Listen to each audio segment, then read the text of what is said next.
Green lightning ripped through Stake's body. The pain was unbearable, a death and rebirth in a single, agonizing scream. His skin burned away as he choked on his own blood and collapsed. And Prince Dajiak? He just watched, a smug grin on his face, waiting for Stake to finally die so he could snatch the ancient ring. The very ring Stake was holding. But when Dajiak reached for it, something strange happened. Countless threads held it in place, as if the artifact itself had taken root in Stake's flesh. Dajiak and his men were completely baffled. How could they get the artifact now? Just then, a green mist seeped out from the ring, wrapping itself around Stake's body. His flesh and blood began to regenerate right before their eyes. In an instant, he was brought back from the brink of death, and the sheer power erupting from that ring started shaking the entire cavern. The ground cracked open, swallowing the other knights whole. But Dajiak, obsessed with getting that ring, refused to leave. This forced his loyal subordinate to use a teleportation scroll. It was their only way out. Leave now, or die with the rest of them. But just before they vanished, they saw Stake plummet into a massive chasm. No one could survive that. They were sure he was dead. Now, let's rewind a few hours. Stake, a top-tier A-rank adventurer, was hired for a simple job: guide Prince Dajiak and his knights through a trap-infested dungeon to find a legendary artifact. They finally reached a huge chamber. And waiting for them? A massive monster, a Tarak. It had the head and body of a lion, but its back was covered in razor-sharp stone spikes, like natural armor. Commander Bashak ordered his knights to attack, but the beast's fire breath was overwhelming. They were getting roasted. So, Bashak turned to the expert Stake. He grabbed his crossbow, took aim, and fired a perfect shot right into the Tarak's gaping maw. But instead of killing it, that just made it angrier. It charged, absolutely furious. Straight for Stake. It nearly flattened him, but Bashak leaped in, slashing at its eye, while Prince Dajiak landed the final, decisive blow. And just like that, the Tarak was history. The group pressed deeper into the dungeon, and there it was.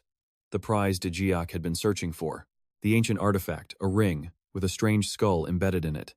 Dajiak thanked Stake, all smiles, and then casually suggested, "Why don't you touch it?"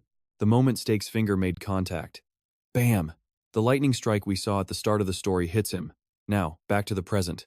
He's falling, right into an underground lake. Stake coughs up water, alive. He's at the very bottom of the dungeon, and floating in front of him, a creepy, glowing green skull. The same one that just saved his life, and apparently his new partner. Meanwhile, back on the surface, Dajiak is catching his breath. We made it out. We're the only survivors. Damn it! He slams his fist on the ground, roaring in frustration. Damn it all. Bashak tries to calm him down. My lord, please. But Dajiak just grits his teeth. Calm down? You want me to be calm? Why did you use that scroll? He grabs Bashak by his armor. The commander stammers. There was no other way to get out safely, Your Highness. I swear. Dajiak shoves him back. He turns away, clutching his head in frustration. My brothers. They'll hear about this. They know I was leading the men. That's why. I couldn't afford to lose a single one. And what the hell was that back there? You saw it, didn't you? You saw that corpse come back to life? He flashes back to that moment, the green smoke surrounding Stake, his body regenerating from nothing. Dajiak mutters, That's no ordinary artifact. And it's not a parasite type either. Those don't move a host's corpse like that. The ring. It was practically fused to his hand.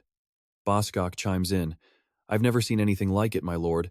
If it's not a parasite, then is it an independent type? Neither, Dajiak says, a strange look in his eye. It's a symbiotic type. Bashak is confused. I've never heard of that. Of course you haven't. Dajiak sits down on a nearby log, ready to explain. Artifacts are generally split into two categories. The most common is the independent type, like that sword over there. Most artifacts fall into this group. They're just tools, used at the owner's command. Simple. On the other hand, you have the parasite type, which are much more powerful, like these mushrooms on this log. But here's the catch. When the host dies, the artifact self-destructs. Those are the two main types everyone knows about. Dajiak glances from the sword to the mushrooms, then back to Bashak. But there's a third type, the rarest of them all, the symbiotic type. These artifacts have the power to resurrect their owner whenever they wish. Bashak's eyes widen. That would explain what we saw. But it doesn't matter how powerful the artifact is, Bashak says, shaking his head. He remembers Stake falling into that bottomless pit, down in that crumbling darkness. It's impossible he's still alive. I'm sure of it. He's dead. Dajiak nods. Let's hope you're right. For now, we return to the palace. He gives Boschgok a sharp look and issues an order. Those towns we pass through? Put a bounty on Steak's head. But listen, if the reward is too high, it'll draw unwanted attention, so keep the price low. Yes, my lord, Boschgok replies. Far below, in the underground lake, Steak is panicking. Damn it, now what do I do? He stares at the ring on his finger. Where the hell am I? Suddenly a voice echoes in his head. I object. Steak grunts in confusion, then screams as he's suddenly jolted. By another surge of green electricity, he grits his teeth, thinking, Object, what are you doing to me? Green smoke pours from the ring again. It coalesces into the shape of a giant skull. It calls his name. Steak! He jumps back, yelling in shock as green energy swirls around it. The skull speaks, its voice booming with irritation. I used my soul revival ability to save your worthless hide. Among other things, your body is just experiencing the side effects paralysis. Paralysis? Soul revival? Steak asks, stunned. It's because you're completely drained of energy, you useless brat, the skull retorts. Steak stares at the flames, the green fire licking up from his hand. What are you? And how are you talking inside my head? The voice replies, I am the artifact, Motam, and that is my name. Deep inside the dark cave, Steak walks, already bickering with Motam. So, you're an artifact? That is correct. And, do all artifacts have a mind of their own, like you? Of course not, you idiot. Steak glances up at a steep cliff face. Well, I'm glad we can talk, at least. He grabs a handhold and starts to climb. So, besides talking, what else can you do? How many unique skills do you have? As he climbs, he thinks to himself, usually, an item only has one unique skill. I could sell this thing for a fortune, especially if the skill is useful. Motam's voice cuts in. If I were at full power, I would have around 40. Steak is so shocked he loses his grip and plummets back to the ground. Motam finishes. Possible skills, that is. Steak's mind reeled.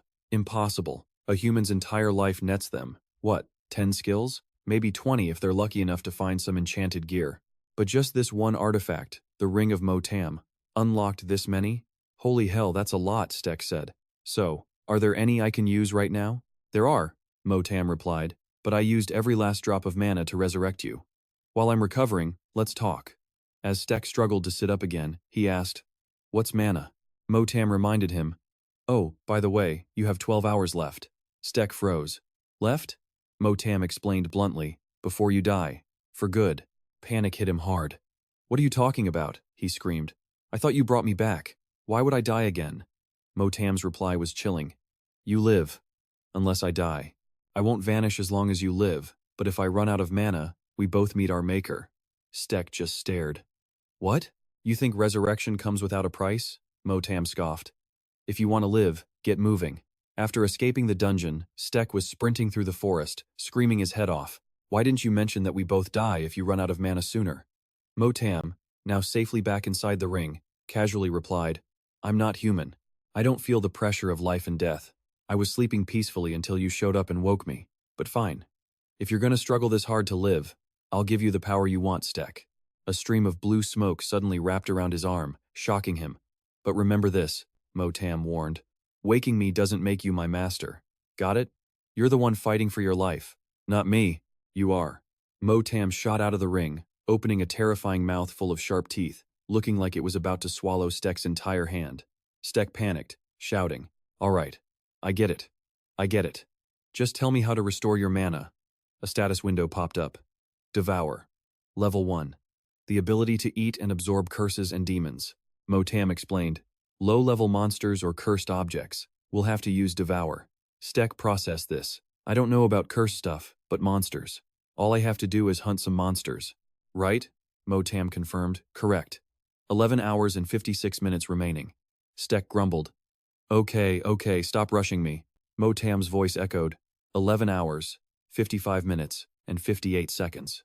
Steck ran as fast as he could, thinking, Oh God. He glanced at his trembling hand. There have to be monsters around a dark dungeon, right? This damn paralysis. It's crippling. Guess I have to find them myself. And his eyes started scanning the area. Steck peered through the dense trees, knowing he had to find some tracks. Suddenly he spotted them. Footprints in the dirt. A jolt of hope. Footprints. Definitely a monster's. On a nearby tree, deep gashes. Steck knew. Claw marks. No doubt. Then the smell of rot hit him. He was sure it was and right as he had the thought, Stek peeked over a bush, and there it was, a massive wolf, feasting on its prey. He recognized it, a dire wolf. A grin spread across his face. Nice, got one. He asked Motam, how much longer on the paralysis? 1 minute and 30 seconds, Motam replied. That's surprisingly short, Stek noted. Paralysis happens when I'm out of mana. It's like an overload, Motam explained. The stronger the skill, the longer the paralysis. Stek crouched low, watching the direwolf.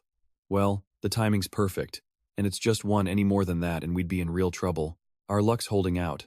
The direwolf was too busy eating to notice him. Suddenly, Motam announced, You've recovered. Stek let out a breath of relief as green light swirled around his body. Awesome, he replied. You've definitely got an attack skill, right? Motam's answer was short. 1. Stek grunted as a status window for air bullet appeared. Fires compressed air as a high-speed bullet, increasing damage and attack speed. This is basic magic for a battle mage, Stek asked. How many shots can you fire? 1, Motam said. Stek's hope deflated a little. He put a hand to his forehead. Of course, 1 shot, no pressure. He eyed the direwolf, planning his move. If that's the case, we have no choice. We have to aim for the heart or the lungs. A direct hit to either spot should knock it out, then we can finish it off and get that mana. Stek clenched the hand with the ring, raising it. All right, he whispered. We only get 1 shot. Don't fire until I give the signal. But Motam wasn't about to listen. He let out a sigh and cursed. This damn idiot. He glared and yelled, Air bullet. A single projectile tore through the air, blasting a massive hole straight through the wolf's torso. Stek was completely stunned. Air. Air bullet? He stared in shock at the wolf's corpse, a huge chunk of its body just gone. The ground behind it was torn up in a long trench, smoke everywhere. I swear, that's just a basic spell. How is it this powerful? He looked at the ring and demanded, Anyway, I told you to fire when I was ready. Motam arrogantly shot back. I'm not some decorative magic item for your weak-ass skills. It's better to just shut up and shoot than hesitate in fear. Stek decided to drop it. Fine, let's not argue. He glanced at the dead direwolf, then held out his ringed hand towards it and commanded, Devour. Meanwhile, in a magnificent castle, right in the center of the palace was a massive pool of water. The Veneti royal family was gathered. 3 princes under King Bodyroot, the aging ruler of the kingdom. The first son was Raptor, who had a gentle appearance. The second son, Alfred, looked wise and scholarly. And the third son was Djiak, the very man who hired Stek to guide him into that dungeon. Raptor was the eldest. By birthright, he was named Crown Prince, destined for the throne. And as a result, the second and third princes were furious. Both tried every possible way to prove they were superior. Thinking about this, Djiak gritted his teeth. Using an artifact was supposed to solidify my position, he thought. But now I'm seen as a reckless fool who got lost. Bon Sertok and Djiak rode through the forest on horseback. What's on your mind, your highness? He asked. Djiak replied. That damned fortune-teller, Bon Sertok clarified. You mean Prince Alfred's lackey? Djiak nodded. Yes, I think his name was Khan Djiak, that worthless piece of trash. I trusted the intel from a temporary ally too much. Though it was true there was a curse on the ring. Bon Sertok asked. So they failed to mention the most important outcome? Djiak wiped his mouth and said, We still don't know if it was intentional or an accident. Either way, I can't interfere with that now. Don't worry too much, Prince. Bon Sertok comforted him.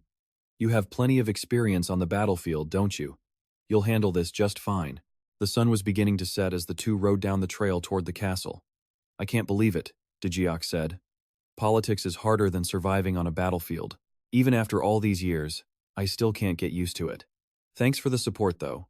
As the forest grew dark, Stek watched the ring absorb streams of energy from the direwolf. What is this? He asked. This isn't all of it, Motam said, but it'll do for now.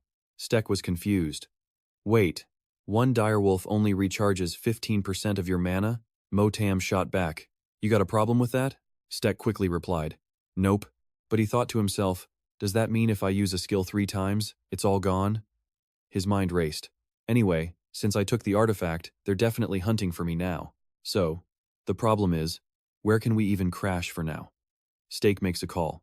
First things first, he's got to grab his gear before heading into any dark dungeon. He finds a village, but there are 2 guards posted right at the gate. If he walks in, he's caught. What's the move? He ducks behind a tree, and then he spots something.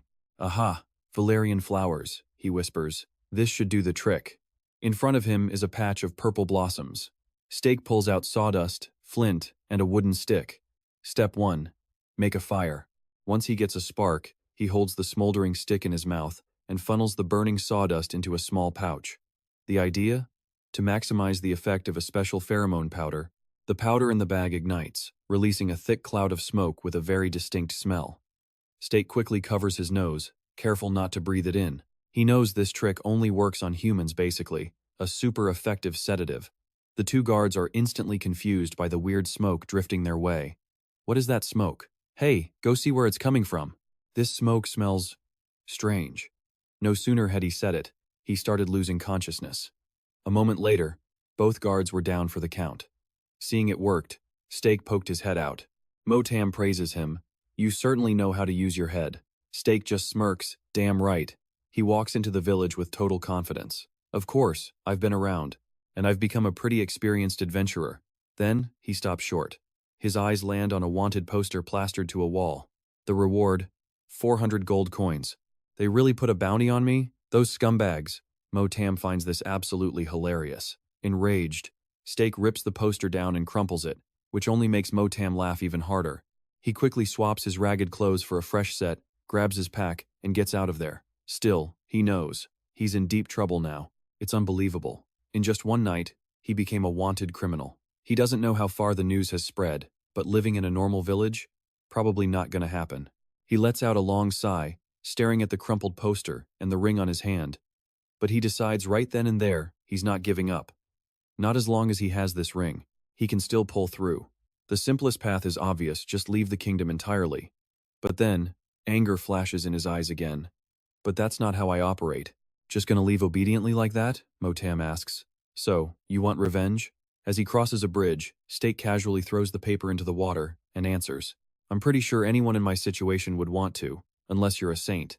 Motam chuckles. Haha, now things are getting more interesting. He then materializes out of the ring. If that's your reason, I'll help you. You should know you're very lucky. As long as I'm helping you, you'll be invincible. Stake scoffs. What kind of nonsense are you spouting? When you can only use 4 moves? Motam pulls up a status screen for a skill called Sovereignty and explains, this is an ability to erase eternal curses and the very root of evil. You think I have this power just for fun? My strength and my abilities all depend on the amount of mana I absorb. Think carefully about what that means. And Stake remembers. The ring sucking up the dire wolf's mana. The pieces click into place. Depending on the mana you absorb, you can become stronger, and if you absorb a huge amount of mana, you'll become incredibly powerful. He stops dead in the road and turns to Motam. Do you absorb artifacts too? Motam replies, I can lend you my power. From a cloud of blue smoke, images of all kinds of weapons appear: swords, spears, axes. Help me collect 10 artifacts, Motam says, and your revenge becomes my personal business. Stake is completely stunned. He remembers his clash with Goathorn. That flimsy-looking guy went down with just one explosion. Stake asks through gritted teeth, are you being serious? If I do what you say, does that mean I can destroy Goathorn with my own hands? Motam floats behind him, enveloping him in a faint blue aura as he speaks. Of course, I will let you know what it feels like to trample your enemies underfoot. Meanwhile, at a small tavern, a knight calls out, Hey, Dantan, any place I can get a good pack beast? For a reasonable price. The big burly man with a thick beard in front of him replies while wiping a mug, Pack beast, huh? Probably the black market, I'd guess. The knight grumbles. Those filthy crooks would charge me an arm and a leg, 500 gold coins or more on average. Dantan says, Want me to introduce you to a good adventurer? Wait a sec, is this a new wanted list? Dantan reaches over and grabs the wanted poster. The knight nods. Yeah, some new faces. You can hang it on the wall or whatever. Dantan frowns, his eyes fixed on the picture of Stake printed on the paper.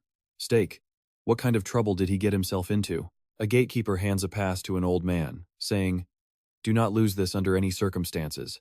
You'll need this permit to buy or sell anything. If you lose it, you'll be arrested and will confiscate your luggage. The old man replies, Thank you for your trouble. The gatekeeper gives him a military-style salute. From behind a tree, Stake observes them and mutters, This village definitely has a secret entrance. All the good items are probably smuggled in through a black market route. Motam floats beside him and asks, Why are you so determined to get into this village? Just listen to me and go straight to the dungeon. Steak steps out from his cover and starts walking as he explains, "You moron. If you want to enter a dungeon, you need an escape scroll first. Going in empty-handed is a great way to get yourself killed." Motam recalls the encounter with Goathorn and Bon Stock, then asks, "Like that scroll those guys used?" Steak nods. "Exactly. It's incredibly useful." But he can't forget Goathorn's panicked shout that day. "Run. People are worried it'll be used for evil purposes, so they're extremely hard to buy," he says. Motam asks, "So what do we do?" Steak just grins. "Don't worry, I already found it. The secret entrance." I knew it. At that moment, they were standing in front of a small square door at the base of a wall. He knocks twice. A voice from inside calls out, "The kind of fish that goblins eat is freshwater abyss fish." Steak is momentarily stunned into silence. The voice speaks again. "That's last month's password. Who's there?" Steak scratches his chin and laughs. "Sorry, Dantan, it's because I don't come by here very often." The person inside says, "Huh? Steak?" He then swings open the door and pulls Steak into a tight hug. "Steak, how long has it been? You're supposed to know the password by heart. What would you have done if I wasn't on guard duty?" Steak is being squeezed so hard he starts sputtering. "Gah, wait, I can't breathe." After he's released, Steak laughs and says, "You're a lifesaver. I was in such a hurry I couldn't think of any other way." Dantan teases him with a laugh. "Haha, that's weird. You always use the main gate, you never crawl through the doggy door. Anyway, it's great to see you again." Dantan leads Steak into the tavern. The place is crowded with people. "Come on in," he says. "Shall we have a drink to celebrate?" Steak replies, "Later." "Can I sit down?" Dantan nods. "Of course." Steak dumps a pile of items like fangs, bones, and a small vial of red liquid onto the table. Dantan immediately asks, "Hey, what's that wanted poster all about? Did you steal something from someone?" Steak replies, "News travels fast, huh? I was set up, that's all. It's not a big deal." He then stands up and starts to pitch his goods. "Step right up. Get your great wolf claws right here, full of raw power. High-quality pelts. Get 'em before they're gone." A crowd instantly swarmed the stall. Cedric turned to Dante. "Hey, what's the going rate on warp scrolls these days?" Dante replied, "Around here, they're selling for about 600 gold. Cedric sighed. "Let me borrow some cash. Selling loot like this is going to take forever to earn that much." Dante just teased him. "Nope." But when he saw Cedric's completely dejected face, he burst out laughing. All right. How much do you need?" Cedric held up a few gold coins he had. "Enough to buy about 4 scrolls. I'll pay you back in 2 days, max." Dante nodded. "You got it. I'll spot you. But listen," Dante said. "Was whatever you stole really that good? It's only 400 gold to clear that bounty on your head." Cedric scowled. "The sons of this country's king are absolute garbage. They totally set me up," he grumbled. "And call me crazy, but I've still got my pride. I can't just let that go so easily." Dante just raised an eyebrow. "So your pride is worth a measly 400 gold? That's what you're telling me? Not exactly the smartest play I've ever heard. Look, I know a guy who sells scrolls cheap. You can get a discount. Need anything else? If you want new gear, go ask that guy. Clip over there. Just tell him to put it on my tab." With that, Dante started writing out the note. Cedric grinned. "Throw in some food for me, will ya?" "Thanks, man." And with that, he walked over to Clip's stall. The guy was passed out, head down on the table. Cedric slammed his fist on the wood. "Yo, Clip." The man's eyes slowly peeled open, his voice a drunken slur. "Wha? Who's trying to start something?" he mumbled. Cedric waved the air in front of his face. "Whoa, that smell. What's wrong with you? It's the middle of the day, and you're already hammered." Clip just let out a few whimpers. Then, the man just burst into tears. "I'm selling everything for dirt cheap," Clip wailed, "and not a single person is buying." All over his table was an arsenal of weapons, swords, guns, gauntlets. "Those guys. They must not have tried them. That's why they passed them up," Clip sniffled. Cedric crossed his arms, looking over the gear. "Yeah, I guess so." He held up a single finger, ready to negotiate. "In that case, I have a proposal for you. Out of all these weapons, which one are you the most confident in?" He glanced over the table of weapons again. Clip's eyes went wide. "What, you're going to buy something?" Cedric shot back. "Not if it's expensive." Clip saw him pick up a pistol and immediately started talking. "I can't sell it cheap, but I'll let you test it out." Cedric aimed the gun, getting a feel for it. "I need a weapon that's actually useful inside a dungeon. Help me pick one out." A grin spread across Clip's face. "You've got to use a weapon that fits you if you want it to be effective. You've got a solid build, some muscle there." He handed Cedric a massive warhammer. How about this one? Cedric examined it closely, impressed. But suddenly, a voice echoed in his mind. Huh, unbelievable. Motam appeared right beside him. Most dungeons have narrow passageways. How are you possibly going to use that thing? Cedric nodded. That's true. Then it hit him. Wait a minute. Hey, if you can just pop out on purpose, then Motam cut him off. Keep your voice down. Only you know that I exist. He glanced at the chattering clip and scoffed.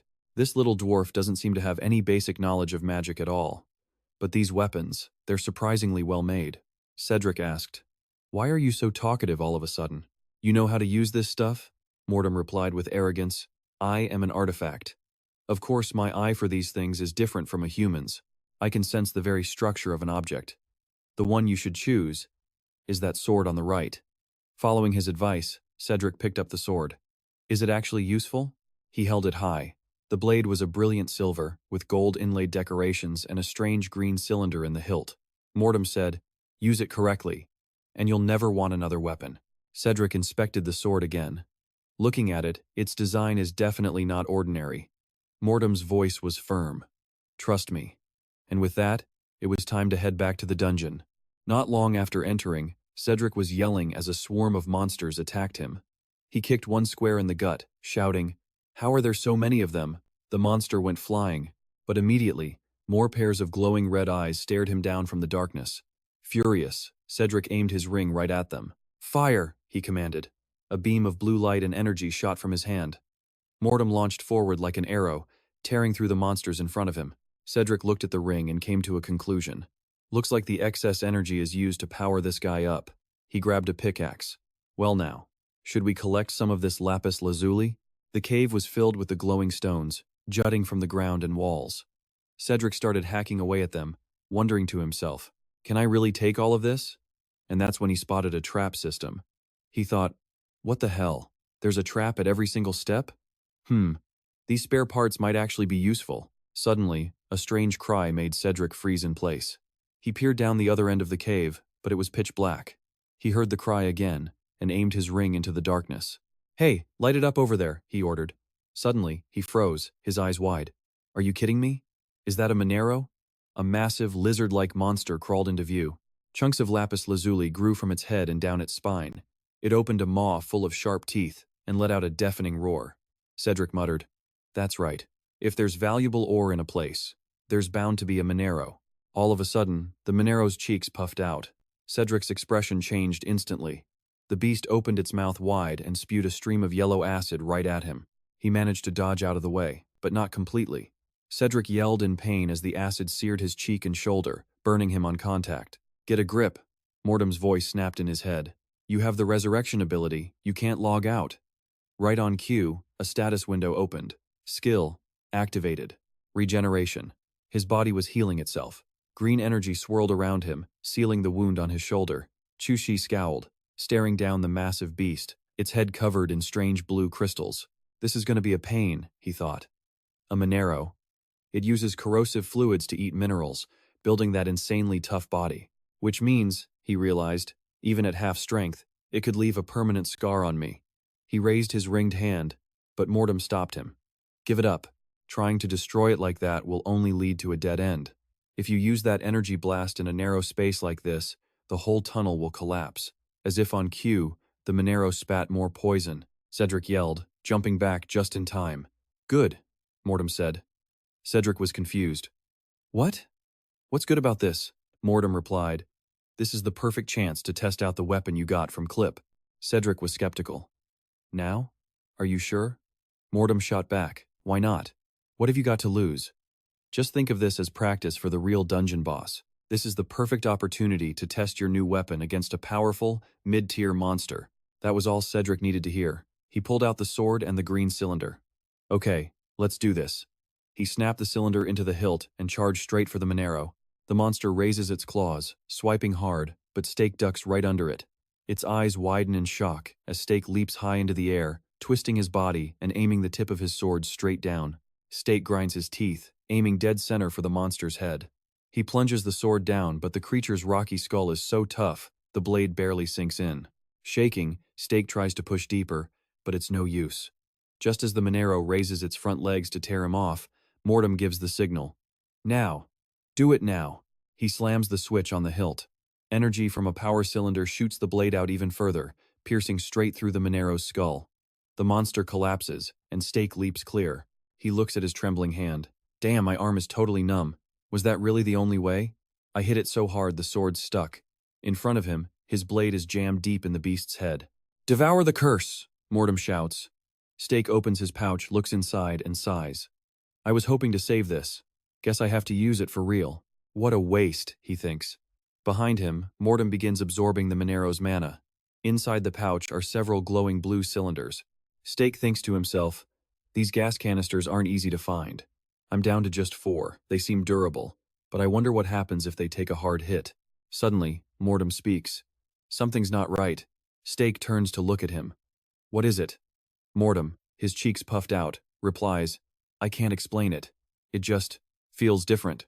Stake watches Motam casually munching on the Monero. Tastes? Like a gecko? Motam remarks.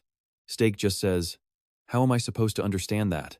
Motam clarifies, I mean, you need to be careful. With everything. Don't rush into any more fights. Just as Stake is about to reply, he hears a roar.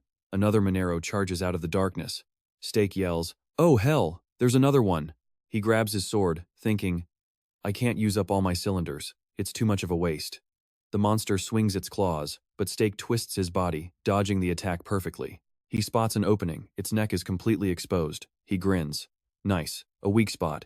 Stake saw his chance, but it whips its tail around, trying to knock him off balance. The blow sends Stake staggering back a few feet. He looks up at it, thinking hard. This one seems to have more combat experience than the last one. The Monero stands on its hind legs, watching him, analyzing him. Stake can tell that tail is dangerously quick. Still, compared to the vicious, sharp-toothed Taurus, this thing is just a lizard. He raises his blade high. Stake swings with all his might at the Monero, but it just raises an arm and blocks it. The blade can't even cut through its tough hide. Stake bites his lip, a wave of dread washing over him. No, this one is much stronger. Again, it smacks him with its tail, sending Stake crashing to the ground with a grunt. Motam's voice yells from the ring, You idiot! I told you to be careful. There's something very strange about that monster. Stake rubs his shoulder, getting up. Yeah, I can see that it's strong, but still. Every monster has a weak point.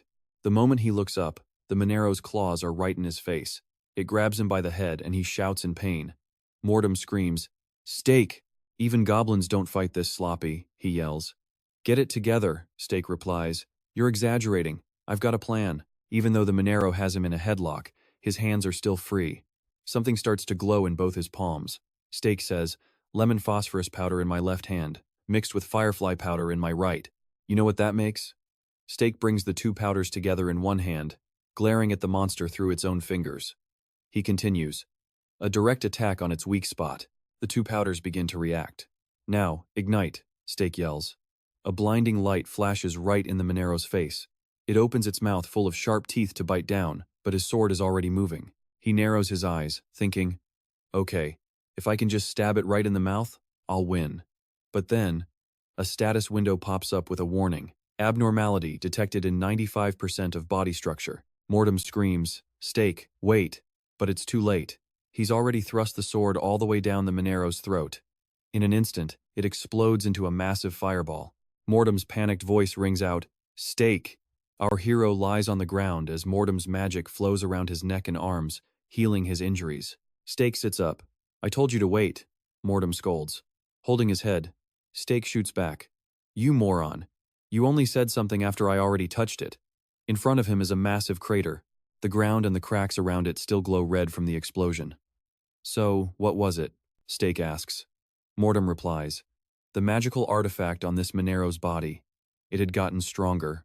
Stake stares at the huge, smoking hole in the ground. A magical artifact? He asks. Motam says, what I mean is, whoever made this monster's body so strange is in this dungeon. I don't know what kind of trick they used. Stake looks up. So from now on, we have to be ready to fight anyone who shows up. Is that what you're saying? Motam crawls out of the ring. Could be. Why, you got a problem with that? Stake just smirks and says, a problem? Not at all. Let's keep moving. He places his hand on the ground and calls out, find path. Countless blue lines of light shoot out from his hand, spreading across the ground. A moment later, he stands up, pulling his hand back. That's weird. I activated my animal instinct skill, but I'm not getting any kind of feeling from it. Suddenly, he spots something and lets out a gasp. In the corner of the cave is a skeleton, covered in lapis lazuli stones. Stake says, "Is that a monster? It just looks like a skeleton to me." Motam confirms, "It's a monster, all right." Stake notices the sword lying beneath its hand, the kind that doesn't react when an enemy gets close. "We wasted too much time on that last guy. He was way too tough." Motam looks at the skeleton's skull and fires back. "Sounds like you.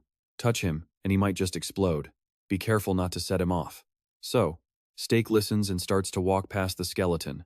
"You're right," he agrees. He doesn't notice the tiny sparks of electricity coming from the lapis lazuli stones until he turns his head back. He sees the stones on the skeleton are glowing intensely, constantly discharging electricity. He cries out, What's happening?" "Stake, run!" Motam shouts frantically. The second he starts to run, the stones explode. A massive fireball erupts behind him, sending rocks flying everywhere as Stake is thrown through the air. He crawls to his feet, cursing, "Crazy bastard. It exploded without me even touching it. What am I supposed to do now?" Motam warns him, "Get up." Slowly. "Huh?" Stake asks. Then he freezes, stunned by the sight before him. Deeper in the cave, the walls are covered in lapis lazuli stones, all glowing brightly. "Are all of these minerals?" Stake asks in awe. "Selling all of this would make me a fortune." With that, he reaches out to touch one of the stones on the cave wall. Instantly, sparks of electricity shoot out from the gem. Stake yanks his hand back, muttering, "What is this? These sparks?" Motam says, "I had a suspicion before, but now I'm sure." Stake asks, "Sure of what?" Motam glanced around at the countless flecks of light dancing in the air. He said, "You probably can't sense it, but I can feel this weird magical energy just flooding the dungeon's atmosphere." Motam wiped his nose and added, "And what's worse, the deeper we go, the thicker this stuff gets. Even I'm starting to get irritable." He thought back to that intense clash with Manezo and the skeletons just a little while ago. He put it all together. That Manezo and the skeletons we ran into, they were all way more sensitive in here, practically explosive with the slightest push. Seojin glanced over, finally asking the question. "So because this place is soaked in that weird magic, it's messing with their bodies, right?" Motam replied. "Exactly. Just look at how they reacted back there." His gaze drifted to the glowing stones.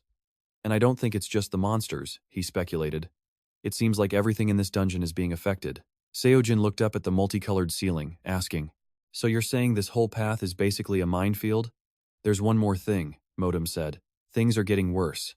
Seojin shot back, "Worse? What could possibly be worse than this?" Motam's reply was grim.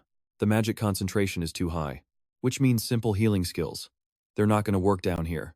Seojin looked down at his own scraped and bruised hands. "Ah, seriously?" Motam's eyes landed on the scroll in Seojin's pouch, adding another warning. "This is just a guess, but in an environment this unstable, I'm betting that escape scroll is useless too.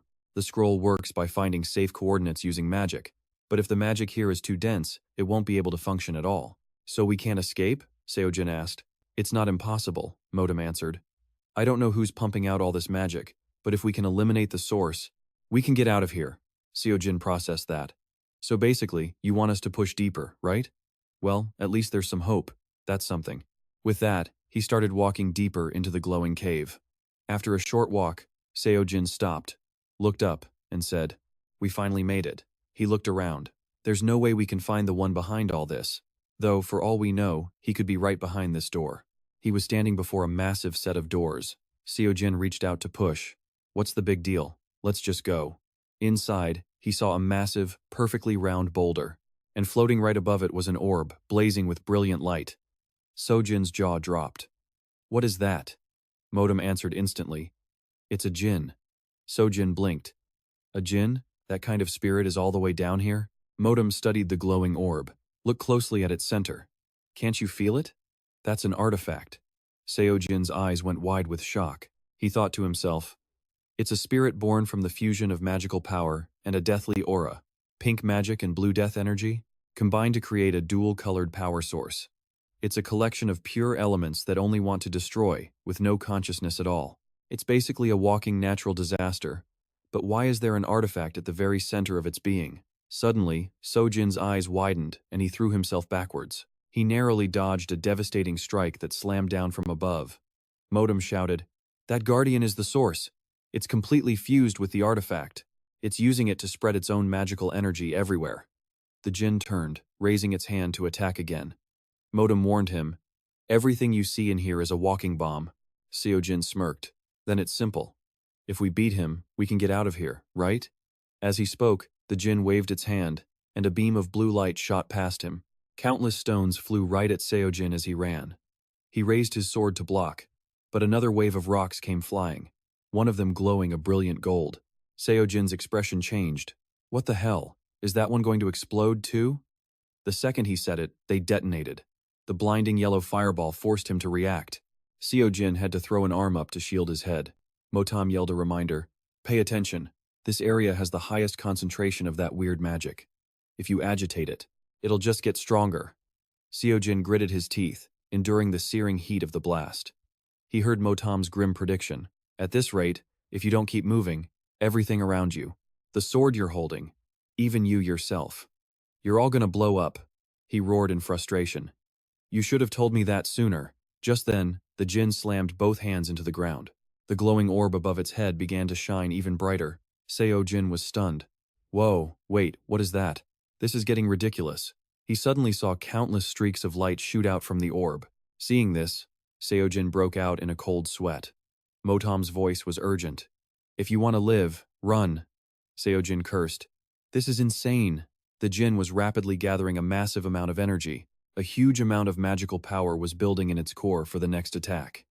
Over on his side, Jin's eyes widened in sheer terror at the display of power. "Dodge it!" Motam screamed. A massive energy beam shot out, aimed directly at Jin. The immense power destroyed everything in its path. A raw scream of pain ripped from Jin as the attack hit. He struggled, using both his hands and his sword to fight against the energy beam grazing past him. He was lucky he dodged the direct hit. Up above, the Jinn was in the middle of recovering its energy after that massive blast. But Jin wasn't about to let him rest. He gritted his teeth, waiting for the perfect moment to strike. "Now," he thought, and launched himself toward the Jinn. As he charged, Jin sized up his opponent. Its entire body was made of solid rock, looking incredibly durable, but that didn't discourage him one bit. He stomped hard on the ground and leaped high into the air, not a single wasted motion. He prepared to swing his sword straight at the Jinn, but it looked like the joints were its critical weak spot. Jin unleashed a powerful sword strike, sending a chunk of stone that served as the Jinn's joint flying. But suddenly, the stone just stopped. Hanging suspended in midair, Jin was floored. His red eyes widened in disbelief at what just happened, as the rock just hovered there. Then, that same stone shot towards him, delivering a vicious hook right to his throat. A single blow was all it took to send Jin flying backwards, slamming his back hard into the ground. The stone then returned to the Jinn's body. Jin staggered back to his feet, wiping blood from the corner of his mouth. "Damn," he coughed. "That was a hell of a hit." He wondered where he could possibly attack to actually damage this thing, but he didn't have to worry. Motam was there to help. He told him to aim for the Jinn's energy core. Jin's eyes quickly darted to the core, which was already gathering magic again. As Motam explained, its very heart has fused with the artifact itself. But if you can absorb all the magic from its center using your curse swallowing skill, the artifact will be neutralized in an instant. Easier said than done. Jin shot back, his voice edged with worry. Getting in that close meant they would be at a huge disadvantage, but right now, it was their only shot. Jin quickly regained his focus, aiming the ring containing Motam directly at the Jinn. At the exact same moment, the creature's magical energy finished recharging. Intense streams of blue light gathered before firing off. A blast of pure magic shot straight for Stek. "Air bullet!" His voice rang out. Across the way, Jinn activated its own skill. Two colossal energies collided, unleashing massive shockwaves that blasted out to the sides. In this desperate situation, Stek gritted his teeth, asking Motam if this attack could even pierce Jinn. The answer he got back was brutal. They didn't have enough power, not even close. Motam yelled at him to get out of the way, and he was right. Stek was thrown back by the shockwave, his voice crying out in pure agony. That clash of power had thrown off Jinn's aim, causing its massive energy beam to splinter into countless smaller shots that rained down all over the dungeon. This forced Stek into a desperate scramble to dodge. Suddenly, a giant boulder plummeted from the ceiling, aimed right for his head. "Damn it," he cursed under his breath. His eyes widened in shock. His hand instinctively tightened around his sword. In a flash, Stek leaped backward, dodging just in time. The magic-infused boulder slammed down, shattering the ground around it. Without a single moment of hesitation, Stek charged forward again, running straight up the side of that massive rock. Stek knew right now that neither long-range nor close-up attacks were working on Jin, but he had to keep trying, shouting a challenge, asking if Jin could handle his next attack. As he leaped into the air, he finally realized that giant boulder wasn't just a rock. It was a part of Jin's body, and it had been trying to crush him flat. As if sensing the danger, the surrounding stone plates quickly closed in, shielding the energy core inside. Stek saw the move instantly. A flicker of surprise crossed his face. In the next moment, he slammed his blade down, trying to shatter that core. But damn it, he was too late. The stone plates had already sealed shut. Stek clicked his tongue in frustration. He couldn't detonate it right then and there. But from this distance, he was sure he could still pull it off. Beads of cold sweat trickled down his face. His hand gripped the hilt tighter, trying to force the blade deeper inside. And then a blinding flash of light erupted from the point where his sword was stuck. The light was there for just a second before it vanished. Stek stared, panting, at the spot where his sword was embedded. But no luck. The stone was way harder than he'd imagined. The blade had only sunk in a little bit deeper. "Damn it all," he roared, his efforts yielding almost nothing. Stek was so focused he never saw the new danger approaching. Another of Jin's massive stone limbs swung straight at him. He had zero defense up. He was sent flying. Agonized grunts escaped his lips as his body slammed hard against the cavern floor. The impact sent Stek tumbling, coughing up blood. After getting his bearings, he quickly asked Motam why his air bullet hadn't finished the job. He argued that a direct hit should have wiped out any enemy they'd faced before. Motam replied immediately, "I already told you. When you're in direct contact with its magic, your own skills can't reach their full power." Hearing that, Stek just gave a short, bitter reply. "Yeah." His eyes drifted to the magic vial on his sword. It had fallen off, completely empty. At that exact moment, massive, magic-wreathed boulders shot down from above, heading for him at incredible speed. With no wasted motion, Stek twisted his sword sideways, using the flat of the blade to block. He was trying to deflect as much damage as possible, but Jin gave him no room, slamming him from both sides. The stone limbs closed in fast, bringing their raw energy with them, creating yet another attack. The core reappeared once more. The stone plates had somehow separated again. From the sidelines, Motam couldn't help but ask with worry in his voice, "Stek, are you okay?" His entire body was now a mess of scrapes and cuts. He whispered back, "Do I look okay? This feels like throwing an egg at a stone wall." In that same instant, Motam screamed a warning. "Watch your left." A punch filled with overwhelming power was launched straight at Stek. But contrary to Motam's panic, Stek was strangely calm, his voice steady. "If I can't even block this, then what right do I have to get revenge?" For the last half of the sentence, Stek screamed, his eyes burning with resolve as he prepared to meet the attack head-on. At that very moment, Stek exploded with speed, dodging the blow. He believed he could do it. Even though every single one of his attacks against Jin had been useless against it and Klib's weapon, that sword was the only thing capable of stopping Jin's assault. And here's the thing, if he could just aim for the crack in its defense, the whole system would be meaningless. He gripped Klib's sword tight in his hand, mustering every ounce of strength he had left for a final, decisive counterattack. Even though Stek was on the back foot, victory wasn't impossible. But he wasn't the only one going on the offensive. Another attack from Jin appeared right above Stek's head. It was ready to send him to the next world. But that was it. That was his opening. He unleashed a sword strike with blinding speed to meet the monster's blow. A small explosion erupted. Jin's attack was shattered in an instant. The creature itself seemed stunned by what just happened. Meanwhile, Stek was gripping the last syringe he had. He thought to himself, if this next shot misses, or if it doesn't kill Jin, then it's all over. He'd have no syringes left. I have to hit that crack. I have to. As he thought, he looked up at Jin, but suddenly he frowned. What was it doing now? The massive stone chunks of its body began to spin. They spun around it at a terrifying speed, creating a powerful vortex of wind. "Is its whole body rotating?" he said, his eyes wide with shock. But then Motam screamed at him, a desperate warning. "Don't just stand there. Move." By the time Stek realized it was a feint, an act of pure animal instinct, it was already too late. A gigantic boulder slammed directly into Stek's body, head-on. In that moment, nearly all his strength vanished. He was blasted backward. The direct collision with the ground sent tremors through the surrounding rock. As the thick dust slowly settled, Stek's current state was finally revealed. He looked absolutely pathetic, covered in countless wounds, both large and small. Motam couldn't hold back anymore and called out, "Are you okay?" Honestly, he wasn't liking this situation one bit. But then, it looked like Stek's body was reacting. Strange cracks began to spread across his arm. According to Motam, this was the beginning of the mutation process. Hearing that, Stek managed to whisper, "Looks like I've completely transformed. How much time do I have left?" Motam told him he only had about 3 minutes. But in his current condition, it was more like a minute, maybe a little more. But to him, right now, that felt like more than enough time to finish this battle. Stek's eyes were no longer the same. They were glowing, blazing with a new light.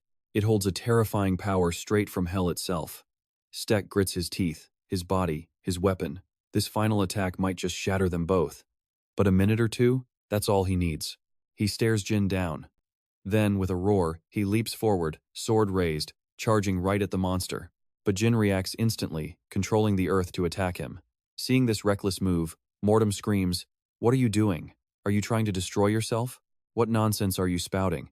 Stek shoots back. He throws a punch at Jin, yelling to Motam, "Shut up." The next second, Stek unleashes his air bullet, a vicious kick that sends the attack flying right at his target. A direct hit. Stek feels a rush of excitement. Got him, he thinks. Now, to strike at his core. No matter how fast it spins, it has to reveal its central axis. With that thought, Stek drives his sword down into the swirling mass of rock protecting Jin. To defend, it has to stop. He watches the blade sink almost completely into the stone. Good. Now to push deeper. This time, Stek uses his explosion skill. For a moment, dust and smoke cloud everything, but it's not as easy as he hoped. Before him, the rock is completely unharmed. This is insane.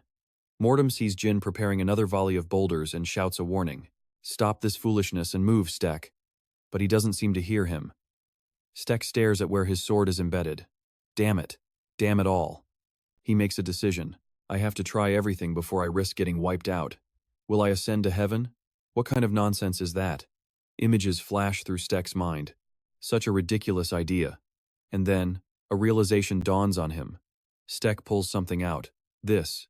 Is this a metallith? Motam, seeing him refuse to retreat, screams at him. "You idiot!" Stek ignores the boulders hurtling toward him. He's resolute. "I'll shatter everything." He slams the metallith straight down. The result is a massive explosion. The very fabric of space seems to tremble from the impact. Stek is covered in wounds, critically injured, smoke rising from his entire body, but he looks at his handiwork. Finally, it's shattered. He holds out his hand. Devour the curse. The moment he speaks, countless streams of blue light appear around him. Seconds later, he successfully escapes. Stek finds himself lying on the ground, his broken sword beside him. He's dazed, wondering, am I out? He raises his hands into the air. Have I recovered? My body feels so much lighter. The transformation has stopped. Stek opens his system window while checking himself over. Let's see. Arms and legs are intact. My clothes are always torn up like this. What a pain. Gotta check my status. Before him, his skills appear. Animal instincts leveled up from 6 to 7. It maximizes the sensitivity in his fingers and toes, enhances his hearing, and even provides echolocation. Next up, Devour the Curse jumped from level 2 to level 4. Now he can consume a small part, or even the entire source of a demonic curse. Stek muses. My skill levels went up, too. I thought animal instincts would be harder to level than Devour the Curse. This is good. He looks suspiciously at Motam in his hand. But why is he so quiet? Stek asks, Hey, why aren't you saying anything? Are you asleep? Just then, a system notification pops up that makes him jump. Ugh, what is it now? A list of changes appears. The mana limit of the artifact, Corpse Mortem, has increased from 100 to 152. The active skill has evolved from Air Bullet to Air Explosion, and 2 new skills have been unlocked, including Chaos. Stek is confused. Air Explosion. Chaos? Did it evolve by absorbing artifacts? Why so many new things? Another notification pops up. Unlocking additional abilities for Memento Mortem is in progress. Can be unlocked if the condition, number of artifacts absorbed, 1 is met. Stored mana, 8,305. Locked abilities include Cursed Aura and Devourer of Curses. Both of these require 1 artifact. There's also one that needs 7,000 mana, plus a bunch of others. Stek frowns as he reads. How do I even use these? If he were awake, he could explain it to me. Does he have to finish upgrading before he comes back? He wonders, do normal artifacts even do this? If you absorb artifacts charged with mana, your body gets stronger. Steck stares at the notification panel. Should I try enhancing it? I can only unlock one of two abilities right now. Cursed Aura or Devourer of Curses. I don't really want to pick between these two. Steck sighs. But if I have to choose? After thinking it over, he makes his choice. A second later, the system announces, you have completed your artifact selection. Early the next morning, in another place, Steck calls out to someone. Hey, Clip. The man replies. Steck? It's been a long time. What's up? Steck gets right to it. Well, I have a favor to ask. Take a look at my weapon for me. A moment later, they both stare in silence at the sword, which is in pieces. Steck explains, don't get the wrong idea. This thing is the only reason I'm still alive. Suddenly, Clip says, thank you. Steck is confused. Huh? Wiping away tears, Clip promises, I'll fix it up, good as new for you. I'll make it stronger and tougher than before. Steck lets out a long sigh and then smiles. If you're saying that, then I'm happy to support you. He pulls out a few items. These are trap components I got from the dungeon. I also have some materials left over from a few demons. And he doesn't stop there. Steck hands Clip a bag of gold coins. And here's the deposit. It's about 3,000 gold. The man stares, stunned, at the pile of sparkling money. Steck continues casually. I need you to repair and upgrade my weapon. Remember to add the cylinder. With that, he turns to leave, waving over his shoulder. I'm counting on you, Clip. That night at Dan Chin's tavern, the owner greets him cheerfully. Oh, Steck, you're back. Steck is suspicious of his friendly attitude. What's this? You're not mad I collapsed your money-making dungeon? Looks like you made a good haul from that mineral deposit, huh? Dan Chin just grins. It was decent. So, you're already falling into the black market, are you? Interested? Steck gives a weak smile and declines. No, I'm good.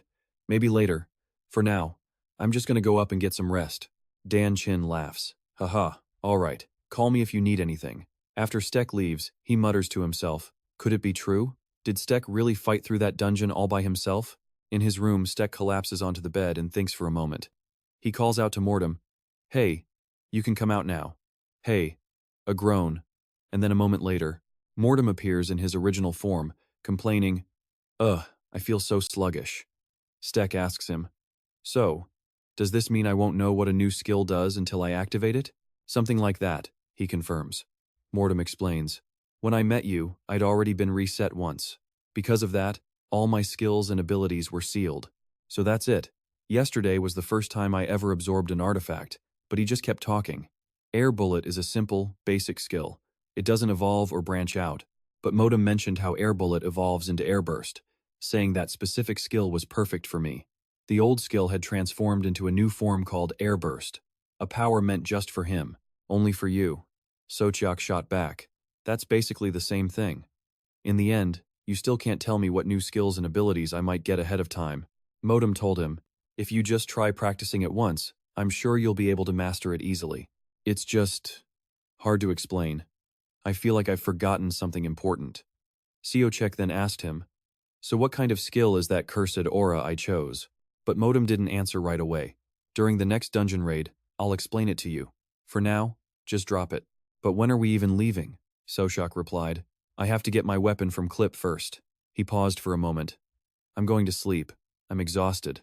But just as Sochak was falling asleep, there was a knock at the door. Dantan's voice was urgent. Seochok, something terrible has happened. Get up now. Still half asleep, he mumbled. What is it, Dantan? What's going on? Clip was downstairs. Sochak pushed forward. Move. Where is he? He called out. Hey, Clip. Sochak froze, staring at the old man's bruised face. What is this? What happened to you? Dantan held him back, then turned to someone else. Hold on. Hey, Ak. Did you bring the thing I asked for? The man brought over a bag and nodded. Of course, use it quickly. He then explained to Siochok. A guest found Clip passed out in an alley and brought him here. Dantan opened a bottle and started pouring the liquid on Clip's face. Sochak panicked and tried to stop him. Hey, wait!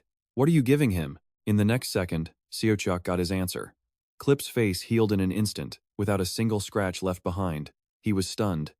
Whoa. What was that? That stuff works great. How much was it? Danton was sweating as he looked at the old man. It's not cheap, but if we don't use it now, when would we? Seo-chok stared in amazement. Oh, he's waking up. He rushed to his side. How are you feeling? Clip sat up, rubbing his eyes. Ah, where am I? Seo-chok. Danton. He then asked the old man, who did this to you? Clip tried to remember the moment. I'm not sure, but I think it was Jersey's crew. One of his lackeys attacked me. Hearing the name, no one seemed surprised at all. Ah, that guy again? He's such a mess. So-chok was confused. Jersey? Who's that? Danton just sighed. Just some idiot. He's got a trashy personality and loves causing trouble. But since he's never done anything too serious, everyone just ignores him. Danton explained the likely reason. I stopped him from making a scene in front of a lot of people a while back. It really embarrassed him. He's probably targeting Clip to get revenge on me. The old man fiddled with the empty bottle in his hand. There's one more thing. They stole all the money you gave me, So-chok. And I heard them talking. Clip remembered the scene clearly. Joseph's words echoed. He's friends with that bastard too. I'm going to report him and then beat him to a pulp. Otherwise, I'll never get over how angry I am. Hearing this, Seo-chok's eyes went cold. Clip warned him. Seo-chok, you have to be careful. But he was cut off. Don't worry. I'll handle this for you. Just focus on fixing the weapon. How are the parts? Clip answered. The parts are fine, but they took the entire deposit. So-chok's response was chilling. Good. With that one word, he turned and walked out, telling Danton, get Clip an empty room. I'll be right back. Hey, can I borrow your jacket? On the way, Motam's voice echoed in his head. You're angry, aren't you? So-chok denied it. Shut up. I want to use these fists on them without feeling a shred of guilt. Motam immediately asked, are you planning on killing them? So-chok didn't answer. He just kept walking. When you kill everyone who annoys you, what's the difference between that and being a monster? Motam sounded surprised. Huh. You're more rational than I thought. Seo-chok continued. But if I go easy on them, this will never be over. Hearing that, Motam let out a dark laugh. Heh. Now this is getting interesting. When he arrived, he used his beast instinct to track Jersey down. Elsewhere, the punk was trying to explain himself to some guards. It's true. I swear I saw it, one of them replied, losing his patience. You're being too loud. Keep it down. The other guard added, sorry, Jersey, but Danton is a very kind person in this village. It's late. Most of the shops are already closed. You want us to go banging on the tavern door to investigate? That would be incredibly rude. Jersey gritted his teeth, unable to say a word. He walked back to where his buddies were waiting. The black-haired one asked him, well, what'd they say? Jersey just scratched his head. It's no good. They said to come back tomorrow. His friend sighed. We only got 400 jiao at most. What are you planning to do? That's barely enough for food and drinks. Let's just get out of here. Joseph exploded with rage. I'm not satisfied with this tiny amount we stole. I'm going to catch that Seo-chok guy, and then I'm going to beat Danton to a bloody pulp. The black-haired guy was about to say something else, but then he saw Seo-chok walking toward them, his face like a thundercloud. Huh? He gasped. Wait a second. Over there. Jarek just smirked. That's right. So it's you. Your face is a perfect match for this wanted poster. See? He's the guy I was telling you about. The blonde one sneered.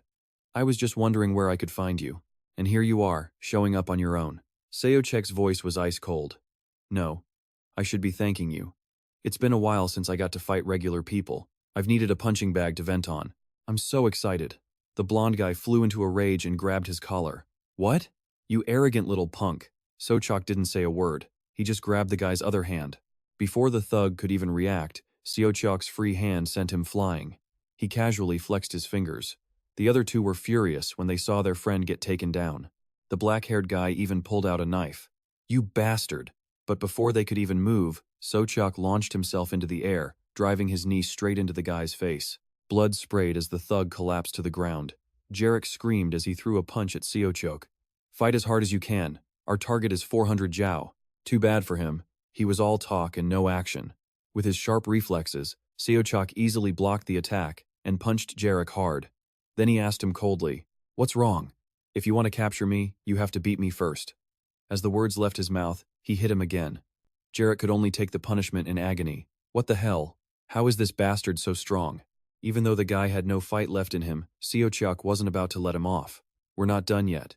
Who gave you permission to lie down? After asking, he pulled out a bottle. Seocheok poured the liquid onto the guy's face. You messed with the one person in this village you never should have touched. Seeing this, Motam laughed and said to him, Your personality is truly something special. Seocheok ignored him and told Joseph, Get up. This stuff is expensive. The next morning, Danton found Seocheok. Have you heard the rumor? So, word on the street is Jarek and his crew were found pretty beat up this morning. The big question is, what exactly went down last night? Stage just plays it cool. Me? I was just getting some exercise. Just then, Clip calls out to him. Stage turns. You finally made it. Did you finish fixing my sword? Clip grins. Oh, it's more than just fixed. I gave it a major upgrade. He opens the box, revealing Stage's newly modified blade. Ta-da! I made the tip a little heavier and added some of those trap wires you gave me for extra firepower. This thing packs a serious punch now, even without the cylinder heads. Stachek and Dan Chin just sweat drop looking at the sword's new form. They whisper to each other, Can you even still call that a sword? I have no idea. Definitely not something a normal swordsman would carry. Clip continues, adding a note about the cylinder heads. He scratches his head, explaining, They're made from a special gas, you see. I couldn't find enough alchemists or dwarves to make more. With what we have in the city, I could only make 4 of them, tops. Danchin hands him a piece of paper. Heard you won't be back for a while, right? So I wrote down some material names on this letter of introduction for you. If you show this to a specialist, they should be able to make them. He smiles. I'll let the other black market branches know about you, so you'll have no trouble getting in touch. Clip nods. Yeah, this weapon suits you pretty well anyway. Stage looks at them both. Thanks, you two. I'll put it to good use. Wait, Clip stops him. You got to at least name it before you go. It's a one-of-a-kind weapon. It'd be a shame not to give it a proper name. Stage thinks for a moment. A name, huh? Just then, Motam says to him, The Intruder. A small smile crosses his face. He decides, yeah, let's go with the Intruder. Elsewhere, a guard announces, The prince has returned. Open the gates. At the Brenzen Castle in the Venezia Kingdom, G-Jack changes his clothes and sits down. A knock on the door. He calls out, Who is it? The voice belongs to Alfred, the second prince of Venezia. It's me. G-Jack's voice is cold. Long time no see, little brother. Alfred scoffs. Cut the crap. Was it worth it? G-Jack lies. Not bad. But Alfred just laughs lightly. That's not what I heard. Alfred starts listing things off casually. Let's see. Abandoning the front lines? Illegal. Leading an entire platoon astray? Illegal. And digging up an A-class tomb without the Emperor's permission? Also illegal. If Father finds out, he's going to hold you responsible. He pauses, then gets to the point. So where's the artifact, little brother? Hearing this, G-Jack breaks into a cold sweat, his brow furrowed, but he says nothing. Alfred warns him, Don't say a word when Father calls you. G-Jack looks suspicious. What are you planning? I'm going to give you an alibi. Things will get complicated if you accidentally say something you're not supposed to. Alfred tosses a bag onto the table. When Father summons you, and it will be soon, make sure you bring this with you. And one last thing. A short while later, in another room, an attendant announces, Prince G-Jack is entering. He walks in, declaring, I, your loyal servant, and the third prince of Venezia, Jesus Messiah. He kneels. Offer my respects to the king. The man on the throne responds, Rise. I haven't seen you around lately. The man is Cinceso, the 11th king of the Venezia royal family. He looks at Jez. I heard you've been quite busy for the past 2 weeks. Yes, your majesty, he confirms. Alfred steps in. Your majesty. When Jez heard about the goblin rebellion in the southwest, he rushed to quell it before he could even report to us. It was an unavoidable situation. But Izo Henrietta, a general from the Western Front, questions this. A full-scale goblin rebellion? As the general of the Western Army, this is news to me. So why would G-Jack, who was guarding the northern border, suddenly rush to the southern sea to put down a rebellion? Alfred was ready for this. He answers smoothly. At the time, it was the most effective solution. Zodiac, come here. My subordinate Zodiac here used the skill of this artifact, prophecy. In his hand is a purple orb. He was able to see the situation unfolding. I informed G-Jack, and he returned to the kingdom immediately. Alfred continues casually. And the rebels had a plan. They were going to infiltrate one of our A-class dungeons and try to steal the artifact hidden there. If G-Jack hadn't acted, the situation could have ended very differently. Henrietta is shocked. An artifact? Alfred's brow furrows. Are you suggesting we should have followed standard procedure and wasted precious time? She quickly denies it. No, of course not. Sinchezo then turns to Jiajak. So, what happened? He replies. Except for Vice Commander Bolster Z. Fido, the platoon I led was wiped out. However, I was able to destroy the artifact. The king is skeptical. Destroyed it? Jiajak explains. It was a parasitic type. I decided it was better to destroy it than to let it fall into enemy hands. Alfred chimes in. He brought the head of the enemy general as proof of his conquest. Jiajak pulls the head from the bag for the king to see. Sinchezo nods. That is indeed a goblin. As long as you are safe, that's all that matters. You are dismissed. Go and rest. Jiajak obeys. Yes, your majesty. Beside the king, Alfred gives a sinister smile, thinking, and one last thing, now you owe me. Somewhere else, Motam asks Stage, how can you eat something that looks like a frog's finger? She looks proud of her disgust. He's stunned. What? Stage looks down at the frog finger fish. This? But I grilled it so nicely. Motam changes the subject. Anyway, I've noticed the further southwest we go, the fewer signs of civilization there are. Does that have anything to do with our destination? Stage replies while eating. That's because of the goblins. He explains, there's a final goblin village deep in the forest to the southwest. They're not exactly human-friendly, so they forbid any outsiders from getting close. Well, at least you can use your skills without anyone noticing. She replies. Sounds like a perfect place to create some dungeons. But Stage has other thoughts. Well, not always, he adds. After all, there are a lot of rumors about how dangerous the Goblin Kingdom really is. Meanwhile, in another part of the forest, Badasan is running for his life. He's terrified. I have to escape. If they catch me, I'm done for. But it's not that simple. An arrow flies from behind, striking Badasan and sending him crashing to the ground in pain. Right behind him, several elves have caught up. They leap down in front of him. One elf moves to finish him, but Eyeliner stops them. Hold on, she tells the other two. We're keeping this one alive. The mountain range southwest of Venezia is known as the Forest of Shadows. Stage walks, lost in thought. What kind of forest is this anyway? Neither the dungeon system nor the compass can find a path here. He touches a tree. There's absolutely no basic information on this place. And you can't exactly eat an artifact. Stage sighs. The trees are so thick I can't even see the sky, so I have no idea which direction to go. This map is useless. And of course, they call this the Forest of Shadows.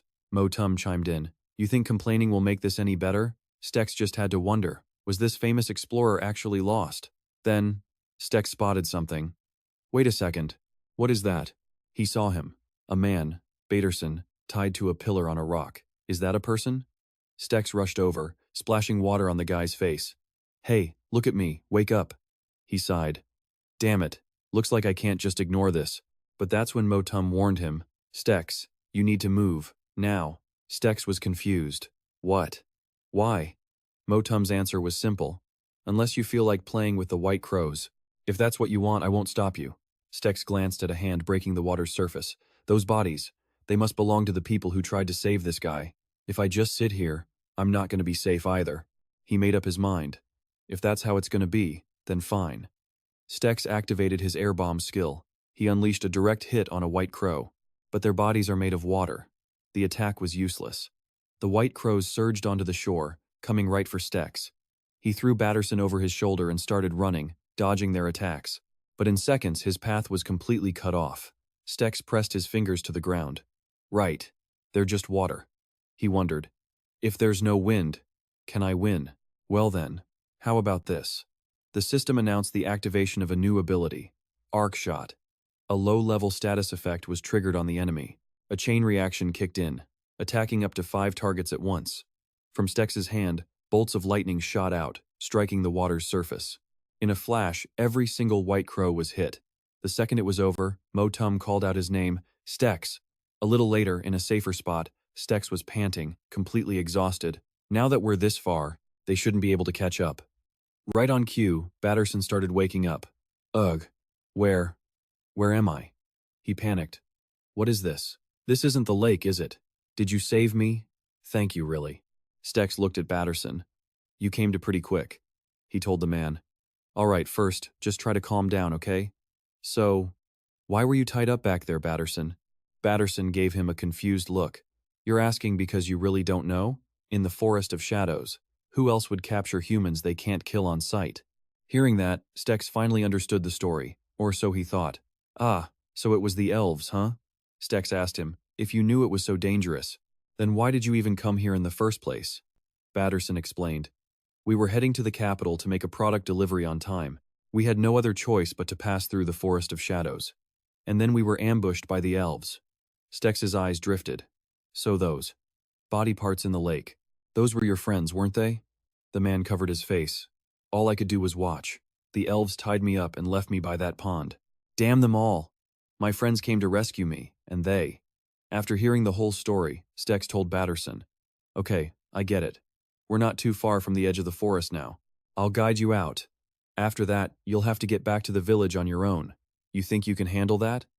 The man immediately nodded. Just your kindness alone is more than I could ever ask for. Stex closed his eyes, activating a skill. All right, hang on. Animal instinct. He'd felt it ever since he got here. Something's wrong with this forest. Unlike other forests, the deeper you go, the quieter the animals get. It's not that there are no animals. Anyway, if the sounds get louder, we're heading towards the exit. Found it. Let's go. As he led the way, he called out, Mr. Batterson. The man looked confused, having no idea what was coming. In the next second, an arrow flew right at them. Stex instantly used his intruder skill to block the shot. He glared into the trees and yelled, Show yourself! For a moment, only silence. Then, she and her subordinates landed on the ground. Elena spoke to Stex. Hand that man over, he replied casually. And what if I say no? Her two subordinates scowled at his response. Stex just stood his ground, as she aimed her arrow directly at him. Her voice was ice. I won't ask a third time. Give him to me. Stex replied. I think you've got this all wrong. He raised his weapon, the intruder, into a battle stance. I'm not the one trying to stop you right now. If you want to charge in, go ahead. Just stop with the pointless threats. Motam's voice echoed in his head. If I wasn't here, you probably would have just handed him over, wouldn't you? Stex shot back internally. Shut up. One of Elena's subordinates glared. How did you do that? What? You want to die? Elena was silent for a moment, then lowered her bow. You know, for once, maybe talking is better than fighting. Stex was completely thrown off. Huh? Her subordinates looked at her, shocked. Elena. But, she calmly explained, we are not mindless monsters who take the lives of others without reason. Being misunderstood this many times is getting annoying. Elena warned them. Both of you, watch your mouths. They obeyed. Yes, ma'am. She then turned to Stex. You, human. Elena asked him, do you know why we want him? Hand him over? Stex answered, no, but I'm willing to listen to you. Explain it now. Seeing that Stex was actually considering her side, Batterson started sweating bullets. What? You're actually going to believe these elves? Stex shot back at him. Hey, quiet down. Elena spoke up. Before I explain, I want to hear what that man told you. A moment later, someone laughed. Haha, all talk, aren't you? Batterson grabbed onto Stex's shirt, terrified. Elena asked him point blank. You lied to him, didn't you? Elena led the way. Follow me. Stex grabbed Batterson by the collar. Huh? She told him. I'm going to show you something interesting, human. Soon, they arrived at a clearing with several overturned carts. Stex was shocked by the scene in front of him. This is, Elena confirmed it, the carriage that man mentioned. If you saw this scene, what would you think? Stex replied, the direction of the cart is wrong. He analyzed the situation. If you were really trying to get deeper into the forest to escape an attack, the wheel tracks would be heading in. But these, they're heading out. She nodded. That is the first interesting thing. Elena then said calmly, and there's more. At this, Batterson started sweating buckets, absolutely terrified. She walked over to the edge of the lake. Just as Stex was about to shout a warning, he saw her reach her hand into the water. Hey, you'll fall in. Elena answered coolly, this is our right. As she spoke, she threw something onto the ground. There's no problem at all. Lying in the dirt in front of Stex was a human arm. Elena said, this is the second interesting thing. Does this look like one of that man's comrades to you? She looked Stex in the eyes. Until today, no one passing through this forest has ever left behind something like this.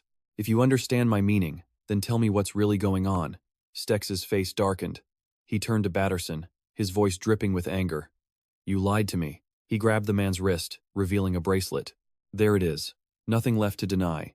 It was the mark of a slave trader. Batterson was panicking, trying to argue. So what?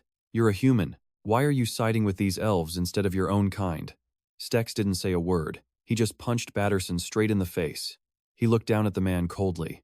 Are you going to shut up now? Stex glared at him. If you were so righteous, you wouldn't have had to hide anything. You think you can act all high and mighty when you didn't even have the guts to tell the truth? Siding with humans? Don't make me laugh. The blow was so hard Batterson was spitting blood. He was speechless. Elena looked at Stex and asked, "So, what are you going to do now? So, what do you think?" Stex didn't say a word. He just clenched his fist. The woman watched his reaction with cold, detached eyes. And in that moment of silence, Batterson got up and made a run for it. Just then, one of her men spoke up. "Let me handle him." But a split second later, an arrow pierced straight through him. Elena showed absolutely no mercy. She aimed right for Batterson's joints. He collapsed, screaming in agony. Stex watched in disbelief, wondering, how could she possibly make that shot, hitting a man running at full speed, with a shot designed for maximum pain, right through the bone. In a flash, she was standing right in front of Batterson. The man trembled, begging for his life. Batterson threw his hands up in surrender, pleading, "If you let me live, I swear you will never see my face again. I'll live a quiet life." But he didn't stop there. He turned his desperation towards Stex. You said you were an adventurer, right? Please, save me. We're both human, aren't we? I'll do anything you ask, just please." But the only answer Batterson received was Stex's cold silence. In complete despair, he watched Elena aim an arrow right at his head. "Please, spare me." An arrow splashed into the water beside him. Her voice was calm. "I missed. I thought for sure you'd try to save your own kind, a fellow human and all." Stex finally replied, "A pity. We were his kind. Right up until he betrayed me. Besides, I'm not exactly known for my patience. So it was all just a bluff to stop me." Elena turned her arrow on him. "If that's the case, then you must understand my position. I have to deal with any and all intruders, right?" Stex confirmed it. "Of course. I know exactly how badly the Venetians have treated the elves." The moment the words left his mouth, she unleashed an arrow straight at him. Stex stood his ground. He ignored the arrow screaming towards him and just kept talking.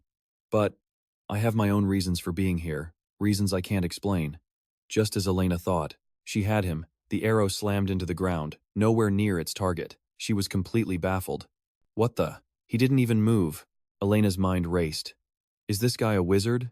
The system panel flashed, revealing 2 active skills. First, Ricky, automatic recovery of stamina and wounds. Second, Klozoti, a stream of wind from the body's center that can change trajectories and nullify projectiles. The more it's used, the more magic it consumes. Her eyes locked onto Motam.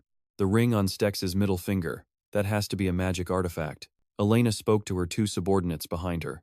He's not reacting to magic. Is he a wizard? Don't stop. Keep attacking. Sooner or later, his own magic will flare up, forcing him to use that artifact. Hearing this, they immediately obeyed. Yes, ma'am. In just a blink, the 2 of them leaped into the trees, aiming their bows at him. System alert. Skill activated explosive shot level 5. A concentrated attack for 2 or more users. Bonus feature, homing ability added. Stex watched the 2 arrows curve towards him. He simply closed his eyes and activated the skill, Crossroads Queen. Instantly, both arrows changed course, flying harmlessly behind him.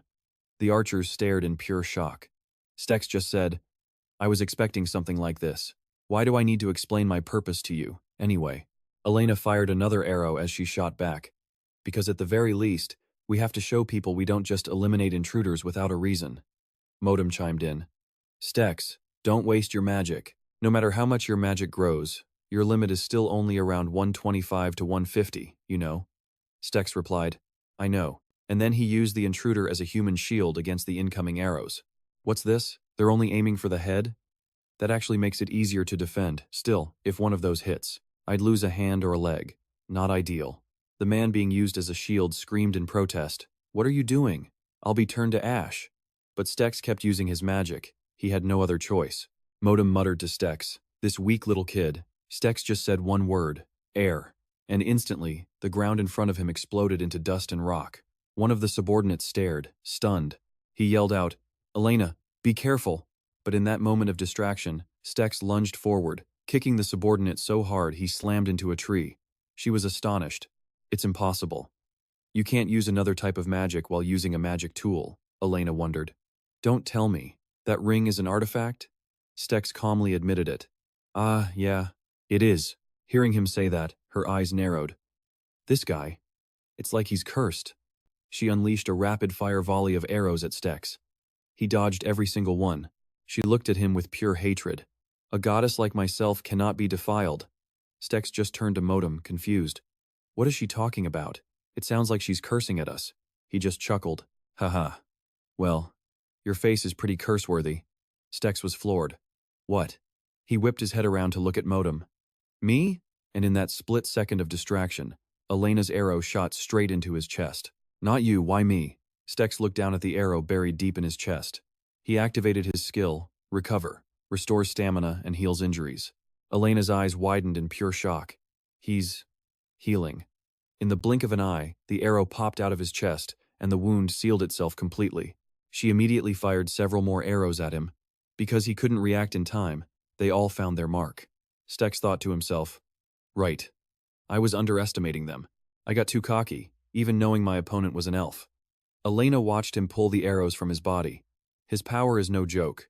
She thought, even with a perfect shot, I'm not sure I can hit him. Stex raised his fist. Air bomb. But before he could even finish the incantation, Elena had already fired a single, perfect arrow right at him. Motam just sighed. I'm speechless. Stex was baffled. What was that? That arrow. It stopped my air bomb with a single shot? Is that even possible? Motam explained it to him. With abilities like air bomb, you first have to concentrate your magic to create a nucleus. Then, through that nucleus, the full power of the spell can be released. But if the nucleus takes a physical impact before the process is complete, the magic disperses, causing the ability to self-destruct. Motam continued. However, that's just in theory. For a transparent nucleus the size of a dust particle, to hit it in less than 2 seconds, just by watching your preparatory movements. She's no ordinary elf. Stex, blocking another attack, agreed. I was thinking the same thing. With that, he swung the intruder right where Elena was standing. But she was fast, dodging the attack easily. Suddenly, the hilt of his weapon made 2 clicking sounds. The ground beneath her feet exploded. Elena frowned. I see. That's no ordinary weapon either. It seems you still haven't shown your full strength. Not stopping for a second, Stex launched himself towards her. Elena fired an arrow, but he used the wind to dodge the blow. She analyzed his move, using wind to change the trajectory. Fine. If that's the case, I'll take your head off with a close-range shot. She aimed at Motam on his finger. From this distance to that ring. I'll use this technique to aim right for his head. This is the moment. However, before she could even act, a fist. Stex's fist was already flying towards her face. Surprised, Elena still managed to dodge the blow. He just smirked. No matter how amazing elves are, you can't exactly move around in midair, can you? What was he supposed to do now? After a moment, Tich grabbed her by the collar. His gut feeling was right, he pulled Elena in close. But could this become a problem? A moment later, she groggily came to. Elena heard Tich muttering, fighting humans is exhausting. This was the first time he'd felt like this since training with his master as a kid. She was stunned. What is with this guy? Elena struggled against the ropes binding her. Why did you come to this forest? Are you here to harm your own kind after all? Tich shot that down. I have no reason to meet the elves in this forest, let alone fight any humans. He continued. That said, you all better be ready to pay the price for messing with my life. Hearing that, she just clenched her teeth, silent. A few seconds later, some items appeared on the ground. Tich looked at the bracelet in his hand. If I just take this much, you'll let it slide, right? I was so hungry today, I thought I was going to pass out mid-fight. Elena was shocked. Ah, he said. I figured taking this little wouldn't be a big deal. What are you so surprised about? Tich glanced at the map. Oh, by the way, I only came to this forest for the dungeon. He thought to himself, perfect. With this, I won't get lost anymore. Tich stuffed the items into his bag. I'll be using this map a lot, so I'll return it the next time we meet. She tried to stop him. Wait, but Tich had already turned his back. All right, see ya. Elena could only scream, wait, human, get back here. Too bad for her. He couldn't care less. A little while later, Tich stared ahead, confused. Ah, so this is it, huh? In front of him was a dungeon. Without the map, he'd circled this area a dozen times, never expecting this thing was hidden under a tree's roots. Motam's voice chimed in. Now that's a shocking statement coming from an adventurer. Tich stepped inside. Normally, trees can't even grow near a dungeon because of all the magic radiating out. He was amazed. Huh, this is seriously weird. His companion asked, what's got you so surprised? he replied. This is the first time I've ever seen a dungeon completely covered in trees like this. So Titch touched the trunk. He tried to use his skill, probing. But it wasn't that easy. A system warning popped up. Insufficient authentication to use probing. So Titch thought. Just as I figured. I don't have experience with this kind of dungeon. He raised the intruder. All right then, how about this? Animal instinct. So Titch plunged the intruder into the ground. Whoa. He could pinpoint everything just from the sword's vibrations. A perfect way to visualize sound. Motam spoke up. Being an adventurer, you definitely won't starve, huh? When did you start mining dungeon stones? He answered. Since I was 12. So Titch kept exploring as he walked. If there's a job where I can do what I want and still get paid, why wouldn't I do it? He wondered aloud. But we've gone this deep, and when you expect something to show up, there's nothing. So Titch continued. If there were monsters, shouldn't I be able to hear their heartbeats? Motam warned him. The number one problem with experienced guys like you run your mouth too much. So Titch just chuckled. Haha, maybe so. Not long after, the two of them ran into something. His companion spoke first. Who's that? Being that big must be a pain. So Tick was in awe. What? Is that thing? Motam answered. It's a root gigot. So Tick repeated. A root. He looked up. So that's why there are roots everywhere? His partner warned him. It's best not to touch them. The root gigot controlled the roots, attacking So Titch. Trees were everywhere. These things could move, but they have no heart, so you can't sense them. Still, you have to be wary of monsters like this. Another lesson learned. The roots shot straight for him, but just before they hit, So Titch swiftly dodged out of the way. Seeing how easily he dodged, he got cocky. This monster looks like a big deal. So Titch sliced through the attacking roots and added. But it seems like nothing special. Famous last words. It was not that easy. The moment he finished speaking, other roots coiled around him, trapping him tight. Seeing this, Motam sighed. Ugh, couldn't you have said literally anything else? So Tick stared in shock at the roots piercing his arm. Huh? What is this? His companion replied. This is why I told you not to touch it. So Titch panicked. Is now really the time for that? Wait, this thing is draining my blood. Holy crap, it's actually sucking my blood. He struggled to break free. Ha, yeah, these red roots are no joke. They actually feed on human blood to survive. He gritted his teeth. Ugh, it was squeezing tighter and tighter, so Tick forced himself to use a skill. Crosswind! Streams of wind appeared, wrapping around the spot where the root was draining him. In the next instant, the roots shattered into pieces. Seeing this, Motam praised him sarcastically. Oh ho, you finally used the right skill at the right time. You were seconds away from becoming beef jerky. He started healing his wounded arm. Why would you call a person beef jerky? If you're not careful, it's easy to get caught by this thing. So Tick raised his hand. From now on, I have to be careful. A small fireball appeared in his palm. Yeah, no normal tree is like this. The system announced. Skill activated. Fire. Its info detailed creating fire, maintaining its trajectory, accumulating energy, and increasing its power. So Tick launched the flame forward. He stared, stunned, at the path incinerated by the flames. Whoa. The effect is way beyond what I imagined. Motam noted. It absorbed all the magic. So Titch created another fireball in his palm. All right then. From now on, I'm crushing you. A moment later, a massive explosion rocked the dungeon. Dust and smoke everywhere. He quickly teleported outside, far from the dungeon's entrance. So Titch glanced behind him. Was that the apocalypse? A system notification popped up. Memento Mori's magic artifact increased from 150 to 252. Active skills now include the cancelled multi-reaction skill. He said aloud, Nice. It's been a while since I saw something this good. In front of him, a status window appeared. Absorbed artifact stat. 1. Current mana. 4,564. There were a few other skills listed. So Titch frowned. What's this? A magic deficiency, he mumbled. If that's the case, then there's only one thing to do. Just then, from behind him, Elena appeared out of nowhere. She called out, Hey! Not recognizing her at first, he went on guard, ready to strike with the intruder. Luckily, he stopped his hand just in time. What the? You again? Elena explained. I didn't come here to fight, so Titch lowered the intruder. I thought for sure you came for round 2. So what do you want? The map back? I already said I'd return it when I'm done. Elena knelt on the ground. I didn't come for the map. I don't care what you took. But please, just return one thing to me. He was confused. Huh? Return what? she answered. The necklace. So Tick pulled the item out. This? Elena confirmed. Yes, that's it. Suddenly, her subordinates called out. Lady Elena. Two of them landed beside her kneeling form. Are you all right?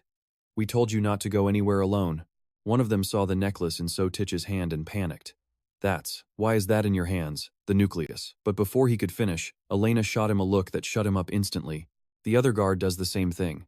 One of them looks up at her, Lady Elena. She says nothing, leaving Stek completely lost. But then Motam speaks up. Well, look who finally decided to show. Stek's just thinking, what is going on? And then Elena drops to her knees right in front of him, pleading, please, just give me back the necklace. You can keep everything else. Our boy is totally confused now. He challenges her.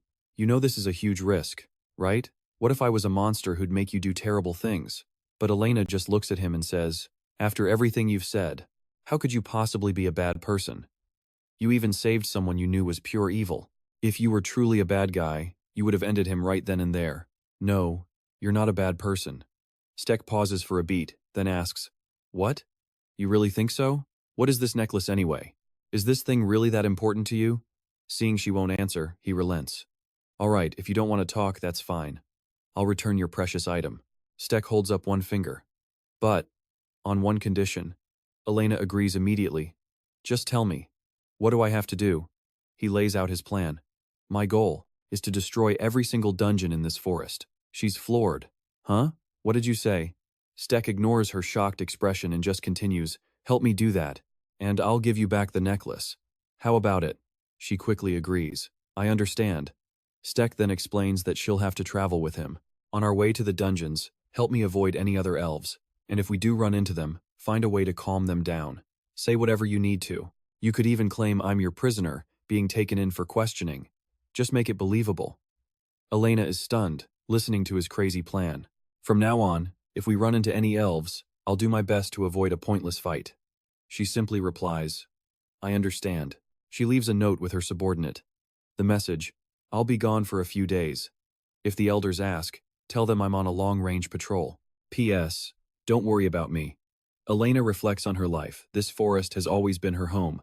Her grandmother taught her everything. And one of those lessons was about humans. That they act out of greed, and they won't hesitate to do evil for their own gain. And yeah, every human she'd met in this forest was exactly like that. She looks at Stek. He's the first one who's different. Stek starts sweating bullets. Ha, man. What's with this awkward vibe? I can barely breathe. Motam chimes in. You two were just trying to kill each other, and now you're talking all friendly. Of course it's awkward. He just goes, oh, right. Stek then says to Elena, sorry for forcing you to come with me. But she suddenly speaks up. You might be a bad person, but you could also be a good one. Stek is confused again. Huh? Elena then asks him, so, what's your reason for attacking the dungeons? No matter how much a human wants an artifact, there's no reason to come all the way to this forest. Stek listens quietly as she continues. There are plenty of dungeons outside this forest. He just sighs. It's complicated. I don't even know if it's okay for me to talk about it. Elena goes silent. I see. 4 days later, at another dungeon, Stek grips a rope and begins to climb down a huge pit. It's not crazy deep, but getting in is still a pain. What a nasty cliff face. He mutters to himself, man, these dungeons really have it all, don't they? Just then, Stek senses trouble. A giant ant erupts from the ground right where he's standing. He leaps to the side. Great, this time it's bugs. Giant insect monsters. Stek thrusts his intruder straight into it. Just gotta sever its leg joints and we're good. He pins it to the ground and calls out, hey, you okay back there? She yells a warning. Watch out. It's a giant ant. One of them blocks the path, charging furiously at Elena. But she's quick dodging the attack, leaping into the air, and bringing her weapon down hard on the giant ant's body. It shrieks in pain, but it's not over yet. The moment she lands, another one appears, rushing right at her. Stek flies in with a kick, sending it flying, but then another appears, and another. A whole swarm of giant ants boils out, their eyes glowing red with rage. He summons a flame and tells Elena, hey, get back. As a giant ant charges, Stek unleashes the fire. Motam roars, yeah, burn them all to a crisp. He incinerates the entire swarm with his flames. Seeing this, Elena's eyes go wide with shock. What is this? Was he just playing around when he fought me? With the job done, Stek takes a breath. Man, that actually smells pretty good. Every last one of the giant ants has been sent to the afterlife. Elena then asks him, "Hey, exactly how many skills do you need to get a single artifact?" Stek thinks for a second. Not sure. Maybe 10 skills? Something like that. He looks around, skeptical. But are they really all toasted for good? She shakes her head. This one used its own body to block the flames. No. It stopped the fire from getting deeper into the nest. Stek is impressed. Not bad. He kicks one of the ant corpses and says, "For a monster, to pull that off. A little late, but the name of this dungeon is Smothering. As you can see, the monsters are insects, mostly ants, and most of them have a seriously tough shell." A green light glows from his hand. "All right, let's see what we've got." Stek activates his cutting skill. Elena is stunned as she watches Motam absorb the giant ant's power. "Do all artifacts have skills like that?" He replies, "Not sure, probably not. But why do you look so surprised? You're kinda staring." She looks at him dead serious. Showing magical power is different from just showing raw energy. It contains essence, like a soul. He looks at the ring on his finger. This thing can absorb an artifact's power. Even from a corpse, it can't harm a person, though sometimes it eats the whole artifact. Elena pipes up. "You said it can't harm a person?" Before Stek can answer, she turns and heads into the nest. "Let's go." Motam asks him, "Why are you thinking the same thing she is?" Stek denies it. "No, it's not like that." He then turns to the ring. "Hey, I've been meaning to ask, can I really trust you?" Motam shoots back. "Stek, what other choice do you have besides me?" Hearing that, he just sighs. "Right. Damn it." A little later, they find themselves standing at a fork in the path. Stek groans. "Why does it get more complicated the deeper we go?" Elena replies, "It's because they're so complicated that even elves have a hard time attacking these places." He tells her, "Hold on, let me try something." Stek slices the dirt wall with his intruder. Animal instinct. He closes his eyes to focus, and then he senses it. Something is very wrong. Whoa, what is this? With this ability, he can see countless giant ants deep within the tunnels. Why are there so many? Stek thinks to himself, trying to use the sounds to map out the space. Geez, this is the most complex dungeon I've ever seen. The sounds of the ants are all overlapping in the different tunnels. He grits his teeth. I can feel way too much movement down there. Yeah, conquering this dungeon is going to be tough, Elena admitted. This place, it's a complete labyrinth. So complex that no one's ever seen the end of it, which means the normal way of doing things. Totally useless. Stage was thinking the same thing. So, what's our move? Just then she felt something. A shift. Hide. Now.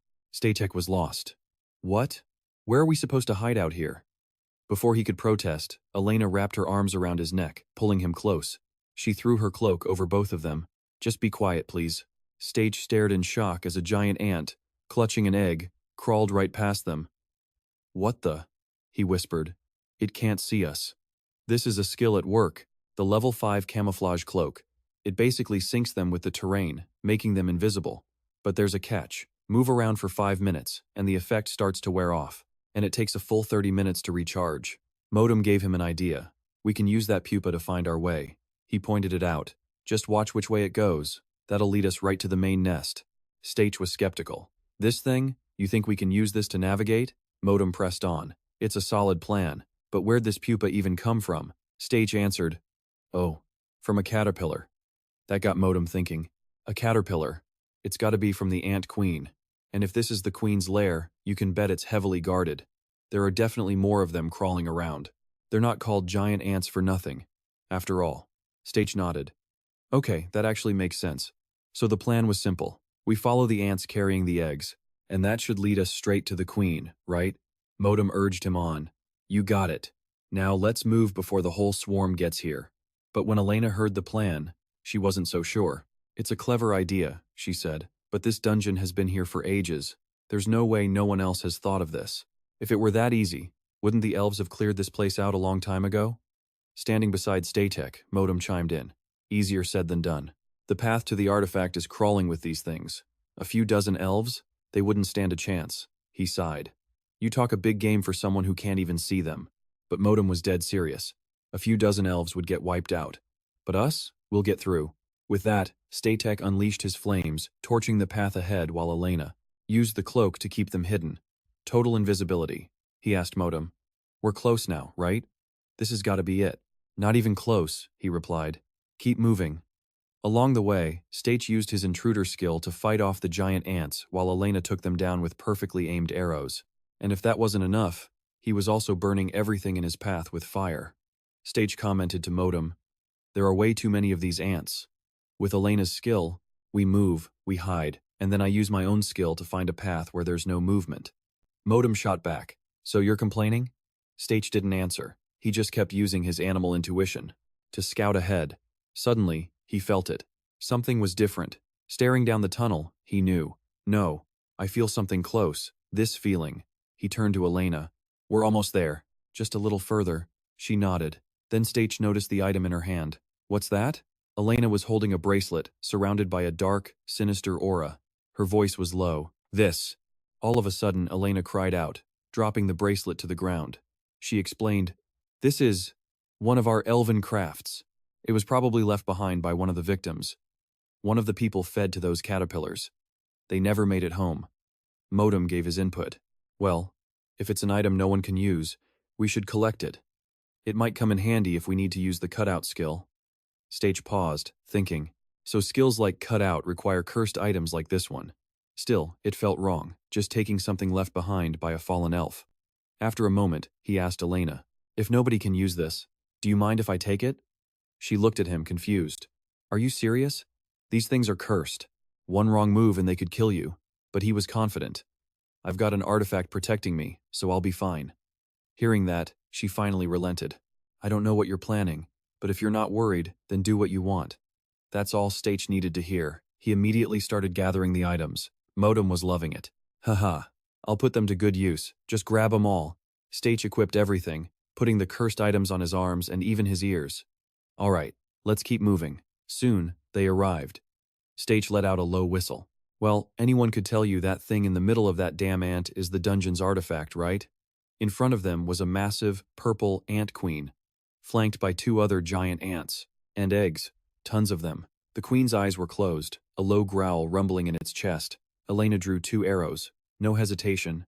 She let them fly, sinking them deep into the queen's body. It shrieked in agony. Instantly, the eggs began to shake violently. In the blink of an eye, legs started punching their way out from inside the shells. Both of them backed away fast. Stage stammered, "Are those?" He watched as more and more legs broke free. "They're really hatching, aren't they?" Elena warned him. "The ants behind us are closing in." And she was right. A massive swarm was charging straight for them. Stage gritted his teeth. Ants in the front, ants in the back. They were surrounded. "All right," he declared, "time to take out the queen." With that, he launched a massive fireball. Firepower, but it wasn't going to be that easy. Just as the flames were about to hit, a giant ant jumped in the way, taking the full blast for its queen. Stage was stunned. "You're kidding me." They were already forming a defensive line. All the newly hatched ants instantly stood guard, creating a living wall to protect their mother. Motam just laughed. "Kaha, now this is interesting. But there's still a way." A thought sparked in Stage's mind. "Heh, that's right. Time to try this out." Stage prepared to use his cutout skill. Just before he did, Elena told him, "Hey, I'll handle the ones behind us." He started to protest. But she was already gone. He raised his fist and aimed it straight at the rocky ceiling where the giant ants were crawling. "Okay, get back. Air bomb." With a massive explosion, tons of rock and debris rained down. The ants' path was completely blocked. Stage walked toward the queen. "Perfect. Now to use that to attack these things." Then he looked at the swarming horde.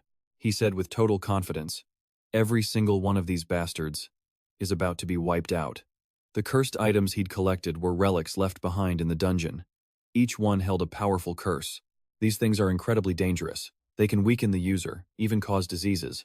Besides those who actually studied dungeons for a living, no one ever dared to touch them. But because Motam was there to suppress their power, Stage could use them without any side effects. Cut out. The skill unleashes a massive amount of transferred energy, a true double-edged sword. Stage warned Elena, "Don't get in front of me. Just stay put." He clenched the cursed items in his fist and activated the skill. Cut out. In an instant, pure black energy erupted, flooding the entire chamber. The dark power. This aura slammed into the Ant Queen and the others, making them tremble in agony. But Stek was at his limit, pouring sweat from the strain. The power was immense, but was he even using it right? Motam confirmed it. Yes, just like that. Now tell her to finish it. Hearing that, Stek called out to Elena. She replied, a little dazed. Huh? Stek forced out the words. Take down the queen. I can't hold this much longer. Elena's voice was firm. I know. She drew back 2 arrows, aiming right at the monster. Time to die, you damn bug. Pay the price. And just like that, Elena let the arrows fly. They struck true, and the queen shrieked in pain. Seeing their leader hit, the other ants charged forward, ready to swarm them. Stek threw an arm around her neck. Stay still. He unleashed his magic, green energy crackling around them like lightning. It was the skill, Kati Tin. Elena lowered her bow. Never met anyone like you before. So reckless, she added. He just admitted it. Yeah, I've got no excuse for that. Right now, he was drawing power directly from a heart artifact. A moment later, the system announced the artifact's magic was increasing, and so was Kati Tin. Stek clutched the paper in his hand. The second dungeon, cleared. 3 days later, deep in a forest, he asked Elena, so there's 1 dungeon left? The Bloodwood? She confirmed it. That's right. It's the oldest one in this forest, and also the toughest. Stek was full of confidence. Don't worry about a thing. I'm way stronger than I was before. But Motam immediately warned him. Watch your mouth. Elena turned back to Stek. In the end, the most dangerous thing out here is an elf. He was confused. An elf? She explained. The Bloodwood is right next to an elven sanctuary, isn't it? We haven't run into any other elves until now, so it's hard to track their movements. From here on out, you need to listen carefully to what I say. Suddenly, Elena threw out a hand, stopping Stek. He looked puzzled. What's wrong? She pointed to something on the ground. Stek looked closer. These tracks look old, but you know what they are? Aren't they just deer tracks? They look similar, she replied, but they're not. This is the unmistakable sign of a strider. He repeated the name. Strider? Elena elaborated. They're one of the elven scout teams in the deep forest. It's a group of the absolute best, most of them with insane natural talent. When it comes to tracking, no one can beat them. The ones we know of, they're all terrifying. Stek spoke up. Huh, I've never even heard the name Strider. If they're that good, why aren't they famous among humans? She just frowned. Because anyone who realizes a Strider is near never makes it back alive. Hearing that, Stek went quiet. Elena turned and started walking. If you fight them head-on, you'll lose instantly. But if they decide to snipe you from a distance, you'll be dead before you even know where the shot came from. Knowing that, we have to move fast and be decisive. After a while, Stek asked her, What is it this time? It's strange, Elena answered. She seemed worried. I can't hear a single animal sound. Stek was still confused. What's so weird about that? I mean, it's what you'd expect this deep in a dark forest. As he spoke, he activated his animal intuition skill. Stek was shocked. That's weird. I can't sense a single thing. She spoke again. Someone's toying with us from nearby. We have to pinpoint their location. Elena thought to herself, why aren't they getting closer? Why are they keeping their distance? What is going on? She closed her eyes, activating a skill. Level 4. Despicable Tipster, enemy detected. It was a skill that revealed enemy location and attack timing. Elena's eyes shot open in horror. Don't tell me the enemy is. It was obvious. She spun around, shouting a warning to Stek. Look out! But even as fast as she was, it was too late. An arrow ripped right through his shoulder. Erg! Stek let out a choked cry and collapsed to the ground, and hidden high up in the leaves. 2 elves were watching in silence. Elena rushed to his side. Stek, hey! Suddenly, another arrow slammed into the ground right where she was. Huh? While she was still in shock, 2 elves appeared. Jessie gave her a friendly wave. Hello, Elena. Been a while, hasn't it? She demanded. Hey, what the hell do you think you're doing? Elena's brows furrowed. We should be the ones asking you that, Jessie replied. We were just on patrol. How dare you bring a human into our territory? Hearing that, Elena grit her teeth. Suddenly, Elena raised her bow. That's enough. But before she could even act, she instinctively shielded Stek with her own body. Jessie sneered. You have a lot of nerve, Elena. Do you have any idea what a grave crime you're committing? Elena shot back. You. No, all of you. You don't understand, do you? She said seriously. This man has to get to the Bloodwood. I'm just guiding him there. Jessie glanced at a necklace in his hand, his brow furrowed. And yet, the protector of the treasure is protecting the one who stole the relic? What? He sneered. Humans are disgusting. She looked at him in shock. Jessie continued. Elena, you used to be a sleeper. You've heard about that relic before, haven't you? Back at the elven village, the three of them dragged Stek inside. He said to Elena, "What's with the face? It's been a long time since you've been back. Shouldn't you be happy?" She snapped back. "Shut your mouth." He glanced suspiciously at Stek on his back.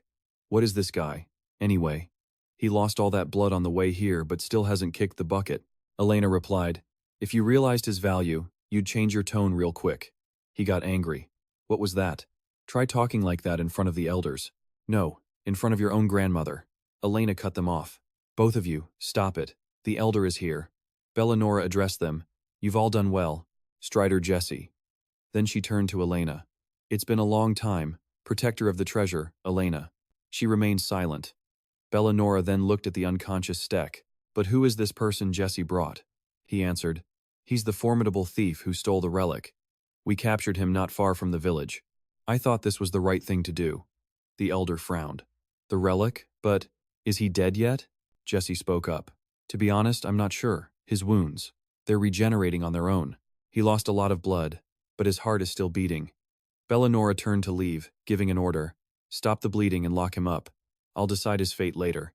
He replied, "Understood." She then called out, "Elena, with me." She obeyed. "Yes, ma'am." As they walked, Bellanora explained to Elena, "The dungeon is becoming uncontrollable. The whole village and we're all at our limit." Elena was curious. "Yes? A limit? To what extent?" The elder began to tell a story. "The truth is nearly out. A few days ago, the dungeon started taking villagers." Bellanora continued, "It's like a living creature. The dungeon has begun to expand its territory. Now, controlling it with just our magic is reaching its limit. It won't be long before this village might have to be sealed off completely." She then scolded Elena. "But in a difficult situation like this, you not only failed to seize the human's property, you actually guided him here." She tried to say something, but Bellanora cut her off. "The other elders and I will not let this slide. Elder Olympia has already agreed." Elsewhere, Stek was lying unconscious on the ground. Motam tried to wake him. "Hey, get up!" Stek's hand trembled as he woke up, completely dazed. He was surrounded by high stone walls, and standing above, elves filled the stands. They shouted down, "Die, you filthy human!" Stek had no idea what was going on. Finally, "You're awake." Motam's voice cuts through the haze. "I could heal your body," he says, "but I couldn't get you to wake up. Now listen close. I'll make this quick." Motam gives Statex the rundown. An elf arrow took him down. Motam did everything he could to save him, but he's been out cold for the last 3 days. 3 days? Statex is floored, and it gets worse. "Welcome," Motam says grimly, "to your public execution." Before he can even process that, a powerful voice booms out, "Silence!" Bellanora glares down at him. "I will question you now, human," she declares. "You entered this forest and stole the sacred relic from its guardian, Elena. Is this true?" "So that's what Elena told them," Statex thinks. Motam whispers, "Hey, to your right." Statex spots her, head bowed. "Guess since she's an elf, she's not on trial like me, huh?" "Doesn't look that simple," Motam mutters back. Statex is still confused. "A relic? What relic?" But even though he doesn't get it, he has to tell the truth. "Yes, that's right." The second he confirms it, the crowd erupts. "What the hell?" he thinks. "I thought this thing was only important to Elena." Bellanora's questions continue. "The relic. And Elena. She even protected you, guided you, correct?" "That was also true." "Yes," he confirms. The judge presses on. "So tell me, why did you really come to this forest? Was it to kidnap our people for the slave trade?" Statex immediately denies it. "No. My purpose is..." He pauses, his voice ringing with conviction. "To destroy dungeons. Every last one of them." Elena and Jesse gasp. Elena just closes her eyes, exhausted by it all. Bellanora frowns. "To destroy the dungeons? Tell me everything. The position and number of your soldiers. Your supply plans for the expedition. The full strength of your military forces." Statex blanks for a second. Then, he and Motam answer in perfect unison. "There are none."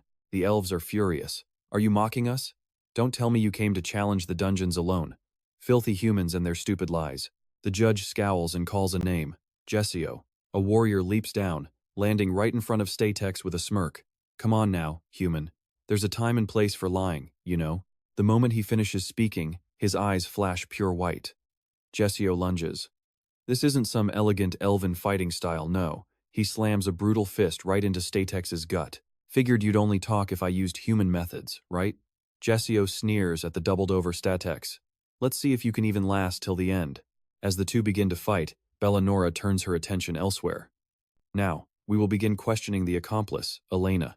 First, why didn't you call for help when the relic was stolen? Down below, Statex struggles to block a powerful kick from Jessio. Up above, Elena faces her own trial. I mean, why did you submit so meekly to a human's threats? Elena's mind is racing. The moment a guardian fails to report a stolen relic, the entire tribe is held responsible. She knows the stakes, but she gives a different answer. Because I believed his mission to destroy the dungeons would help our people. Elena presses on.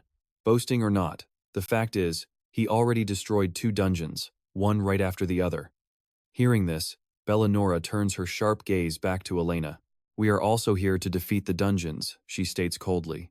You know the importance of an army. So, Elena, if what you say is true, and you witnessed everything, then you must know. How many troops and supplies did he bring? Just then, down in the arena, Statex desperately grabs Jesseo's leg. He gets a brutal kick to the face for his trouble, sending blood flying. Elena's voice rings out, dead serious. No troops, and no supplies. There are only the 2 of us. Suddenly, a blonde elf calls out to her. I don't know what's gotten into you, Elena, but why are you showing such pity for that thing? It's not pity, my lord, she insists. Everything I've said is true. Then Elena speaks up again. My lord. But suddenly, every elf is staring, shocked by the sight down below. A green aura explodes around Statex's upper body. He grins, baring his teeth. What were you trying to show me? The human way of fighting. And then a system window appears. Skill acquired. Reaction. Level 1. Proficiency increases with combat focus and points of contact. Statex's eyes are glowing green now, brimming with confidence. All right, let's fight like this. No breaks. I bet you'll be the one hitting the floor first, not me. For the first time, Jessio actually looks hesitant. Ha! Let's see, Statex laughs. Up above, Elena addresses Bellanora. My lord, as I said before, that is how he handles the dungeons. Her voice is clear and strong. He is someone who can draw power from the relic and the very soul of the dungeon itself. Motam sends a thought to Statex. Even for a skill, this is a perfect match for you, isn't it? You're overflowing with power. If you used an air bomb, you could end this with way less magic. Statex replies in his mind. Making a huge scene here won't do me or you any favors. Bellanora scowls at Elena. Do you hear the words coming out of your mouth? To simply choose a power, that's completely absurd. You are defying the fundamental laws of this world. But Elena has a counter. My lord, if that's the case, then I ask you to release the monster. The crowd gasps. A monster? The blonde elf explains. If what Elena says is true, this is the quickest way to verify it. Isn't that right, Elena? That's right, she confirms. Feeling the support, Elena calls out, Jesseo! He immediately holds up his hands to Statex. Okay, calm down. Honestly, I'm actually pretty excited, Jessio says with a grin. Statex is wary. What are you doing? Jessio starts undoing his binds. Want to try out a new move? Statex is lost. Huh? What? He gets his answer a second later. A massive cage opens, and a monster is unleashed with a furious roar.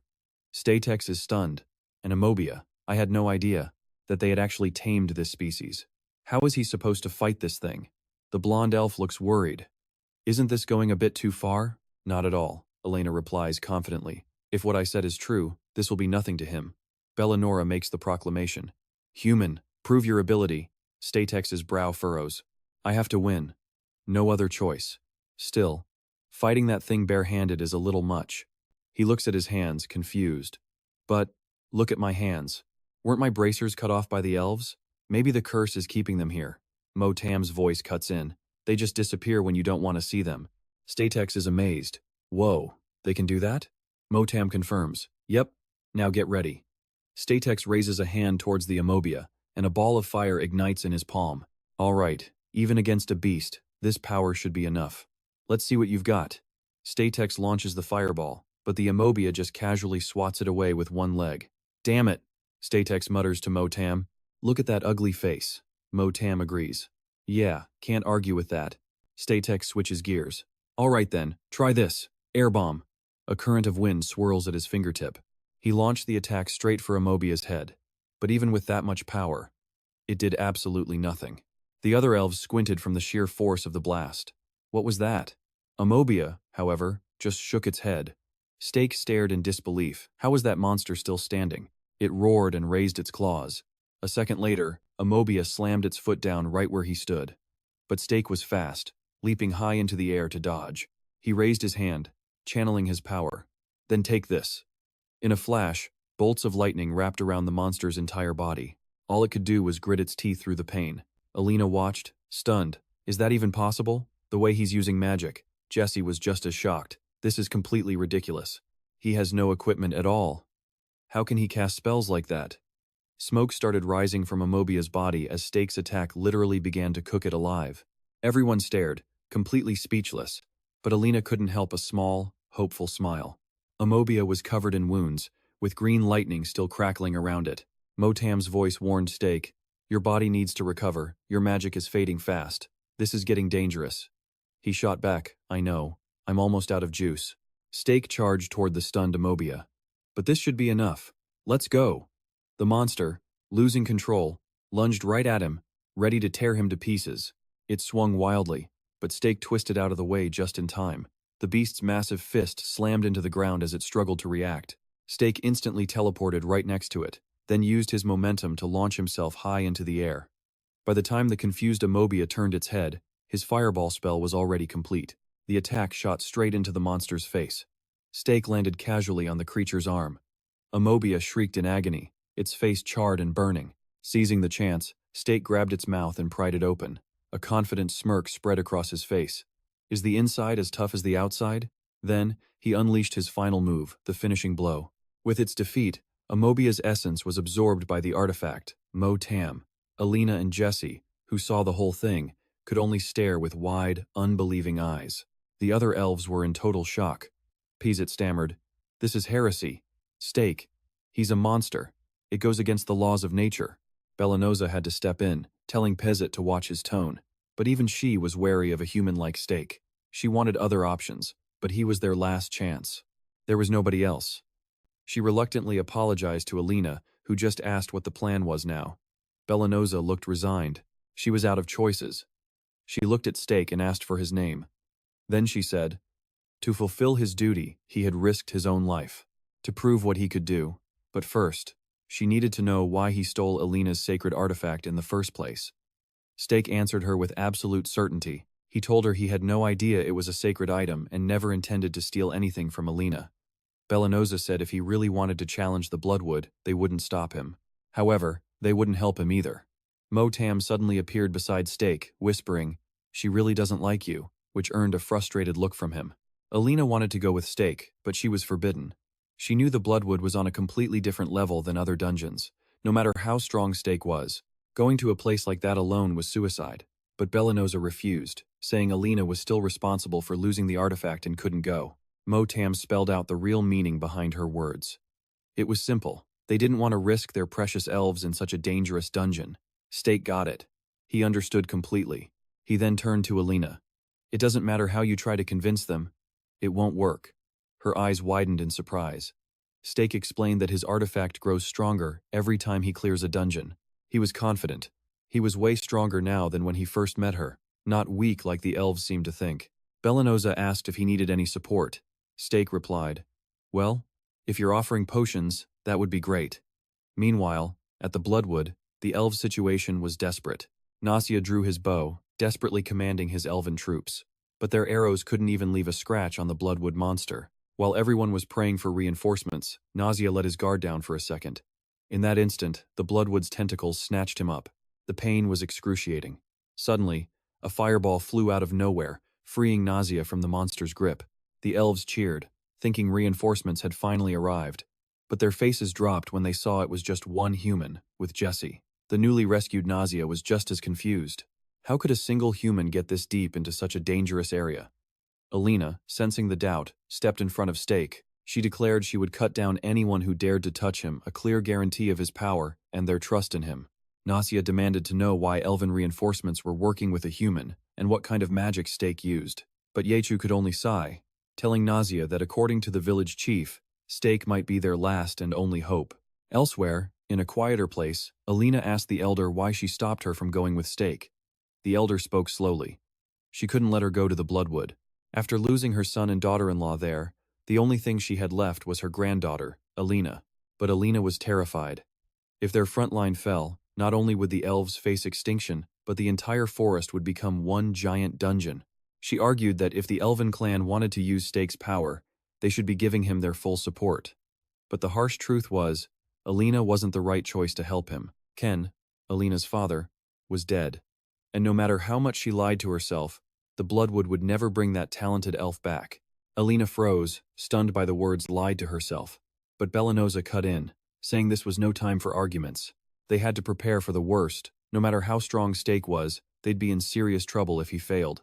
That meant they needed a solid backup plan. And this time, Bellanosa had decided. She would go herself to prepare it. She knew she was no match for Ken, but maybe her presence would give the elves some peace of mind. Meanwhile, Stake was stepping over a floor covered in human bones. This dungeon. It was horrifying. Motam could practically taste the blood in the air. Strange plants grew everywhere, making Stake uneasy. Why would things like this exist inside a dungeon? Motam was certain they had to be special to survive here. Stake, you better not touch anything. If you die from poison now, we're both stuck in this hellhole for good. He agreed with Motam. Everything in this place was dangerous, but a part of him was dying to explore this godforsaken place. Motam had no clue what Stake was thinking, assuming he was just charging headfirst into the Bloodwood with no plan at all. And now, they were lost. But Stake just smirks, saying he can use his pathfinding skill in plant-type dungeons. And guess what? They're exactly where they need to be. Motam must not know who he's dealing with, questioning if he came here unprepared. The reason these roots spread so far? They're feeding on an underground river. Then, Stake draws his sword, plunging it into the tangled roots covering the ground. He asks Motam a simple question. Know the long-term effect of an underground river? The answer? A sinkhole. And right on cue, the spot he stabbed collapses, dropping him into a massive pit below. A victorious grin spreads across Stake's face. His gut feeling was dead on. Looking at the pitcher plants ahead, he gets a strange sense of familiarity. But that disgusting smell? Something's very wrong. Inside those plants were elves. Drained completely dry, looking like nothing more than lifeless husks. As Stake was trying to place that foul odor, his passive skill, automatic reflection, suddenly kicked in, boosting his reaction time just as he's attacked. He whips his sword out instantly, defending himself from the Bloodwood's tendrils. Stake knew this thing wouldn't let him interrupt its meal. But he had no intention of becoming the main course so easily. After a brutal fight with the Bloodwood's tentacles, Stake gets knocked into another part of the dungeon. Here, more elves are unconscious, all except for one. Stake immediately asks him where they are. The elf replies, "This is the Bloodwood dungeon," then starts sobbing that they're all doomed. For that, he gets a sharp slap right across the face. "Get a grip and shut your mouth," Stake orders angrily. He shoves a return scroll into the elf's hands. "When everyone wakes up, use this. Get them all out." And with that, he turns to leave. But the elf grabs him, pleading that there's still someone who needs saving. Stake is confused. He'd checked all the pods. There was no one else. But the elf insists. There's one more person. The very reason any of them are still alive at all. They can't leave without him. And that person is Elena's father, Kendall Zeno. He's suspended from the Bloodwood, tendrils dug deep into his flesh, siphoning his blood for nutrients. Ken is somehow still conscious. He slowly opens his eyes, wondering why the Bloodwood keeps draining him. It's already gone way past its limit. Right at that moment, Stake appears like a phantom, carrying the young elf on his back. The elf on his shoulder screams out, "Lord Zeno!" But the sight before them is just unbelievable. Even Stake has to mutter, "Man, that looks painful." He sets the elf down, getting ready to rescue Ken. But the pure brutality in Stake's attacks shocks the young elf to his core. Once Ken is free, Stake gives a stern warning, heal him with magic only, no potions. With a quick thank you, the elf rushes away with his lord. Stake watches them go, lost in thought. He mutters the name Zeno. Could it be the same person he's thinking of? Motam chimes in, dead certain. Who else could it be? Motam then wonders if it's really safe for Ken to get out of here alone. But Stake is confident. The Bloodwood won't attack if he's with the others. Why? Because he can feel it. The master of this dungeon. It's right behind that wall. And it's hungry to meet him. Using an airstrike, he shatters the wall and steps inside. Looking at the Bloodwood's true form, he finally understands why it's called that. It doesn't just reek of blood, it literally feeds on it. Steak had never imagined a plant this horrifying could even exist. He asks Motam for intel on this thing, but all he gets is that it's a subspecies, related to the plants growing above the dungeon. But before Motam can even finish his analysis, the bloodwood lunges, attacking Steak without warning. It latches onto his neck so tightly that Motam can't even get a clear look. He can only call it one thing: an abomination. Steak actually likes the name. He fires an airstrike at the trunk, but it does nothing. The roots instantly move to defend it. They're sentient. Steak has to move with insane agility just to dodge the onslaught of tentacles. Next up, a fireball. But this time, the abomination counters with a defensive blood shield. None of Steak's attacks have gotten through. This thing is too strong. Even electricity is useless. I mean, it's a plant. The master of this dungeon has clearly been at the top of the forest's food chain for centuries. Taking this thing down won't be easy. And looking back at Ken, this probably wasn't the first time it captured a powerful mage to absorb their energy. No wonder the bloodwood is this strong. It finally clicks for Steak that Ken is a mage. And that's probably why he's now stuck fighting these ridiculously tough roots. Steak is completely surrounded. Even with his passive skill helping out, this thing is a serious threat. Yeah, the situation is looking pretty dire. As he's hanging there like a piece of meat, he realizes the only things he's fought in this dungeon are plants. He hasn't been able to absorb any proper energy. So he decides to play a little, save his energy for healing later. He chugs a potion, then throws the empty bottle right in the bloodwood's face, making it flinch in confusion. But just throwing things wasn't enough. He starts yelling insults, telling it not to get cocky because it's nothing more than a big lump of energy. And then, something happens that makes his eyes go wide with shock. The bloodwood reveals a full set of teeth, and it looks like it's smiling. In his head, Steak immediately starts cursing out some bastard he knows. Steak starts piecing it all together. The bloodwood ignored its basic instincts as a dungeon keeper. Its influence goes far beyond a normal dungeon. And another thing. There are no other monsters in this dungeon, only carnivorous plants. But this one is special. It can actually adapt to capture and maintain a long-term food source. All of this makes him wonder, could this thing have an ego? Nah, that sounds crazy. But the longer he looks at it, the more terrifying it becomes. No more waiting. Steak unleashes a windstorm to break free from the bloodwood's grip and yells, "How dare a lowly monster like you laugh at me?" He then follows up with a direct challenge. "Come on, let's see what you've got." And he promises to kill it, as if it's the last thing he'll ever do. Of course, the bloodwood is now absolutely enraged. It fires a volley of razor-sharp branches right at him, but Steak is just as relentless, spamming his windstorm and reflection skills to dodge and shatter every single attack. A moment later, he thinks to himself, yeah, I can definitely piss this thing off.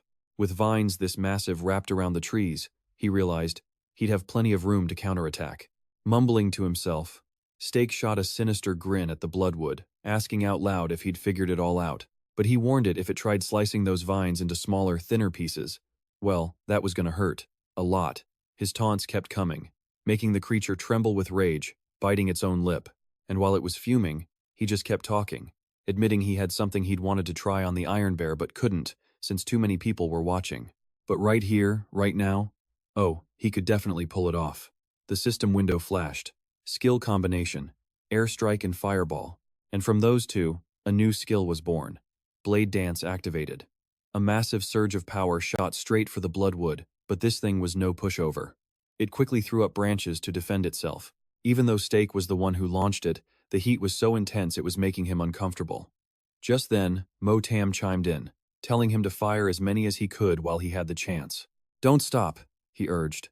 But Steak, ignoring him completely, dashed straight towards the writhing bloodwood and unleashed his Yang Motam technique. Seeing this, Motam quickly warned him that the move wouldn't completely shut down the bloodwood's abilities. At that moment, Steak launched himself into the air. I know that, he yelled back, but a few seconds of paralysis is all I need. Watching him soar, Motam cursed his overconfidence, then asked what his big idea for an attack was. Steak quickly explained that the bloodwood's entire body was made of tough, massive vines, but there had to be one central spot, one core, that it desperately needed to protect. And right as he finished that thought, he arrived right in front of its massive face. Gritting his teeth, Steak snarled, Are you still having fun now? And without another word, he shoved his entire hand straight into its mouth. The creature was so stunned, it couldn't do a thing. And Steak? He was casually rummaging around inside, wondering how a thing without a proper face could even have one of these. After a moment of searching, he yelled, "Time to end this," and activated his fist key, enveloping the entire tree in a powerful aura. As he dug deeper, Motam appeared again, warning him that fist key alone wasn't enough. "You can do more, can't you?" he pressed. Without arguing, Stake just shot back a simple, "Of course." The image of Jesus' smug face flashed in his mind, and he screamed that he would never let anyone laugh at him again. He drove the point home, yelling that even if he ended up on a memorial tablet again, it would not be because he was weak. And with that, he unleashed Cannibal Fist. The Motam ring on his hand flared with brilliant light. At the same time, a system notification popped up.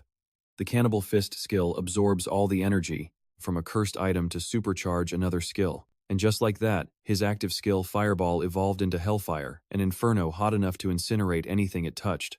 Without a second of hesitation, he used his new Hellfire skill to burn the entire tree to ashes.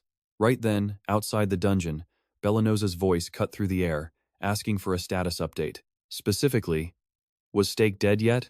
An elf reported they had no idea what was happening. He'd been in there a while with no signs of activity. Bellanosa just smirked. "Just as I thought," she said. Then, she ordered the elves to stand aside. She figured the bloodwood was at its limit, so it was her turn to step in and finish it. Of course, Nausea immediately objected, telling her not to be so reckless. But right at that moment, the elves captured by the bloodwood suddenly reappeared right in front of everyone. The second he saw them, Nausea yelled for everyone to lower their bows. "Don't shoot!" Jesus quickly asked who these people were. "They're the missing elves," Nausea explained, his voice strained.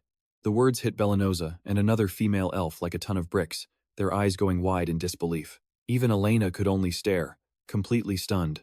An order was shouted to get the rescued elves to safety. Nausea was still in shock, whispering to himself, "Someone is still alive." The person he was talking about was Ken. The second Elena saw him lying unconscious, she rushed over, crying out in a worried voice, "Father!" Nausea, snapping out of his daze, turned to Bellanosa to talk about Stake. But unlike him, she was still reeling, muttering to herself that she couldn't believe Stake had actually pulled it off.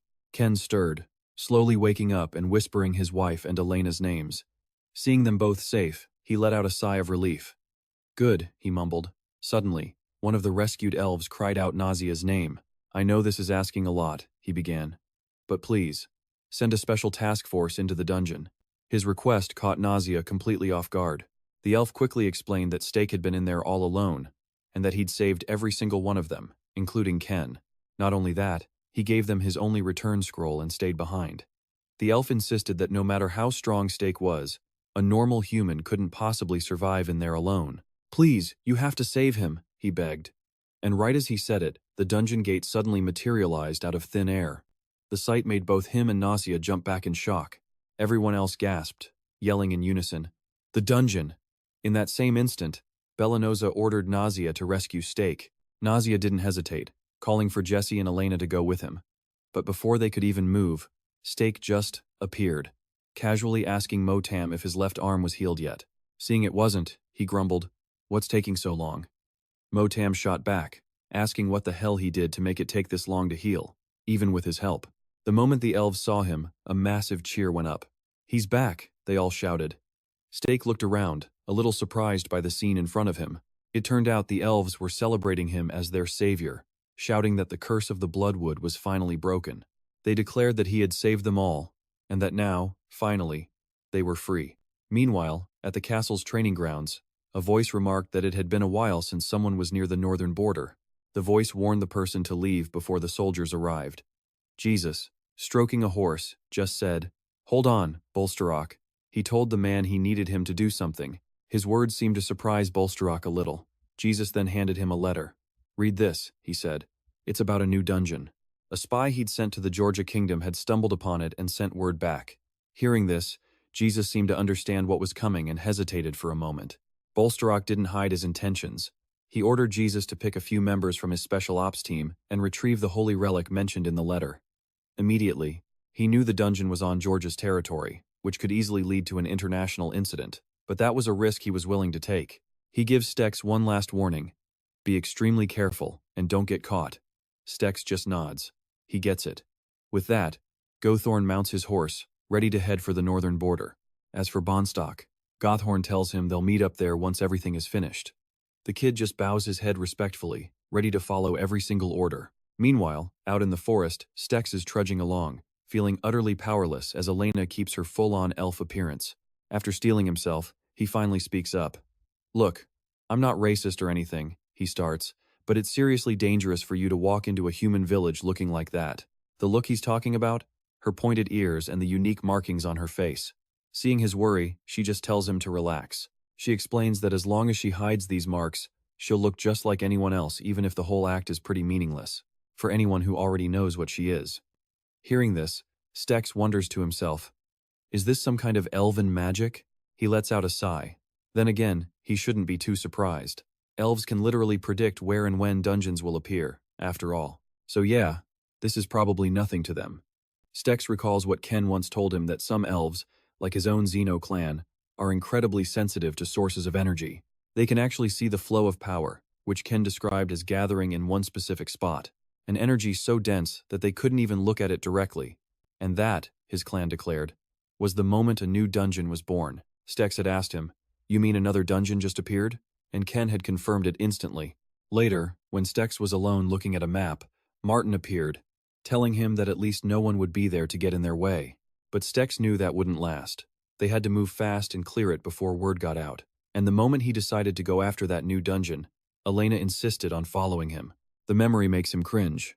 Back in reality, he's grumbling internally about how ridiculously old-fashioned she is, tagging along just to repay some debt to his village. It's driving him a little nuts. But then, the shade in his mind points out that having an elf around is actually pretty useful. And hearing that, Stex has to admit, he's got a point. She's used to long journeys, so her stamina is off the charts. Plus, she's got elven agility, insane archery skills, and can literally predict dungeons. Right on cue, Elena asks what's up ahead. He tells her there's a small village nearby, a place for them to finally get some rest, which is good, because they have another week of travel ahead of them. Soon, they arrive. He warns her to stay right behind him. Even if she looks human, the villagers will be watching her every move. The shade pops up in his head, mocking him. "Aren't you a little overconfident? Or did you forget about the bounty on your head?" Stex scoffs. "You think that wanted poster actually looks like me? Besides, I'm not even wearing that outfit anymore." His words make the shade picture Stex's goofy wanted poster plastered everywhere, and it just sighs. It seems it will never truly understand humans. A moment later, they're at the village gate. A guard asks Stex for his name. He lies smoothly, Barian Godling. The guard then turns to Elena and asks for her name. She almost gives her real one, but catches herself just in time, making one up on the spot. Selena J. The name gets a raised eyebrow from the guard, but he just shrugs, hands them their passes, and tells them not to lose them. Finally, he gives a polite nod. "Have a nice day." Once they're inside the village, Stex praises her. "Not bad, you caught on quick." But she clearly has something on her mind. Seeing her look, he asks, "What is it?" She asks him directly, "Why did you lie about your name?" The question stops him dead in his tracks, his eyes wide. Immediately, the shade appears, practically laughing. "Are you just now realizing the problem?" Because it hits Stex like a ton of bricks. He never told her he was a wanted man. He completely forgot to mention it. Defeated, he just suggests they find a tavern to rest in. "I'll tell you everything over a drink." So they settle in, and Stex explains the whole situation. The moment he finishes, Elena shouts, "You liar!" She immediately realizes how loud she was and tries to backtrack, but an exhausted Stex just mutters, "Your voice is a little louder here than in the forest." She has to admit he's right. Then he tells her she'd better get used to this life.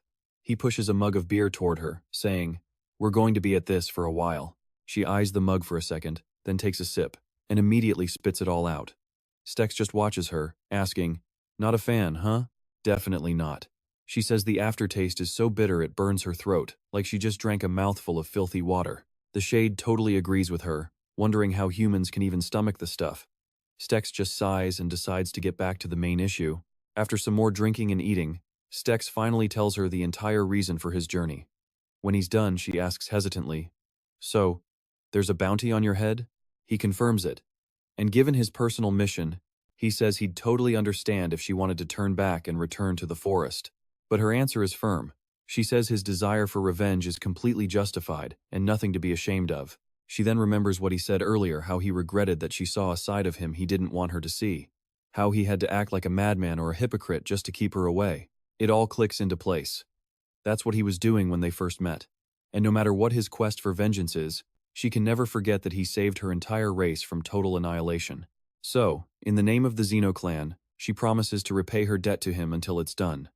A decision, she adds, that her father and grandmother both support. Besides, Ken himself said that Stex could be trusted because he was human. Faced with that kind of fierce loyalty, Stex knows there's no way he can refuse her.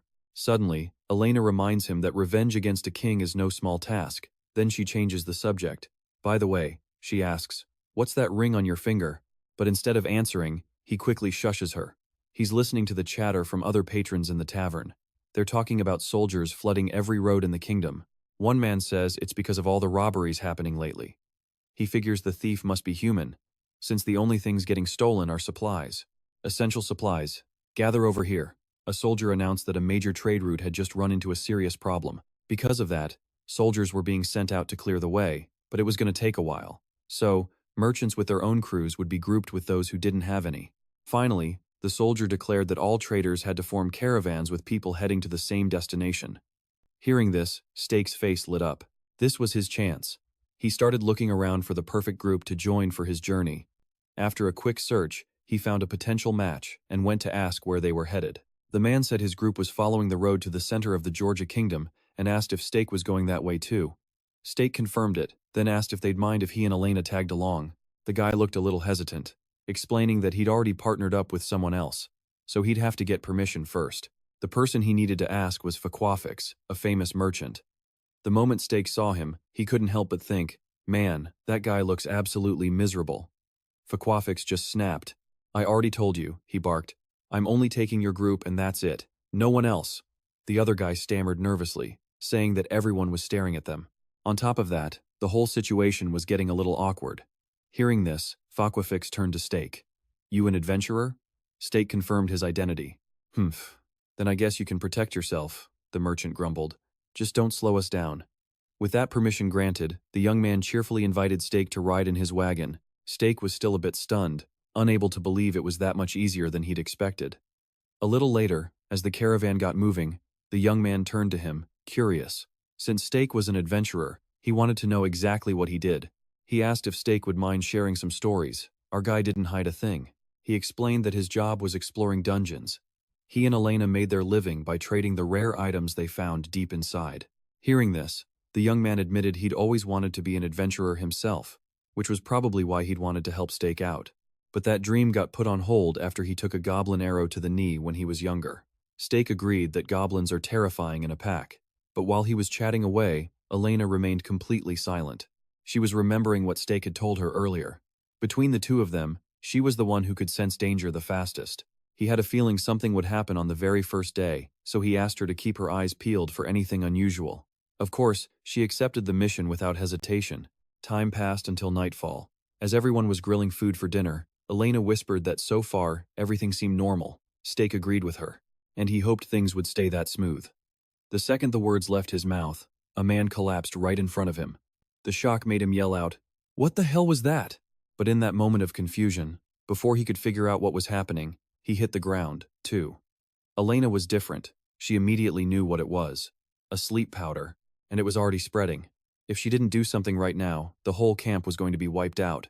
She instantly leaped up to find whoever was responsible for this. Immediately, she spotted a group of people lurking in the darkness, making her wonder if they were assassins. A moment later, the whole crew stepped out. One of the younger thugs complained, "Why do these merchants have so many hired swords?" The man next to him just pointed towards Faquafix's wagon. He figured, if they looted everything the old man owned, they'd make an absolute killing. Bernak asked if they were taking everything, but the boss said no. His target was Faquafix, only Faquafix. Grabbing a hunk of meat from the fire, he gave his crew one simple order: don't touch anyone else. They immediately complied. Gazette added a grim reminder. Like always, they'd take every bit of medicine they could find, and leave no survivors.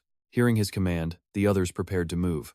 Suddenly, Bernak spoke up, saying he had a question.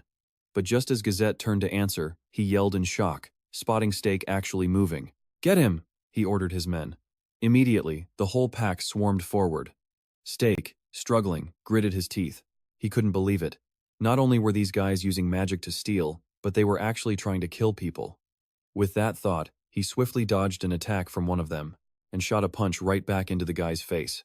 Just then, Bernac appeared, aiming a blow at his ribs. But Steak wasn't scared in the slightest. "Let's see how tough you really are," he muttered. He turned and slammed a fist into Bernac, knocking him back. "How dare you fight me?" A single punch sent blood flying as the bandit went down hard. After dealing with those two, he asked, "Is that all of you?" The grunts in the back were totally confused, wondering how he was hitting so hard while the spell was still active. A system window appeared. Passive skill. Anti-Magic, Level 1. All effects of harmful spells cast on him would be reduced.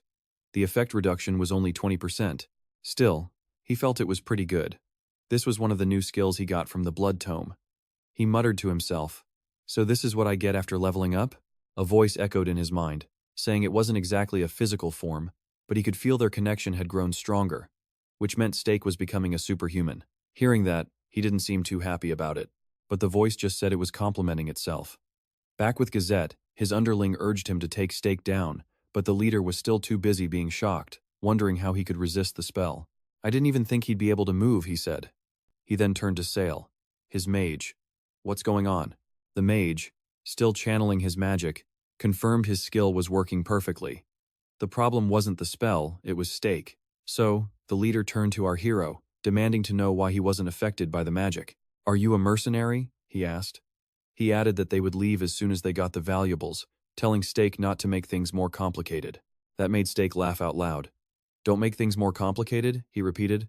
Then he shot the question right back. "If you were me, would you just stand by and let this happen?" The bandit leader actually thought that was a pretty fair point.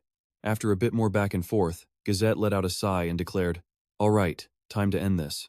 And with that, he vanished. A split second later, he appeared right behind Steak and landed a vicious kick. As Steak struggled up, he realized the guy had some kind of misstep skill. He'd barely had that thought when Gazette vanished again.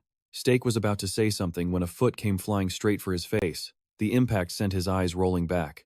After knocking Steak out cold, Gazette remarked on how tough he was. The guy had resisted Sale's magic and still had the strength to fight back. So he had to admit, Steak was no weakling. Seeing him just standing there complaining, Sale reminded him to get a move on. Hearing that, Gazette just let out a loud, amused laugh and said he never saw that coming. Steak was that strong, and yet, there was something else he wanted to do. Sale heard this, wondering what the hell he was planning. Looking at Steak's unconscious body, he gave the order, "Bring him with us." That command sent a wave of panic through his crew. Sale worriedly pointed out that their base would be exposed, but Gazette? He didn't care. He just pushed them to move faster. They were so busy arguing and moving that none of them noticed Elena. High up in a tree, she'd seen everything. Watching the leader, Gazette, she was a little surprised. He could make his entire group vanish in an instant. She started to wonder, was he just some ordinary thief? And why was he so interested in Steak? To get some answers, she made a decision. She was going to follow them. A little later, in the quiet woods, Steak came to. He'd passed out from a lack of oxygen, a classic case of letting his guard down around normal people. He shot back with a sarcastic retort. "What am I supposed to do against someone who just vanishes?" He was nothing but a punching bag back there, especially when some guy suddenly started throwing dark magic at him. Hearing this, Motam just sighed. He told Steak he didn't think he understood the first thing about fighting. Pissed off at the critique, Steak challenged him. "Show up for real and fight me, instead of just sitting there talking big."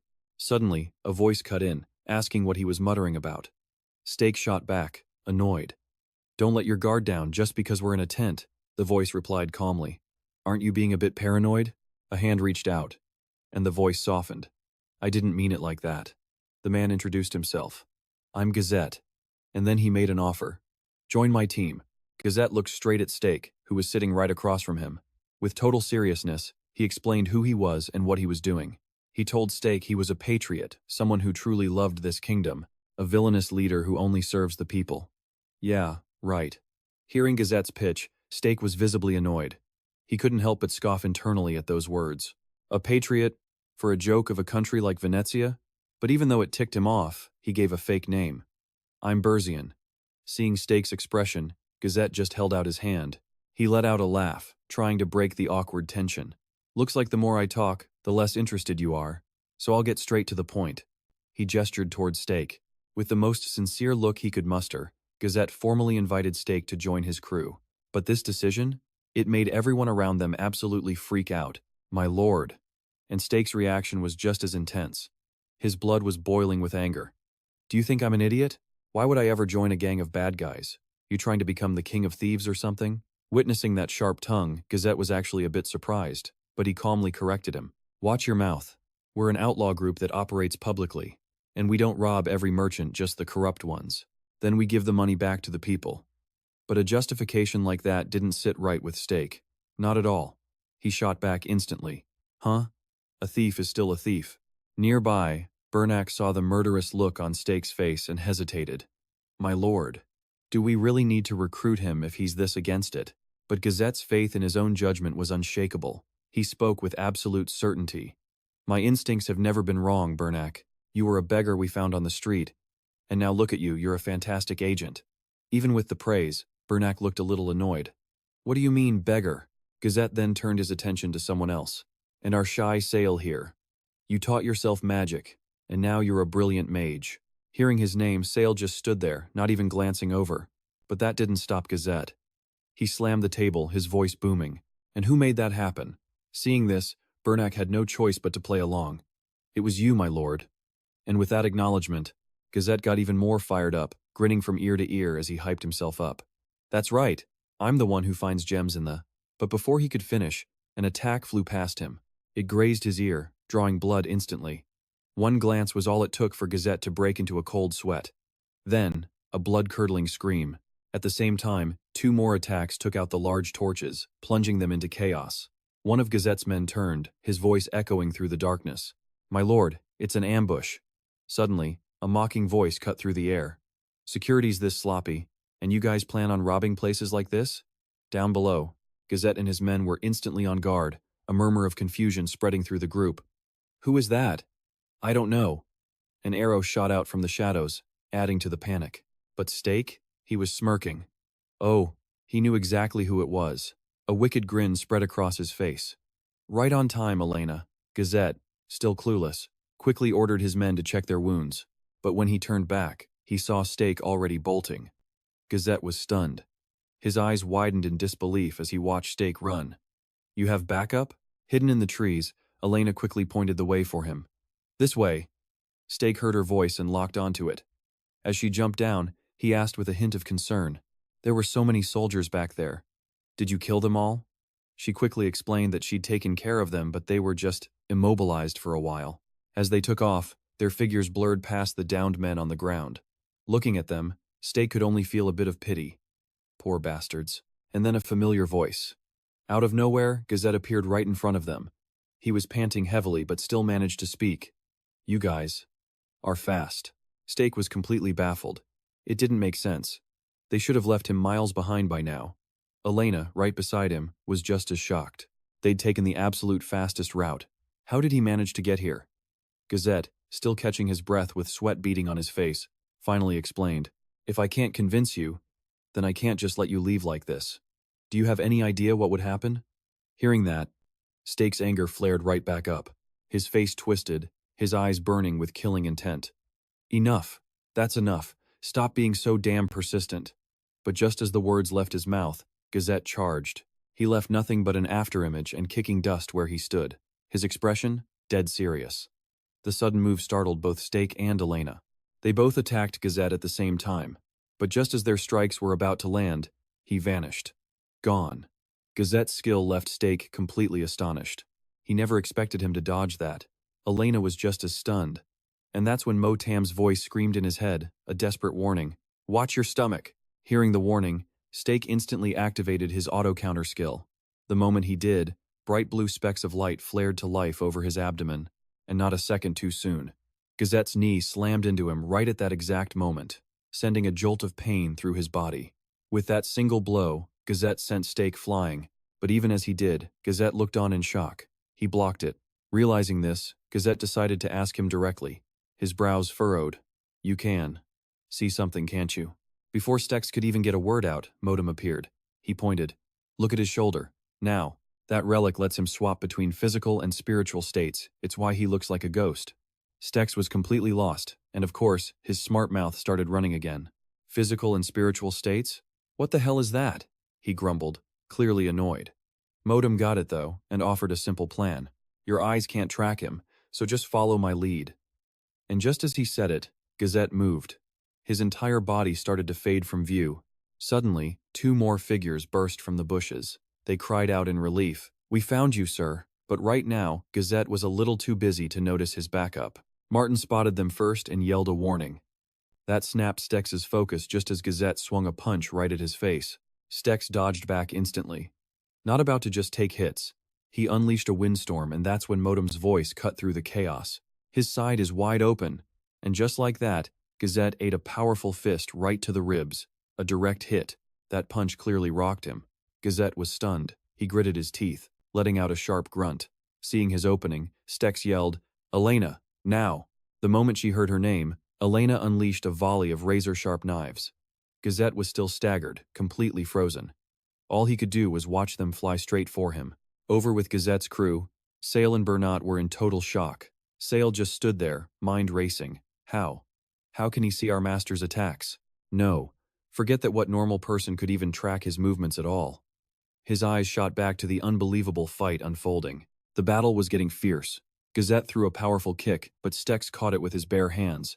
Stex countered with a punch to the face, but Gazette phased out of the way in the nick of time. Sale watched, completely stunned, thinking to himself with a growing sense of awe. His movements. They're getting better with every exchange. Deciding he had to act, Sale raised his hand as a golden light began to glow. I don't know if the master can handle this alone. I have to help. But before he could even cast his spell, a rock came flying out of nowhere. It smacked Sale right in the face, breaking his concentration.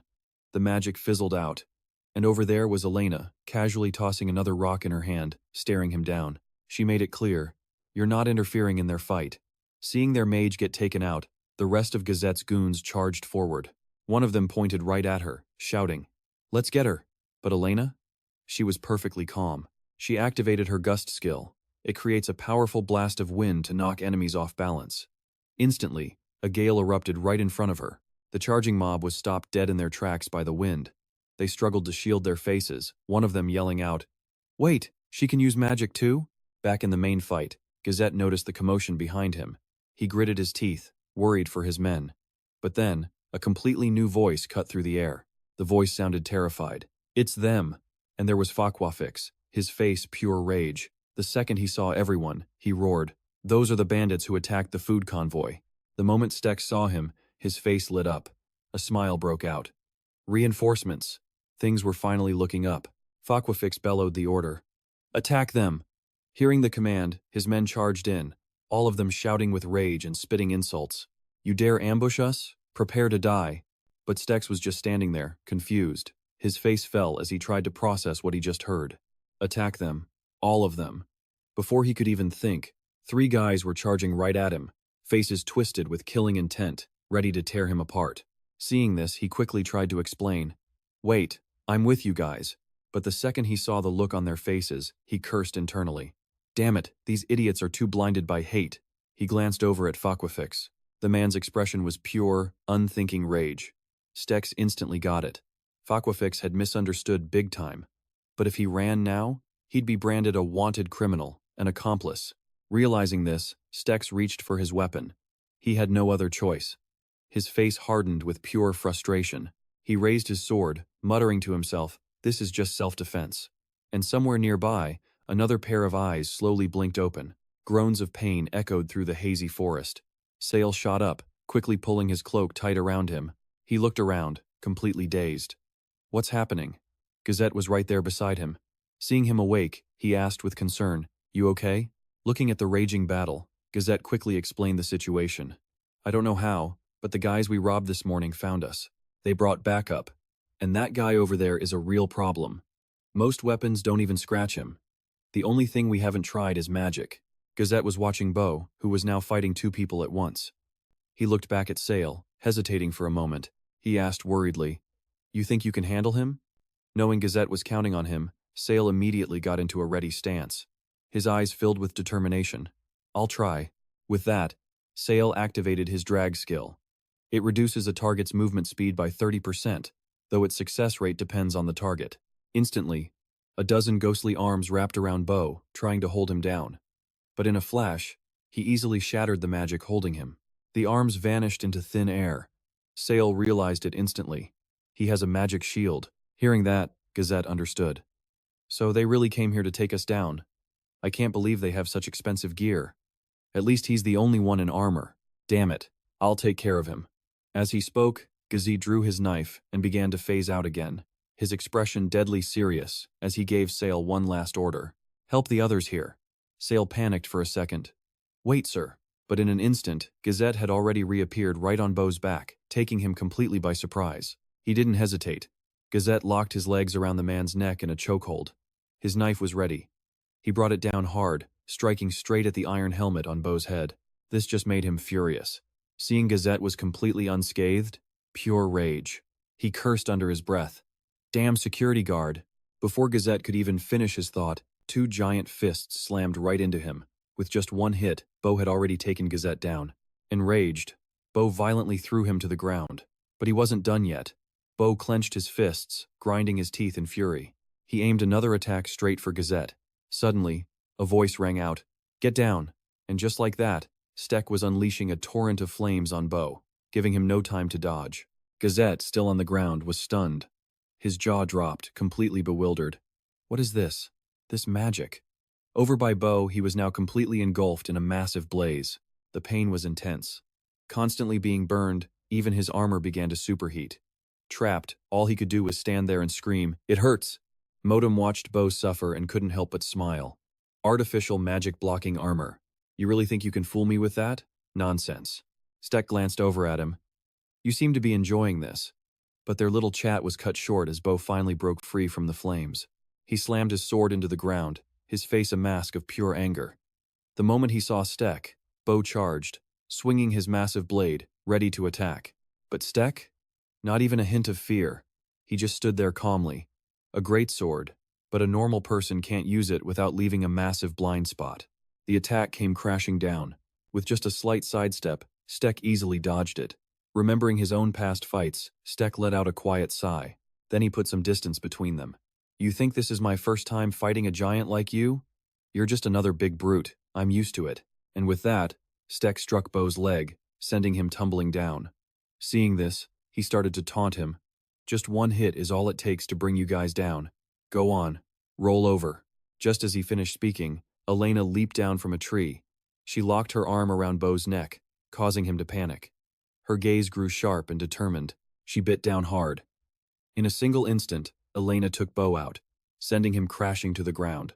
With a head injury, Bo started bleeding and losing consciousness, his eyes rolling back. The others saw this and screamed in terror.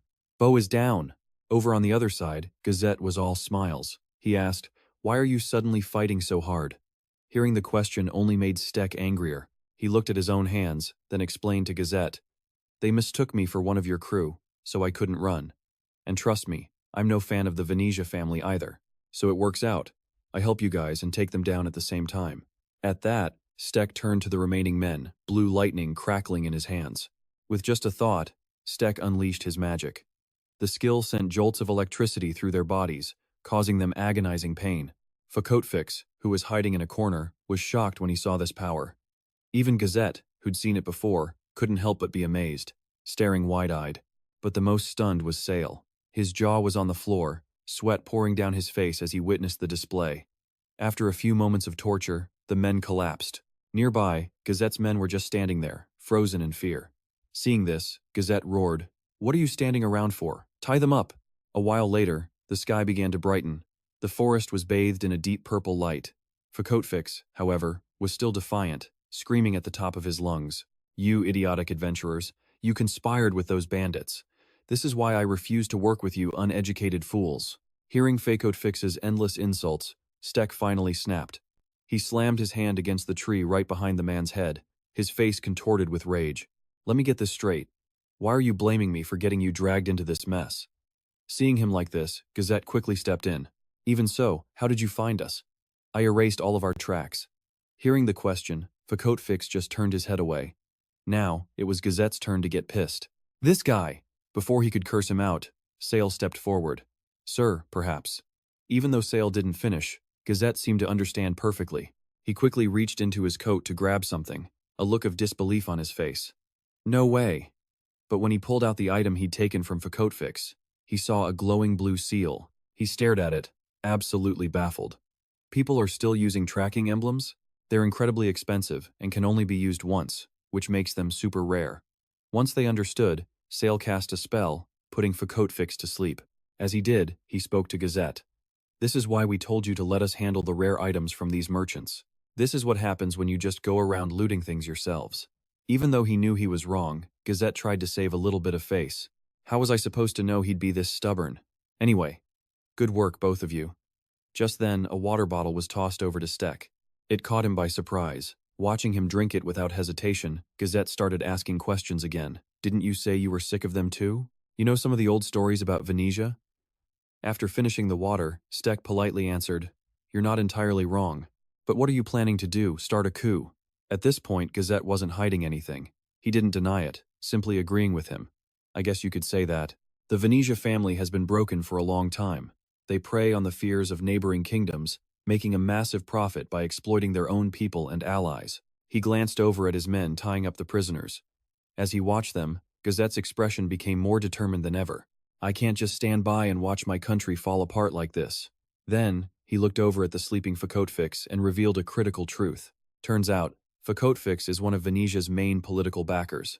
He funnels money to the army at the northern border. In return, he gets a complete tax exemption in Venetia, and like I said, I haven't stolen anything from anyone. Hearing this, Stek thought for a moment. It seems we have the same goal, but your method is going to take a very long time. Overhearing that last part, Gazette was pretty surprised. What? But before he could ask more, Stek cut him off. Just a personal opinion. Don't worry about it. After a moment, Stek remembered what he was planning to do. He turned back to Gazette. Can I go now? Or are you going to try and stop me? Seeing he was serious about leaving, Gazette flashed a wicked grin. Brian held out his hand, a wide smile on his face. Until next time. Watching him, Stek felt a little awkward, thinking to himself he really didn't want this. Honestly, he had no desire to work with the guy. But still, he kept it polite. Stek reached out and shook his hand, finally speaking up. If fate decides it, we'll meet again down the road. But Stek's patience was already wearing thin. He turned and asked Elena, We've been walking for a while now. Are we there yet? Almost, she answered, her voice calm. A moment later, Elena stopped. This is it. Stek was genuinely surprised by what he saw. Whoa, you really can pinpoint a dungeon. Before them was a mysterious entrance, built from solid stone. A sinister purple magic energy poured out from the dungeon's mouth. The stone walls outside were covered in a thin layer of moss, with vines creeping across the surface. But compared to other dungeons, this one felt new, clean, well kept. He was actually excited about this. He nudged Elena. Let's go. Stepping inside, they were hit with absolute darkness, total blackout. For a moment, they were completely lost. Then, after fumbling around, they found the path forward into a dimly lit area. The faint light came from torches flickering on the walls. Stek used his own magic to scan the path ahead. Monster. Elena suddenly froze, staring at a strange creature blocking their way. Relax, Stek explained calmly. It's a goblin, the perfect monster for a brand new dungeon. He turned to her. Ever fought one before? Elena nodded. A few times. They sometimes travel in packs in the forest. Hearing this, Stek spoke again. I don't know about the ones you saw in the woods, but you need to be careful with the ones in here. Suddenly, Stek motioned for her to step back, leaving her completely confused. He crouched down, examining thin, taut wires stretched from wall to wall, analyzing them carefully. Looks flimsy, I know. But this is a seriously deadly trap, Elena asked, skeptical. Did the goblins do that? He carefully slipped his blade under one of the poorly hidden threads. As he worked, he answered her. Yep, goblins are surprisingly good at setting these up. You gotta watch out, or you'll walk right into. Before he could finish, the thin wire snapped. In an instant, a whole pack of sleeping goblins shot up, each one grabbing a weapon, their faces twisted with rage. They charged right for Stek. But he just stayed calm, completely unfazed, and turned back to Elena to finish what he was saying before. They get very angry. The goblins glared at him, their eyes practically bulging out of their heads like they wanted to eat him alive. They rushed straight at Stek. Without a hint of panic, he calmly summoned a small fireball, about the size of a kid's ball. Then he roared one word, "Fireball!" And just like that, the horde of goblins was swallowed by a sea of flames. The once furious mob was now screaming in pure, agonizing pain. Stek's expression didn't change one bit. Stone cold, he reminded Elena. Remember this. Dungeon goblins are dangerous. After seeing that display, Elena was just stunned into silence. She didn't know how to respond. And honestly, she couldn't decide who was scarier, the goblins or him. Elsewhere, a magic stone was moving back and forth. All of a sudden, when it pointed in a certain direction, the stone began to glow with a faint blue light. A voice called out, "That way!" Turns out, it was Millie from the Bolster Talk Special Ops team, using a magic stone to find her way to the new dungeon. According to Lord Bolster Talk, this one was fresh. That meant fewer monsters and a weaker dungeon boss. In other words, the perfect time to grab an artifact. Following Millie were Emmerich and Zayman. Emmerich was getting tired of this slow, pathfinding stuff. He complained, "I know it's a golden opportunity, but does our team seriously not have a scout? This is so annoying. You think finding someone like that is easy?" Zaymon shot back. "Besides, we don't need another pathfinder for this mission." Emmerich sighed, defeated. "Yeah, you're right." Julie, who was up front, suddenly signaled for everyone to stop. "Wait, something's not right." They'd stumbled upon the scene Stek left behind. The trap was already sprung. Maybe some smart monster broke it.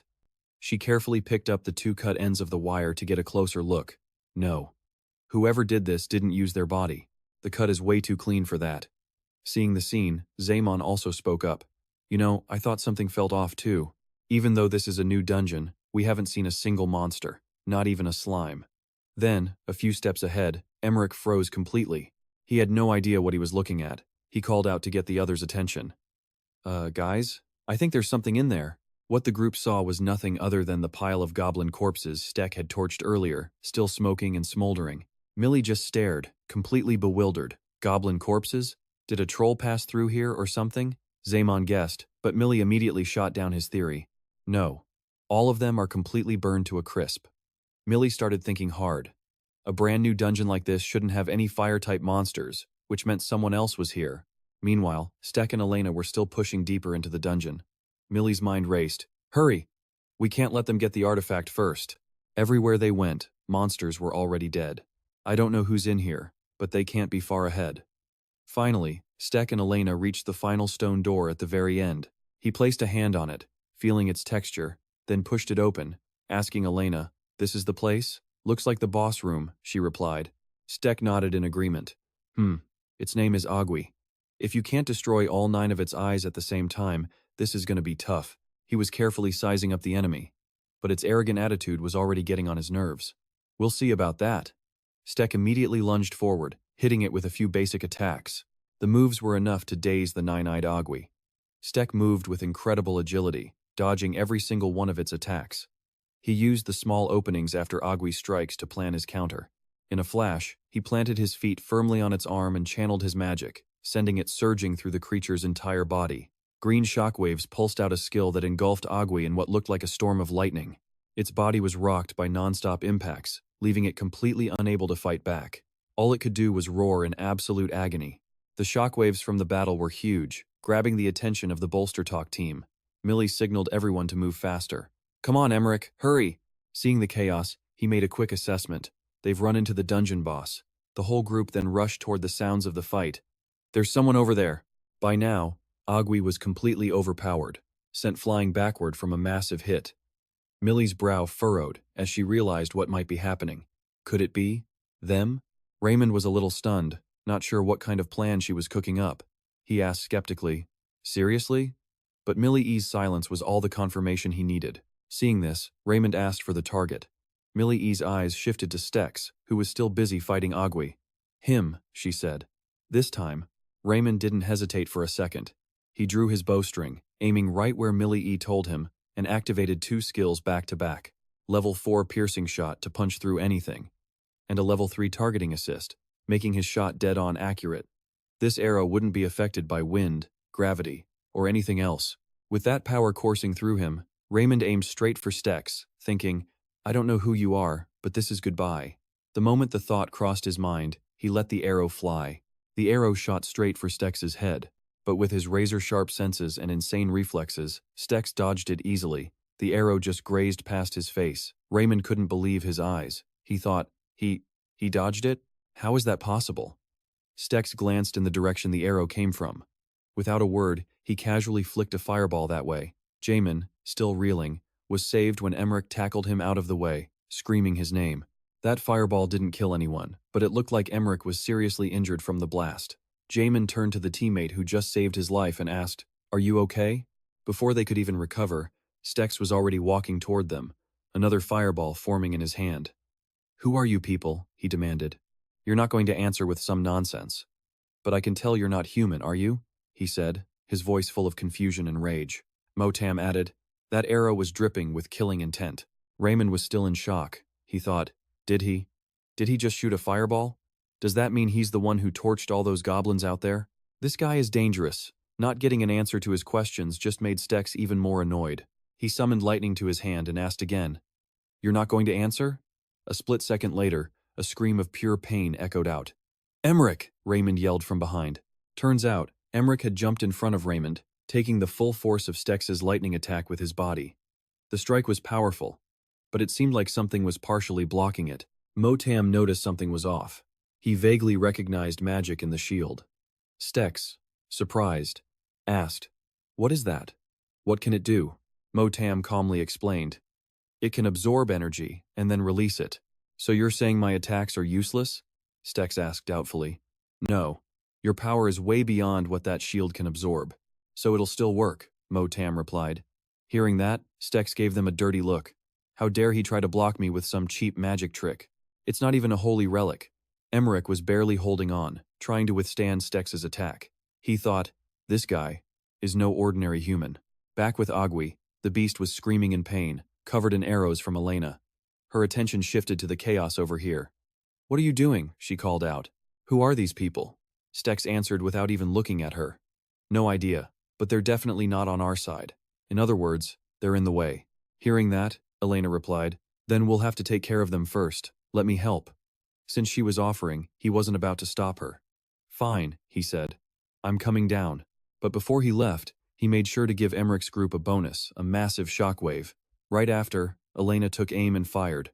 A literal rain of arrows poured down on them, but suddenly the arrows were sliced in half. It was Millie E. She charged forward, deflecting the arrows and reassuring her team. "Stay calm, we'll take them down one by one," she yelled. Her words clearly pissed off both Elena and Stex. Stex's eyes widened, his gaze fixed on her as he whispered, "Whipsword." Seeing an opening, Millie E immediately attacked. She used her whipsword to bind him, catching him completely off guard. "What?" he gasped. She shouted, "Emmerich, shield bash!" Seizing the chance, Raymond drew his bow and took aim. "All right, he's trapped. This is our chance." But Stex just grit his teeth and summoned a windstorm. Instantly, Millie E's whipsword shattered into a million pieces. Raymond's arrow was blown off course. "What? That's magic, too?" Raymond was reeling, going from one shock to another. He couldn't believe what he was seeing. At the same time, Elena's arrows had appeared out of nowhere in the sky, aimed right at Raymond's position. But thanks to his special forces training, Raymond managed to dive out of the way just as the arrows slammed into the stone floor where he'd been standing. Damn it. At this rate, we're gonna lose, Raymond thought, struggling as he glanced back at Elena. My attacks keep getting blocked by that woman. Stex questioned them again. Who are you people? Why are you targeting me? The whole special forces team stood on the defensive, their lips sealed. Motam said to Stex, You really think they're going to talk to their enemy? Looks like they're well trained, he asked Stex. Any ideas? Stex shot back. How should I know? I can't think of anyone who'd be after me. The name Dayark popped into his head. Unless. But he quickly dismissed the thought. No, I made sure I wasn't followed. There's no magic that could track someone to a place like this. Suddenly, a guess flashed in his mind. Are they after the holy relic? Or are they hunting loot from the demon? Meanwhile, the situation for the Spec Ops team was getting complicated. Millie E ordered, change of plans. Raymond, Emmerich, you two handle him. I'll take the girl. Got it, they both shouted in unison. Just then, Agui the beast they hadn't quite finished off was back to its original state, completely unharmed. Elena looked at it, surprised. Its strength. It's recovered. This caught the attention of Stex and the entire Special Forces team. But the team didn't even think about changing their plan. At Millie E's signal, the whole group charged forward. Let's go. Millie E relentlessly attacked Elena. In a close-quarters fight like this, her whip sword clearly had the upper hand. Elena was constantly being pushed back. She was getting cornered, closer and closer to Agui. Seeing an enemy right in front of it, the beast couldn't help but attack. It charged up a blue magic orb in its mouth and fired at them. Stex, while fighting off Emmerich and Raymond, couldn't take his eyes off Elena, who was now in serious danger. Seeing his opponent was distracted, Emmerich spoke up. If you want to help her, you'll have to get through us first. As he spoke, he prepped for a massive, once-in-a-lifetime slash. By now, Stex was getting seriously fed up with them. He grit his teeth, scowled, and with a sharp teach, he moved in a flash, dodging the attack. This time, Stex was genuinely pissed. His eyes locked onto Emmerich, energy crackling in his hand as he spoke. Why don't you mind your own business and deal with your own problems? He unleashed a storm-like blast of energy, hammering Emmerich and forcing him back, step by painful step. Emmerich was desperately trying to hold on, buying precious seconds for his team to arrive. But from a corner, Raymond wasn't paying attention to him at all. He had his bow drawn taut, an arrow aimed right at Stex, both the arrowhead and his eyes glowing with an eerie blue magic. Once he had a clean shot, he let it fly. With a sharp whoosh, the arrow shot straight for Stex's head. Stex dodged, but this time, the arrow still left a long, stinging scratch across his face. That arrow caught him completely off guard. His storm ability was still active, but this time, the arrow just sliced right through it. Had this guy already adapted to his fighting style? Damn. These people were way more annoying than he thought. Stex shot a look at Emmerich and Raymond, making a split-second decision. Okay, gotta take them out first, then help Elena. Meanwhile, over with the girls, things weren't looking so hot either. Every single one of them was running on fumes. Millie, using the power of her sword whip and some unexpected help from Agui, had managed to back Elena into a corner. Just then, Agui finished charging up a magic orb for its next attack on Elena. This time, it looked like there was no escape. But completely defying expectations, Elena used her own power to cancel out the gust. What followed was a massive shockwave, created by the clash between Agui's attack and Elena's technique. The explosion was so close that Millie couldn't avoid the impact. She was stunned by Elena's incredible power, wind carrying fire. Her attack pattern could even be used for long-range assaults. She was about to see what would happen next between Agui and Elena, when she suddenly realized Elena was gone. No one saw it happen. Elena had moved behind Millie without a sound, and from behind, she launched a surprise attack. It caught Millie completely off guard, with no time to defend. Don't assume I can't fight up close just because I use a bow, Elena said calmly. After a moment to recover, Millie shot back. Likewise. I don't just defend in close combat either. She quickly got back into her fighting stance. She launched an attack right where Elena was standing, stunning her for a second. Both women quickly landed a solid punch right in each other's faces. The double impact sent them both flying in opposite directions. Millie whipped her chain against the wall, using it to pull her body back up into the air. Elena managed to block Millie's downward kick with her bow. Seeing an opening while Millie was midair, Elena slammed the bow hard into Millie's stomach, sending her reeling. Thinking fast, Millie used her whip to hook onto one of Agui's teeth, stopping herself from flying away. Elena gritted her teeth. This girl was tough. Millie landed on top of Agui's head. She glanced over to check on her team and saw Stex about to use that electric skill again, but this time with even more energy packed into it. She quickly shouted Emmerich's name, but before she could even form a plan, she saw him lying motionless in the rubble. Millie's shout, combined with Agui's movement, caught Stex's attention. The beast stretched and opened its massive jaws, ready to unleash another attack. Stex snarled in frustration. Getting in my way again. Stex immediately activated an aerial skill, combining it with a fierce gale that swept up both Millie and Emmerich. Then, he ordered Elena to attack Raymond. Raymond barely opened his eyes just in time to see Elena's arrow right in front of him. The razor-sharp tip grazed his skin, drawing blood, followed by a panicked shout from his teammate, Emmerich. Luckily, Raymond had managed to twist away, so the arrow only left a clean, deep cut on his forehead. He yelled at his teammate to save Millie, quick. Emmerich looked over at the body next to him and shouted in panic, Millie, get up! But she'd been hit too hard by the last attack and was completely unconscious. He could only bite his lip in frustration, glaring forward. Stex just gave them a cold look, then turned his attention to Agui. Stex leaped directly into its mouth, driving his sword straight into the roof of the massive monster's mouth. At Stex's command to detonate, the giant beast Agui exploded into pieces. With that handled, He used his power to absorb his prize, just like always.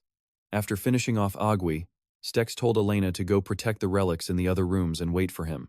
He wanted to finish off these three, right here and now. Elena asked if that was really necessary. After all, they'd be buried in the dungeon anyway once she and Stex took the relics. But Stex reminded her he survived because of Jesus' mistake, his carelessness. He wasn't about to repeat that failure. He walked forward and raised his sword high. Before striking, he told them not to hate him. After all, they were the ones who started this. Emmerich squeezed his eyes shut, pulled out 2 smoke bombs, and slammed them on the ground. A thick cloud of smoke instantly swallowed the battlefield. Before Stex could even react, Raymond shouted for Emmerich to grab the relic and run. Hearing that, he scrambled to his feet and just started running for his life, even though his position was now exposed. Stex quickly told Elena to go after him. Just then, as the smoke started to clear, Raymond spotted Stex. He raised his bow again, trying to land a stealthy shot, but before he could release, one of Elena's ice-cold arrows pierced through his head. Raymond's vision blurred. With his last bit of consciousness, he cursed this whole twisted situation. Stex again told Elena to chase Emmerich. He wondered if these people would really sacrifice a teammate for their objective. Elena took off after Emmerich, determined not to let him get away with the relic. In that moment, she activated her stride skill, accelerating and pulling ahead of Emmerich. Just as he registered his surprise, Elena threw 2 daggers right at him. He stumbled back, catching both daggers with his bare hands. Stex had already caught up, snatching the relic and tossing it to Elena. Emmerich's eyes shot open in fury, refusing to let them take the precious artifact. He reached out, trying to grab Stex's cloak to pull him back. Stex was ready for it. "Shouldn't you just give up already?" he asked, annoyed. He threw a hand back, blasting Emmerich with a fireball as he ran. His clothes caught fire, burning intensely and spreading to his skin, making Emmerich scream in agony. He could only watch helplessly as Stex and Elena escaped with the relic. He silently apologized to his boss and his teammates for failing his mission. With the relic gone, the dungeon began to collapse as if hit by a hurricane. It buried everyone who couldn't escape, along with everything inside. By the time Stex and Elena got out, night had already fallen. He still had no idea who they were, or why they would risk their lives like that, Elena said. Based on what that archer Raymond said, they must be hunting for the relics too. She then had the nerve to ask him how amazing a newly formed dungeon item could be. Motam was desperate to absorb it, but Stex thought for a moment. Then, to Motam's complete shock, he equipped it himself. And the reason? Simple. Of all the holy relics they'd found so far, he hadn't gotten to try a single one because Motam always devoured them first. Suddenly, the sacred bracelet began to glow. Information flooded Stex's mind. Its name was Bajak. Motam was furious, calling him shameless, insisting that once he merged with the item, it would be impossible for him to absorb it. He then chewed Stex out for being reckless, but our boy just smirked, saying it was a precaution. After all, relying solely on Motam was a pretty big risk. Before Motam could even argue, the item fully merged with Stex, ready to form an artifact. Elena was also surprised he'd never wanted to use a relic before, only absorb them. Stex grabbed a random rock off the ground to test out its enchantment skill. And just like that, the stone pulsed with a magical, blue light. Yeah, Stex thought, absorbing this would have been a total waste. Elena explained that Bajak could temporarily imbue any object with magical energy. She'd heard it could turn a normal dagger into a weapon on par with legendary magic blades. For an item with that kind of power, its complexity was basically unmatched. Elena was stunned, asking how he could use it so easily. Stex just gave a simple answer. The stronger he got, the easier it was to handle these relics. And he didn't forget Motam, quickly telling him, "You're still the best relic I've got, so calm down." With that settled, Stex and Elena rested up before moving out the next morning. On the road, they spotted an old man waiting for them under a tree. "You two, right?" the man asked. Seeing Stex reply like he knew the guy, Elena had to ask they knew each other. "He's a guide, sort of," Stex explained.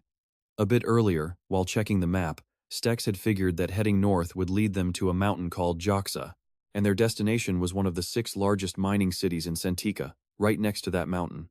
But after looking again, Elena pointed out that the city of Sentika was in a completely different direction. Stex didn't answer right away, busy searching for something. He explained that getting into Sentika was tough. Security was insane. "So, we need to find another way in." Stex then picked up 2 small stones and put them in his coin box, cryptically saying they were for passage. Now, back to the present. The guide mentioned they were lucky. Fewer people travel this route now, making it harder to get through. He pulled back the tarp on his cart, revealing a pretty cramped space inside. It was cluttered with all sorts of junk. "Get in," he said. "And trust me, this is considered spacious. Makes you wonder just how packed it usually is."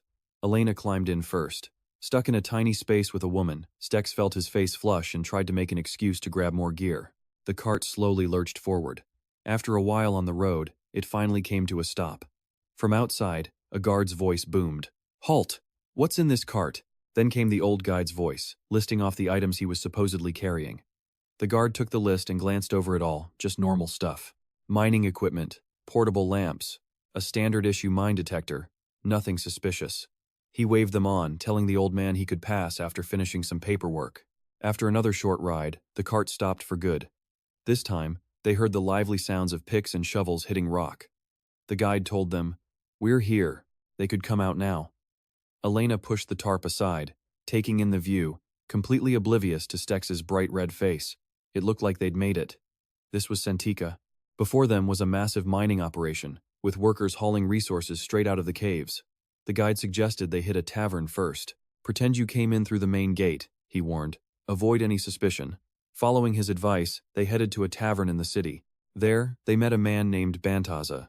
He said he'd heard about Stex from Dan Tan. Normally, he'd give him a warm welcome, but Stex had arrived at the absolute worst possible time. Now that got their attention. Elena couldn't hide her annoyance. Apparently, for the past few days, monsters had been swarming the mines, so every soldier in the area was gathered here. Their one job? To clear them out. And by pure coincidence, a wanted man like Stex, who'd already made a name for himself, just happens to show up right now. Luckily, he had no plans to stick around.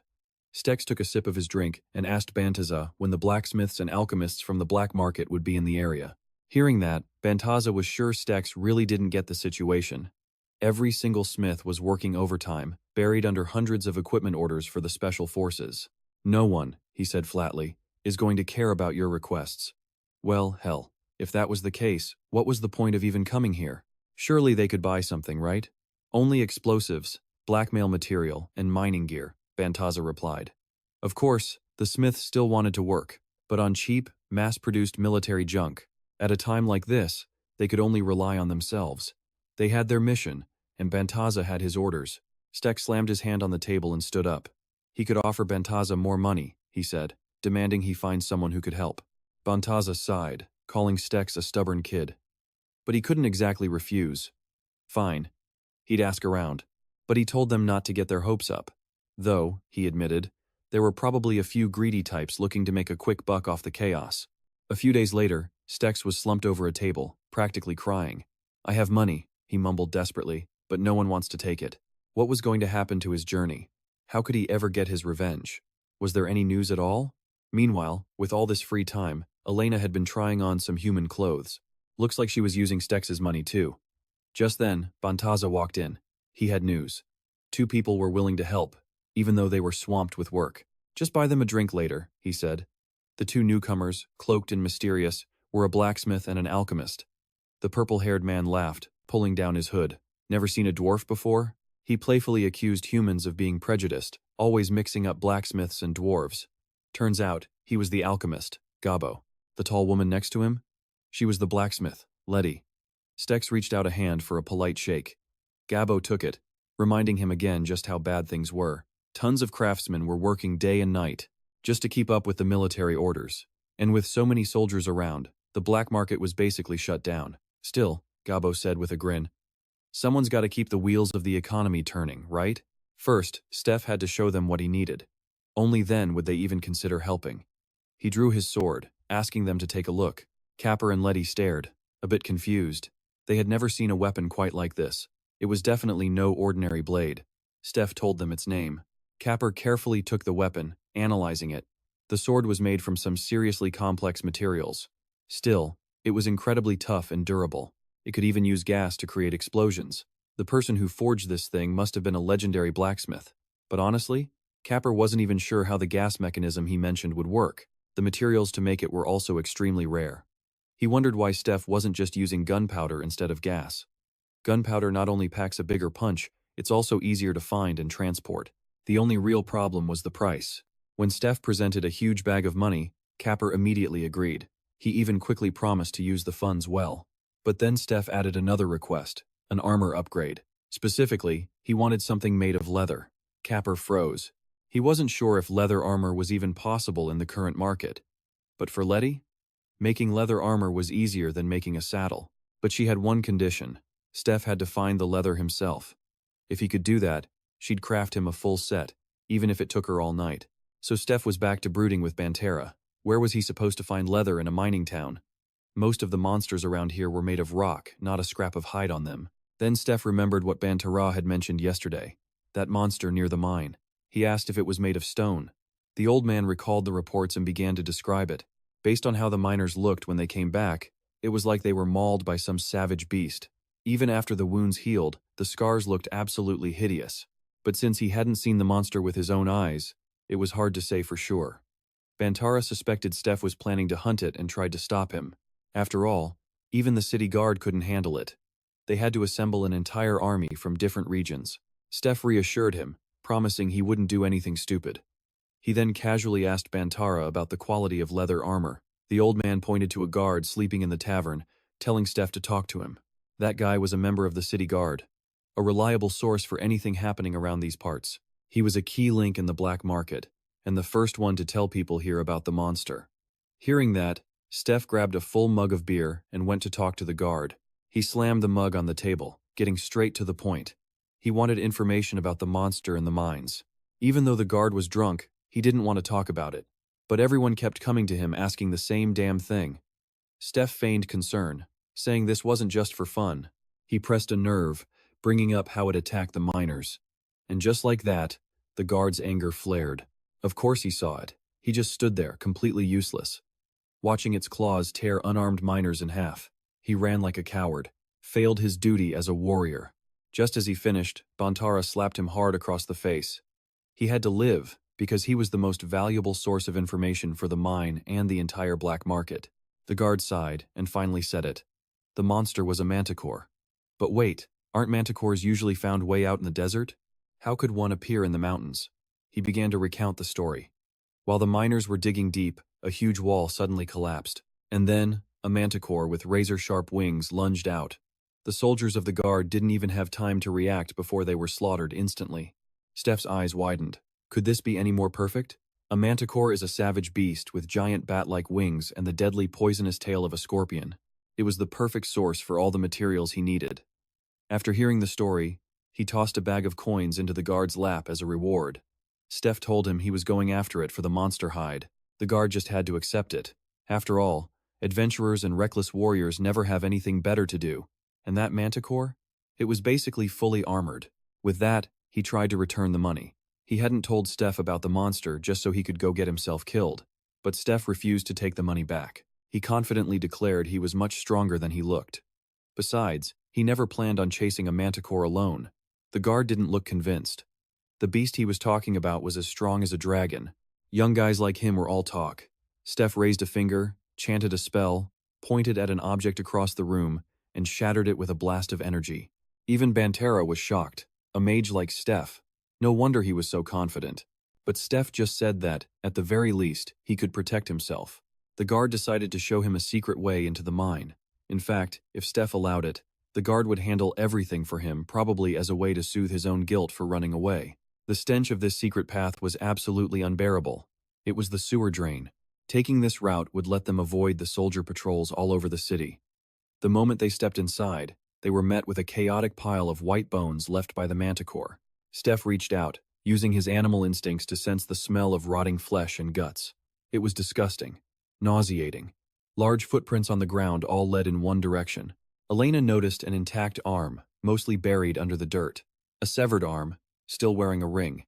It probably belonged to one of the guard's comrades. The guard had asked him to bring back anything he found of his fallen friends. This ring was at least something. They would have to keep an eye out for more along the way. Steph and Elena pushed forward, following the faint footprints in the darkness. A massive, wild creature with blood-soaked fangs, its breath heavy with hunger. On the way, Steph asked Motam if he knew anything about manticores. After all, he'd only ever heard stories. Manticores resist both physical and magical damage, and have pretty high endurance. However, they do have a weak spot. The part where the wings connect to the shoulders is the thinnest, weakest point on their body. It's the most vulnerable to a direct physical attack. When they reached the next chamber, it was another chaotic battlefield. Streaks of blood and bone, not yet dry. What else but that manticore could have done this? But why? Steph wondered. Just then, the piercing roar of the wild beast echoed. Absolutely terrifying. It knew they were here, and it had been waiting for them to step into its territory. While not as tough to handle as a dragon, it was still a top-tier threat. Most people would never choose to face one of these. Elena spoke up. There's no need to be afraid. Her aunt's 8-hour training sessions were somehow even scarier than this monster. Just thinking about it made that voice echo in her head. Get up, Elena. We're just getting started. Man, you gotta wonder what the hell she went through in those 8 hours. Stek quickly snapped back to reality. He was fighting to avenge an entire nation. No way he could let himself tremble before a single monster. Besides, Motam promised to keep him alive even if he lost a few limbs, so what was there to worry about? Stek pulled out a coil of iron wire, ready to set a trap and buy some time. Both of them knew a simple trap wouldn't be enough to defeat the manticore. But hey, if it could slow the beast down for just a moment, that was enough. At this point, every second counted. They were betting their lives, after all. With the trap set, Stek moved out to play the role of bait. Elena stayed behind, mentally preparing to provide support. With the plan settled, he used the holy artifact, the Bahak, to enchant the dagger in his hand. He pushed deeper inside, ready to face the manticore at any second. But then, he and Motam spotted something strange. It looked like the monster's nest, and there was an egg. Manticores only lay eggs after 50 years, a super rare sight. If they could snag the beast and the egg, they'd be set for life. But now wasn't the time for that. Survival first, loot later. Little did he know, the manticore he was hunting was already perched right above him, waiting in ambush. It let out a low growl, then lunged, jaws wide open, aiming to bite his head clean off. Pure instinct kicked in, and Stek threw himself backward, dodging just in time. He didn't even have a second to thank Motam before the monster's scorpion tail whipped around. He dodged the stinger, but it still sprayed acid, trying to melt him on the spot. Its egg was tough as rock, so the manticore knew Stek couldn't do a thing to its child. From this new distance, the creature's full form came into view. It was a massive lion with the wings of a bat and the tail of a scorpion. Yeah, this was bad. Poison stinger, acid attacks, razor-sharp teeth, and deadly claws. With an arsenal like that, defending against everything at once was impossible. So, time for the ultimate strategy. Run. The monster roared, shaking the entire mine as it swiped its claws at Stek. He combined arc fire and a fireball, trying to torch the massive beast. It actually caught fire for a split second, but then, its deadly tail shot a stinger straight through the flames. If not for Motam, he'd have been toast. The stinger slammed into the ground, hard as a boulder. Motam yelled at Stek to keep up the attack. Magic was better than a sword here, the beast couldn't block it forever. So Stek kept blasting fireballs while dodging the manticore's venomous strikes. He ran, straight back towards the trap. He knew its acid would melt anything that wasn't enchanted. As he neared the spot, he yelled for Elena to open fire. The monster was still charging full speed when the first arrow flew. But it just pinged off the manticore's hide, not nearly strong enough to pierce its skin. That didn't stop her, though. Elena unleashed a rapid volley of arrows at the beast, aiming for different spots all over its body. Blinded by the barrage, the manticore flailed wildly and stumbled right into their iron wire trap. At that moment, Stek knew he could handle this. He blasted it with another fireball, ordering Elena to keep shooting.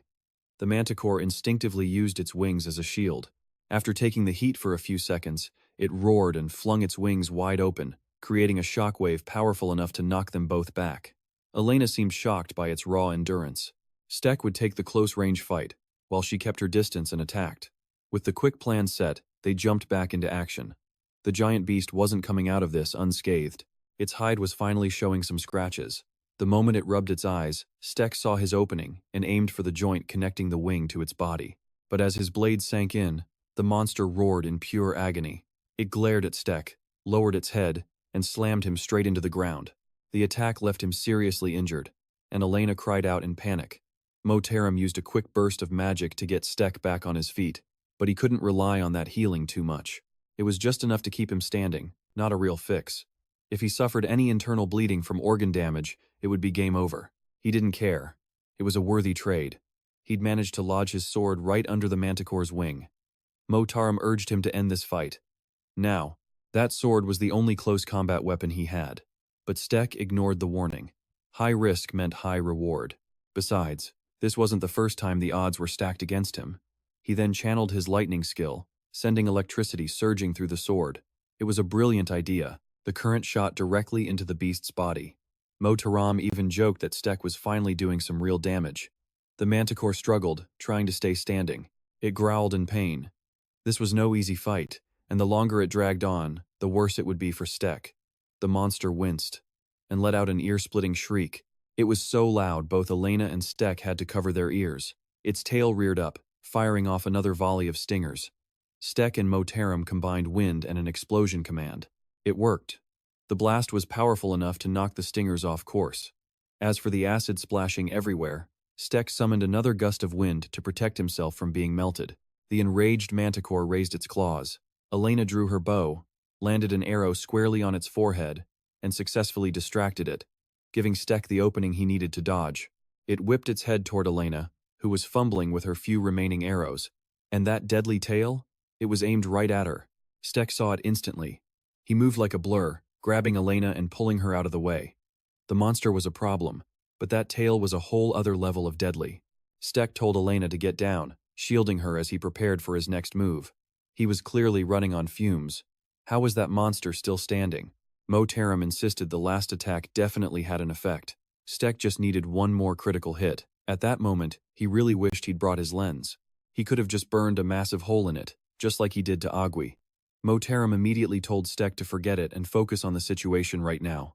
As the manticore lunged with its claws again, he shocked it with a massive jolt of power, leaving it dazed for a moment.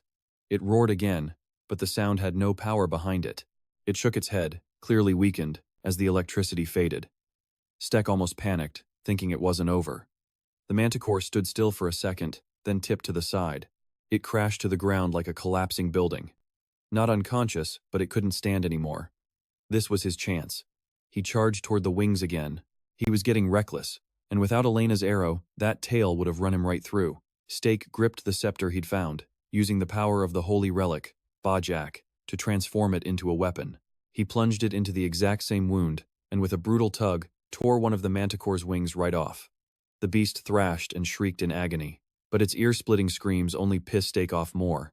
He gave it no time to recover, relentlessly attacking until its blood splattered his face and the wound was cauterized down to the ribs.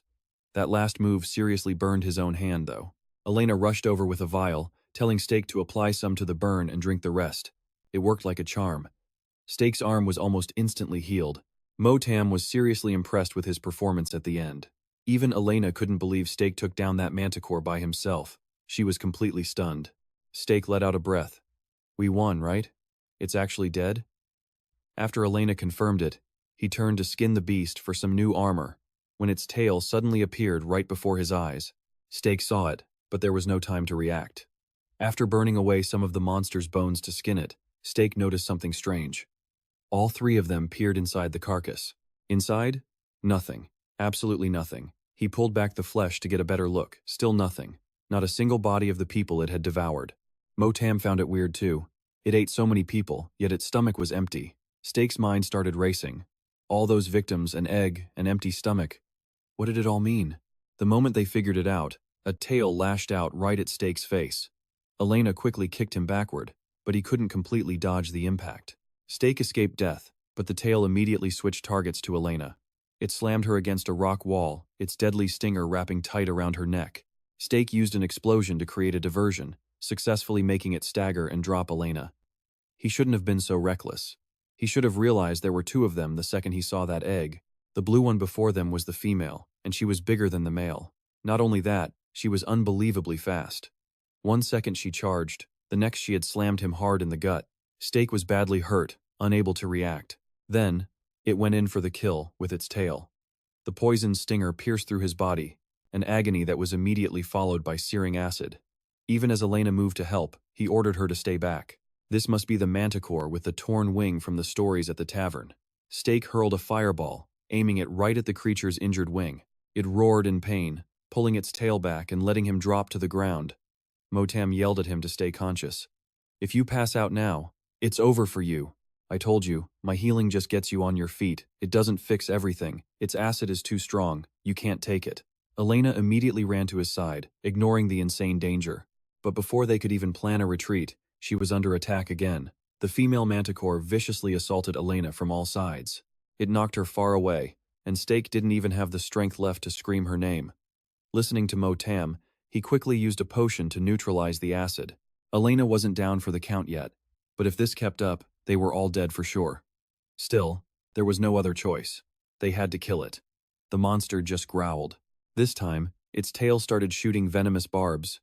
Stake again used his wind magic to deflect the projectiles. Motam offered to help block its attacks, telling him to just focus on offense. After enchanting his blade, Stake charged forward again, his chances of survival far lower than his chances of dying. His mind raced. It's still just a living creature. That means its senses are its weak point. No time to hesitate. Stake immediately used wind magic to cause a rock slide, pinning its annoying tail to the ground. Dust and debris flew into the monster's eyes, forcing it to rub them frantically. Stake seized the opening, diving down and slicing its wing in half. It let out a pained shriek and looked over.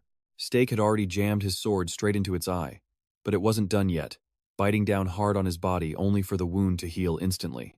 Stake just smirked at the manticore's shocked, almost terrified expression. It immediately let go, violently throwing him to the ground. But Stake wasn't in pain or afraid. Far from it, he was laughing like a maniac. He taunted the beast. "What's wrong, you big ugly thing? You were pretty cocky a few minutes ago. Why do you look so scared now? All bark and no bite, huh?" Elena slowly came to, realizing she'd been knocked out by the manticore's last attack. As she looked up, she was stunned. The ferocious manticore from before now seemed afraid of Stake, and he was just urging it on. She had to deal with the struggling beast fast. To be honest, Stake looked more bloodthirsty and savage than the monster itself. Motam warned him that his energy was almost gone. Only one more big move left in him. Knowing his power wouldn't last, Stake tossed his enchanted dagger to Elena, asking her for a hand. He unleashed another blast of electricity, making the female manticore flinch back for a second. When the current hit the sword lodged in its eye, the monster screamed in agony. Its body went numb as the powerful current surged through it. With the sword stuck in its eye, Stake wanted to drive the dagger straight into its brain. After a moment, the beast began to collapse. Before it could recover, he had to be fast and decisive. Stake gripped the spear tightly and lunged, stabbing it in the head right near its other eye. Before it could struggle, he yelled at Elena to cut off its tail. Following his command, she circled behind the manticore and, with one clean slice, severed the monster's tail. Stake grabbed the severed end of the tail and leaped into the air. "If you're the final predator in this dungeon, then I'll finish you with the final weapon." And just like that, he used the manticore's own tail and venom to pierce its heart, finishing it off in the nick of time. They had finally done it. The next day, the entire tavern was in an uproar over the spoils Stake and Elena brought back. No one could believe their eyes, especially Bantara, who had to double-check multiple times. He kept asking, "Is that the manticore from Raxa Mountain? Are those all of its body parts? Does this mean you actually defeated that monster?" Stake confirmed everything. He even explained there was a male and a female hunting together. I think the female left the egg there temporarily because her wing was injured. Bantara was stunned. An egg, too. This was a first for Stake as well. He tried to offer Bantara payment for the information, but he refused. Just seeing these spoils was reward enough. This was a story he'd be telling in his tavern for years and years to come. After that, everyone took turns examining and touching the manticore parts they'd brought back. Stake then took a bag over to a guard sitting at a nearby table. Inside were the remaining jewelry and belongings he had found. He also apologized, since most of the man's comrades had nothing left on them. Stake had tried to bring back as much as he could. The guard started sobbing. "No, I should be thanking you. At least now I have something to give their families when I tell them what happened." What a relief. That night, Catbur asked to see the egg he'd found back in the Raxa Mountains, and he couldn't believe his eyes. He'd only ever heard stories. This was the first time he'd seen something so rare up close. Letty was also shocked. Testing the manticore hide, it was incredibly tough and durable. And get this, it's sparkling. Bantaza immediately tells them to keep this quiet. Nobody can know, or it could mean big trouble for him and his business. Stek himself is surprised he didn't have to pay much for the 2 manticore carcasses.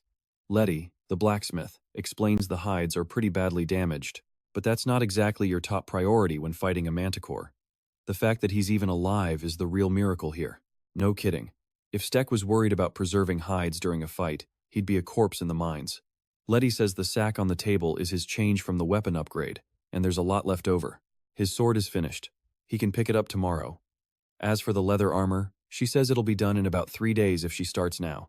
3 days? That's insanely fast. Stek knows curing monster hide takes way longer, but Letty just smirks, telling him not to underestimate a Zentic craftsman. But now, there's a new problem. Elena's bow was shattered during the fight with the 2 manticores, and it's beyond repair. Completely destroyed. This bow was made with incredible skill, and Letty isn't even sure she can replicate the materials. The guilt hits Stek like a truck. The bow only broke because Elena was protecting him. Elena tries to brush it off, saying it's okay. It was just an old bow from her grandfather. But hearing that only makes Stek feel worse. A gift from her grandpa. He immediately promises to find a smith to make her an even better bow. Her ears droop a little as she thanks him. After she leaves, Motam asks, "You really think you'll find something like that here?" And honestly, Stek is already second-guessing his own promise. Meanwhile, on the northern front of Venezia, General Horn is screaming at his soldiers to rebuild the wall faster. They have to be ready for the next monster wave. But he's getting hit from all sides, with no reinforcements in sight. Nothing is going according to plan. He's so exhausted, he almost ignores a call from Brian Castle. But his soldier insists, and he reluctantly agrees to take it. From the other side of the orb, the voice of Bolsterok rings out. He reports that the special unit General Horn sent for an artifact weeks ago didn't just return empty-handed. It's much, much worse. Bolsterok sent a team to find them. They discovered the dungeon itself had been completely destroyed. General Horn is enraged. Doesn't that mean someone else got the artifact? Could his own royal guard have betrayed him? But that's impossible. The royal guard are all orphans, hand-picked for their loyalty to the crown, and nothing else. If any of them were traitors, they would have known by now. There has never been a single one. General Horn clenches his fist. He knows Bolsterok trusts the guard completely, so he's not questioning their loyalty. The issue isn't just a lost artifact, it's his own neck on the line. He can't imagine what his brother will do when he finds out. He needs to find that missing unit, and fast. Back at the mines, Stek is enjoying breakfast, asking about the local weapon shops. Finding a new bow is possible, but finding one to replace a gift from her grandfather? The sentimental value alone makes it irreplaceable. Bantaza adds another problem. Elves hate anything from dungeons. She probably won't like any weapon they forge around here. Hearing that, Stek is ready to search every single shop in the city. But Bantaza stops him. Elena already left. She headed back to the surface. Stek had no idea. Elena woke up before him and asked how to get out. Bantaza just thought she'd be fine, despite all the shady people around. He tells Stek if he's that worried, he should just go after her. Stek throws a towel right in his face. Why didn't he stop her? And for the record, they are not in love. Bantaza just laughs. When it comes to love, the guy is always the last to know. Stek rushes into the streets to find Elena. It suddenly hits him he never even explained how the currency here works. He can only hope she doesn't get ripped off. Then again, he and Motam both know Elena is way more careful than Stek. Just then, the sound of men jeering from a nearby alley grabs his attention. It's Elena. Looks like she was asking for a weaponsmith, but these thugs weren't interested. Stek hangs back, assessing the situation. Then bam! Elena has one of them pinned against the wall. The thug's buddy spots Stek, and even though he signals to be ignored, that's not gonna happen. The guy pulls a knife and lunges right at him, but Stek is faster. He ducks under the attack and slams a heavy uppercut straight into the man's jaw. As he stumbles back, Stek follows up with a punch square to the mouth. The man goes down hard in a mess of blood and tears. The last thug doesn't even have time to react before Elena lands a kick to his neck, sending him flying into some crates. Stek asks if she's okay. She looks surprised. "Were you actually worried about me?" A while back, something similar happened, but Stek was too weak to win. You could say he's finally starting to overcome his past failures. Stek walks with Elena through the streets. She asks what he's doing here. "What do you think? I was looking for you. Why'd you run off alone?" Elena explains that to elves, old things have great value. They can hold spirits, new life, or even their ancestors. So, before sunrise, she went to give her grandfather's bow a proper burial. Every single word stabs Stek right in the heart. Motam mutters that she's definitely laying the guilt on thick. She says she burned the old bow after finding a quiet, secluded spot. Then she started searching for a new one in the shops. But when Stek asks, the shopkeepers all say they never saw her. Turns out, Elena was afraid of being recognized as an elf, so she only ever peeked in from the outside. Besides, Elena didn't see anything she actually liked. She was about to head back to the inn when those guys cornered her. Steck tells her to give him some time. He promises he'll find a bow she'll love. Motam can't believe it. How can you replace something with that much meaning? As they're bickering, they pass an interesting-looking shop and decide to head inside. The place is filled with all kinds of rare items. But the bows on display, they're all wrong. The wood they used is cheap. Elena can literally feel the poor quality of the wood used for the bow's core. She was practically screaming in agony. Elena was just that sensitive. Martin was more certain than ever that Stex would never find a bow for her, but she must have sensed his anxiety, because she told him they'd find plenty more bows in the other cities. Just then, the shop owner came running out. He'd been packing up, about to leave, but Motam stopped him. He bet that buried in all this junk were some truly rare gems. Stex turned and asked, "You see things differently than humans, right? Tell me what you see." Following Motam's guidance, he picked up some kind of tool. Motam said it would be perfect for Elena. Later, Stex and Elena were sitting in a tavern, and Stex let out a huge sigh of relief. "Finally," he said, "I'm just glad you found a weapon you like." Elena, holding her new weapon, replied, "Me too." Stex praised it. "It's a seriously impressive piece of gear. I mean, it uses energy to create whatever weapon you're most comfortable with." Motam suddenly appeared, chiming into Stex. "My skills are more impressive." Elena responded, "Thanks, I think I'll call it Zakoshashio." Stex gave her a strange look, a bit suspicious. "You already named it?" But then, his face turned serious. "Hey, about something. Ever since I put these things on in the shop," he held up his hands, looking at the rings he was now wearing, and felt a weird energy around him. "I've been feeling strange. My body feels heavy. I tried to pick items that wouldn't draw too much attention, but suddenly, Motam appeared, whispering right in his ear. The sweet smell of dark energy and death. I love it. Feels so good." Stex shot him a sideways glance. "I don't like this one bit." But Motam just ignored him, starting to praise him instead. "Now you're starting to look like someone worthy of being my friend." Elena turned to him. "So when are we leaving?" Stex replied, "Letty said my items are activating. We can leave as soon as we get them." Suddenly, screams echoed through a quiet forest. A goblin was slashed clean through. Turns out, it was Stex, fighting a whole horde of them. He focused, watching the goblins ahead of him raising their weapons, getting ready to charge. Stex made a quick assessment. The leader is a goblin. Huh? We're getting pretty close to the town of Jalen. Whoever owns this land isn't guarding it very well. Stex turned around and called out, "Elena, I'll hold off the leader. You handle the rest of them." She replied instantly, "Got it." She raised her bow and fired. Each arrow found its mark, striking a goblin square in the head and making it shriek in pain. Seeing its comrade fall, another one charged forward aggressively. That's the one, Stex knew it. There it is. He quickly parried its attack. Then he suddenly shouted, "Hey, this thing actually works." He looked down at his armor where the goblin's weapon had struck. "The manticore hide is really doing its job. From now on, I'm calling this armor." Stex stared down the goblin with a determined look. "Now, it's my turn." The creature just looked back at him, totally confused. After wiping out the goblins, Stex asked with concern, "You okay?" He absorbed the blue wisps of energy from the fallen monsters. This was nothing. Elena had a question. "So, our next objective is teaching the corrupt lords in the next town a lesson?" Stex nodded. "Yeah, basically." He clenched his fist with determination. "We're going to help the townspeople and cut off one of the royals' precious income sources. Plus, I heard something interesting from my friend Dan Tan." Stex remembered his conversation with Dan Tan. "Have you heard, Stex?" Dan Tan had asked him. "A lord named Borden has started raising a ton of cash." Stex was surprised. "Borden? Isn't he the lord of Jalen Town? Why the sudden rush for money?" Dan Tan explained. "Rumor is, he's using the money to buy up as many artifacts as he can find, and he's stashing them all somewhere in Jalen." The scene changes. Stex and Elena have arrived at a village. They watched from a high vantage point. Stex said, "We're here. Let's find a place to stay." Just then, a plea for help came from one of the houses. "No, please, sir," a farmer was begging. "If you take this pig, my family will have nothing left. Please, let us keep it." The henchman just yelled back, "Shut up. Everything you own belongs to the Lord. Stop your whining and hand over the pig." Seeing this injustice, Elena glared at them, furious. But Stex knew what she was about to do, and put an arm out to stop her. Elena demanded, "Shouldn't we do something? This is obviously wrong." Stex replied, "Hold on. We should assess the situation before jumping in. By now, the farmer was on his knees, begging, but they ignored him and took the pig anyway.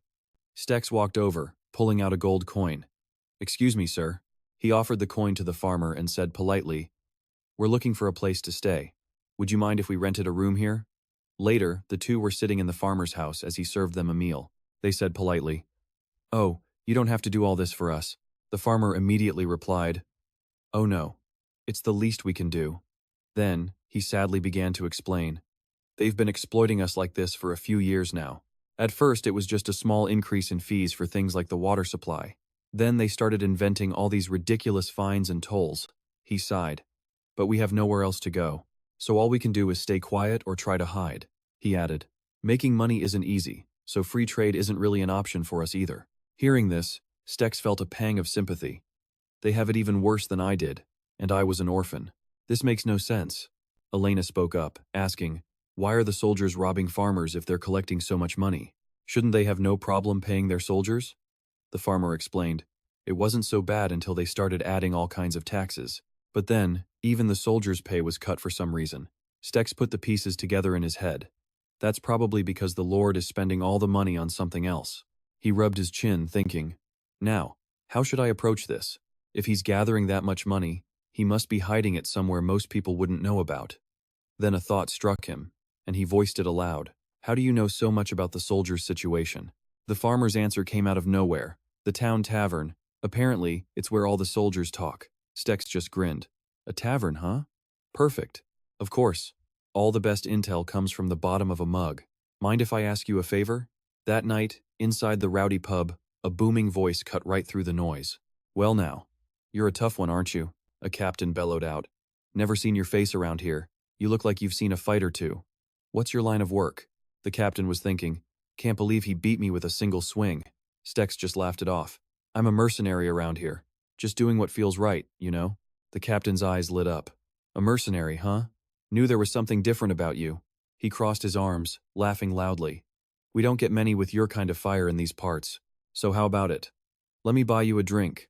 Stex gave a simple nod. "Sure thing. I'd appreciate that. Especially today. After dealing with those monsters, I could really use a drink." The captain looked shocked. "Monsters? There aren't any monsters around here." That's when Stex told him about the goblins. "Sure, maybe a few stray goblins pop up. But I ran straight into their leader." The captain crossed his arms again, sizing him up. "A leader, you say? All right. Can't argue with that. We run into him from time to time." Then came the big question. "So, did you take them down?" And here's where Stex played his part, scratching his head with a totally innocent look. "Take them down? Are you kidding? I barely made it out of there with my life." Then, the hook. "I was hoping you could give me some pointers." The captain roared with laughter, starting his big lecture. "Kid, you've got a lot to learn." He leaned in close. "A merc who can't even handle one little goblin?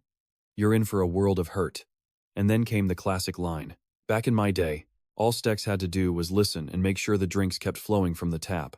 As the cups on the table emptied out, the captain kept rambling.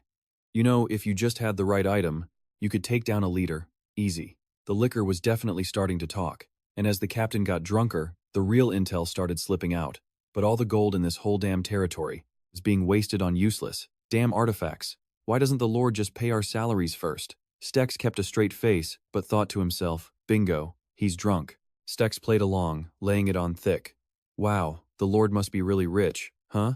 This was his chance, time to cast the line. He leaned in. "You know, I actually have an artifact." The moment he said it, every soldier at the table stared at him, pure greed in their eyes. So Stex pushed it. "How much do you think the Lord would pay for it?" He went quiet, just watching. Are these guys honest or just plain stupid? He wondered. Their faces were an open book. The captain just crossed his arms and let out a big, confident laugh. "Don't you worry. I've seen how Lord Treos throws his cash around." He leaned in. He'd buy an artifact even if you pulled it out of a dumpster. Then, he offered up the key piece of information. "If you're serious about selling, head over to Lord Treos's castle. The Knight Commander there handles all that kind of business for him." Stex just nodded. "Thanks." Outside, Elena was waiting. "You were in there for a while," she said, her voice sharp. "Did you get what you came for?" Stex scratched his head sheepishly. "Sorry. I thought I could make a quick exit, but It turned into a full-blown drinking party. The two of them started walking away from the tavern's noise. Stex stretched his arms wide. Man, those soldiers can really hold their liquor. Elena just shook her head. I'll never understand how you humans can stomach that foul liquid. Suddenly, Elena stopped. Hey, Stex. He jumped. What? Her voice was low. I have a bad feeling. She glanced around, her eyes narrowed. We're being watched. Stex let out a huge yawn, totally unfazed. Yeah, I know. Could they be any more obvious? He casually picked up a small stone. I can hear them breathing from here. And then he turned. In one fluid motion, he flicked the stone into the darkness, saying, from a mile away. A solid thwack echoed from the shadows. Bullseye. The stone slammed into the wall right next to the stalker's head, making him jump. Stex walked towards him. Show yourself. Who are you? Suddenly, masked figures dropped from the rooftops, weapons drawn. Their leader spoke. Let's make this quick. Hand over the artifact and walk away, or else he never finished. In a flash, Elena was on him, her boot connecting squarely with his jaw. The guy went flying. Stex just watched him go. Damn. She didn't even let him finish his monologue. He just shrugged. Oh well. I was going to attack them anyway. Motam, a voice in his head, sounded impressed. She kind of reminds me of you. Stex had to agree, thinking, seriously, how in the hell did I ever manage to beat her? Beat Elena before? Motam shot back instantly. You beat her because of ME. You really think you could take her in a drawn-out fight on your own? Stex cut him off. Yeah, I get it. He refocused on the fight. Now get in there and help her out. Under the full moon, Mortam's voice was eager. Hey, now this is more like it. An intimidating voice cut through the night. Who sent you? The captured leader trembled. We just wanted the artifact. The words were barely out before a fist sent him sprawling. That punch sent the guy flying. Stex walked calmly over to the crumpled figure. That's not what I asked. He loomed over the man, his voice dangerously low. You ambushed us minutes after we left the tavern. You had these black uniforms all ready to go. Stex's eyes were pure ice. This was planned from the start, wasn't it? But here's the thing. I highly doubt a bunch of clumsy amateurs like you could put this plan together. He paused. Give me your hand. Stex grabbed one of his fingers, his grip like iron. Now, we can do this the easy way or the hard way. He smiled. I'm a nice guy, so I'll give you one chance. Tell me what I want to know while I'm still feeling. Generous. A sickening crack echoed in the alley. Or tomorrow, you'll be learning to eat with your other hand. A scream of pain, and then the words came spilling out. It was the Lord. Lord. Treos. The answer actually surprised Stex. What? The man babbled through the pain. Lord Treos. He ordered us to do it, he told us, and to steal any artifact that enters his territory. Stex was stunned. Wait, they weren't trying to keep it for themselves? He almost laughed. These guys really are idiots. Stex refocused. And where are these stolen artifacts being kept? You better tell me everything. Now. The defeated leader just collapsed to his knees, ready to spill it all. We don't know everything, I swear, he pleaded. Lord Treos is paranoid about leaks. He never tells grunts like us the full plan. For regular soldiers, there's nothing left to get from us, I promise. Stex rubbed his chin, a dark look on his face. Well, if you really don't know anything else, then I have no reason to let you live. That threat did the trick. Another one of them panicked. Wait, there is something suspicious. Now that got Stex's attention. Stex leaned in. Suspicious how? The man started talking fast. There's an old well near the military base, where Commander Borden stays. It hasn't been used in years. Another goon chimed in, eager to save his own skin. I've seen them, dumping tons of raw meat down there. Stex's brow furrowed. Meat? What the hell? He made a decision. All right, looks like we know where we're going next. And you want me to sift through that pile of rotting meat? You trying to play me with useless intel? The scout immediately shot back. It's not useless. The meat they tossed down that well was still fresh. Sometimes they even captured wild animals and threw them down there. Hearing that, Stex's mind started racing. Why would they dump food into a well so close to the Lord's residence? Lord Borden, the artifacts, the food. So that's how it was. He finally gets it. They're using a monster to guard those artifacts. Classic move for a bunch of cowardly scumbags. Cutscene, we find Lord Borden inside his chambers. A knock on the door. He simply says, Come in. The one who enters is Chelsea, the captain of the Knights. Borden fakes some concern. You must be tired, patrolling the base this early. The knight replies respectfully, "It's nothing, my lord." Then Chelsea asks, looking worried, "Have you still not heard back from the first prince?" Borden turns away. "No need to rush," he says. "He told me they'd be a perfect addition to his artifact collection." Seemed pretty damn enthusiastic. Chelsea thinks back on the artifacts the prince had already gathered, adding, "He seemed particularly interested in the newest piece in his letter, and he emphasized just how much he was looking forward to seeing it." Chelsea reminds him, he better be ready to pay the price. That one artifact alone is worth more than the other two combined. Borden's plan was set. Now all we have to do is deliver it to him in the capital in a few days, and then we're set for the rest of our lives. Stay on high alert and make sure there are no unexpected incidents. Chelsea snaps to attention. "Yes, my lord." Meanwhile, back at the farmhouse Seth rented, a voice comes from inside. "We have to make our move tonight." Seth predicts, if Chelsea's crew is as thorough as they say, he'll realize his men have gone missing immediately. He stirs a potion while laying out the plan. "We'll have to break into the dungeon later today." Elena hears him out, then asks, "And how do you plan on getting in? Are we just going to climb down the well?" Seth thinks it through. If his own soldiers are guarding his precious artifacts, I'm betting he's rigged the place with plenty of traps. "I'm not sure what's waiting down that well," he admits, "but right now it's probably our fastest and safest way into that dungeon." Elena agrees with his logic. "Right, you're probably spot on about the traps. But since we don't know what's down there, how do we prepare? What supplies should we even bring?" Seth swirls the potion in his hand, calculating. "Okay, first things first, that monster is definitely a living creature. We know it has to eat, and we've seen it eats meat, so it must be a predator. So if we prepare some food for it, we can get a reaction." Seth eyes the bubbling vial. "The only real problem is getting back out. And that's where I'm going to need your help." Elena looks surprised to hear him say that. He focuses, detailing his plan. "I need you to create a diversion. 1 hour after I get inside the castle. Use any method you think is best." Elena asks nervously, "You're going in there alone?" She thinks to herself, "There's no way you can handle that monster. Worried I'll just be in the way?" Seth grins. "Don't be. The diversion is a crucial part of this plan. That's why I need you on the outside. If this works, can you do that for me?" Elena grips her weapon, her expression firm. "No problem." Deep in the dead of night, Seth watches from a bush, scoping things out. A loud noise from behind makes him jump. It's just Elena with a pig she caught. "Nice," he says with a nod. "This is even better than I expected. Good work." He pulls out a solution he'd prepared earlier. The smell of warm blood should easily cover up the scent of the sedative. While pouring it on the pig, he asks, "What's the situation around the area?" "It's guarded, pretty heavily." Elena reports what she saw from up high, though there are fewer guards patrolling the walls than I thought. Seth hefts the pig onto his shoulders. "On the walls, huh? All right. I'll see you later." He struggles up the wall, panting. "Remind me to never climb a wall with a giant animal on my back again."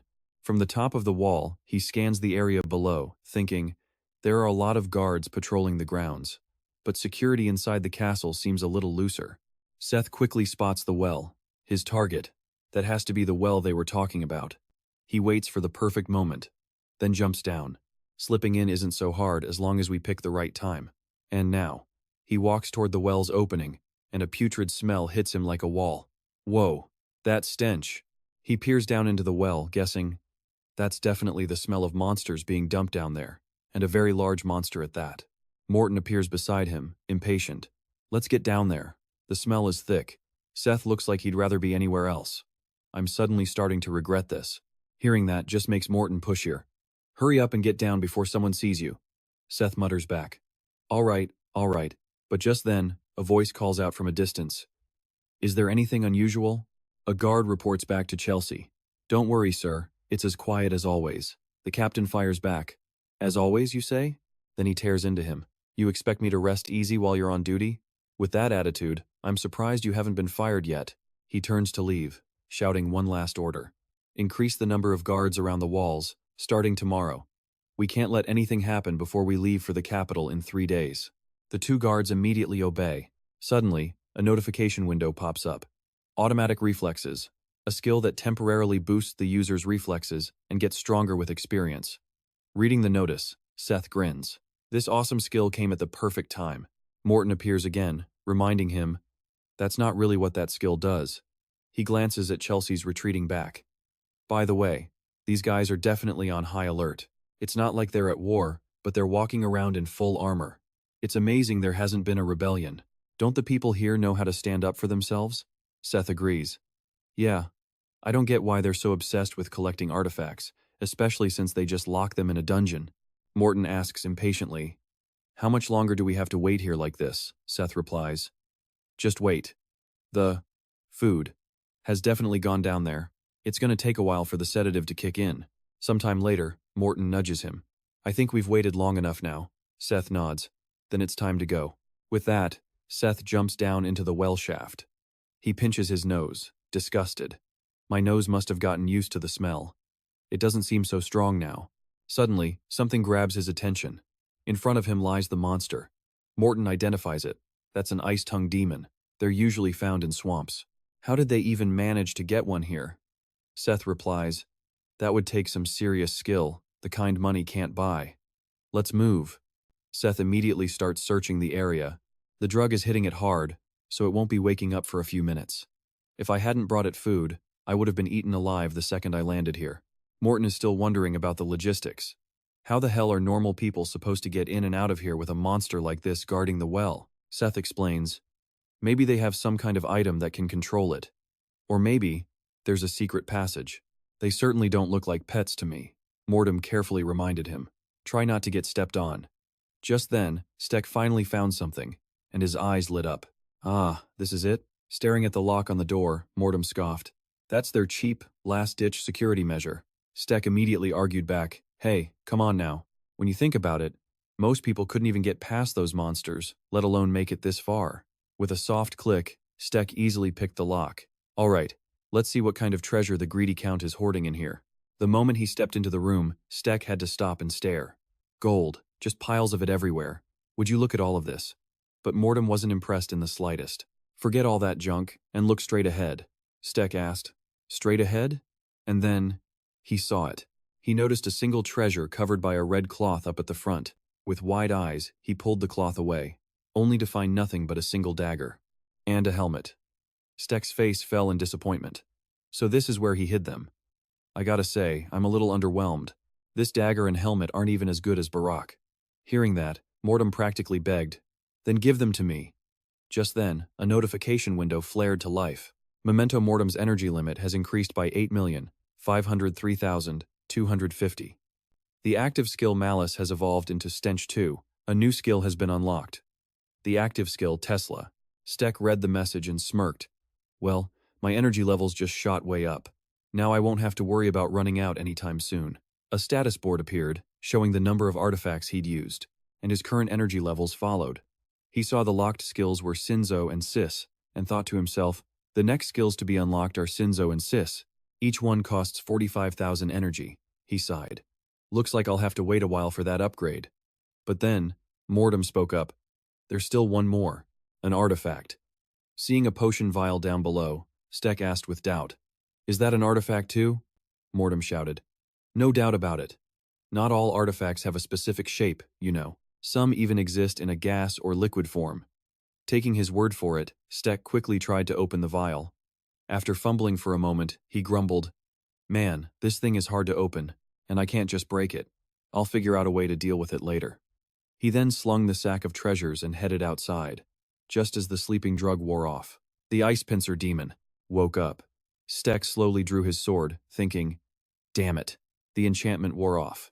In a flash, Steck launched himself forward. He landed right on top of its head and plunged his sword deep, causing it to scream in agony. Gritting his teeth, Steck pulled the sword out. The other ice pincer demon immediately charged at Steck. He jumped back, planting his sword into the ground to brace himself. Steck let out a breath, noting to himself, They definitely pack a serious punch, and I can't keep blocking them with just this sword. He held out his hand as a swirl of energy condensed in his palm. Steck thought, fighting both of them at the same time could get tricky, so I'll have to take one of them out first. He silently gave the command, explosion. But absolutely nothing happened, leaving him stunned. The creature just kept rushing toward him. Steck yelled out loud, Hey, what kind of joke is this? Why did it suddenly stop working? You're supposed to be in charge of the magic. Mortem quickly answered, I only just noticed myself, but I think there are meteorite fragments embedded in the walls of this underground chamber. They're so small you can't see them unless you look closely. But they seem to be very effective. Stek asked again. Meteorites? You mean the metal used to make handcuffs for mages? Motam confirmed. That's right. Stek ground his teeth in pure anger. So that's what Count Borden spent everyone's money on. That son of a bitch. Stek watched the ice pincer demon closely. He quickly came up with a new battle plan for fighting them inside a crystal-lined cave. Stek took a slow, deep breath. Stek cursed under his breath. That damn Count. No wonder this country has no money. The scene shifts outside, where Elena lets out a sigh of relief. She holds her weapon in her hand and thinks, Support fire initiated, Elena. She draws her bow, using her active skill, constant velocity, which ignores gravity and allows ranged projectiles to fly at a constant speed for a certain distance. She thought to herself, I'm not used to a longbow like this. They were always a signature of the royal family. I guess this one's still working. Elena took the bow and began to aim. The arrow shot forward like a bolt of lightning, smashing into the wall and creating a loud noise. But the guards didn't even react, which made her suspicious. Didn't they notice that? I'm 1,500 paces away from them. Elena continued to draw her bow and take aim. I'm starting to really like this bow. Suddenly, everyone started shouting. We're under attack, Chelsea yelled. Don't just stand there. Find the enemy's location now.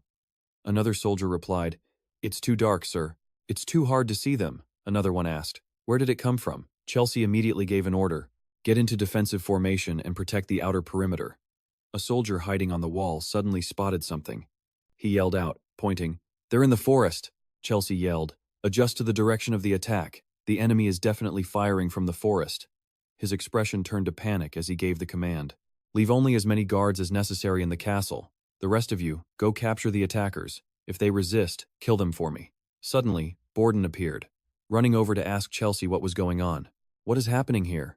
He replied with worry. You shouldn't be out here, sir. It's very dangerous. Please get back inside right away. He then continued commanding the soldiers. Everyone, quickly, get ready. Let's go. Raise the drawbridge as soon as the soldiers are sent out. Don't let anyone into the castle. From a distance, Elena drew her bow and said, I can't let you do that. A notification popped up explaining the skill she was using was the active skill Piercing Shot, which increases a projectile's ability to penetrate objects, things as thick as armor, or monsters. She released the bowstring. The castle's drawbridge was hit and broke, causing the soldiers to scream, Oh no, the bridge has been destroyed. After the attack, she gasped and said, Maintaining the bow's energy while using skills is definitely not easy. But I've secured an escape route for Stek. The rest is now up to him. The scene changes back to the well, where Stek is still fighting non-stop against the ice pincer demon. He says to Motam, Come on, do something. Is there really no skill I can use? He immediately replied, What do you expect me to do? The ice pincer demon continued its attack. Motam yelled, You can't use energy in here. Even I can't get past that. However, this is actually a pretty good opportunity. A good opportunity? Stek shot back, dodging a swipe. Easy for you to say. You're not doing any of the work. As Stex fought off the freakish ice zombie, Motam kept on talking. How else can I explain it? Isn't this the exact reason you upgraded your gear for situations just like this one? My thoughts, exactly, Stex shot back, already on the move. He instantly teleported behind the ice demon. Gripping his sword tight, he drove it straight into the creature's back. Then he pushed the blade deeper. Die, he thought. As he pulled the sword out, a huge wave of power exploded everywhere. Stex was in awe. Is this the gunpowder made from unicorn bones? He wondered. The power is insane. Motam suddenly chimed in. That dwarf definitely powered up your sword. But then another ice demon charged from behind. He dodged its attack in a flash. This thing could blow my arm off if I'm not careful, Stex thought grimly. And that's if he got lucky. No way did he want to get caught in those teeth. He swapped in another weapon core and immediately launched himself toward the monster. The demon flinched, roaring in pain as Stex stabbed it right in the arm. It opened its massive jaw and screamed. Stex just stared it down. He yanked his sword free and leaped into the air. Focusing on a single point, Stex drove his blade straight into its chest, sending blue goo flying. The creature's body cracked, then exploded. Finally, it's over. Stex gasped for breath. A second later, the disgusting stench of the dead ice demon hit him, and he nearly gagged. Ugh, that smell is horrendous. Well, that wasn't exactly a clean finish, he muttered. Even Motam was disgusted. You look terrible. And you smell even worse. Helpless, Stex just covered his face. Whatever, can't be helped now. He gathered all the gold coins into sacks and announced, Time to grab what we came for and get out of here. As Stex heaved the loot onto his shoulder, he sighed in disappointment. It's not working either, what a waste. Motam, ever the realist, reminded him. Are you forgetting something? You still have to get out of this well and sneak past all those guards. Stex just smirked. I've already broken through their final line of defense. What's left to be afraid of? Besides, I just figured out a clever way to pin this on Count Borden, Motam asked. And what would that be?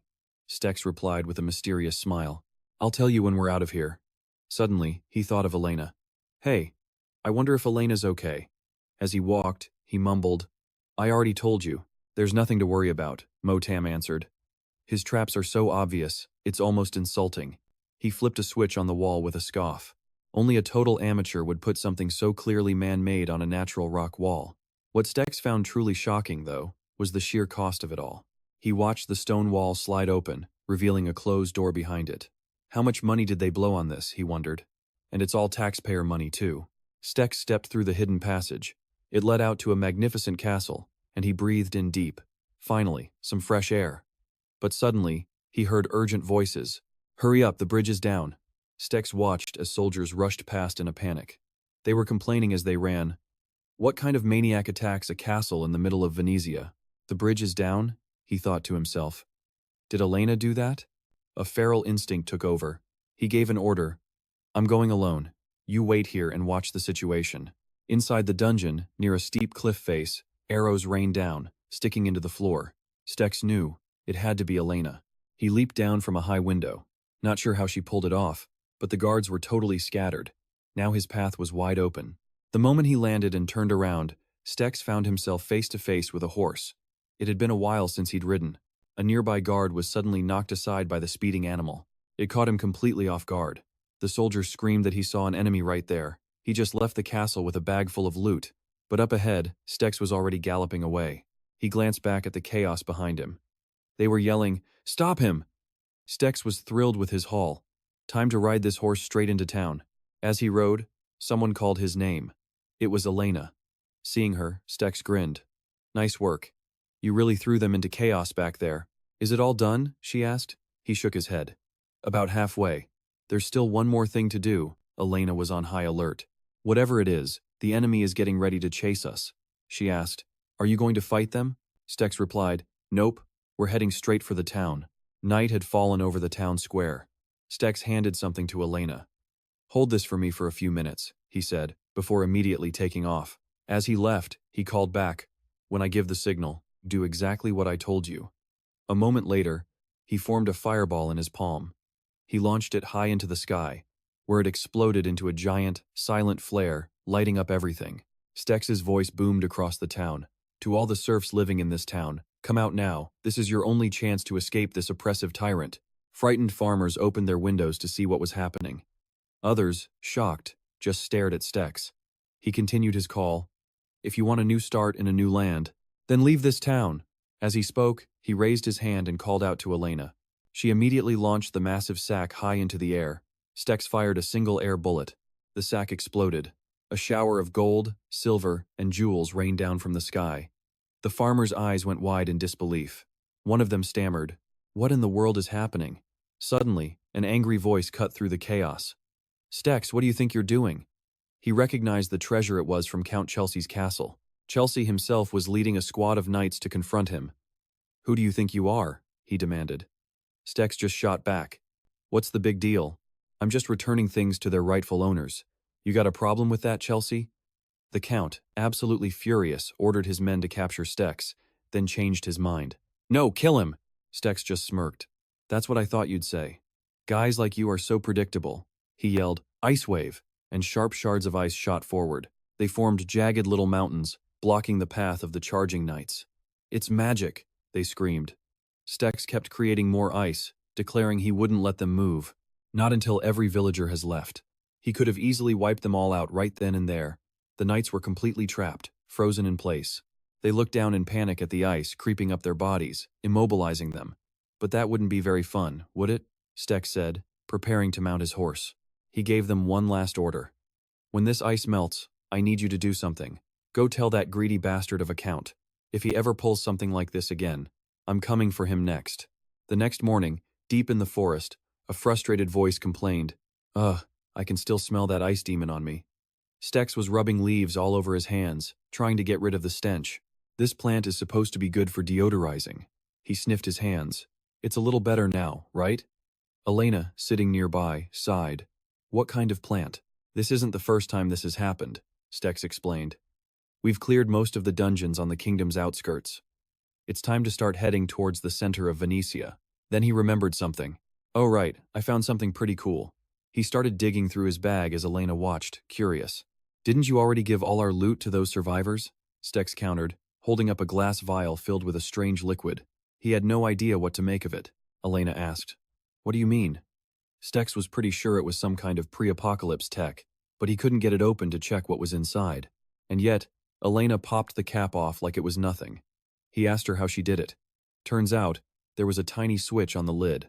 Stex quickly covered the top with his thumb. He wanted to see what kind of tech it was. The power humming from it was seriously impressive. Stex handed it over to Elena. Here, he said, you can have this. She just stared at it, silent. He explained it was a serum that would boost her overall physical abilities, could be really useful out here. And yeah, that sounded amazing. He'd been meaning to give her some good gear. But seeing her expression, Stex had to ask, what's wrong? You don't like it? It's nothing, she said. Don't worry about it.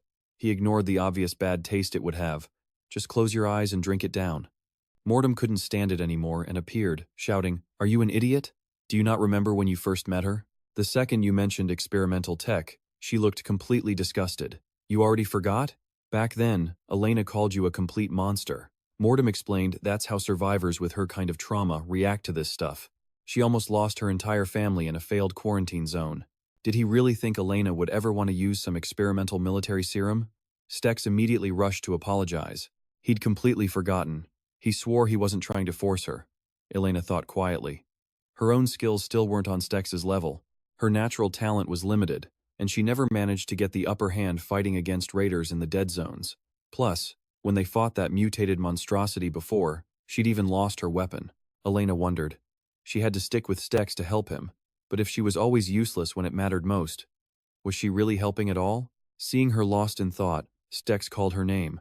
Suddenly, Elena snatched the vial from his hand.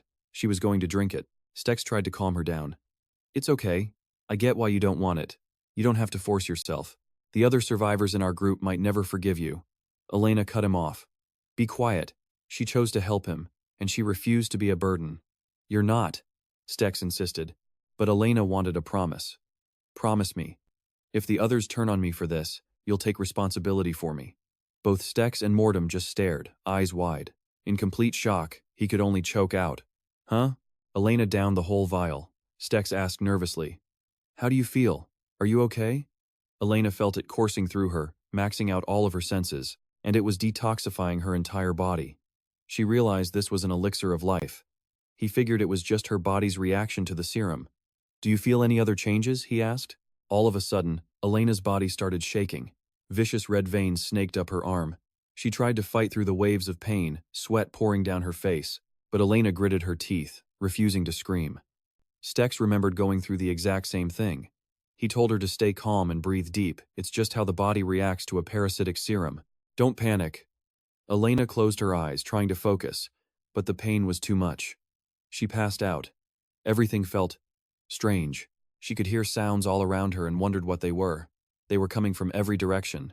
With her own ears, she could now hear the breathing of even the smallest critters. Her nose picked up the scent of every plant in the forest. Her fingertips could feel the tiniest grains of dirt. It was like her body was being flooded with sensation. Elena struggled to open her eyes. She covered her face, exhausted, feeling like she was about to be sick.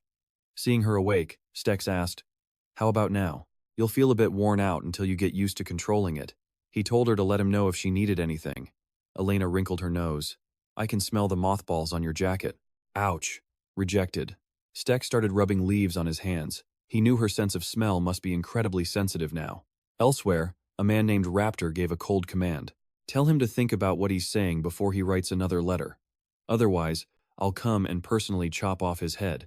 His subordinate immediately scrambled to obey. Raptor crumpled the letter in his fist. Another man approached. What is it? The newcomer was Mark. Raptor tossed him the letter. See for yourself. Mark glanced at it. The Count? Isn't he that worthless noble who's been bothering you lately? Raptor scoffed. He only put up with that guy because he promised to send over some rare pre-apocalypse tech. Why would anyone want to mess with that useless idiot? Mark read the letter and saw it. The guy was claiming someone had stolen all the tech. Not that Raptor expected much from him anyway. People like that can never get anything done right. What really pissed Raptor off was that some low-life thief stole all that tech, and some of it was from his personal collection. This was a personal insult. Mark asked Raptor if he wanted him to track the informant down. Raptor exploded. That son of a bitch embarrassed ME, a high-ranking officer. He didn't care who the thief was. He was going to find them and make them pay. If it's the last thing I do, Raptor ordered Mark to take charge of the manhunt. If he gives you any trouble, put him down. Just make sure the job gets done. Mark bowed respectfully. Understood. I'll try to bring him back alive, if possible. Back in the woods, the horse Stex and Elena were using started acting up. He threatened it. Stop being stubborn. You'll get us all killed if you don't listen. But Elena, sitting on its back, gently stroked it, and the horse calmed right down. Stex sighed. It listens to you, but not me, huh? The horse just neighed in response. Elena breathed in. I haven't been to the mountains in years. It's beautiful. Stex didn't see it. Beautiful? Stex knew her senses were in overdrive, but he had to ask, can you even see anything? Elena's eyes were covered with a thick blindfold. She pulled down her hood. I can't see, but I can feel everything. I really like this. Really? He asked, surprised. Stex checked the map, saying they were taking this route to avoid any patrols. They stopped at a bridge, stretched across a deep canyon. This area is more dangerous than I thought, Stex admitted. I don't think we can take the horse any further. Elena hopped off its back. Wait a second, she said, pulling off her blindfold. I hear something. It sounds like flapping wings. Stex was confused. Wings? He activated his own heightened senses, his animal instinct skill, but Stex couldn't hear a thing, even with his power active. How in the world could Elena hear a sound that faint in a huge valley like this? Her senses must be incredibly sharp now. Elena closes her eyes and just listens. She hears it, the roar of a monster, and the faint sounds of people. They're being attacked. The question is, should she save them? Things could get complicated if they're soldiers from another town. But Steph? He suggests they save them. He figures town guards wouldn't just wander into a place this dangerous. Besides, they can handle themselves. He keeps his eyes forward. The real problem is fighting in this thick fog, and if this bridge goes down, they're all dead. Suddenly, Elena draws her bow. Don't move, she whispers. Something heard them. Steph watches as Elena takes aim. And damn, the sight is impressive. She focuses, slowly drawing the bowstring. And then she finds her target. An arrow flies with deadly force. You got it? Steph asks. Awesome. Elena says the others know they're here. And they don't seem hostile. He squints into the fog, wondering, aren't those soldiers? Elena shakes her head. I don't think so. She suddenly clutches her arm, wincing in pain. What's wrong? Steph asks. What is it? Nothing, she replies. I'm still getting used to this. She glances at her arm. We can leave as soon as my energy stabilizes. They cross the bridge, and on the other side, a field of monster corpses. A voice shouts, help anyone who's injured. The survivors immediately start tending to their wounded comrades. People scramble for bandages and whatever healing potions they have left. Bernard stares at one of the monsters, a huge hole blown clean through it. A brutal, one-shot kill. My God, he mutters. He had no idea any enemy was even aiming at them. His friend is just as confused. But we're the only ones here. Who fired that shot? Just then, a strange voice cuts in, introducing themselves as explorers. Bernard and the other guy just gape as Steph and Elena walk into view. Then, someone else asks, what are you two doing here? Steph knows that annoying voice. Gazette waves them over. Look over here. He really didn't expect to see him again. What does he want? Steph grumbles. What's he doing here? Gazette throws an arm over his shoulder, acting way too friendly. I get it, he smirks. Still not interested in joining my crew, huh? I gotta say, I like that stubbornness. It's been a while, Gazette says with a sly grin. Come to my hideout, let's talk. We can even discuss a potential partnership. Steph is not having it. What? A partnership? You're still spouting that nonsense? He glares at Gazette. Get lost. What the hell are you doing here? Gazette just laughs, completely unbothered, and pats his shoulder again like they're old pals. I get it. You're still not interested in my crew, right? You've gotten way stronger since I last saw you, though. I like that fire. Then his eyes slide over to Elena. Hey, you okay? I almost didn't recognize you. What crew are you with? And what's with covering your eye? She says nothing. Steph's patience is wearing thin. He thinks to himself, she's probably not used to her new power. But she's already using it? Soon she won't need to hide herself away at all. He says to Steph, you know, intelligence makes a huge difference in how fast people adapt to these artifacts. Steph cuts right to the chase. Are you trying to say something? Before he can answer, Gazette interrupts. Come on, we haven't seen each other in forever. Let's go to my hideout and catch up properly. He quickly leads them into a crowded camp. Tents and vehicles are everywhere. A little loud, I know, Gazette boasts. My crew is restoring the swing bridges. This spot is the perfect hideout. We just need to clear the roads first. Steph nods, putting the pieces together. I guess so. Is that why you were hunting those monsters before? To clear the way? Gazette confirms it. That's right. And there are plenty of monsters around here, so finding food is never a problem. They taste a lot like chicken. At that, Elena suddenly breaks into a cold sweat and starts coughing violently. She turns and walks away, leaving Gazette completely confused. He watches her leave, then turns back to Steph. Hey, so what brings you all the way out here? I thought we were heading in opposite directions last time we met. Steph just glares at him. Why do you care where I'm going? Gazette just laughs it off. Easy, pal. I know you're not exactly thrilled to see me, but just hear me out. I don't know where you're headed, but if you want to explore this area, you're gonna need our help, right? Steph's face is a blank mask. Huh? Why is that? Gazette lays it all out. Look, the only way around the Dara Valley is by using these old swing bridges, or the tunnels in the abandoned mines. But recently, a bunch of bridges collapsed, and the tunnels are completely infested with monsters. The look on Steph's face gets serious. So you're saying we have to rebuild the bridges just to get across? Don't worry, he says. Not all of them are completely gone. The ones with intact frames can be fixed up quick. But I need your help with something else. Steph sighs, tired. I think I know what you want. All right, fine. And with that, he immediately unleashes an electric wave. It's a massive arc of electricity designed to hit a wide area. This attack is perfect against large groups. The targets this time? A flock of humango monsters. The wave hits, and they scatter in panic as a thunderous crack fills the air. A brilliant flash of lightning engulfs the area, and the bird-like monsters are blown to pieces. When it's over, Steph stands alone under a rain of charred feathers. Gazette watches the whole thing, a chill running down his spine. What the hell was that? He's gotten even stronger. Steph, however, knows he needs to be careful. This skill is way more powerful than his arc lightning, but it just drained a fifth of his total energy. Pushing it could knock him out cold. You look tired, Elena says, concerned. Should we rest for a bit? He just smiles. I'm fine. This is the perfect chance to test my skills. He powers up his electricity again. Let's finish what we started. Give me some support. Elena's voice cuts in, sharp and serious. Heads up, about 1,300 paces out, and they're flying straight for us. At her word, Steph unleashes a massive bolt of lightning, and the flock is instantly vaporized. But Elena's eyes suddenly go wide with terror. There's something else out there.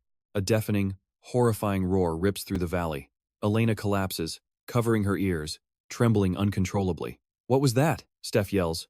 Are you okay? Before he can process it, a swarm of half-human, half-crane monsters dives down on them. Gazette's crew raises their weapons, ready to charge. With a sword in each hand, he yells, We're getting in on this. We can't let you have all the fun. But Steph roars over him, Get back. Take everyone and keep your distance. This is going to be big. Gazette actually listens, shouting, Protect everyone. Looks like he has a plan. Steph cracks a wild grin. Now, let's see what this baby can really do. With that said, Stex unleashed another wave of electricity.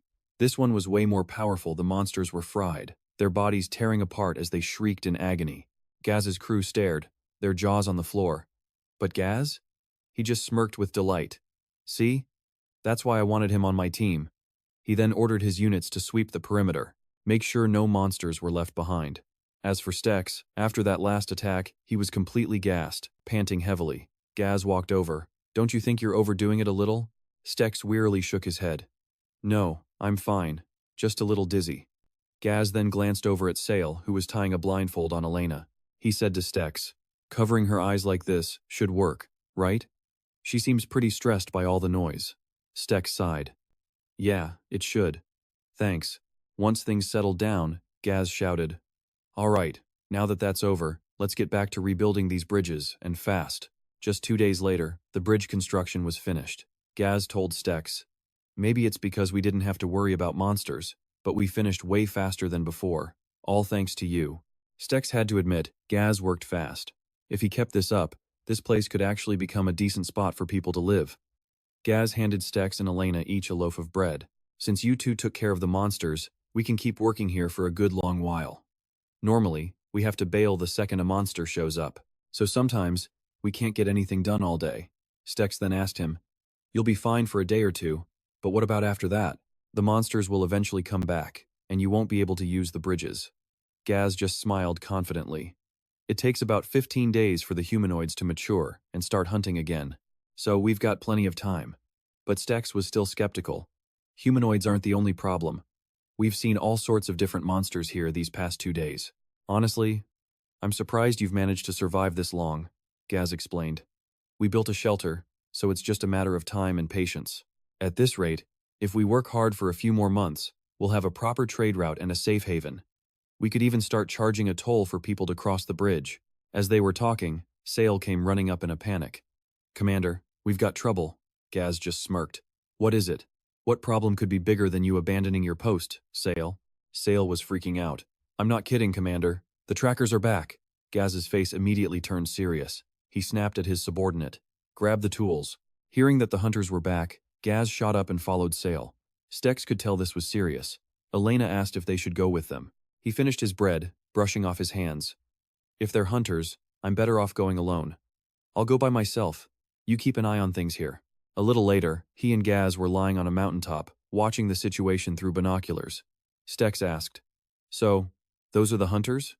Gaz gritted his teeth. Yeah. You see 'em? After we split up, I had to fight off countless warriors who picked up our trail. It was an endless cycle of fight and run. But this time, they brought some interesting friends. Some very special friends. On the hunter's cart was a flag with a mercenary symbol. Back in the camp, Gaz slammed his hand on a map, furious. It's finally happened. My scouts managed to spot the hunters before they found us, but it looks like they're really mad this time. They even hired mercenaries, the infamous The Jack. We can't just play games and run circles around them anymore. Stex asked. The mercenary crew is called The Jack? Gaz looked a little surprised. You've never heard of them? They're pretty well known. Stex's eyes were half-lidded as he replied flatly. Never. Guess they're pretty confident, naming themselves after a dragon. Gaz raised an eyebrow. They're famous for a reason, especially their leader, Garoth. The Dragon Breaker, the Dragon Slayer. The guy's got a ton of nicknames. Elena was surprised. A Dragon Slayer? Someone of that caliber is just a common mercenary? Gaz frowned. Don't be fooled. That's just what he calls himself. He's never actually killed a dragon, it's all for show. But one thing's for sure. That artifact he carries is seriously dangerous. Elena was taken aback. His artifact? Gaz replied. It's an artifact called Spirit. It can absorb things around it and then shoot them out like a cannonball. She seemed impressed by that. Gaz, however, was worried about its power. Each shot is as powerful as a real cannon, and there's no limit to its ammunition. Its strength is that literally anything can be its ammo, and depending on the user, it can even fire while on the move. From what I've heard, he once took down a castle all by himself with it. A shadowy figure scoffed, "Pfft, anyone could do that." Stex felt like Gaz knew a lot of details. Gaz sighed. They just do a lot of flashy stuff. They've got the emblem, the name, and the dragon weapon. I only know what I've heard from rumors. Anyway, based on what we're seeing, there's only one reason Garoth hasn't attacked yet. They still haven't pinpointed our exact location. They want to be sure we don't realize what's happening and make a run for it. Stex was deep in thought. If this Garoth guy is even half as good as they say, the best option is to run. He asked Gaz. So I'm part of this little dispute between you and your pursuers now, right? Gaz threw his hands up with a grin. Ha, of course. You're our strongest member, after all. What would we do without you? Stex sighed. I was going to join you regardless, but couldn't you have tried to be a little more careful? So I just have to worry about this Garoth guy and the rest of his goons, right? Can't you just hide and assassinate him? You have that thing that turns people into idiots, don't you? Gaz gave a strained laugh. What do you mean, idiots? If it were that simple, we wouldn't be having this meeting. The shadow spoke to Stex. He's telling the truth. His artifact's ability is to transmit words. The fact that a living being can even enter the astral plane already breaks cosmic law. Of course, there are consequences. The more time passes, the more pain he'll be in. To put it simply, his physical body suffers for it. Elena cut to the chase. So what can we actually do? Gaz replied. Well, we have options. We've got plenty of bows and arrows for hunting monsters, but a reckless attack will just give away our position. Stex turned to her for her opinion. What do you think? Would it be hard to snipe them from here? Elena said the problem wasn't just the distance, but the forest itself, too many obstacles. And if we fail, we'll be at a huge disadvantage against that cannon of his. Stex then turned to Sale. Can't you just put everyone to sleep like you did to us? Gaz frowned. Their mercenary title isn't just for show, they're fully equipped with anti-magic gear. Stex's eyes lit up. Then we have our answer. Gaz was startled. What are you going to do? You have a plan? Stex grinned. We have a weapon, useful weapons, and a decent shield. So yeah, all we need now is a sturdy birdcage. Gazif is completely lost. A birdcage? What are you even talking about? Just who are you, anyway? But Stake just gives a mysterious smile. Patience is a virtue. Meanwhile, over at the mercenary camp, Gazif is pissed. How the hell do they keep slipping away? Every time we think we've got them cornered, poof. Ha ha ha, nothing to fear. Are we still on their trail? He shouts. Mug of ale in hand. Let's wipe out these mountain bandits by tomorrow and finish every other mission we've been delaying. So until then, we drink. But as the mercenaries party hard, one guy whispers to a subordinate. We spent a fortune on these mercs. Are we just gonna let them be? The guy reminds him. They've got a solid track record. Set a 3-layer perimeter around the camp. And be careful with the fires, we don't want the enemy spotting us. Just then, Garou pulls out his artifact, the serpentine. You hungry too? It's feeding time. As he speaks, he slams his hand down, cracking the very earth beneath him. His men yell out, It's the artifact, it's eating. Like master, like artifact, I guess. Garrot, completely drunk, starts mumbling to himself. Where the hell is Damie at a time like this? The booze just doesn't taste as good without him yapping away. Suddenly, a flash of light. Garrot's artifact instantly snaps an incoming arrow out of the air. He jolts to his feet. An ambush? The mercenaries panic. Commander, are you all right? Garou just roars. It's just one arrow. Find out where it came from. Then, he feels an icy chill and realizes the ground has frozen solid. Everyone's feet are trapped in ice, completely immobilized. Ice magic. A vein pops on Garou's forehead. Who dares? From a distance, Stake watches. I was aiming for his head. That reaction speed is insane. Gazif warns him, You should never underestimate a veteran mercenary. What? You're going in already? Stake cracks his knuckles, ready for a fight. Well, since our sneak attack failed, there's no point in hiding anymore. And my plan was never to attack from a distance. All right then. Let's go. Gazif tells Elena, I bet he has some powerful scouting ability, so stay safe with us. The moment the girl hears a sound, Garou whips his head around. Stake and Gazif leap down to face Garou, who just laughs. So you finally show yourselves, you damn bandits? He lifts his foot and shatters the ice beneath it. Nice to meet you, pals. You're the thieves who escaped Laria Gorge, right? Just the two of you? Garrot squints, then grins. Yeah, I think we'll be more than enough for you. And I prefer to be called a righteous outlaw. Stake flatly denies it. I'm no bandit. I'm just a collaborator. Never mind. I don't want to talk about it. Garou laughs out loud. Doesn't matter who you are. All I have to do is take care of you. This will be over before you know it. Stake doesn't hesitate. He draws his sword, uses a charm, and leaps into the air for a massive downward slash. Garou. He calmly blocks the blade with serpentine while his other fist rockets toward Stake's face. Stake dodges just in time, a close call. Missing the punch, Garou grits his teeth in frustration. On the other side, Gazif closes in for a quick attack. But his sword can't even pierce the man's skin. Garou turns with a wicked grin at Gazif's shocked expression. He smashes a fist into the ground with enough force to make it tremble and shatter. Seeing Garrod's body start to glow, he realizes that his body is the artifact. Garou sizes them up. You two are no amateurs. Before he can even recover, a volley of arrows rains down. Garrot grits his teeth. There's another one. It's the archer from before. When did they get so close? While he's distracted, Stake rushes in and detonates something on his stomach. Garrot doubles over in pain, vomiting uncontrollably. The mercenaries scream, Commander! Gazif is just frozen in shock.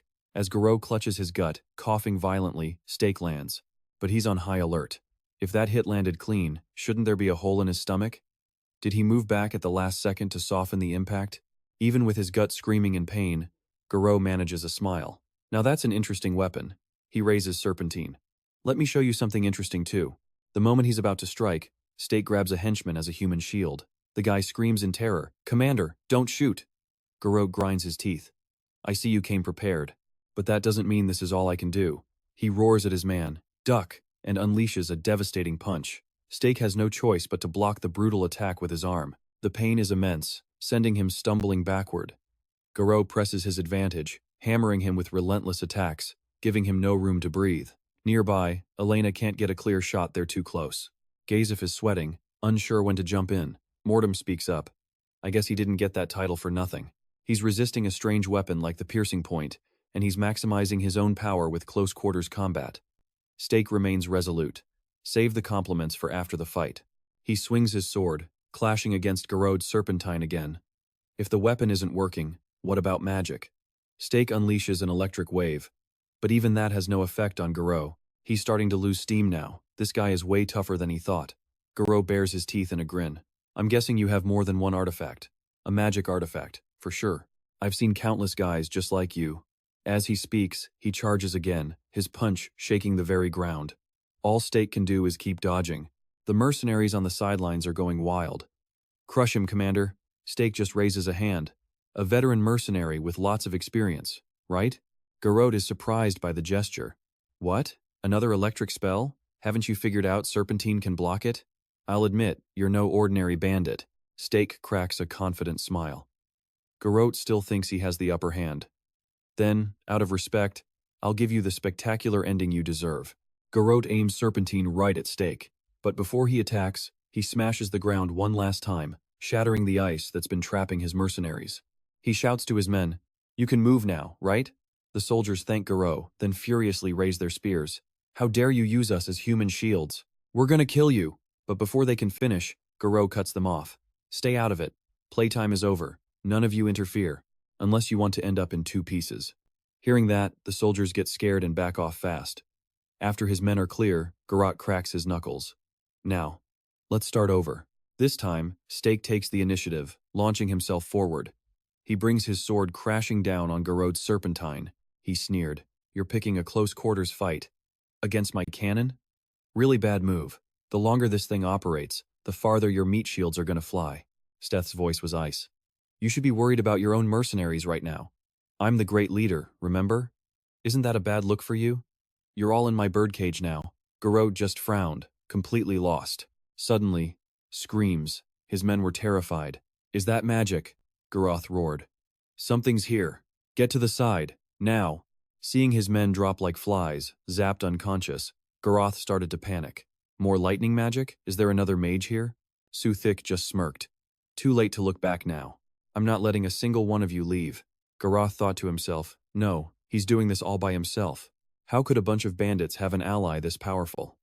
A massive sphere of electrical energy was now closing in, trapping the entire area. Suthik gave them a friendly warning. "Take one step outside this cage, and you'll be fried alive." He just activated his Tesla skill, a sphere that automatically attacks any enemy within its range. How long this sphere lasts depends on the mana he uses, and how many times it has to strike. The mercenaries cried out, "Captain, we can't escape because of these weird orbs." Garou was shaking with rage. "You worthless scumbag." But some of his men, more guts than brains, charged forward. No choice but to take out the user. "Just stay put, Captain. We'll handle this." The whole group swarmed Suthik from behind. But before he had to lift a finger, Gaz instantly jumped in to help. He grabbed two guys by the head, slamming them straight into the ground. "Don't worry about this side," he told Suthik. Gaz turned back, disgusted. "Ugh, why am I stuck cleaning up these charred little flies?" Suddenly, an enemy attacked him from behind. But before the guy could even touch Gaz, 3 arrows pierced him in critical spots. Gaz watched him fall, a chill running down his spine. She's aiming directly for the joints? Damn, she's terrifying in her own way. The archer? None other than Elena. Gaz kept fighting, yelling back at Suthik. "Anyway, I'll handle them, so don't get any wrong ideas, you runt." Gareth was losing his mind, gritting his teeth. "You damn bandits," he roared, smashing everything around him. "Don't you have any decency? Fight me fair and square." Suthik just stared him down. Fair and square? In a fight to the death. Something like that, is just an invitation to die. Gareth just shouted back, "It's useless. Your skills won't do anything to me. Every skill has a cooldown period." He planned to aim for that exact weakness, but Suthich coldly fired a blast of air, knocking him back. Garoth was stunned. What? What is this power? How did he suddenly get so much stronger? No way. He was intentionally holding back his energy, baiting me into a direct confrontation. This was all planned. Right at that moment, Suthich yelled, "Get him!" Gaz charged forward instantly. And once again, Steth unleashed his air bullets. Gaz was sent flying, unable to process what just happened. What? What the hell is this guy? A strange weapon that shattered your armor. Electrical magic that only traditional mages should be able to use. And a skill that could take down his cannon without a single bullet. He's right. This is no time to hold back. Gareth screamed in desperation. Fine, I'll show you my spider tortoise.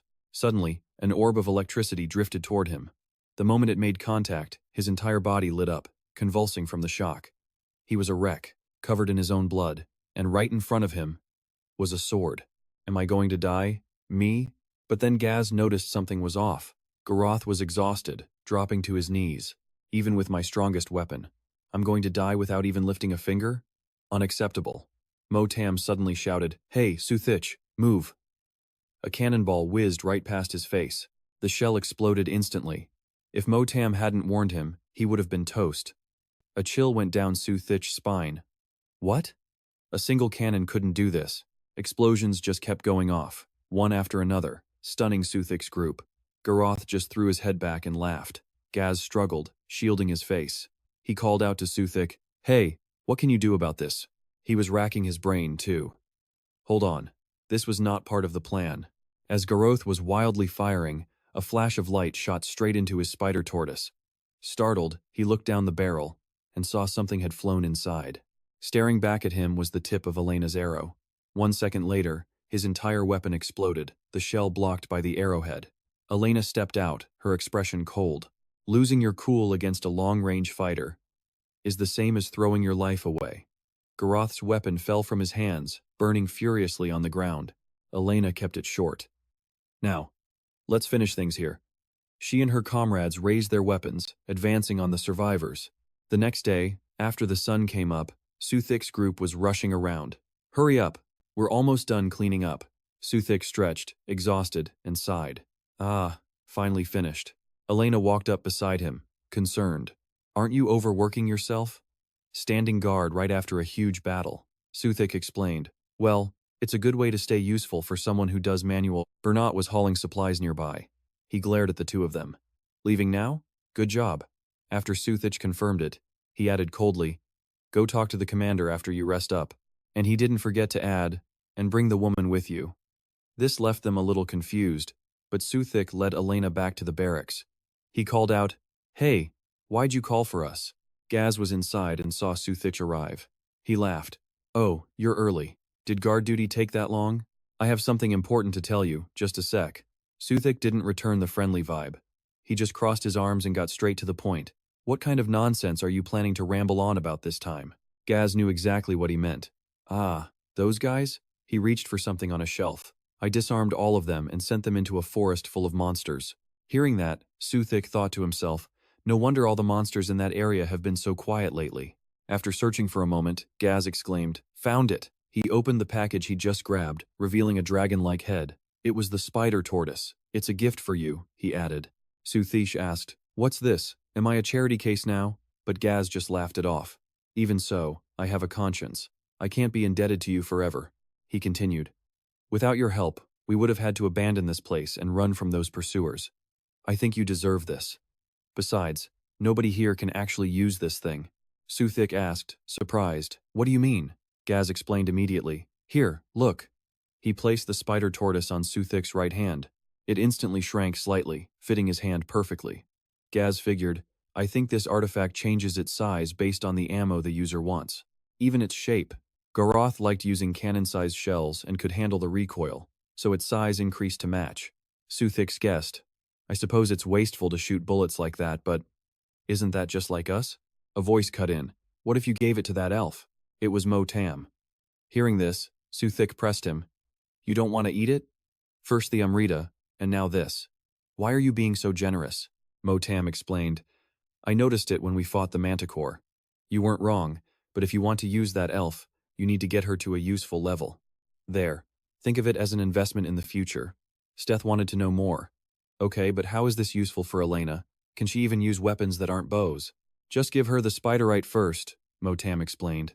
Following his advice, Steth held the spiderite in one hand and reached out to Elena with the other. He asked, "Can you put down the bow?" The request seemed to surprise her. He slipped the spiderite onto her hand, explaining, "Equip this first." His actions made her question him. "What exactly are you planning?" Steth just said, "Now, grab the bow." Elena took hold of the bow and the spiderite, and it instantly transformed, fitting her hand perfectly. She was stunned. Seeing her reaction, Steth got curious. "Whoa, how does it feel?" Elena told him. "It's nothing. It's way lighter than it looks." Steth explained. "If you use it like this, it can double as a shield for close-quarters combat, and it can generate its own projectiles, so you don't need to carry arrows anymore. Everything around you is now your ammo." Gazeth, who'd been watching, chimed in. "That's actually pretty clever. With her skills, she'll get more out of it than any of us." Then he repeated his question. "So, are you going to take it or not?" Steth agreed. "Absolutely." He then picked up a stack of papers. "So what are these? Are these for me too?" Looking at the drawings, he commented. "This looks a lot like a quest from the guild." Gazeth heard him and clarified. "Ah, that's not for you. It was in Garros's bag. He's a skilled guy, so he had a ton of these." Steth looked closer and then froze. "Ah, this seal is." Gazeth looked at the paper too, and both of them had the same panicked expression. He guessed, this has to be a direct request from the Venezia family. The clients were the two princes, and Ferdinand Messel, for a mission to escort supply wagons to the northern front. "Mission will be considered rejected if not present at departure time," is what it said. Steth was confused. The northern front? I thought that bastard Goathorn, who was supposed to be responsible for this. He asked, "Where's the route they're taking? And when's the departure date?" Gazeth explained. "The route runs from the north, through Grithlock and passes between the capital. But hours have passed. The supply convoy must have left already." Steth thought for a moment. 35 large supply wagons. If I could take those, he mused, it would put a lot of pressure on Goathorn. Steth was still analyzing the papers. How long is the mission supposed to take? Can't we use that to figure out where the convoy is? Gazeth figured a large-scale move like this would probably be delayed for safety. Looks like they prepared for 20 to 25 days. He pointed to a spot on the map. They're definitely planning to pass through Lesia Canyon and reach the capital here. Steth made a decision. "Good, let's do it." Gazeth was stunned, not believing what he just heard. Steth confidently handed him the paper. "You said you didn't want to owe me, right? Then give me a hand with this." Gazeth was still confused. "How are you planning to chase a convoy that's already left?" Steth pointed to the map. "We can cut through the canyon and wait for them before they reach this route." He was clearly confident, laughing as he said it. This is a golden opportunity to confirm their supply situation. Gazeth started to sweat a little, thinking, "You're actually serious." He analyzed it too.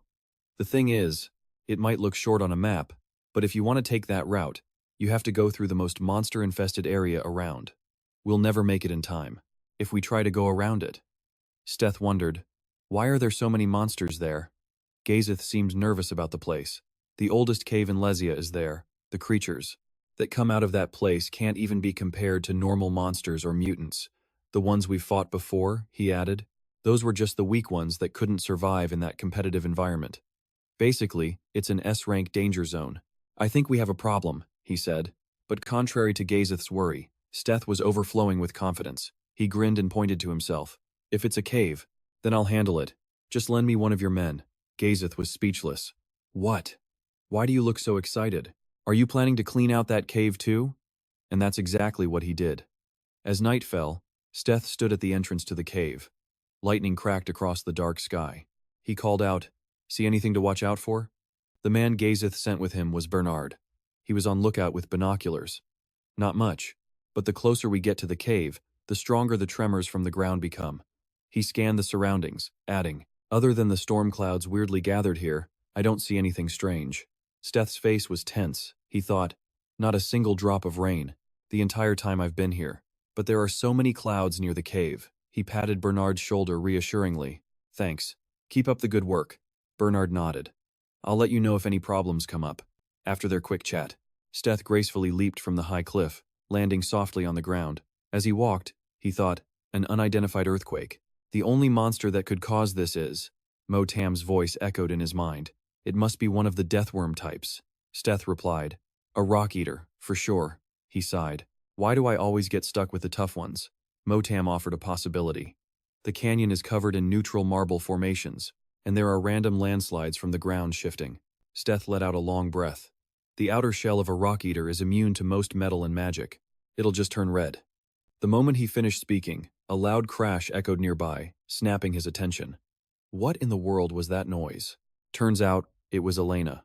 She'd just used her bow to blast a massive hole clean through the cliff face. Seeing this, Steth just mumbled to himself. What kind of insane skill is she using to do that? That, Motam explained, is what you call a real archer. He was impressed. Your average bowman can't just shatter solid rock like that. No arrows in sight. Steth looked closer, totally confused, asking Motam, wait, where are her arrows? Over on her side, Elena was deep in concentration, channeling it into her energy arrows. Motam watched intently, analyzing her power. Is she forming those from dust in the air? Incredible power, Stech said, amazed. But wait, isn't that a spear? Can she even shoot something so solid? The words barely left his mouth when Elena fired again. The force was immense. It rocketed skyward, creating a powerful vortex of wind. Steth just thought, well, that's one hell of a quick fix. After that display, Elena suddenly said, I don't think I can hold it. Steth tried to comfort her. You've got this. What's so hard about it? But Elena looked exhausted, holding her head as she explained. Imagine trying to multitask 3 things at once. It would be difficult for anyone. Sweating, she pushed through. Even so, I'm the only one who can do this, so I have to master it. Then she asked, Did you check on that thing you said you'd do? Steth replied confidently. Oh yeah. I was just about to bring it up. We need to go gather some materials. You in? Elena agreed, but added, let me get ready first. With preparations finished, Steth, Elena, and Gazette arrived, leading a huge group to the cave entrance. Gazette groaned. Damn, that thing looks terrifying. How does this even form naturally? I'll never understand caves. He then turned to Steth. By the way, you look pretty tired. Are you okay? Steth let out a huge yawn. I just stayed up gathering some stuff we need. I'll be fine. He shook off the fatigue with a confident grin. So this is the cave, right? Gazette confirmed. Yep. If we can get through, we'll catch up to the supply wagon in no time. But he sounded less than sure about that if… He added, I'm starting to regret this a little, seeing it in person. Steth shot him an annoyed look. I told you to just stand over there.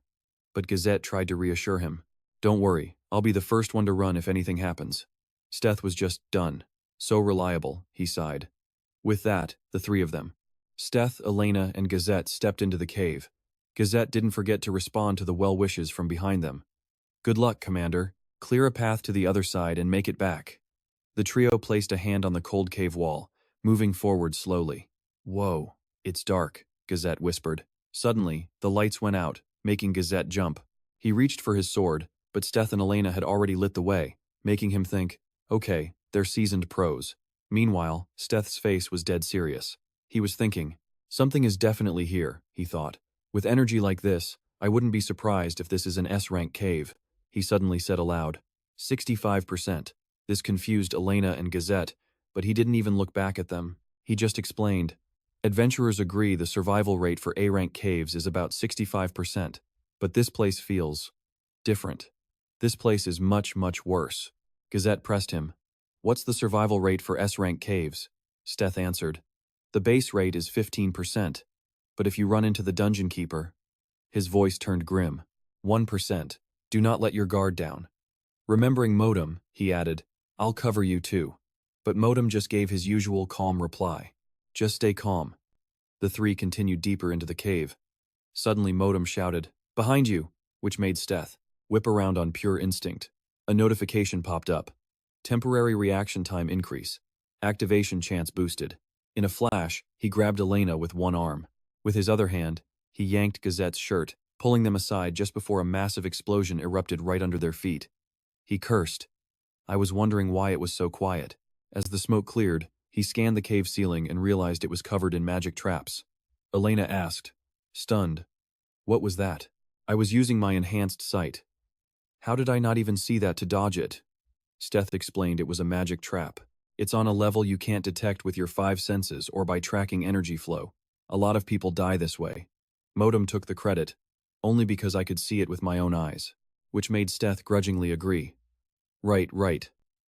Gazette tried to calm himself down, asking, "Anyway, are you sure we can keep going? It's not just blocked. What if there are more traps ahead?" Steth was determined. "Of course we're going." Then he decisively used his air bullet skill. He fired a powerful blast of air straight ahead. It tore right through the cave wall, opening a new path. Behind him, Gazette remarked, "Good point. Destroying a tunnel full of traps sounds like a great idea." Steth just said coldly, "Let's go." Motam, however, wasn't as impressed as Gazette. "Effective," he told Steth, "but if you just blast everything in your path, you'll either make the cave collapse or run out of energy." Steth turned and shot back. "Humph. So what? Should we dig a tunnel underground or something? I don't see a better way." Motam analyzed. Magic traps work by scouting the energy that living things emit, so if you completely hide your life force, you won't be detected. You still have those rings under your gloves, right? And yes, Steth was always wearing those cursed items. "I always have them on," he said. But as soon as he spoke, the rings flared with energy, sending searing pain up his arm. It was Motam, using a specific cursed aura. When activated, this skill can transfer an item's debuffs and curses to a nearby enemy. A dark aura began pouring off of Steth. Gazette got a little nervous. He covered his nose and asked, "Whoa, what's that? Are you okay? I'm getting a little scared." Steth was sweating, breathing heavily, and thinking to himself, "Masking my life force with the negative energy from a curse? I think I'm starting to get a better deal here." He finally answered Gazette, "I'm fine. I'm just going to try something." With that, he turned to his companions. "Stay here a minute." This left them completely confused. Steth walked over to a spot with a magic trap on the ceiling. Motam explained, "Here, I've used the big magic trap over there." Then he instructed, "Go on in." Steth looked at the magic trap and sighed sharply. Easier said than done. After saying that, he closed his eyes, steeled himself, and floated up towards the magic trap. Amazingly, it didn't explode like before, which made him ask in surprise, "It worked?" And Motam confidently replied, "Obviously." Gazette, watching this, asked, "Hey, what exactly are you trying to do?" Steth's body was now crackling with purple energy. He held out his hand and laughed. "Haha, come on, I found a good way through," he admitted. "It might feel a little gross, but this is the easiest possible way to get past this." Elena and Gazette followed. They were both panting and looked exhausted. Gazette clutched his stomach, saying, "If the expert says so, I guess this is easy. Though I have no idea what hard would be." But Steth cut him off. "It's too early to start complaining. Go check that out." They were now standing at a small opening in the cave. An enormous cavern opened up before them. "What in the world is that?" Gaz asked. Stex pointed. "Tracks, left by rock-eating worms. This is it, we're getting close." Without hesitation, Stex leaped down into the abyss. "My guide," he said, touching the ground, "is pulling me toward the very end of this cave." Light pulsed from his hand, pointing the way forward. He then coated his companion's weapons with a strange substance. "This extract. What is it?" Gaz asked. Stex simply replied, "Basically, it's an acid. Melts right through minerals and metal." Hearing this, Gaz got nervous. "Wait, shouldn't we keep this stuff away from our weapons then?" Steck calms them down, saying it won't damage their weapons, so don't worry. He explains the flower secretes an acid that only dissolves things it can absorb as nutrients, not everything else. He even pours the extract on his own sword, explaining that this flower grows in the Lesia Canyon, making it super effective against the rock eaters there. He turns to Elena, "And here, if you put this on your arrows, they'll gain the same properties. It can melt a rock eater's shell, but it gets less effective with each hit, so keep attacks to a minimum. Our goal is just to get to the destination." Preparations complete, he touches the ground, sending out glowing lines of light, his pathfinding skill. But after a few steps, the ground begins to shake. Gazette panics. "What was that?" Elena just senses something big is coming. Steck tries to stay cool. "If it's coming to us, that saves us the trouble of finding it." The ground cracks wide open, and a giant rock eater emerges. Steck claps his hands, focusing his energy. He tells his team, "Remember what I said? Go. I'll hold them off."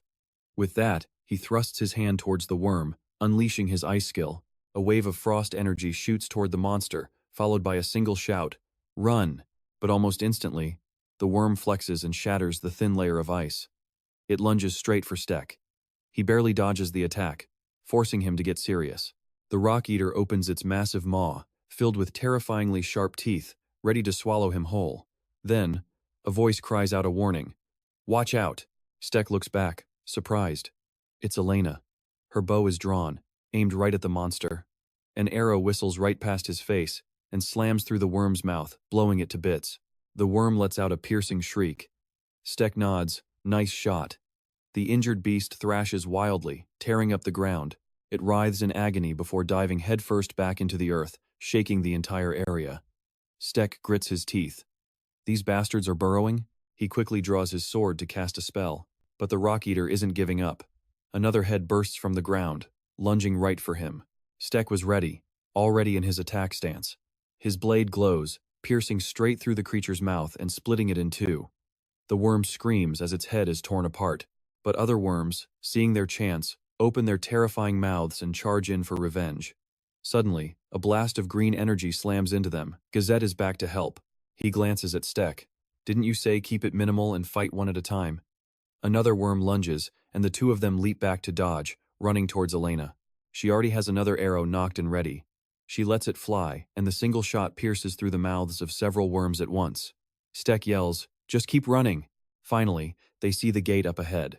They sprint through it and slam it shut, leaving the horde of screeching rock eaters behind them, pounding on the door. But it looks like the gate is holding. Gazette and Stek press their full weight against it. After a moment, the noise outside stops. The worms must have given up. Gazette smirks. "Are we done?" But Stek warns him. "It's too early to let your guard down." He turns, looking at a shape in the misty center of the room. Elena points. "That thing over there. You see it?" It's a human figure made entirely of ice, sitting motionless with its chin on its hand. Stek says, "That's the dungeon guardian." Motam confirms, "Definitely." The three of them immediately snap into a combat stance. Gazette asks again, "It's the guardian, right? But it's just sitting there. Why isn't it moving?" Stek picks up a rock. "Let's see. Guess we'll have to provoke it, huh?" He winds up and hurls the rock straight at the ice figure. The stone hits the guardian square in the face, knocking its head to the side.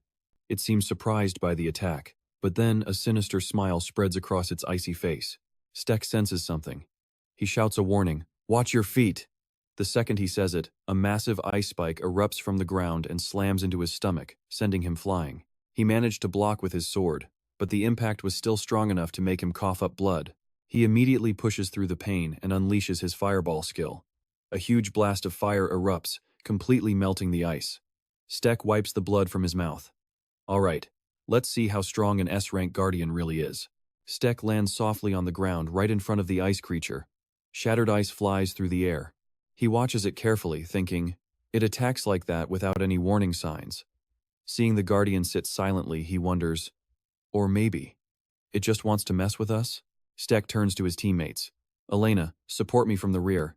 She's a little surprised, but agrees, quickly leaping up to a higher vantage point. Stek tells Gazette to stay with him. "We're going for a direct assault." Gazette starts sweating bullets. "We're fighting a crypt lord, you know."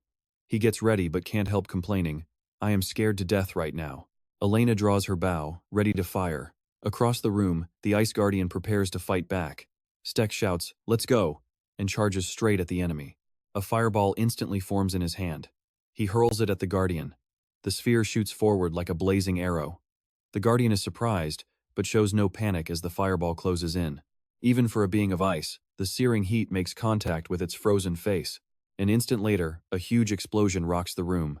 Ice and fire mix, filling the chamber with smoke. When the dust finally settles, the Guardian is still standing there, completely unharmed.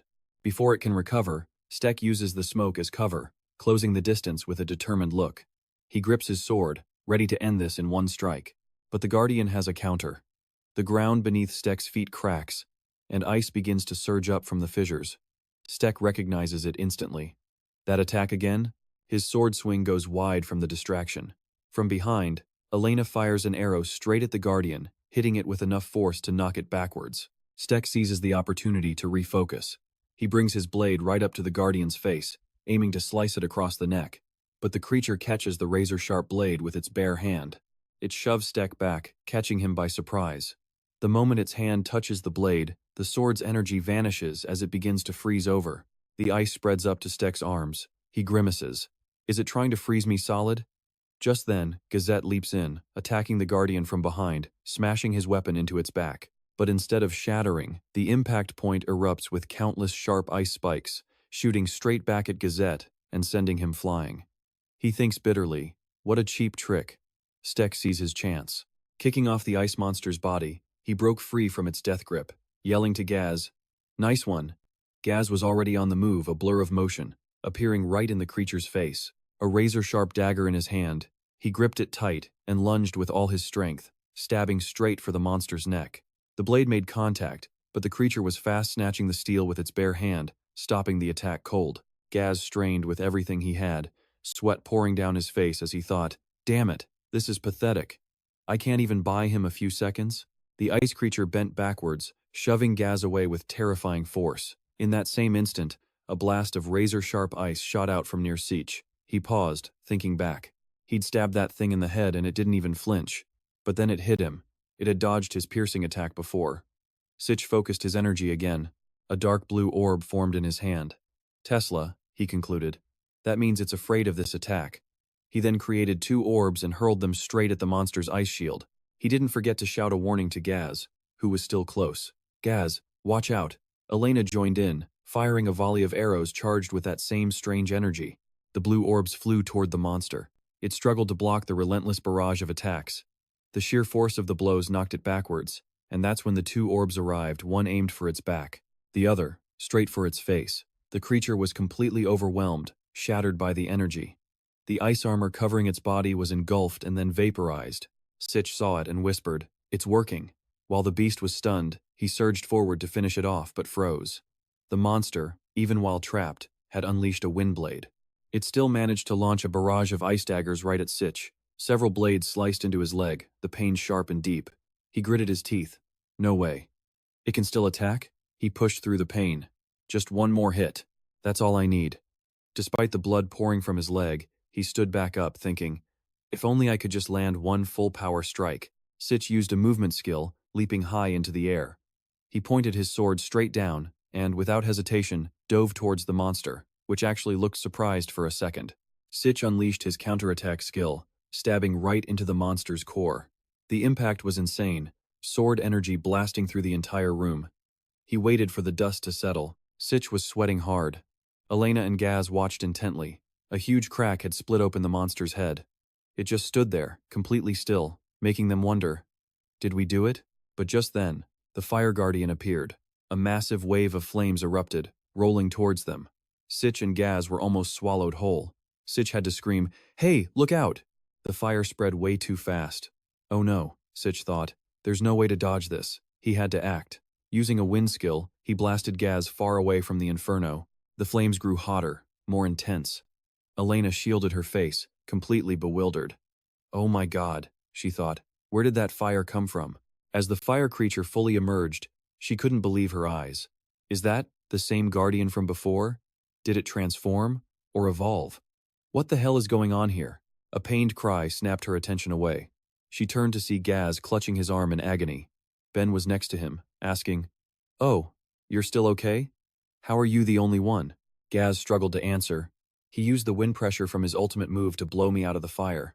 He remembered the moment Sich's wind had saved his life, pushing him to safety. He added, "When I came to, I was already over here." Gaz stared into the raging inferno ahead. "But I'm not too worried," he said. He's in the middle of the room. 2 figures were standing motionless in the massive blaze. A terrible feeling started to creep into Gaz's heart. He tried to finish his sentence. He'll definitely get out of there, but his expression told a completely different story. Looking closer, he finally recognized the figure being consumed by the flames. It was Sich. His skin was burning away, his face and limbs horrifically melting from the heat. Gaz was stunned. No. Did he sacrifice himself? To save me? Elena saw it too, and she was frozen solid, watching as the flames completely devoured Sich. She lowered her head, her world going numb. Everything went dark. Her mind was a mess. What's happening? I can't hear anything. I can still hear Amzita, but I can't hear Sich's heartbeat. Is he really gone? I should have stopped him. Again I did nothing but stand here and watch. Am I still not strong enough? Tears streamed down her face as she whispered, "I'm so sorry."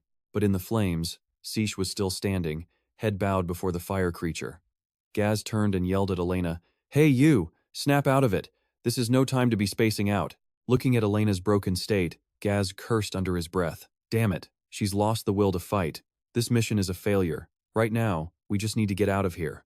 He analyzed the Fire Guardian, thinking, even with a tanker, "I'm not sure I can escape this monster. How are we supposed to get past its flames?" The creature began to raise its hand for an attack, but Gaz was lost in his calculations. And even if we do escape, what about those flesh-eating rocks outside? No, I shouldn't be worrying about that now. What am I doing? We have to move, right now. But behind the fire monster, Sitch's fallen body began to radiate an incredible energy. Elena felt it first, snapping out of her despair. Gaz and the monster paused their standoff, both drawn to the sudden surge of power. The energy pouring from Sitch's body grew stronger, and miraculously, the flesh that had been burned away began to regenerate. It was his passive skill. Even death cannot stop you. Motam's voice echoed in his head. "You done yet?" Sitch's face, now almost fully healed, wiped blood from his lip. He spoke with pure venom. "Damn it, that really hurt. I really didn't think I'd have to feel that again." The fire creature let out a sinister laugh and turned back to Sitch, its hands already charged with fire, ready to attack. It swiped its arm, sending a wave of fire hurtling toward Sitch. But he wasn't passive anymore. He clenched his fist and unleashed his windblade skill. The two energies clashed as Sitch roared with determination. "That may have been the second time I've died. But now I have more energy than ever before." He poured so much power into the attack that even the fire monster grimaced from the sheer force of the blow. Slowly but surely, the wind began to overpower the flames, lifting the creature off its feet before slamming it violently into the far wall with a deafening crash. Sitch picked up his sword. "That bastard," he muttered. He straightened his clothes, walking over to Gaz and Elena. "Burned all my clothes to a crisp." Gaz just stammered in shock. "How the hell? What are you?" he demanded. "Are you even human?" Elena said nothing, just bit her lip as her cheeks turned bright red. Sitch was a little thrown by their reactions and tried to explain. "Sorry, I wasn't trying to mess with you two." Elena cut him off coldly. "You can explain later."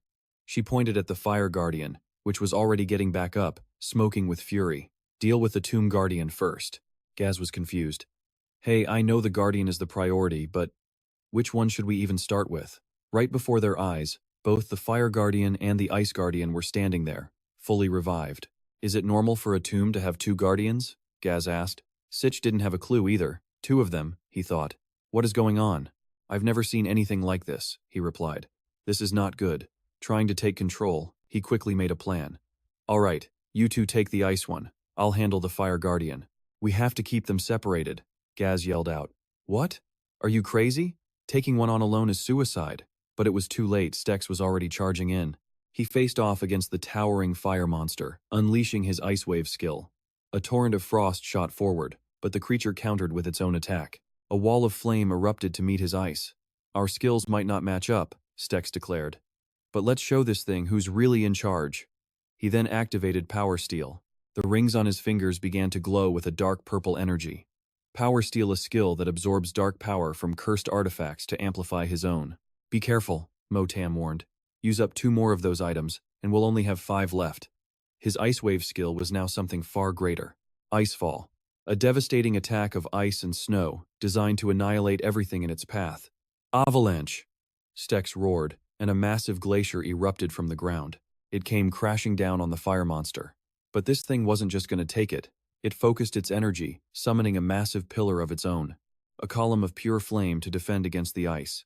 While it struggled, Stex yelled, "Gaz, Elena, hold the other one down." Then he rushed in, grabbing the fire monster by the head, barehanded. Ice instantly formed over his gripping hand. "It's just you and me now," he said coldly. A vicious struggle erupted between the opposing forces of fire and ice. Piercing screams filled the air. Stex tightened his grip, slamming the monster's head straight into the cave wall before roaring, "Hold it down." Not far off, Elena drew her bow. She released the string, sending an arrow flying true. Stex held his ground, one hand on the monster, the other gathering power. "I said," he growled, "it's just you and me." Meanwhile, Elena's arrow struck home, pinning the ice monster to the wall. It was completely stunned. Before it could even react, the cold steel of a blade was at its throat. Gaz unleashed a flurry of precise strikes, but weirdly enough, his blade didn't even leave a scratch. Nothing. This thing's like solid rock, Gaz grunted, leaping back in frustration. He readied a final blow, but sharp spikes of ice shot up, blocking his path. And yet, Gaz dodged it just in time, which only made the monster even more furious. Suddenly, thwack! Another arrow slammed into its head. Getting hit twice sent it into an absolute rage. "Now's your chance," Elena screamed. Right on cue, Gaz appeared, landing a devastating kick straight to the monster's head, sending it flying backward. The ice monster was waiting. The moment Gaz closed in, it struck him with a vicious blow, then immediately switched its target to Elena, and right behind her, lethal ice spikes erupted from the ground. Luckily, Elena dodged just in time. Gaz gritted his teeth, furious he couldn't take this thing down alone. Then, in an instant, the monster threw up a massive ice wall, separating them. With Gaz blocked off, it lunged straight for Elena. She braced for impact as it brought down a crushing blow, but fortunately, Elena countered first, kicking it away. She jumped on top of it, ready to finish the job, but suddenly felt its power surge stronger than before. Her arm, it was completely frozen in place. Just as Gaz pulled Elena to safety, a massive explosion rocked the cavern. Smoke and fire filled the air, and from within that smoke, a hulking, fanged beast emerged. It slammed a powerful fist right into the ice monster. Gaz turned to Elena, reassuring her. "You might feel a bit out of it, since it's your first time." Meanwhile, Stex pounced on the fleeing fire monster like a starved tiger. Motam hovered nearby, ecstatic. "Thanks for the power boost." Every word he spoke seemed to fuel Stex even more. With a powerful kick, he launched the monster sky high. Then he poured every ounce of strength into one final blow, slamming it to the ground. He could feel his own skin burning as the temperature soared. And then, from out of nowhere, a spear pierced his arm. "Stex!" Motam shouted a warning. "Be careful. It'll strike the second you give it an opening." A powerful wave of ice blasted them apart. The fire monster skidded to a halt on its knees. Something was wrong. Motam could feel it, and Stex could definitely see it. Motam observed the creature closely, analyzing. It's using an opposing element, but taking 0 damage. In fact, its flames are getting stronger. Stex's jaw tightened. He realized his whole approach was wrong. Time to try again with everything he had. He gathered a massive fireball and unleashed a devastating blast.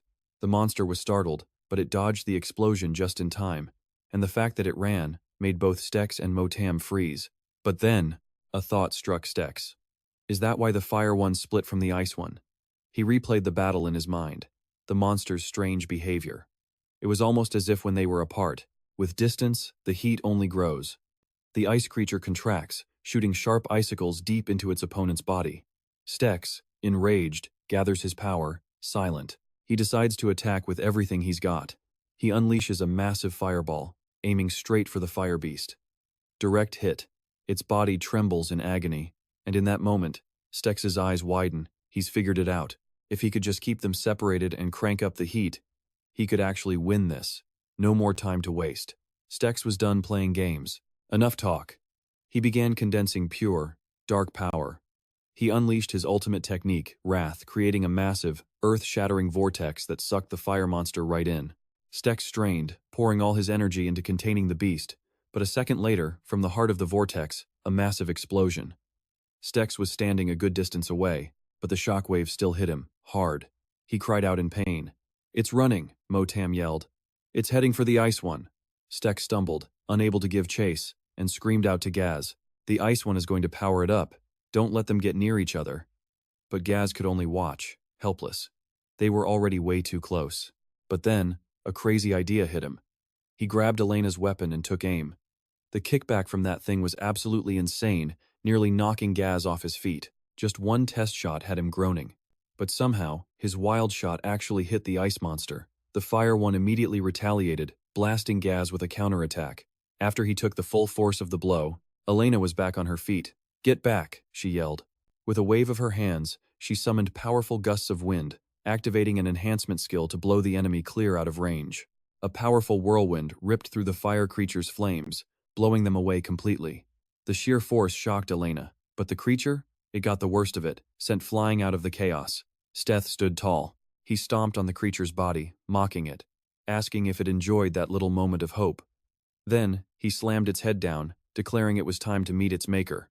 From Stex's hand, a violent vortex of pure rage erupted, tearing deep into the ground. His own arm got shredded in the process, but all you could hear were the dying screams of the fire beast. When the vortex finally faded, the monster was toast. The massive ice spike that held it melted into a puddle. And Stex? He got to his feet, radiating an absolutely lethal aura. His eyes held a dangerous glint we've never seen before. He let out a long sigh. The battle was finally over. Elena could only stare, completely dazed, while Gaz wore this bizarre, twisted grin. Stex looked around, but there was no exit in sight. Then, he spotted it. Glimmering inside the beast's head was a blood-red gem. So this was it. The dungeon boss's artifact. Gaz, completely unimpressed, just told him to grab it so they could get the hell out. Stex picked up the gem, wanting to leave too, but he couldn't help but wonder, what exactly was this thing? Suddenly, it started pulsing with a strange energy, making him flinch back, instantly on high alert. The vibe was so intense that even Elena and Gaz looked spooked. He had no idea what was happening. An intense, corrosive pain shot through Stex, and a few seconds later his vision blurred, and he blacked out completely. He collapsed to the ground. Outside, the sky turned dark, heavy storm clouds gathered, and rain began to fall. In a small hut on the mountainside, the group sat in tense silence. Gaz grabbed a water bottle and headed over to the tent. He called out to see if Elena was inside, and she gave him the okay to come in. He held out the water, calmly telling her that if she was going to take care of Stex, she had to take care of herself, too.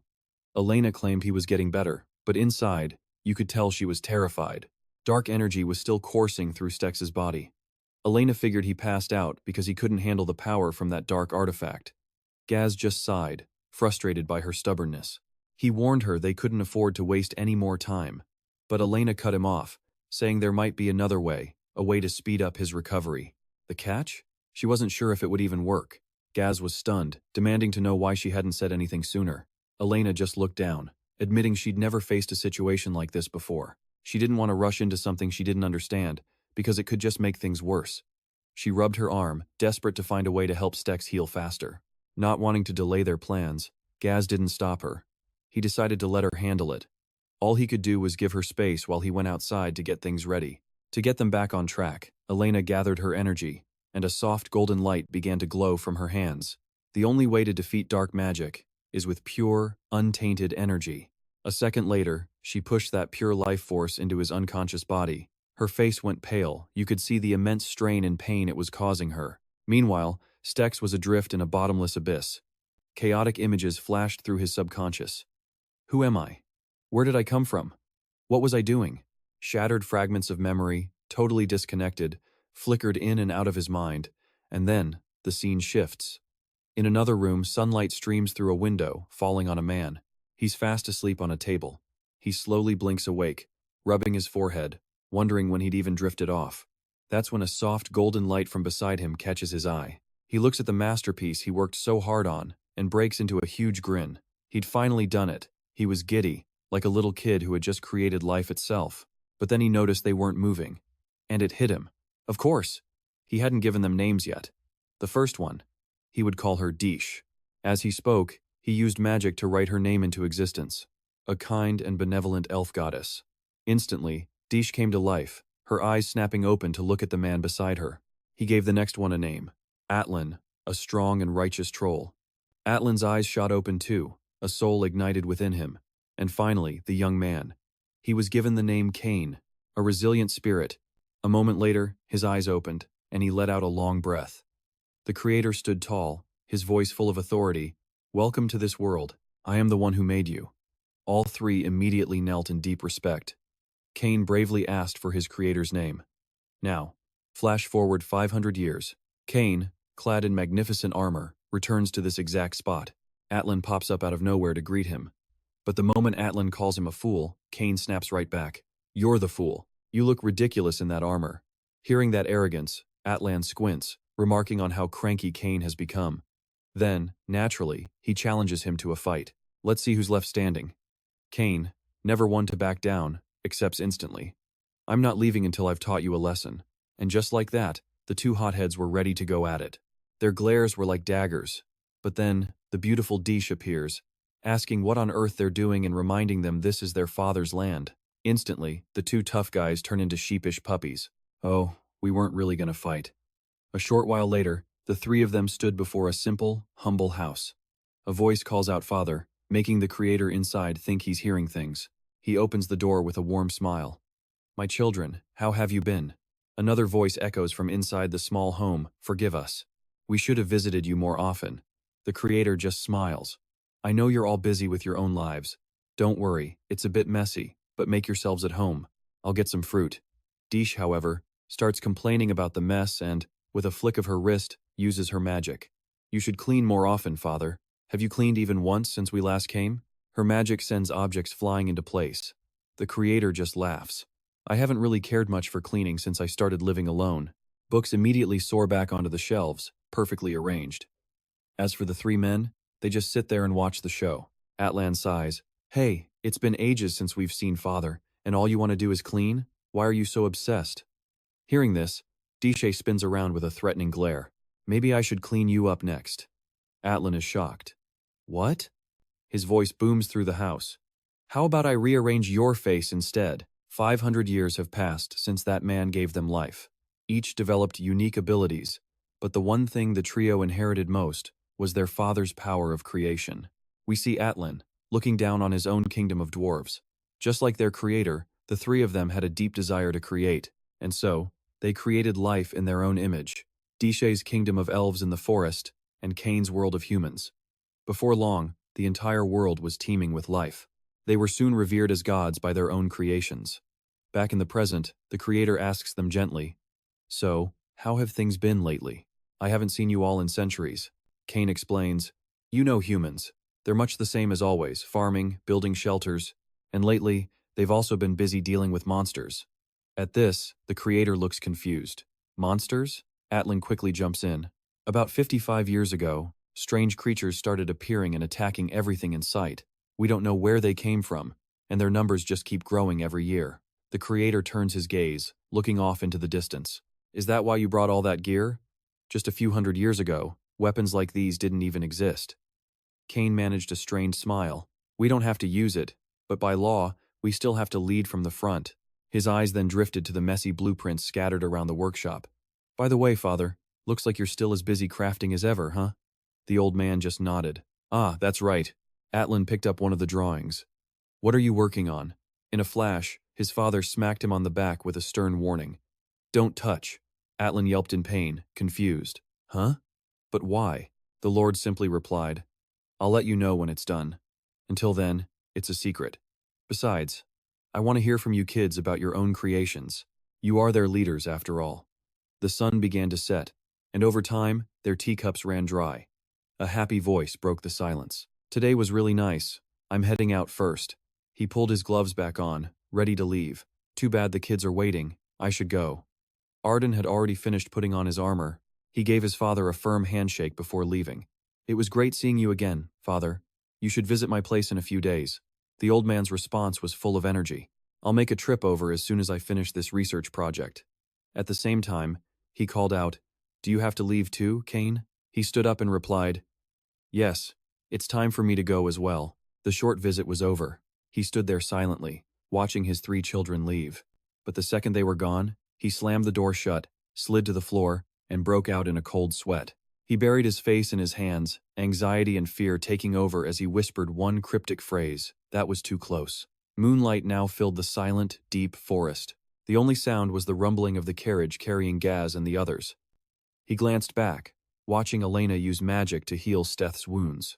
Her lips were pressed tight in concentration. Her pure energy met the dark energy flowing from his hand. Suddenly, that dark power pulsed, forcing Elena back. She struggled, using her own power to suppress it, pushing it down into Steth's chest.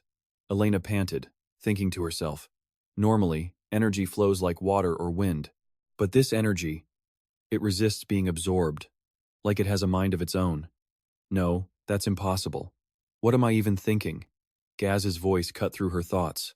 Hey, you, any progress? Any sign from him at all? Elena stayed focused.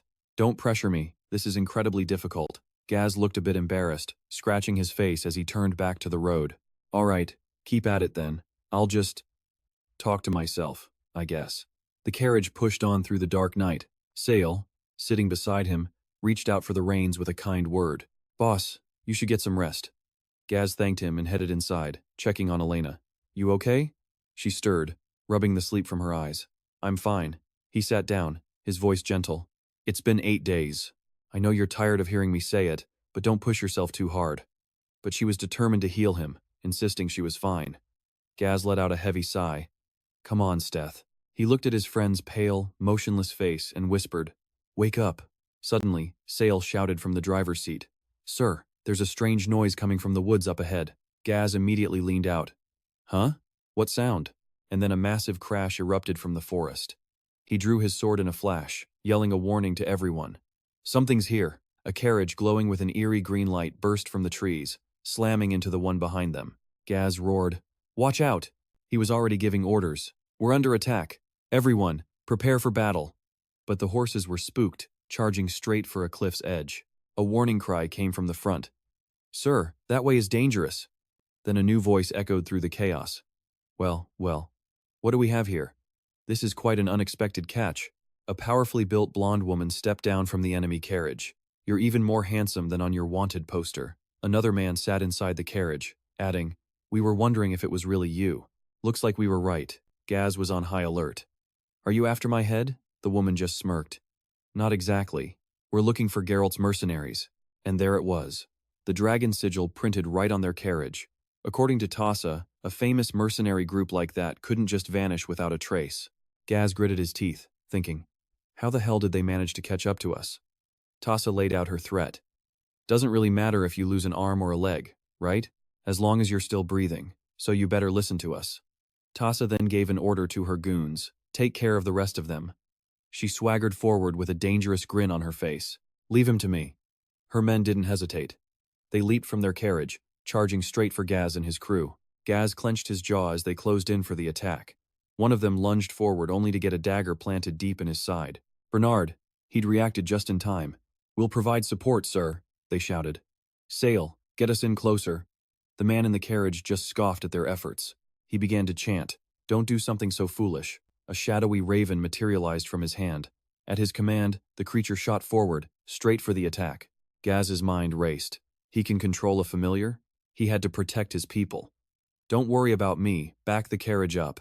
Get the horses moving, you'll all get hurt if you get too close." The raven, its attack finished, flew back to its master's hand. Tassa leaned on the carriage, laughing. How thoughtful. The man simply flicked his wrist, preparing another spell. Gaz was startled by a sudden movement to his side. The raven attacked him directly, making him stumble. And in that instant, he understood. So that's it. That's how they found us. They used that raven familiar to track me. From inside the enemy carriage, the man devised a new plan. "This is a troublesome trick. Tassa, 2 familiars are draining too much energy. Just keep him busy for me." She looked as thrilled as ever. "Sounds like fun." First things first. Gaz's eyes shot up to the carriage roof where a sound gave away the enemy's cloak. Tassa held back, wanting to see what he was made of. "Let's see what he's got." In a blur, Gaz leaped from the ground to the top of the carriage. The henchmen raised their weapons, on high alert. They swung at him, but their blades passed through thin air. His arm phased right through the first guy's face. The man next to him froze, completely shocked by the impossible sight. Gaz's hand, now holding a sword, was already at the back of their necks. Then, in a flash, Gaz turned solid again, taking them both out instantly. The others saw this and yelled a new plan. "We have to swarm him, all at once." "Who's going first?" Gaz stood firm, a short sword in each hand, and threw down the challenge. "You want to take me alive? So, let's test this theory, you arrogant fools." Suddenly, the woman below shouts, "Hey, geniuses, stop chasing him. Try looking inside the carriage." At that very moment, inside the carriage, Elena is desperately trying to heal Stex. But Tassa had already figured it out. He's definitely trying to protect someone in there. Gaz cursed under his breath. They'd found his weak spot, and a wicked smile spread across their faces. One of them immediately swings down, dropping into the carriage, his eyes lighting up. Sale and Elena jump, shocked to see an enemy inside. From the roof, Gaz leaps down to deal with the intruder. Spitting blood, the man falls back, snarling. "Go on, hit me all you want, but I won't let you." Just as Gaz was talking, a sword plunged down from above. But he was faster, instantly using his skill to dodge. The attacker above yelled, "Now!" A clean, swift strike from Gaz, and blood sprayed everywhere. The man collapsed with a sword buried in his back. Gaz clutched his shoulder, saying, "My apologies, I didn't mean to bother you like this." Not realizing another enemy was creeping up behind him, a hand quickly snatched the blade. Pulling the sword from the fallen man's back, it was thrown in a single motion, nailing the guy behind him. The last one was down, tumbling off the carriage. Gaz looked over, impressed. "Nice work." The one who threw that sword? It was Elena.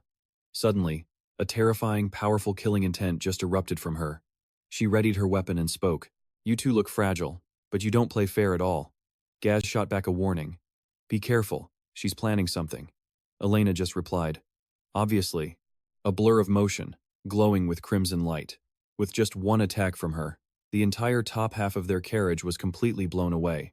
Gaz and Elena both had to shield themselves from the insane destruction. Realizing the danger, Gaz said, "Hey, I'll stop that psycho. Can you wake him up while I do? We're in some deep trouble here." Elena kept focusing on healing Zest as blood began to drip from the corner of her own mouth. She thought to herself, "It's still too soon." The woman held her axe, which sparked with red energy, and taunted, "You think you can stop me? You must have forgotten. We've been going easy on you." Like a wild beast, she swung the axe, ready to end them. "All we need is your head." Gaz's eyes went wide as he cursed in his head. "She's strong enough to swing that thing? If I try to block that, I'm dead. Or crippled, at least." He glanced at Elena, healing Zest, thinking, "But if I use the carriage to dodge, they'll get hit for sure." Gaz suddenly touched his left shoulder and apologized silently. "I'm sorry." The blue light from his armor started to fade. "Everyone, I'm so sorry." He stood perfectly still, watching the axe flying right at him, and then a massive burst of green light erupted from the carriage. It blasted everything away. Gaz and Elena could only stare in total shock. Zest was awake, surrounded by a strange green aura, and he said softly, "Sorry, I didn't mean to sleep that long." Deep in the desolate forest, night had completely fallen. The group decided to camp right there. Gaz stared at his own hand in disbelief. "I can't believe we made it to the rendezvous point this early.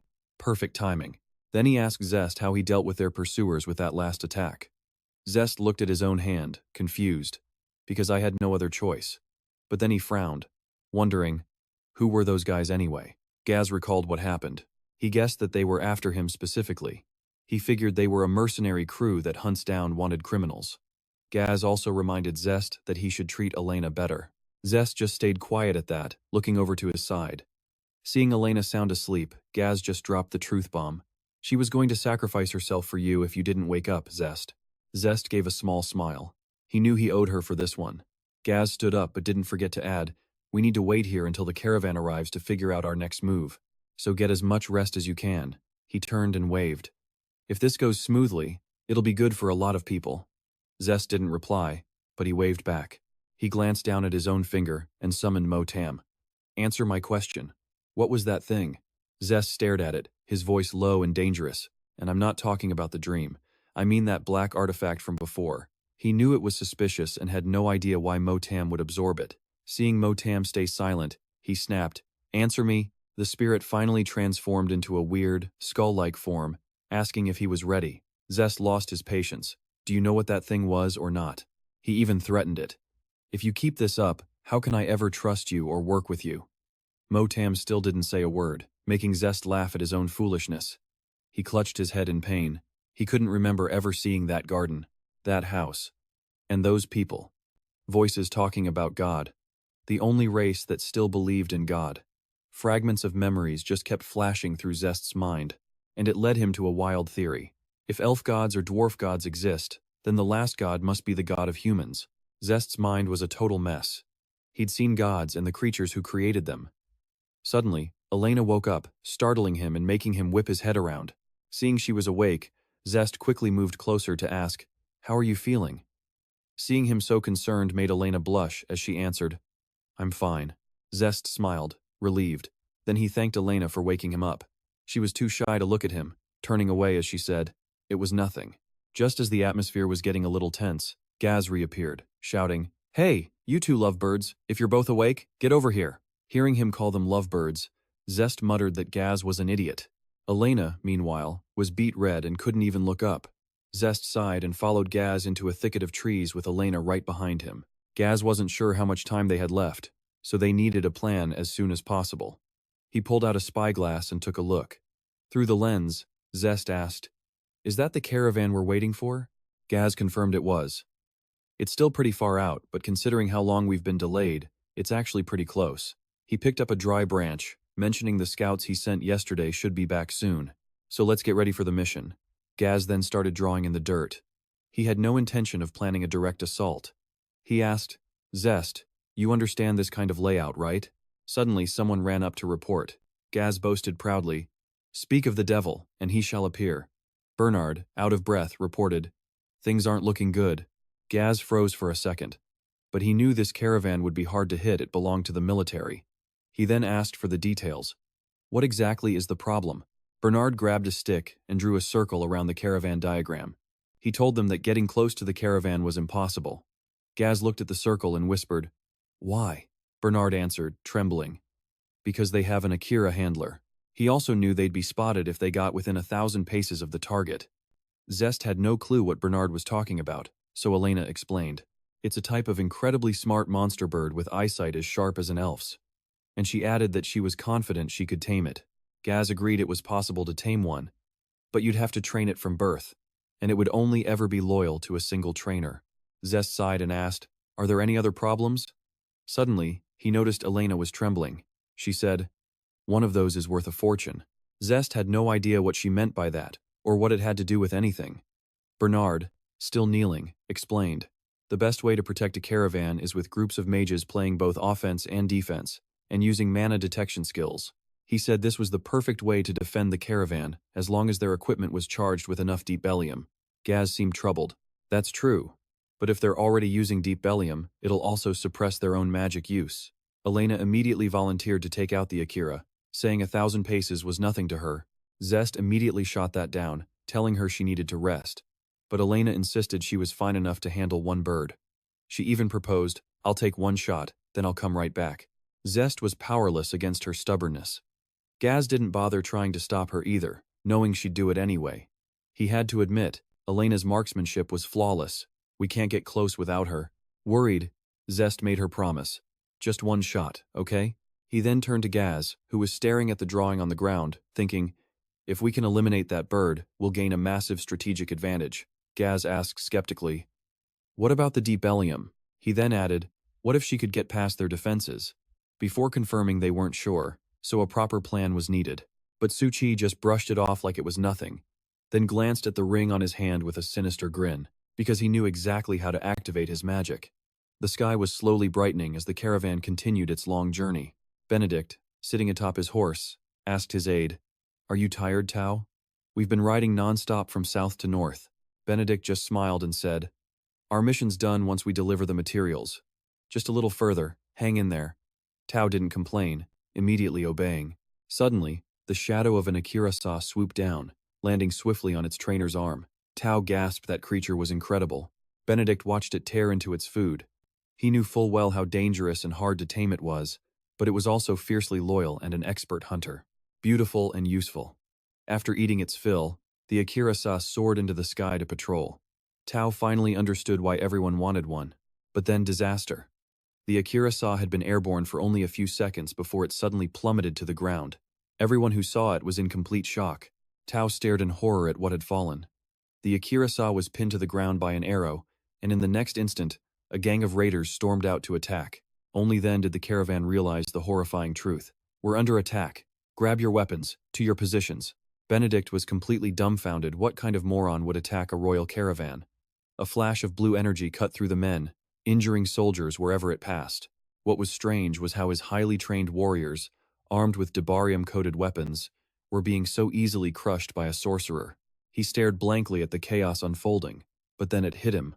They were using an artifact. His mind racing, Benedict finally took command. Rally, follow your captain and support the cavalry from the front. Rear guard, hold the line. But a soldier immediately brought him terrible news. We've got a problem, sir. Someone is attacking us from behind. He figured it had to be a sorcerer. Suchi walked forward with incredible arrogance, effortlessly blocking every attack without even lifting a finger. He looked at them through Motam and sneered. A bunch of fools. They could shoot all they wanted, it wouldn't do a thing. Seeing him stroll toward them, the commander decided on a direct charge. He roared to rally his men. Don't be afraid. If we can get in close, our Dibarium weapons will work on him, Suchi asked Motam. You thinking a minute? But as he held Motam forward, the being corrected him, saying it wouldn't even take 5. Motam instantly activated its power, shooting a beam of light straight into an enemy's forehead. A second later, the soldier's mind went blank. Another soldier saw him trembling and asked what was wrong, only to get a sword swung straight at his neck for his troubles. The commander felt a chill, turning to see what was happening. Suchi just whistled, enjoying the show as the soldiers began fighting each other. The possessed man looked ravenous, his body no longer his own, as he screamed, "Come on, you idiots!" The commander was clueless, unable to process what was going on. He could only stammer, "What? What has gotten into you?" The soldier just grinned demonically, shouldering his sword as a green aura radiated from his face, and then he stabbed himself right through the chest. The commander froze, completely horrified by the sudden, brutal act. He couldn't believe his own men were turning on each other for no reason, but this was just the condition to unlock a new skill. Possession. This skill allowed the user to seize an opponent's body and control it. With this soul-hijacking power, Motam was about to wipe out their entire force, leaving them totally helpless. The commander screamed in terror, "What are you all doing?" Suchi casually ran him through with a sword and announced, "Just taking back what you stole from me." From the hilt, he decided to use an enchantment. He then ripped the sword out, creating a bizarre flash of light. Stefan's face went pale, drained of all color.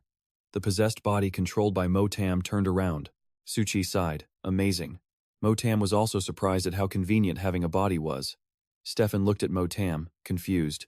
"You've never thought about having a body before?" Motam made the hand grab Suchi's blade and admitted, "Sometimes I've worried about you." It leaned in close, confessing it had even thought about taking Suchi's body. But Suchi just smirked. "And you think I'd let you?" Then, a long spray of fresh blood erupted into the air. Motam told Stefan to back off, wanting to savor this feeling for as long as possible. Stefan just stared at the body in a pool of blood, feeling utterly surreal. After that, both Gaz and Motam launched into the fight, and the soldiers couldn't block a single blow. The aide, Tao, watched as the situation spiraled out of control. He couldn't understand why the warriors were fighting each other. Anxious to get in the fight, Tao yelled, "Sir Benedict, please give us the order. They'll steal everything if we don't do something now." Benedict finally dismounted, saying, "First, we need to rally the troops." Then he shot forward with godlike speed. Gaz watched in terror before snapping back to reality just in time to block Benedict's fierce attack. He gritted his teeth in frustration. Benedict was just too fast. But a second later, Gaz changed tactics, leaping backward. Benedict's face darkened as he thought, "He's falling back to use an artifact?" With that thought, Benedict closed the distance instantly. He was high in the air, about to bring his sword down for a killer blow. A burst of energy erupted from Gaz's shoulder. Benedict slammed his foot into Gaz's chest, sending him flying into a tree with a sickening crunch. But it wasn't over. The two immediately clashed again, fighting furiously. Benedict roared in pure rage, "Are you trying to destroy the kingdom? Don't forget who you stole from." Gaz's face was twisted with absolute asking where he wanted to go, but he hadn't thought that far ahead. The scene shifts to a grand, magnificent building, where a man is slumped tiredly in a chair. Raptor sat up and asked Alfred, "Why don't you rest a bit and have a drink with me?" Alfred's face was grim as he said nothing. On the table was a bottle of expensive, luxurious-smelling liquor. He cut right to the chase, asking Raptor how many he'd found. Raptor just stroked his chin, a smug look in his eyes. "Around 3, guess you weren't as lucky as me." He then smirked, saying he'd given 2 of the relics to a guard and his wife, keeping one just because it looked nice. Alfred was furious, pleading with Raptor not to just hand away priceless artifacts. Alfred shot back that hoarding these relics is a direct path to war, that even they shouldn't have so many. But Raptor? Completely unbothered, claiming he only kept the useful ones anyway. He even offered his younger brother more. Alfred's refusal was sharp. He declared that what he held was more than enough. Swirling the wine in his glass, Raptor changed the subject. "So, heard any interesting rumors lately? How's our little Jagret doing?" Alfred's answer was quick. He claimed the man was living a quiet life, occasionally stopping by unannounced. Then he silently turned his gaze forward. But Raptor slammed his glass down. "That's funny, because that's not what Edward told me." His voice turned to ice as he pressed him. "Are you sure nothing is going on?" Yet Alfred held his ground. Of course. But a seed of doubt had been planted. He let out a sigh, looking right at Raptor. "That's everything I know." Raptor just watched him, chin in his hand, lost in thought. "You see, the kingdom of Benasia has 3 princes, and to the public, they're the picture of brotherly love. But behind the scenes, a quiet, tense war for the throne. And in this war, Raptor has a massive advantage. He's the heir. He has skilled retainers, Eagle and Mark, and complete access to the kingdom's resources. His two younger brothers, on the other hand, are more like his subjects than his rivals, submitting without a fight.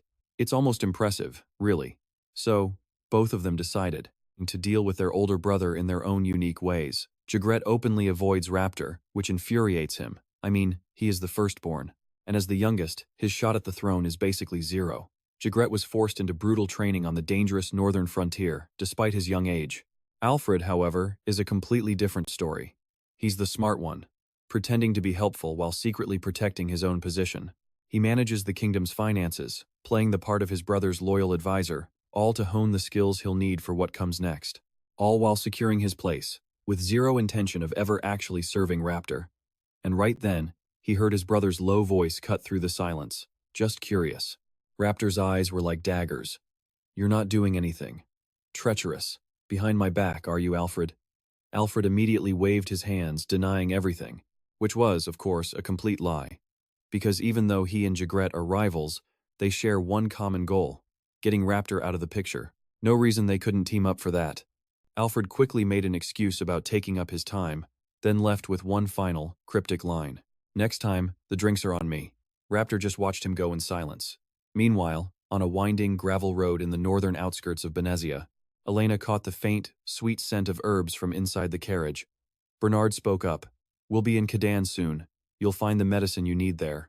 Styx, gazing out at the forest edge, thought to himself. I only just heard about their recent boom in medicine. How did he know about this? That guy, Gaz. Elena tried to insist she was fine, but Motam wasn't having it. Nonsense. He turned to Styx, explaining he could see it in her mana flow. Her energy was pure chaos, proof she was not okay at all. Hearing this, Styx told her to try and create a bow. Elena immediately took out Gekos to do the trick. She pushed her mana into it, trying to form the weapon, but her energy just faded, until she couldn't hold its shape any longer. Styx used this as a teaching moment. See? If you keep pushing, you'll lose your magic completely. You don't move until you're healed, so rest. Elena bit her lip, clearly frustrated. Ignoring her pained expression, Styx just asked Bernard how much further. We're about to see it now, he replied. A moment later, the small town of Kadan appeared beyond the old forest. Styx quickly thanked Bernard. That was a long trip. So this is the place you wanted to bring us? Thank you so much, and please, thank your master for me as well. Bernard just smiled, telling him not to mention it. In fact, he said they were the ones who should be grateful for everything Styx had done. Styx briefly considered telling them his real name, since they still thought he was Brian. Bernard drove the carriage into town and announced, We're here. If you need anything, just say the word. He added that his master had insisted they be provided with everything before they left. But before he could finish, Elena suddenly collapsed. Styx scrambled to her side in a panic. He had no idea she was this sick. Mortem's voice echoed in his head. I was wondering how she was resisting that abnormal energy flow. I guess she was just putting on a brave face. He even scolded Styx for not seeing through her act, proof of how little the two really understood each other. Styx didn't have time to argue.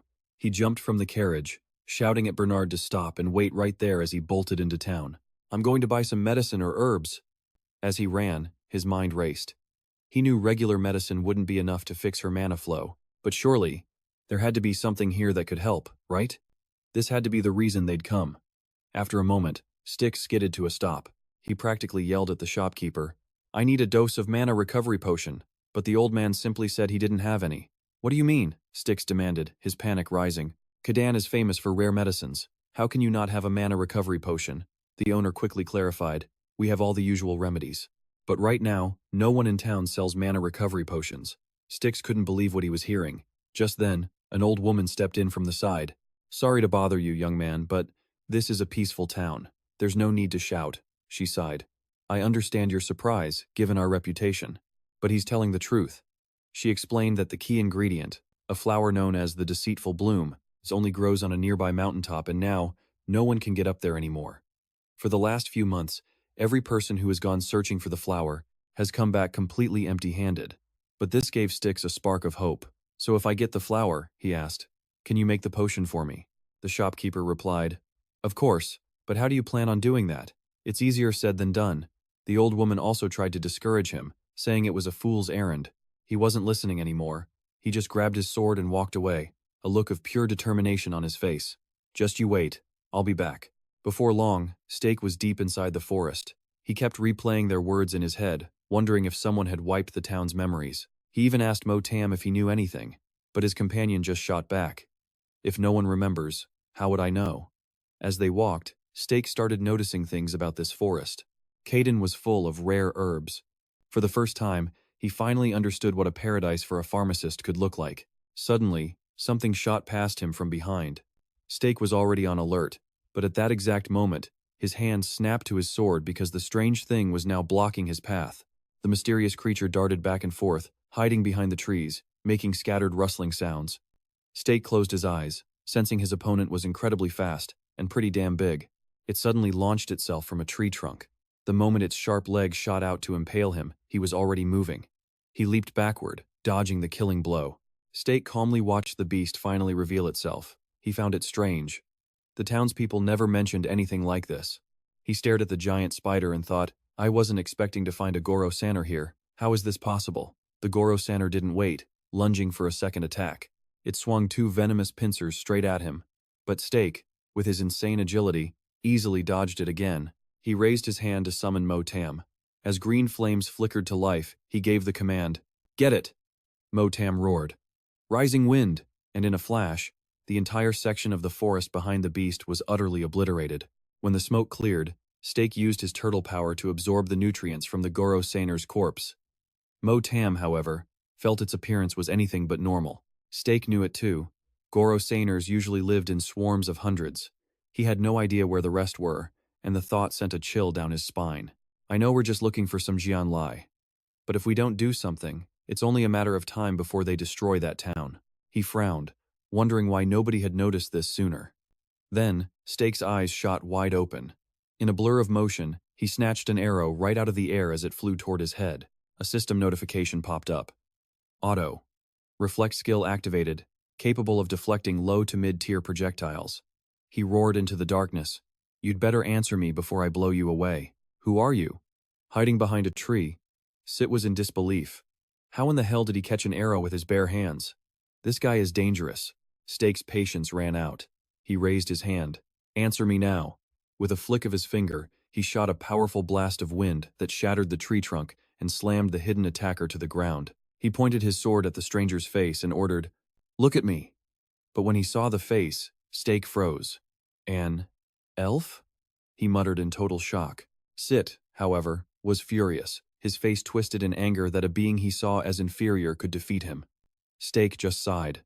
It's been a while since I've seen one of you. Usually, an elf's skin turns white when they're on high alert, and they especially hate humans, like him. He quickly sheathed his sword and told Sit, Hey, get up. I'll pretend you didn't just try to kill me. Now, tell me what's going on in this forest. But the elf just bit his lip, refusing to say a word. So Stake had no choice but to explain he had an elf friend who was critically ill. He needed to get to the mountain peak to find ingredients for a cure. But the townspeople warned him that anyone who comes up here loses their memory. He asked him directly, Do you know who's doing it? Without a word, Sit just vanished, leaving Stake completely stunned. Motam urged him on, watching the elf flee. Why are you just standing there? He quickly suggested. You could have just frozen his legs if you wanted to stop him. But Stake didn't want to go around threatening people before he knew the full story. He had to admit, though that elf was seriously fast. Deep in the elf fortress, a doubtful voice called out, You did what? Sid answered honestly, I saw a human in the forest during my patrol. Miji Ed frowned at him. So you just shot at him without telling me first? Sid could only defend himself. I had no choice. You'd understand if you saw him yourself. He crushed a Goro Sanner with just his sword and a little magic. What good could someone like that be doing in our forest? She let out a heavy sigh and asked if he'd at least killed the human. Sit just stammered, unable to form a sentence, which made MGS grit her teeth in pure fury. Then slap, she struck him across the face. She exploded in a rage. It wouldn't be this bad if you'd at least killed him. But you let him get away? Are you trying to destroy a month's worth of my work? The surrounding elves tensed up. MGS continued accusing Sit. Why do you think I had to erase their memories and drive them away? What if that human comes back here again?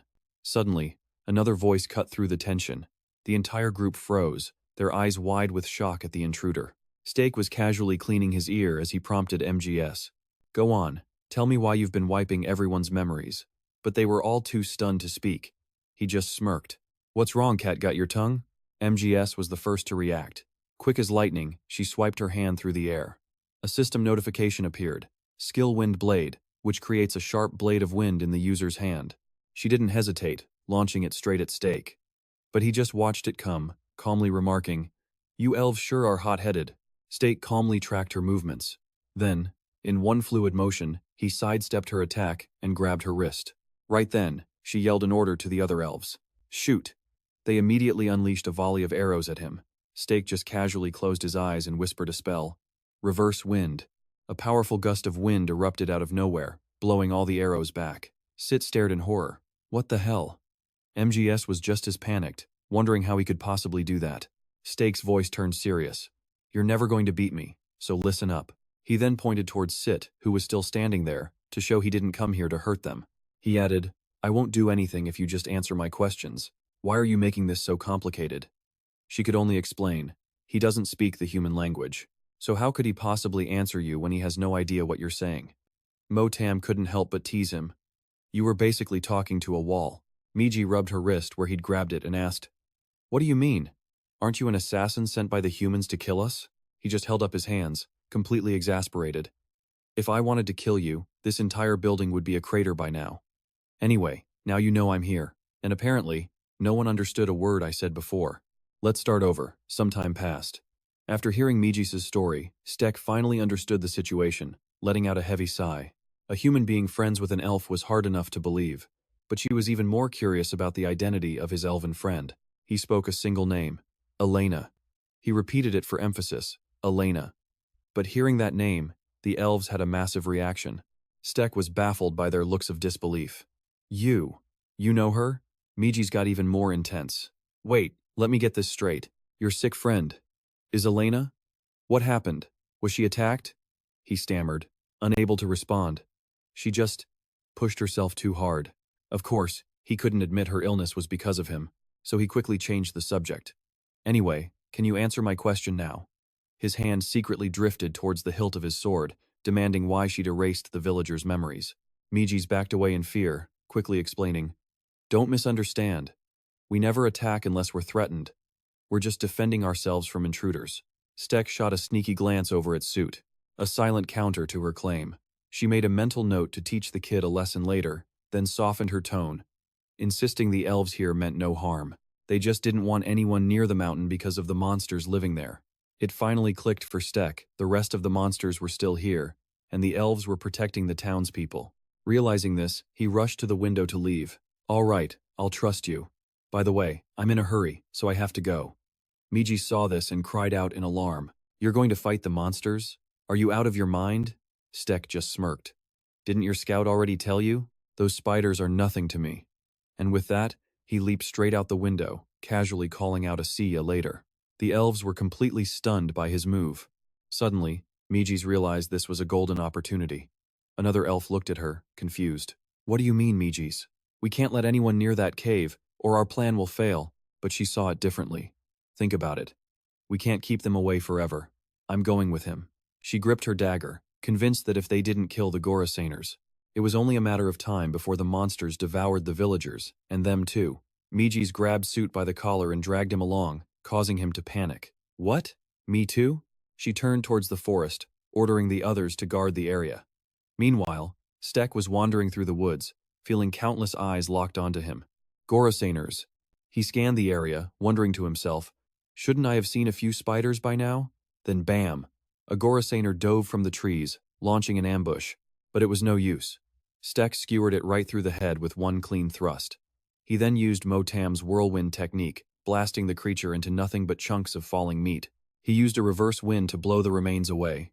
Then another Gorasaner appeared right in front of him. Steck frowned. 2 of them?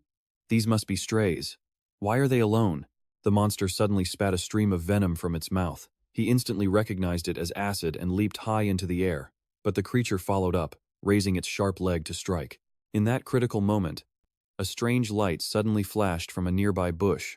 What's that shining thing? Steck wondered, completely confused. An unknown object flew out, deflecting the Gorosaner's attack. He looked down at the arrow by his feet. Annoyed to see it again, he didn't hesitate to draw his sword. More elves? His blade slashed toward the suspicious figure. But when Stek got a clear look at them, he gasped. "It's you! And the kid from before. What are you two doing here?" Mijis sighed. "My name is Mijis, human." Then she pointed to the person behind her. "And this is my little brother. Suit. We're here to help." Stek summoned a ball of energy, cutting her off. "My name isn't human. It's Stek, and I don't need your help." He then launched the energy ball straight at the Gorosaner behind them with a serious warning. "Stay away from me. Having more people around will only slow me down." Mijis watched in absolute disbelief. He took it down in a single hit. He tried to reason with them again. "Elena is one thing, but I've only just met you two. I don't have time to teach you from scratch, so just go home." Hearing that, she lowered her head, murmuring, "Elena, I guess it's rare to find someone who learns as fast as her, with amazing combat support skills." She finally understood why he felt that way. Having worked with Elena before, it made sense.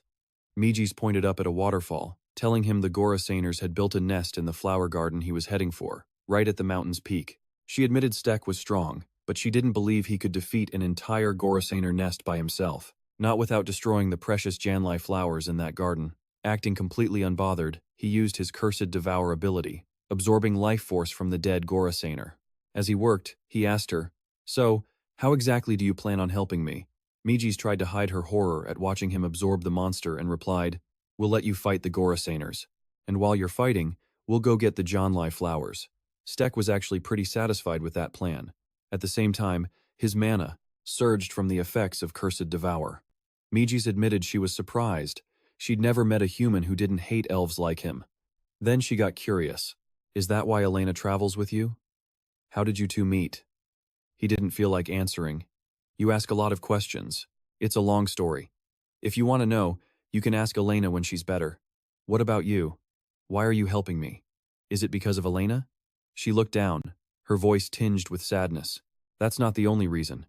She explained that before the townspeople arrived, the elves had lived in this forest for ages.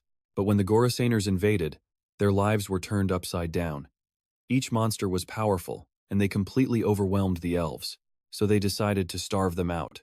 Knowing the Gorosaners rarely left their territory, the elves protected the townspeople from the spiders. They even went as far as wiping their memories. Motam popped out and commented, "Sounds like they're pretty cautious." Stek just sighed, realizing the spiders he'd run into were just stragglers. The problem?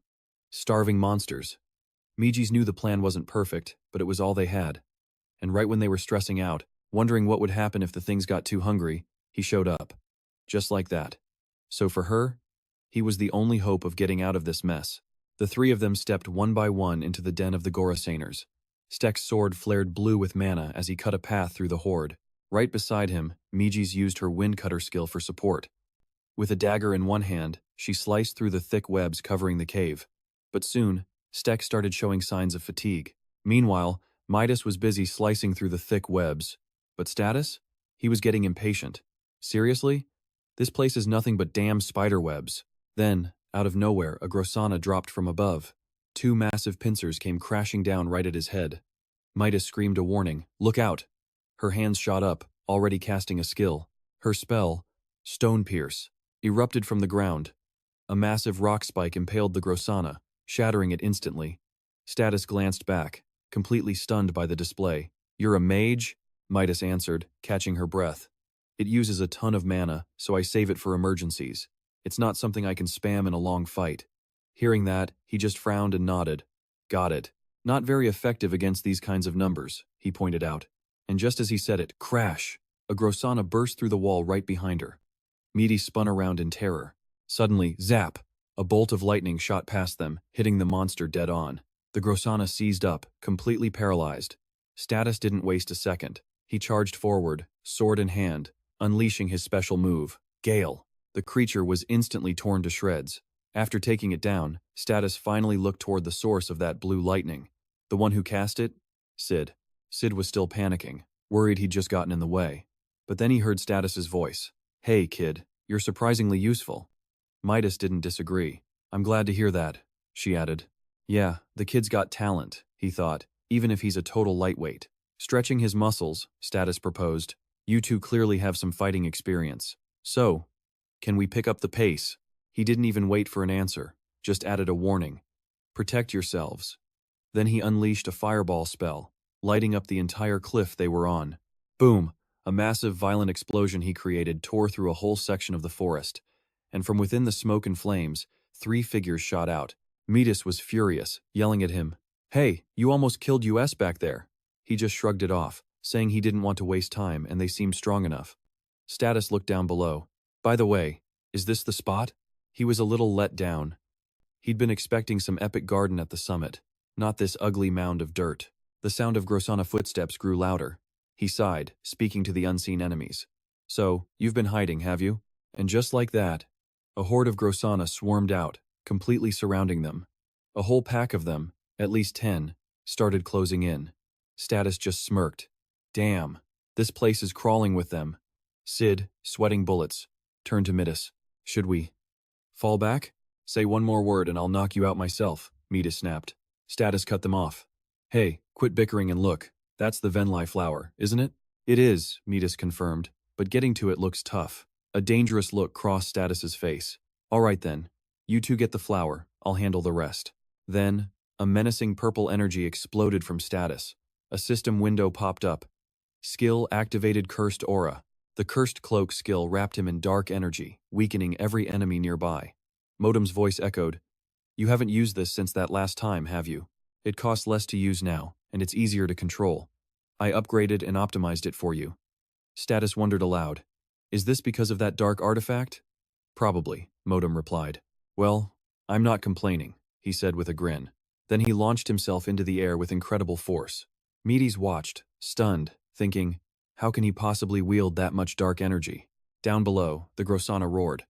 Dark purple wings formed behind him as he said, "So this is..." Suddenly, he flung the dark wings wide open, finishing his thought. "How you're supposed to use this, right?" The monsters looked up, confused for a second, before waves of intense pain suddenly washed over them. Heh. Status landed perfectly, smirking at the creatures writhing in agony. "How do you like that, you damn bugs?" The spiders, though in pain, were still thrashing wildly. "Now's your chance," Status yelled. Midas immediately called out, "Sid!" And Sid, ever the warrior, shouted back, "If anything happens to us, it's on you," as a huge Grossana let out a piercing shriek. Midas sized it up. That must be the queen, the alpha. It's still dangerous, even weakened. The queen raised its massive leg to strike, but before it could even get close, zap! Sid hit it with another electric shock. A system window confirmed. Skill activated electric shock, firing a bolt of lightning at the enemy. Midas used the opening to fly right past it. She activated her own skill, electric whip, creating a lash of pure energy to restrain her target. Midas wrapped the whip right around the alpha's nest. Sid was thinking to himself, "Awesome, just don't turn around, please don't turn around." Meanwhile, Midas pulled out a bow, took aim, and started letting arrows fly right at the Grossana. But the arrows? They just bounced right off. The monster shrieked and suddenly fired a volley of sharp quills from its body right at them. Sid's face went pale. "It can shoot its own spikes?" Terrified, Sid threw his arms up to shield himself. But then Status appeared out of nowhere, blocking the attack for him. He stood up, facing down the massive Grossana, as Midas dove from above, landing right on the creature's back. She unleashed her stone bullet skill, blasting it right at the nape of its neck. Then she leaped down toward the Venli flower. "I've got the flower. Let's get back to the forest before more of them show up." But Status wasn't having it. "No way," he roared. "I'm ending this right here, right now. Just stay back." He unleashed another gale attack. The Grossana was too slow to dodge the hit. Then he followed up with a fireball, combining the magic of wind and fire. He unleashed another skill, Blazing Storm. The remaining Grossana were swallowed by his fiery vortex, screaming in agony. Midas watched, unable to believe her eyes. No way, she thought. How can a mere human wield magic this powerful? He unleashed Blazing Storm once more. And while the Grossana were trapped in the inferno, Midas and Sid made a run for a nearby cave. Midas turned back, thinking to herself, "I can feel the heat from under the ground, even from here. What the hell is going on, Elena?" And then, something exploded from the ground. It was the Gorasana, covered in a sea of flames, but completely unfazed. Status just stared and cursed. Damn it, not a single burn mark on its body. Motam's voice cut in. Only an ancient tomb guardian could tank a hit like that. This is bad. Status immediately launched another elemental attack. By the way, this attack is pretty strong too, Status noted. Doesn't matter, Motam shot back. The real problem is that my magic isn't working on it. Why can't it kill this thing? So frustrating. It's just a stupid Grossana. Status shot a sidelong glare, sighing. Is that all you care about? I'm the one who almost got killed. He reached into his pocket and pulled something out. Well, looks like we've got a few surprises of our own when it comes to monster hunting. Don't sweat it, Status said. If mana doesn't work, we'll just use brute force. Motam recognized the item. Is that the salamander powder from last time? He clicked the device he'd pulled from his pocket. That stuff only works on those dumb little ice sprites, Motam protested. This thing just tanked a blazing storm. Don't worry, I checked its shell, Stex said. Besides, what I used last time was just a serum mender knockout powder. He figured it was better to test it first. Motam just grumbled. Those dwarves never do anything right. Stex shot forward, straight at the Gorasana. All right, let's go. The creature suddenly spat out some kind of yellow substance. Stex immediately unleashed a wind-slicing attack to block it. The Gorasana was shocked. Stex was totally unharmed and still charging straight for it. His sword was aimed, ready for the killing blow. But the monster wasn't going down easy. It caught his blade with its pincer, holding the sword in a death grip. Damn it, he thought. I need to get through its hide and kill it in one shot. Sword's no good? Fine. Fists it is. Stex pulled back his fist and unleashed a wind bullet, blasting both himself and the Gorasana apart. Motam called out, So you just need something strong enough to tear it apart? Stex landed safely. Right. He asked if Motam had any ideas. Motam's suggestion? Ice. Stex was confused. What? Motam just urged him to hurry up and get ready. Not quite getting it, he did as he was told. He unleashed an ice wave, still wondering why the hell he was using ice. Motam followed up with a wind bullet. This was their combo spell, Ice Pillar Barrage. From out of nowhere, razor-sharp icicles rained down. The spell was designed to create a storm of deadly shards, big and small, meant to shred their target. Fire, Motam commanded. The ice spears slammed directly into the Gorasana. It roared in agony. Seeing his chance, Stex moved in for the kill. He pointed his sword at the beast. Reflect, he ordered, and a massive wave of power shot out. Stex was sweating, thinking, that alchemist, he's something else. I can't believe he actually gave me something this dangerous, even after I asked for it. A moment later, the Gorasana was nothing but a charred husk. Motam pointed. Stex, look at its stomach. He looked closer at the creature's belly, and sure enough, it was stuffed full of ancient artifacts. Motam was amazed. No wonder a normal monster was this damn strong. I couldn't get through because it was packed with priceless relics. Stex walked over, picking up a gold ingot that had fallen out. It must have eaten an explorer who was carrying these. A smirk crossed his face. In a nearby house, Stex sat by Elena's bed. Here, drink up, he said. It's a miracle tonic. Deer antlers, ginseng, the works. Drink all of it. Elena stared into the cup, hesitating. Then, she downed the whole thing in one go. Stex watched until the cup was empty before getting up to leave. Get some rest now. It'll take some time to fully recover. See you later. As Stex left the room, he ran into Bernard. How is she? Is she okay? He asked. Stex nodded. Yeah. Thanks for looking after her for me. What's up? Bernard told him he had 2 visitors. Stex frowned, confused. Visitors? He thought to himself. Who would want to see me? Eventually, the 3 of them met back in Elena's room. Mizette watched Stex intensely, while Zeet just looked around, fascinated by human civilization. Stex sighed. Really? Just walking into a human town like this? Even with a magic seal on your face, it's way too risky. Mizette suddenly blurted out, You're a really honest person. Stex heard that and shot her a look. You mean you didn't believe me this whole time? She got a little flustered. No, it's not that, it's just… Some things you can't truly know until you see them with your own eyes. Looking at the girl sleeping peacefully, Stex finally asked, So, how do you know Elena? Mizette was quiet for a moment before answering. We're not related by blood, but she's like a sister to me. Mizette seemed lost in memory, her voice filled with sadness. Our elves from Gardel and the elves from the Dark Forest. We've been connected for a very long time. As the chief's daughter, Elena was a gifted diplomat, so she was famous in our tribe too. But then, the ancient tomb appeared in the Dark Forest. It just kept growing stronger, until it became impossible to contain. After that, Elena lost her father, and the situation got worse. We lost contact with their tribe, and with Elena. Stex immediately realized there was a huge misunderstanding here, but he decided it was probably best to let Elena tell them herself. And right then, no one noticed the girl on the bed was slowly waking up from the sound of their voices. Elena slowly opened her eyes, and the first thing she saw was a familiar face. She couldn't help but whisper, "Mizette." Hearing her name, Mizette instantly rushed to her side. She threw her arms around her long-lost sister. Elena was completely stunned, no idea how Mizette was even here. Watching the scene, Stex couldn't help but feel happy for them. He threw an arm around Zit's shoulder and pulled him outside, giving the two girls some privacy to talk. Elena started asking questions. "When I heard a human was around, I thought you'd already left the forest. I didn't hear any news about you at all," she said. Mizette smiled. "Settling down too suddenly would have drawn human attention, so we created a sanctuary where herbs could grow and did our best to keep humans out of the forest." After explaining, she eagerly asked what had happened to Elena all this time. Elena slowly told her the whole story from the beginning. When Mizette heard that Stex had saved Elena and conquered the ancient tomb all by himself, she was stunned. "He's even more incredible than I thought." Noticing the golden, tattoo-like marks on Elena's right arm, she asked, "So, you're traveling with him to repay your debt? And you started using artifacts too?"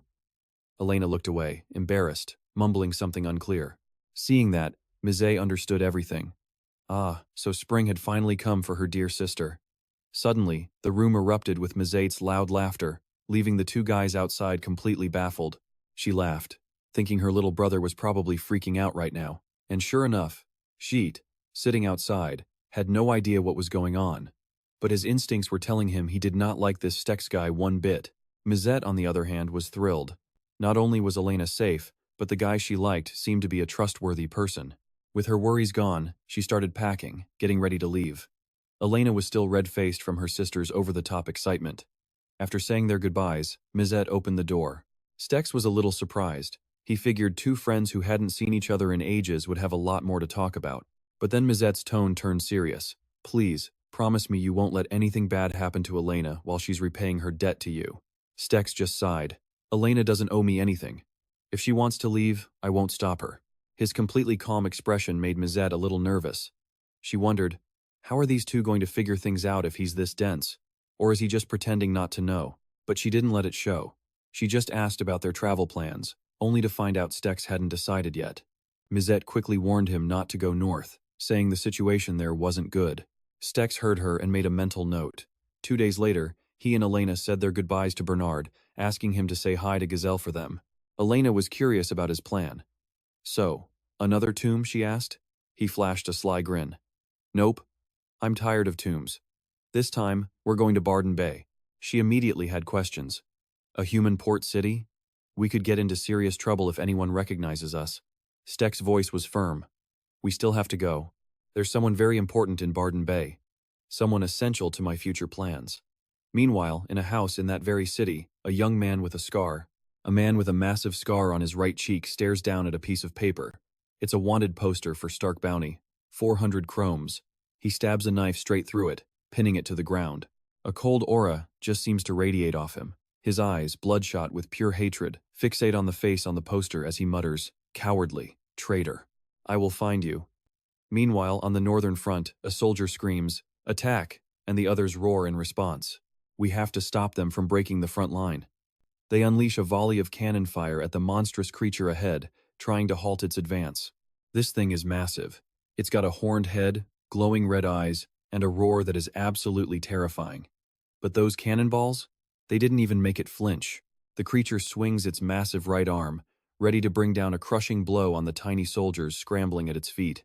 The first line of defense can only watch in horror as the attack closes in. In all the chaos, nobody notices a lone figure sprinting straight towards the monster. The punch slams into the ground, sending dirt and rock flying everywhere. But, to everyone's surprise, there are no screams of pain from the soldiers. Instead, the monster's arm is suddenly split clean in two. The cut was so perfect, the beast takes a second to even realize it's been wounded. As the dust settles, the soldiers see him. The one who made the attack was Jagar. He announces, "I'll take it from here." Immediately, the soldiers cheer. The prince of the kingdom has arrived, and their morale skyrockets.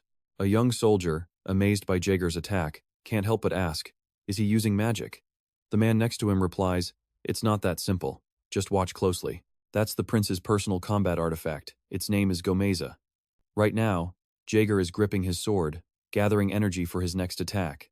The massive creature is absolutely furious. It swings its remaining left arm, trying to crush the human who took its right one. Jaeger squints, tracking the attack perfectly as the energy in his blade peaks. He gives the divine sword a slight twist. In the next instant, Jaeger launches himself high into the air, unleashing a long, clean slash that severs the monster's other arm. It lets out a roar of pure agony. Not giving the monster a single moment to react, Jaeger quickly pivots to the right, preparing to deliver another blow. His eyes are locked dead on his target. One beautiful, circular slash takes the monster's head clean off, sending it to the afterlife instantly. Jaeger lands on his feet and looks up at the core of the thing he just killed. Go see your ancestors. It's a pale blue core. Without a second thought, Jaeger immediately swings his sword, striking the core right in front of him. The core shatters into streams of energy that flow directly into Jaeger's sword. The soldiers around him erupt in cheers. Long live the prince! The monster is finally gone. The same young soldier from before mutters in disbelief.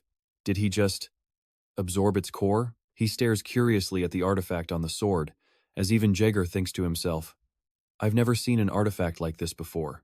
Not long after, the monster's corpse just dissolves into dust and evaporates, leaving nothing behind. The soldiers rush to invite Jaeger to the camp for a drink, but he's not in a celebratory mood, coldly replying, No need.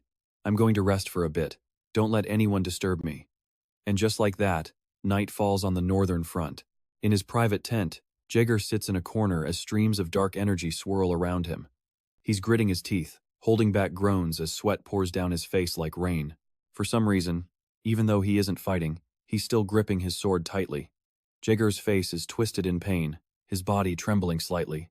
At that exact moment, at the port of Bodenbear, it's late, so the docks have quieted down. Stark and Elena are walking along the port, and he's carefully scanning their surroundings. Elena asks, a little worried, Where are we going now? The longer we stay here, the more likely we'll be found. Stark, putting on a ring, just says, Don't worry. In my experience, big cities like this always offer a way. As he finishes talking, he waves his hand, and a light from the ring flashes in the darkness. A man watching from afar wonders, Is that a signal? After signaling, Stark sits down on the stairs. Elena is confused. What did you just do? He replies simply, Just wait, he'll be here soon. A few moments later, a man is rowing a boat toward them. He immediately recognizes Stark. The man seems a bit surprised. Well now, what a surprise. Didn't you swear you'd never set foot here again? Stark is on guard, his voice holding a slight threat. You still talk as much as ever, old man. You talk too much. Give us a ride. If you refuse, we'll just take the boat. With no other choice, the old man agrees, and the three of them set off. While rowing, the man starts asking questions. How long has it been? 13, maybe 14 years. You were so determined never to come back, so why are you here now? He just keeps on rambling. Stark just stares ahead in silence. Seeing that he won't get a reaction, the old man turns his attention to Elena. So how did he convince you to follow him? Go on, tell me. The man suddenly stops as a small fireball appears right in front of his face, but then he calmly continues, as if nothing happened. Looks like you picked up some new tricks, huh? Stark, getting annoyed, threatens, Keep quiet, or I'll shove this down your throat. But the man fearlessly grabs his hand. His voice is casual. Such a warm welcome, isn't it? Then his eyes harden, and he tightens his grip on Stark's wrist. You're the same cold-blooded fool who abandoned us back then. Stark doesn't want to argue, so he pulls his hand back and asks, Where's Sky? I'm here to see him. The old man sighs. That's going to be difficult. Everyone in this city is just waiting for the day you finally get what you deserve. Maybe you'll get to see Sky then. He drops Stark and Elena at the requested canal, then immediately rows away. Stark turns to Elena and says, Sorry, we're in Bodenbear now. This kind of thing. It's going to happen a lot. But she seems completely calm. So what? It's not the first time we've been in a situation like this. Hearing that, Stark doesn't know what else to say. I'm glad you understand. He then looks around, surprised by how much the place has changed in 15 years. Suddenly, Stark hears Elena's voice. I think I found something. He looks to his left and sees her holding a wanted poster. This is the name of the guy you're looking for, right? On the paper is the face of a young man with a large scar on his right cheek. The bounty is for 1,200,000. Stark confirms that yes, it's Sky, but he's stunned because the Sky he knew didn't have a scar. He wonders what could have possibly happened since they last saw each other. Elena cuts through his thoughts. Okay, you need to tell me who this is and why we're looking for him. Stark looks awkward. I'm a little embarrassed to talk about it. She gets annoyed by that answer and presses him. Just tell me. I've been following you this whole time without any real purpose. He pauses, trying to arrange the words that feel stuck on the tip of his tongue. After a long moment, he finally begins his story. I grew up in an orphanage. By the time I was old enough to do anything for money, I met Sky. We both had nowhere else to go. So we quickly became friends and started gathering up the other outcasts in the area. If we wanted to survive in this city, we had to work together. It didn't matter where we came from. We had the same goal, so we made a pact. Stek's voice was distant, lost in memory. That goal? To never be looked down on by anyone ever again. But we had different ways of getting there. I wanted to achieve it through success, saving up to join a tomb raiding crew. Sky. He wanted power to protect the things he cared about, so he searched for ways to get stronger. Then one day, he showed me hundreds of pounds of gunpowder. While I was saving to leave this place, Sky was building a massive bomb. He wanted to blow the whole warehouse and the city sky high. We fought over it. Then I left town alone. I never heard anything about him after that. Stek's voice dropped. I hate to admit it, but whether Sky was right or wrong, I wasn't there for him when he needed me most. Elena listened silently as he continued. That's probably why people here don't like me. Stek's eyes lowered, as if to hide the deep sadness within. After a moment of silence, he sighed. All right, let's go. Staying here forever won't solve a thing. Looking at the houses, so familiar, yet so strange, Stek tried to change the mood. I'm starting to seriously stink. Hearing that, Elena quickly covered her nose. At the same time, she asked, Have you ever taken this route before? He answered, I know it well, and it hasn't changed much. She glanced around, guessing this must be where he used to live. Stek hesitated, then kept moving. He said, We were looking for a place to keep the kids safe from. Well, from bad people. Suddenly, Stek stopped, touching something on the wall. He found a brick carved with a symbol, and pressed it. He continued. So Sky made a place for everyone. The wall, which had been completely solid, immediately opened up, revealing a secret passage inside. Elena stared, stunned at the pitch-black space before her. They went inside together. Just a few steps in, they reached a place with a huge gate. Stek pulled it open. In stark contrast to the dark silence outside, the space behind the door was bright and noisy. The people sitting inside, chatting loudly, immediately fell silent at their arrival. Recognition dawned on their faces, and their attitudes turned hostile. Stek showed no emotion. He gave a simple greeting. Long time no see. One man yelled angrily, Get that idiot! As they rushed him, Stek spoke calmly. It's fine. I don't need a special welcome. As he finished speaking, Stek instantly dropped into a defensive stance. Then, in a flash, he sent a huge guy flying with a single punch. Even though the man had his arms up to block, he still couldn't stop the force of that blow. Two other guys who were charging in had to skid to a halt after seeing the big dude get knocked backward. Both of them were shocked, unable to understand how Stek could have taken him down. Stek, meanwhile, quickly activated a skill and yelled, If this is what you people want, then bring it on. With that, he seized the opportunity and rushed forward, landing a punch on another guy. The man's face distorted from the impact before he could even react.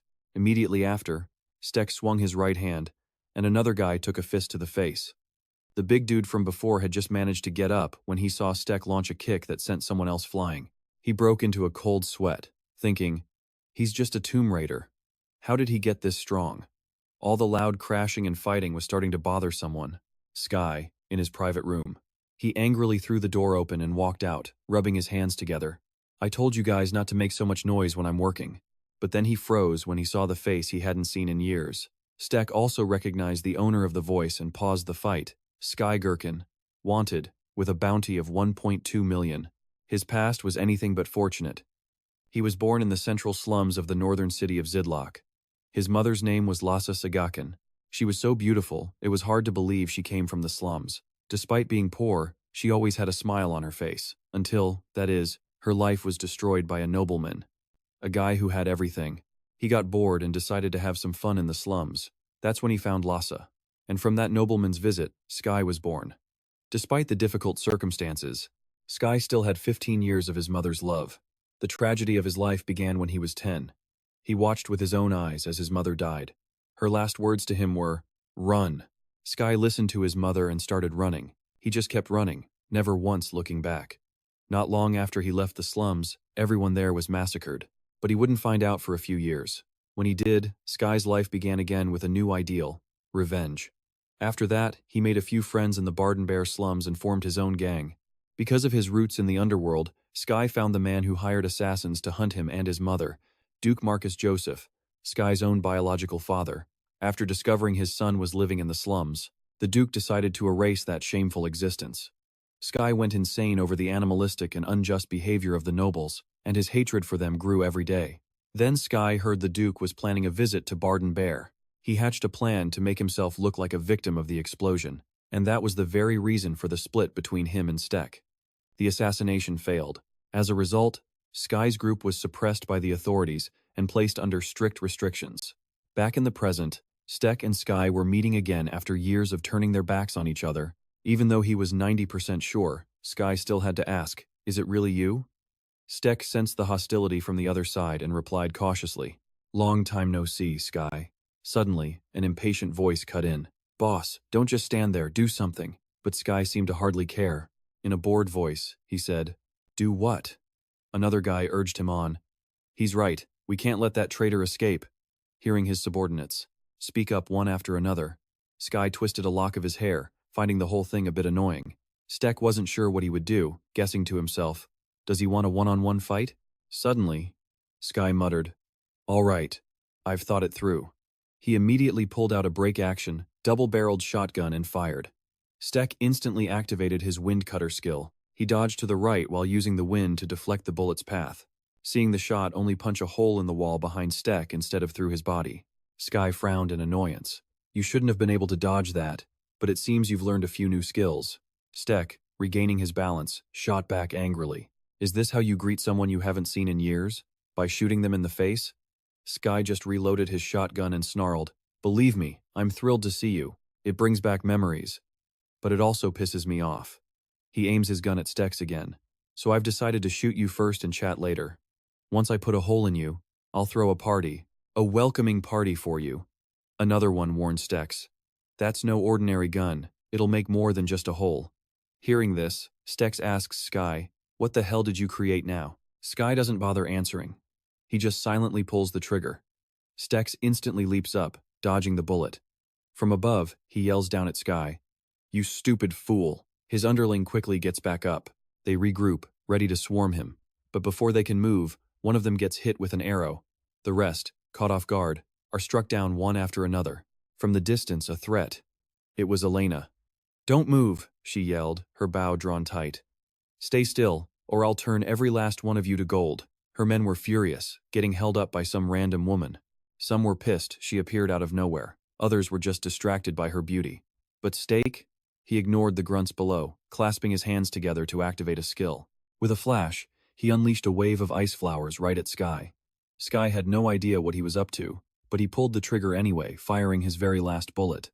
He's in midair, an impossible shot to miss. Or so Sky thought. Stake simply used a blast of wind to send the bullet veering off course. Sky could only grit his teeth. He couldn't even land a single hit. Then, a strange feeling from below.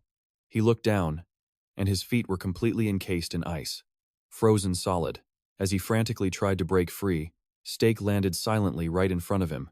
Sky spun around, trying to brace for an attack, his mind racing. Where did he learn all this? But there was no time to think. Stake drove a fist straight into his gut. Sky's knees buckled. The gun slipped from his fingers. He gasped for air, the blow knocking the wind completely out of him. Stake leveled his sword at Sky's head, his voice like ice. "Give up." He loomed over him. "You never could beat me, and you never will. Any last words?" Sky just closed his eyes, accepting his fate. His voice, surprisingly calm. "Did you come back to finish the job? Just like you almost did 14 years ago? If you're going to do it, just get it over with." But Stake sheathed his sword. "No. I came to help you achieve your dream." Sky narrowed his eyes. "You planning on blowing something up?" "No," Stake said calmly. "I plan on turning the prince to gold." He fell silent, his gaze intense, waiting for Sky's answer. Sky couldn't believe his ears. "What? You've got to be joking." Even his crew was stunned, whispering that their old rival had definitely changed. Sky hesitated. "Am I going deaf, or have you actually lost your mind?" Stake simply offered a hand in peace. Me? Lose my mind? That doesn't sound very like you, does it? Sky squinted. You're serious? Finally, he grabbed the outstretched arm, making a deal. Fine. Let's see what you've got. Stake began to explain. The third prince, Jesus Messiah, has been making some serious trouble. He forced me to act like that ancient tomb was his. Then he used me. And he almost got me killed. Remembering that narrow escape made Stake's blood boil with a mix of relief and pure rage. Sky just listened, then scratched his head, completely unimpressed. You're not very quick on the uptake, are you? You wasted 15 years just to finally understand how I feel. He kept on. So what's the plan? You're going to do this with just the two of you. Stake didn't answer that. Only one thing mattered. Are you going to help or not? Sky scratched his head, twisting a lock of hair as he thought. What do you need from me? Stake's answer was blunt. Your skills. And your team. The nerve of this guy actually seemed to annoy Sky. Are you really that arrogant, or are you just putting on a brave face? What's the actual plan? A shot at revenge doesn't just fall out of the sky. Stake knew that was a yes, so he finally revealed the target. You know Bambini Fortress? West of the northern battlefront? You and I are going to join forces, and we're going to take it. Immediately, an image of the place flashed in Sky's mind. An unbreakable fortress perched on the edge of a sheer cliff. He stared, eyes wide, trying to figure out if Stake was serious. A few seconds passed, and then Sky just erupted in a booming laugh that left everyone outside completely baffled. After he finally caught his breath, he just mocked him. I knew you had issues, but this is ridiculous. I'm speechless. We'll talk later. Stake's pride was a little stung. I'm dead serious, you bastard. But Sky was already analyzing the situation. It has the high ground, sitting on top of a towering cliff. You could say it's a perfect fortress. It's only got one entrance. There's even an ancient tomb underneath it, making its defenses even stronger. So how do you plan on taking a place like that? Stake laid out his seemingly insane plan. We'll disguise ourselves as a merchant caravan and walk right through the front gate. Sky shot that down instantly. They won't just let merchants waltz into the fortress. And even if we got everyone inside, we'd be trapped and surrounded. But Stake just smiled, remembering something Midiat had told him. An elf I know recently found signs of an ancient tomb up in the north, and she gave me some advice. Hearing this, Sky couldn't help but blurt out, Wait, you're talking with elves now? Stake completely ignored him and continued, A horde of monsters is about to gather near the fortress. They'll be focused on taking the tomb, so they won't pay any attention to us. That's when we blend in. Besides, they won't unload the cargo immediately, so we'll be safe inside the wagons. Sky was still skeptical. How can you be so sure? Stake just smirked. Because I recently raided a supply caravan heading north. They've got to be starving in that fortress by now. It's the perfect chance for a surprise attack they will never see coming. So Stake was the rumored guy who cut off their supplies. Sky pressed on. All right, so what's the next step after we take the fortress? Stake calmly explained the next phase. Jess's army is camped nearby. They're the perfect tool for clearing out the tomb. If we use the tomb as bait, they'll happily walk right into the trap. Sky still had doubts, but we can't be sure he won't just escape.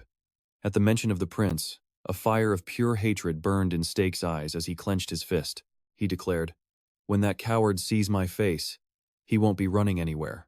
Seeing that absolute conviction, Sky smiled slightly. With confidence like that, you must know something I don't. All right. My team and I are with you. We'll do anything for a chance to turn this rotten kingdom on its head. And with that, the deal was made. Sky went outside to explain the new plan to his crew. Everyone was immediately fired up. Stake had to admire the absolute loyalty they showed their leader. In moments, the whole place was buzzing with preparations. Stake asked, So when do we leave? Not so fast, Sky replied. We can't go yet. Who knows if the boss is around? Izo Henrietta is the prince's most trusted aide. She'll definitely notice if a large amount of cargo starts moving through Burton Bear. Besides, we don't want the whole world seeing our caravan traveling in broad daylight, so we'll have to wait until tonight at the earliest. As he spoke, he threw on a coat, getting ready to head out. Where are you going? Stake asked. Sky turned back slightly. To the workshop. I've got a ton of high-quality explosives that might be useful. They just need a little tuning. It'd be a waste not to use them. And one more thing. He suddenly went quiet. Then, in one quick motion, he snatched the sword from Stake's hip. Sky caressed the blade, admiring it. Wow, he breathed. I've been wanting a closer look at this since I first saw it. Who made this? Stake's voice was flat, without emotion. A dwarf named Clip. Sky was floored. You know dwarves too? He kept examining the blade, and then a brilliant idea seemed to hit him. Without another word, he darted into a room and slammed the door, leaving Stake outside yelling after him. Sky was still stubbornly doing his own thing, and Stex couldn't do anything about it, which meant Stex was the only one with nothing to do. Suddenly, someone opens the door from the outside and steps in. Stex turns to see Elena. She demands, "Why didn't you tell me you were planning to attack the fortress?" Sensing her anger, Stex is at a loss for words. The plan is risky if Sky doesn't help. I wanted to keep it secret until I was sure. Elena hesitates, then asks, "So, if the plan works, and you take care of the prince, is everything over then?" Stex awkwardly scratches his nose. "I guess so." Elena turns away, her face clouded with sadness. Suddenly, Stex's voice rings out, sounding serious. "Actually, there's something I need to tell you." Hearing that, Elena's heart pounds in her chest, waiting. "Our plan is almost at its end. Don't you think you've paid your debt to me? Sky must be worried about you." The blush on Elena's face wasn't from shyness anymore. It was pure, burning anger. Without a word, she storms out, slamming the door behind her. Motam appears and asks, "So, you and the elf girl are finished once this is over?" Stex sighs. "This isn't a fairy tale. Even with nothing left to lose, we're still going up against an entire kingdom." Motam continues, "I expected as much, but I get the feeling she doesn't want it to end." The next morning, Stex and Sky's team, disguised as a merchant caravan, head for the fortress as planned. After a while, Stex feels uneasy. He turns to Sky. "Check again. You're sure we won't run into any trouble, right?" Sky doesn't miss the chance to mock him. Worried because things are going too smoothly? "This isn't the first time I've done something like this." Stex, annoyed, snaps back. "I just want to be sure." He glances at the object on his hip. "So, what did you do to my sword?" Sky is vague. "I didn't break it, so stop whining. I plan to use your weapon against their soldiers. It's a one-time use, only for the most desperate emergency. I poured all 14 years of my experience into that thing." Stex gives up asking. He knows this guy will never give a straight answer. Instead, he turns to Motam, speaking to him telepathically. "Do you know what it is?" But even he couldn't give a clear answer. "It's shielded by a layer of magic. I'm not sure what that spell does." Stex grumbles, "What in the world did he do to my weapon?" Motam pauses, thinking, "He is your friend, so he probably wouldn't do anything that would, turn you into gold. Still, be careful. I don't know how it works, but I'm certain it's incredibly powerful." Stex asks, "So it could be dangerous?" Motam replies, "Well, it probably won't turn you into gold." Meanwhile, soldiers on the northern front are struggling under the blazing sun. Many are exhausted, starving, and thirsty, their supplies cut off. A sound echoes from the sky. A carrier pigeon. The fortress guard looks up, then hangs his head in despair. What they need right now is food, not another letter. The pigeon lands on the arm of a high-ranking officer. He pulls the letter from its leg, his brow furrowing as he reads.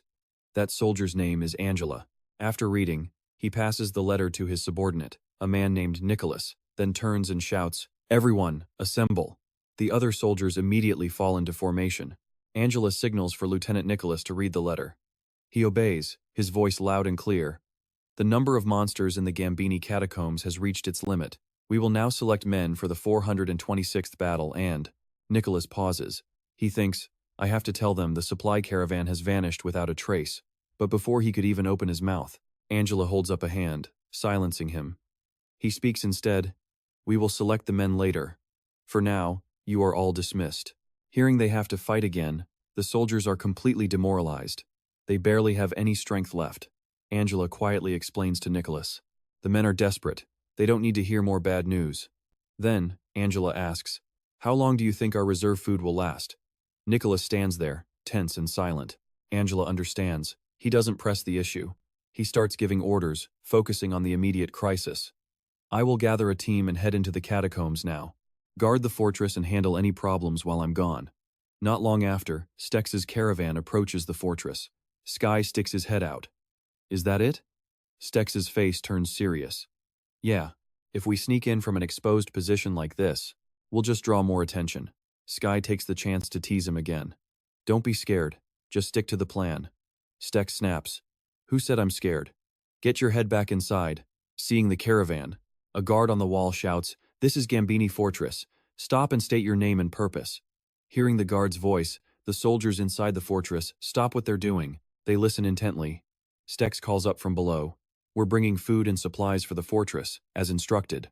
Nicholas jumps onto the fortress wall to see what's happening. The guard reports excitedly. They say they're bringing supplies, but Nicholas is immediately suspicious.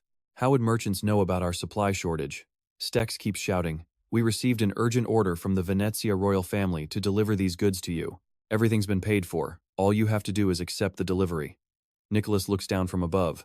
Stex seems familiar, but he can't place where he's seen him. He asks cautiously, "Can you prove you're a merchant?" Stex answers coolly, "I have the contract and an identification card from my employer. Go on, check if you want." Seeing Stex's completely unfazed expression, Nicholas went silent for a moment. Finally, he decided to open the city gates and let the caravan inside. A smirk played on Stex's lips. Phase 1 of his plan was a success. The soldiers, clueless as ever, just cheered at the thought of finally getting some food. Nicholas had no idea disaster was about to strike. He was actually thanking them. Steck hopped off his horse, slapped the wagon twice a clear signal, all while distracting the enemy guards. "Want to inspect the goods?" Hearing this, Nicholas dropped his guard completely and happily accepted. He didn't even notice the sinister smile. That wicked grin was now spreading across Steck's face. As Nicholas stepped closer to pull back the curtain, suddenly, a gun barrel jutted out, aimed right at his head. He had no time to react. His head exploded. His body collapsed. The soldiers in the city screamed in panic. We're under attack. Hearing the chaos, the people inside the wagon knew it was showtime. The timing was perfect. Sky throws back the curtain, lining up a clean shot. Elena, laser-focused, calculates the distance. And State? He just smirks. Team Sky was ready to move. They seize the opportunity, attacking while the enemy soldiers are still fumbling for their weapons. State throws his arms wide, activating his Tesla skill. With a powerful swing, he unleashes a storm of tiny orbs in every direction. The soldiers just look up, completely confused by these marble-like things. Then, the orbs hit the ground, unleashing thousands of electrical tendrils that shock the enemies before they can even react. The lucky few outside the blast zone could only grit their teeth, not knowing what to do. But dodging the lightning didn't mean they were safe from the gunfire. The shooter? Sky, of course. He's still using his favorite break-action double-barreled shotgun. Recognizing the sheer power of that weapon, a royal archer quietly draws his bow. His target is Sky. He fires 2 arrows at once, aimed right for Sky's head, but out of nowhere, another arrow flies in, deflecting both shots in a single perfect move. Before the archer can even figure out what just happened, an arrow slams right into his head. After taking out the threat, Elena warns Sky, "Don't get carried away, watch your surroundings." A little embarrassed by his own carelessness, he just cracks a grin. "Thanks. It's been a century since I've done this." Not far away, State is just spamming his Tesla skill, creating waves of electricity. The massive area of effect attack takes down countless enemies. It doesn't kill them, but for soldiers already weak from hunger, it leaves them with no fight left. One soldier who manages to stay on his feet shouts in pure rage, "We have to take out that mage first." Instantly, soldiers swarm State from every direction, trying to overwhelm him. But he just activates his wind shear skill, blowing most of the attacks away. Only a single soldier manages to leap through the attack. State glances over, totally unfazed. The soldier thrusts his spear with all his might and impales him. State staggers back. The soldier's victory is short-lived. He feels something is wrong. State grabs the spear shaft and scoffs. "Attacking all by yourself? If you want to win, you should probably fight with your team." And then, he uses his recovery skill. The bleeding instantly stops. The wound begins to close. The soldier panics, trying to twist the spear deeper into the flesh. State uses the opening to land a direct punch. At the same time, he creates a wind bullet skill to add extra force, sending the soldier flying. He slams into the city wall with the others. They look on in horror. The soldier's entire right side? Just gone. State seizes the moment to make a threat. "I will only say this one time. Anyone who surrenders voluntarily will be spared." The surviving soldiers tremble with a complex mix of anger, humiliation, and defiance. But ultimately, the fear of death wins out. One by one, they all drop their weapons and surrender. The first phase of the siege is a massive victory for State's group. He lets out a satisfied sigh. Mission complete. Sky, however, looks a little bored. "Easier than I thought. What now?" State begins to explain the next step. "She and I are going to the catacombs to get the rest of the treasure. While we're gone, Sky cuts him off. "You want me to set up traps, right? Don't worry, I know exactly what to do." So, the team collects all the weapons and armor, ties up the soldiers, and seizes control of the city. As State and Elena head for the dungeons, Sky shouts after them, "Hurry back! I've got a lot of questions for these guys." In the northern Old Tomb, monsters were known to recover faster than anywhere else. As he enters the dungeon, State remembers what Miziet said.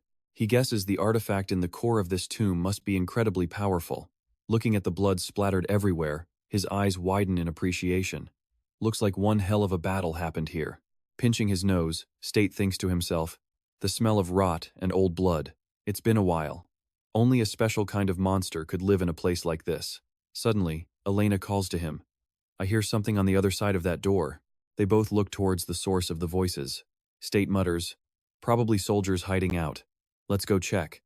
Getting closer, he doesn't rush in. He carefully presses himself flat against the wall, peeking around the corner to scout things out first. Seeing a massive creature that looks like it's made of thousands of bones, State guesses, is that a skeleton? This tomb might not be as hard as I thought. Just then, a voice yells out, everyone, fall back. It's a man named Angela. That's not a skeleton. It's a golem. As if to prove his point, the bones on the monster's body suddenly break apart and swirl around it. Looks like it's about to transform. The monster rears up, smashing the nearby stone pillars. At the same time, it starts firing bone shards from its body, taking down several soldiers who can't get back up. The golem's waist, arms, and legs begin to swell to a massive size. The bones from behind its head detach and fly around, some merging into its chest and others into its abdomen. Its body just keeps expanding, filling almost all the empty space in the room. Angela immediately starts gathering energy in his right hand and yells out, everyone get back! I don't want to hit any of you! Once he's charged up enough power, he cups his hand. Meanwhile, the bones on the golem's face start peeling away. This swarm of bones continues to circle its body before they all converge on a single point, a purple orb.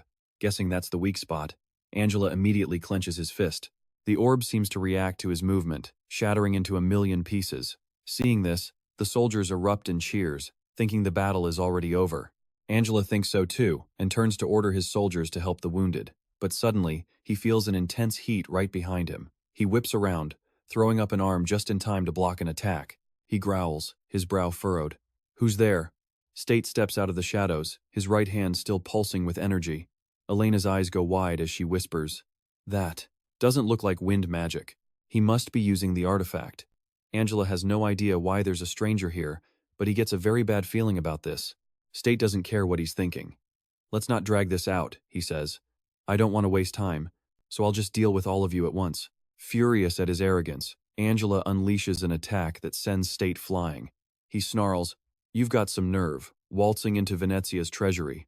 Angela doesn't forget to interrogate the other intruder, while Elena glances back to check on State.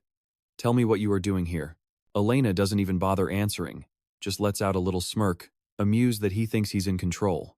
Before Angela can figure out her attitude, he feels something rushing right at his face.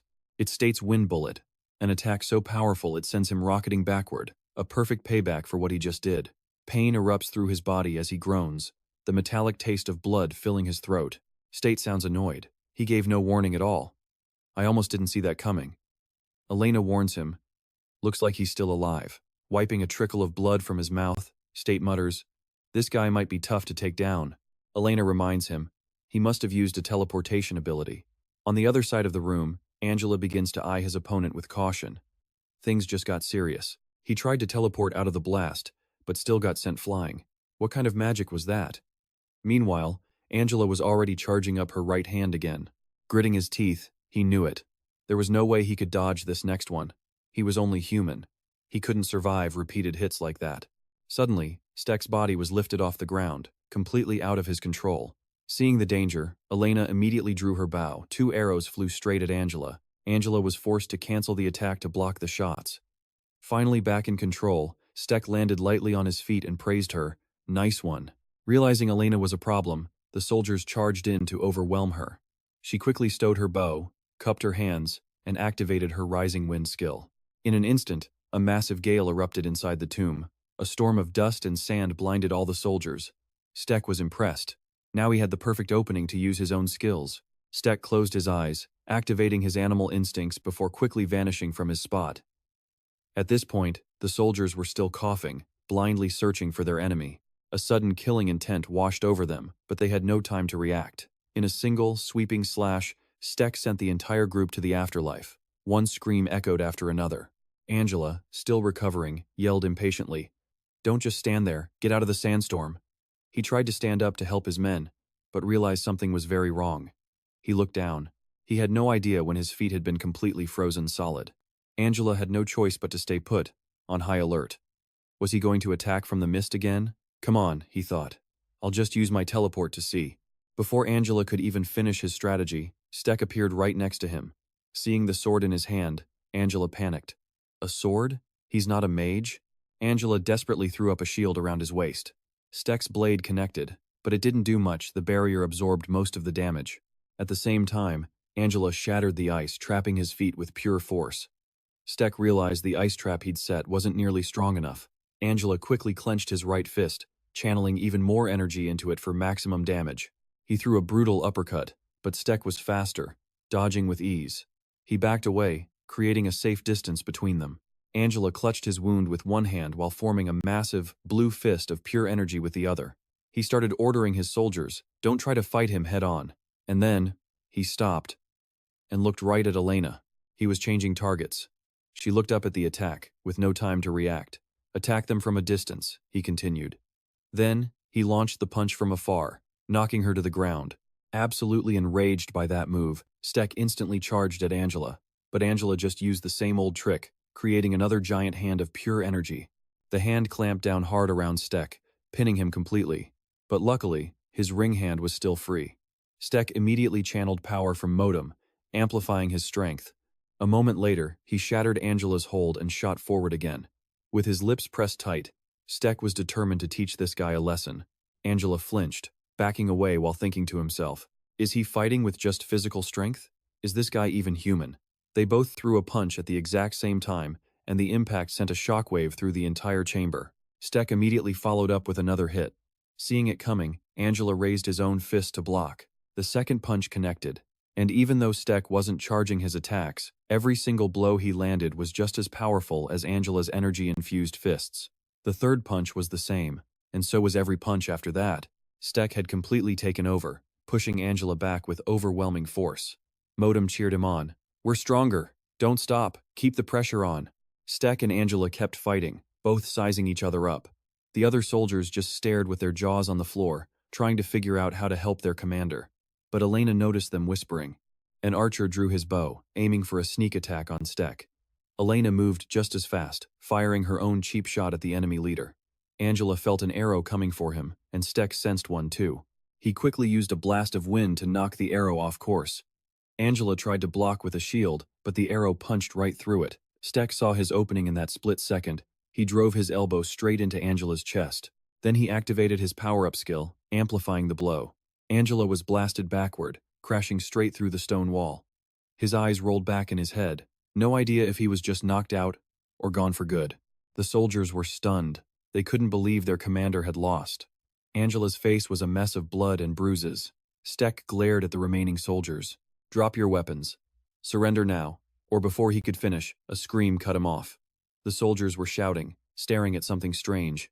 It had just smashed through the other side of the wall. In a flash, the strange thing crushed a soldier beneath it. The man gasped for help as one half of his face began to melt away. Stek watched, unnerved. Did that thing just absorb him? What the hell is it? Motam immediately gave him the info. "That's the tomb's guardian. It looks like a pile of flesh, but I can sense a golem at its core." Stek sighed. "We just got here and we're already fighting the guardian?" Motam explained. "This tomb has been starving for a long time. The people from the fortress only ever stood outside. That just made the guardian hungrier, which is why it came looking for a meal." The golem let out a horrifying roar. Elena quickly asked, "It's about to attack. What's the plan?" Stek just smiled. "Same as always. We fight."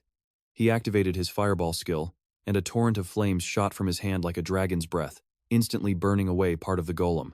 Motam quickly warned him, "It regenerates almost instantly. Find the core." The enraged golem slammed its fist down right where Elena and Stek were standing. The two of them leaped away just in time. Stek yelled to Elena, "Can you locate its core?" Hearing this, Elena activated her eye skill to scan the monster. "I can't see anything," she replied. "There's too much dark energy around it, and my arrows can't get through all that sludge." Stek thought for a moment. "So I have to find the core myself, and the problem is its slimy body, huh? He made his decision. Elena, get ready to fire your strongest shot. Don't hold back, this thing isn't human. At the same time, he slammed both hands on the ground and unleashed his ice wave skill. In an instant, the lower half of the golem was frozen solid. Stek commanded, now, shoot. Elena heard the call, drew her bow, and took aim. She activated the skill in one of her eyes. After locking on, she let the arrow fly, sending it whistling straight into the golem's center. The creature was split in two, its upper body toppling over. It let out a bizarre roar, smashing its hands on the ground over and over. The sight was both terrifying and kind of funny. Stek was confused. What is it doing, throwing a tantrum? But the golem's actions were not random. The ground began to crack under the relentless pounding of its fists. Stek realized what was happening and shouted, Elena, run! The floor started to collapse. The spot where they were standing was no longer safe. She gritted her teeth, looking for an escape route, but it was too late. The ground beneath her gave way, and she started to fall. Elena desperately clung to a rock ledge in front of her, while Stek stabbed his sword into the cliff face. The blade slid down a bit under his weight. Now, both of them were hanging on for dear life. Dangling on the cliffside, a strange light suddenly flashed in the darkness below. The golem's slime stretched out like a tentacle and wrapped tightly around Stek's leg, trying to pull him down. Gritting his teeth, Stek fought back with everything he had. Elena could only watch in pure horror. His skin sizzled and melted away where the creature touched him. Is this some kind of poison? He thought. Just then, Motam's voice echoed in his mind. It's about to melt my very bones. Stek made a split-second call, yanking the sword free. He fell backward, shouting up at Elena. Stay back. I'll finish this thing and be right up. Just get an escape route ready. Elena's brow furrowed, a mix of terror and frustration. He's going rogue, again. Even as he fell, Stek managed to swing his sword. He glared at the corrosive slime eating away at him and muttered, This stuff is a real pain in the ass. A moment later, he hacked the disgusting glob of goo right off. Motam spoke up. It's the only one down here. Its body's so massive. You literally can't miss, no matter where you aim. Even in the pitch-black darkness, that was all he needed to hear. He wasn't landing. Instantly, Stek activated his windburst skill, blasting an attack downward while using the recoil to shoot back up. His attack plunged deep into the darkness. He heard the golem's pained shriek, but Stek just muttered, Not enough. The monster wasn't giving up. A cloud of toxic gas shot straight up. Stek yelled out, Cover me, as he summoned a fireball. Motam unleashed a wind slash to back him up. From the golem's perspective, a tiny light flashed far above, then erupted into a massive firestorm, burning it alive. The blast was so intense it shot higher than Elena's position. She was completely shocked. What the hell is going on down there, she wondered. Just then, Stek finally landed at the bottom. It was pitch black, with only a few lingering embers. He couldn't see a thing. Then Motam pointed. Look over there. Stek turned and saw a massive, spherical core. He let out a small laugh. All golems are the same. Once you find the core, he couldn't finish. Suddenly, slime tentacles shot out from everywhere, attacking him head-on. But Stek was unfazed. He was ready. Ice wave in his right hand, wind blast in his left, he slammed them together, creating a blizzard combo. The air temperature plummeted instantly, freezing the tentacles solid. A cold mist escaped his lips as he finished his sentence. Like I said, all golems are the same. With that, he used his sword to cut through the slime and get to the core. But at that exact moment, the dungeon began to shake. Two members of Sky's team, standing by the tomb, felt it first. Suddenly, two figures appeared right in front of them. It was Stek and Elena. Did you use teleport? One of them asked curiously. What happened? Stek shot back. What do you think? We kicked their asses and got out. He added. The tomb entrance probably collapsed. Just a small tremor, no big deal. The two men were just stunned, completely speechless. A moment later, Sky walked over, holding a water bottle. I wasn't sure before, he said, but you really have gotten stronger, haven't you? You cleared a dungeon and made it back alive with just two people. He offered the bottle. Stek was thirsty and took it, replying with a smile. If I wasn't strong, I wouldn't dream of taking down the prince. So what have you been up to? Sky said with a smug grin. Don't worry. I gave that idiot some bait he just couldn't refuse. You'll be seeing him soon enough. Stek's voice cut in. So, you filled this place with gunpowder? Sky put his hands on his hips and looked away. Not just gunpowder. It's a explosive event for the royal family. Stek just sighed. It's just gunpowder. Sky continued. And in case he brought soldiers, We've already taken care of the ones here. My men have armed themselves. I also placed a few more explosives around. Hearing this, Steck gave a faint smile. You're pretty thorough. Guess your past experience came in handy, huh? Sky held out his hand, wanting his item back. I think it's mostly because of this. Now, hand it over. Steck looked confused. Hand what over? Suddenly, Sky grabbed his hand. The artifact. You think I'd let you go without checking it? Steck frowned. How did you know? Sky stared intently at the artifact in his hand. I saw you carrying something shiny when you left the tomb, that you didn't have before. What's it made of? Feathers or metal? After a quick look, he let go. Anyway, I want a closer look later. You should get some rest, Steck. He looked exhausted, with dark circles under his eyes, but Steck didn't seem to notice. I thought you wanted to check it out now? Sky just looked at his pathetic state with pity. What am I supposed to do? Look at you, you're dead on your feet. I'm not going to twist your arm over it. He told him to rest, then waved a guy over. I've already set up 2 tents for you. Go get some rest. It'll be a while before he arrives. Then he had someone show them the way. Steck was touched by his kindness. Sky's a good guy, he thought. Inside the tent, though, his face scrunched up in pain, covered in sweat. He was in some serious trouble. Now what am I supposed to do with this? Steck stared down at his leg, totally lost. What the hell is wrong with my leg? Just then, the voice of the artifact, Motam, spoke up. I warned you. Healing restores your body from injuries. But it doesn't remove poison, and unfortunately, there's nothing I can do about it right now. Steck asked Motam. Antidotes don't work either. Can I recover? Motam replied. Typically, antidotes have no effect on the poison of a tomb keeper. Motam explained it for him. It's a mix of magic and deadly toxins. But hey, the Guardian is already dead and gone, so the poison will eventually wear off. The problem is, there's no telling when. Steck gritted his teeth in frustration. I have a huge battle coming up, but I can't fight him in this condition. I can't do anything. Discouraged, he collapsed onto the bed. Whatever. I've been through worse than this. I can beat a little poison. Seeing this, Motam reminded him, don't get worked up. You'll just slow down your recovery.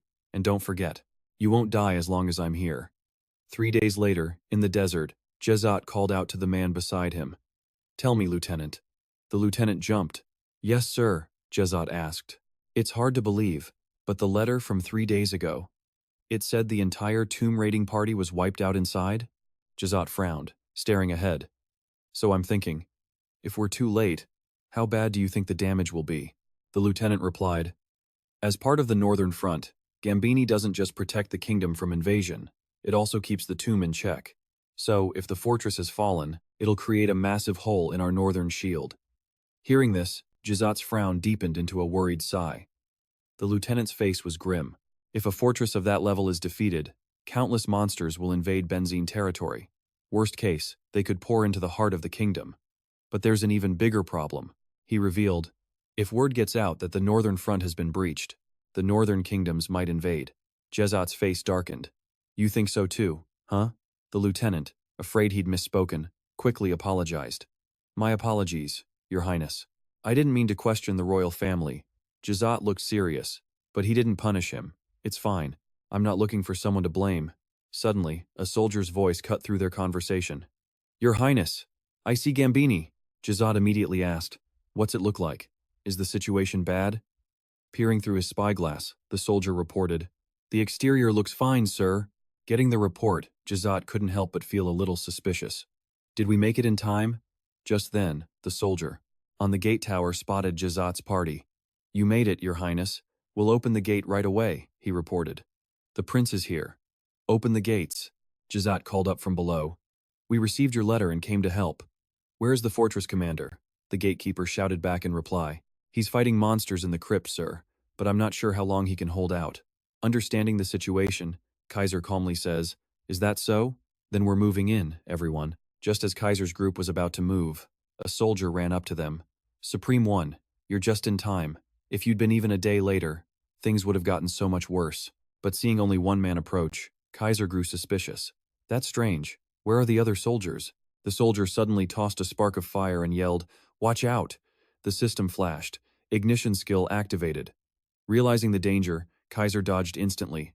What the hell? That spark flew straight towards a wooden barrel and ignited it. An explosion erupted before Kaiser could even react. Damn it, he thought. What in the world is going on? The entire wall crumbled, but most of his soldiers were still outside. Was this a rebellion? Or a trap? Kaiser survived the blast, but not without taking some serious damage. He looked around, completely disoriented. And then, a chuckle echoed through the chaos. Well, well, what do we have here? Sky appeared, mocking him. A beautiful explosion. But you, on the other hand, don't look so good. All that loneliness and trouble was worth it. Kaiser saw him and immediately went on guard. Who are you? Sky just smirked and pointed behind him. I'd love to introduce myself, but first, someone else needs to see you. Go on, he said to the figure in the shadows. Say hello. At Sky's command, Stake emerged from the smoke and dust. Kaiser squinted, trying to see who was approaching. The man lifted his hood and spoke. Been a while, hasn't it? Stunned, Kaiser stared at Stake, who casually added, Long time no see. Stake then flashed a chilling grin, driving the point home. My beloved master. The sight of him sent rage boiling through Kaiser's veins. He gripped his sword and charged in an instant. Kaiser and Stake clashed and the raw energy from both of them collided, creating a massive explosion. Stake snarled, Why are you so angry? I'm the one who should be furious. But Kaiser just roared back, That ring is mine. I didn't go through hell just for you to have it. Stake headbutted him hard, shouting, You pathetic fool. Meanwhile, Sky was planning with eyeliner. Stake can handle the prince. We'll take out the soldiers outside. She nodded and gave the order. All right, everyone. Long-range units, form up in front of the fortress now. Back to the main event. Kaiser winced in pain. Stake just stared him down. Trouble? What kind of trouble did you ever go through? He yelled. You were too much of a coward to do the hard work, so you made everyone else do it for you. Kaiser didn't answer. He was calculating his next move. If I use Gomera while I'm alone, the recoil will be huge. I need to take him down with physical attacks as fast as possible. Suddenly, Stake activated his dark mode, black energy swirling around him. His voice dripped with a chilling bitterness from deep inside. Show me everything you've got, he challenged. I'll show you just how hard I've been preparing for this day. At the same time, Motam's voice echoed. Magic cloak. Kaiser couldn't believe this power. Stake's dark energy enveloped his hand, and he was completely stunned. Is he getting powered up? In that moment, Stake threw a punch right at Kaiser. All that energy focused into his fist. Explosive gale. The sheer force concentrated in one spot made even Kaiser flinch, and then another deafening explosion ripped through the entire area. After unleashing that attack, Stake just sneered at him. That bastard really thought he could just ruin people's lives and walk away. But just as the words left his mouth, Kaiser burst from the rubble, flashing towards him and bringing his sword down in a deadly arc. With incredible reflexes, Stake managed to block it just in time, but the force of this strike was on another level. Stake was shocked. What? How is he still this strong after taking all those hits? Kaiser suddenly roared. So you've finally shown your true colors, but don't get arrogant, Stake Atelia. I've seen plenty of monsters on the northern battlefields, he yelled, landing another slash that sent Stake flying back. And I've crushed countless freaks stronger than you. Not stopping there, Kaiser rushed forward, aiming a powerful kick. Caught off guard, Stake took the full force of the blow, coughing up a mouthful of blood. But it wasn't over. Kaiser charged again, sword raised, ready to send him straight to the afterlife. But Stake had no intention of just taking it. He raised his own sword to counter. Inside his mind, he chanted a spell. Counter! A massive explosion of energy erupted, shooting straight into the sky.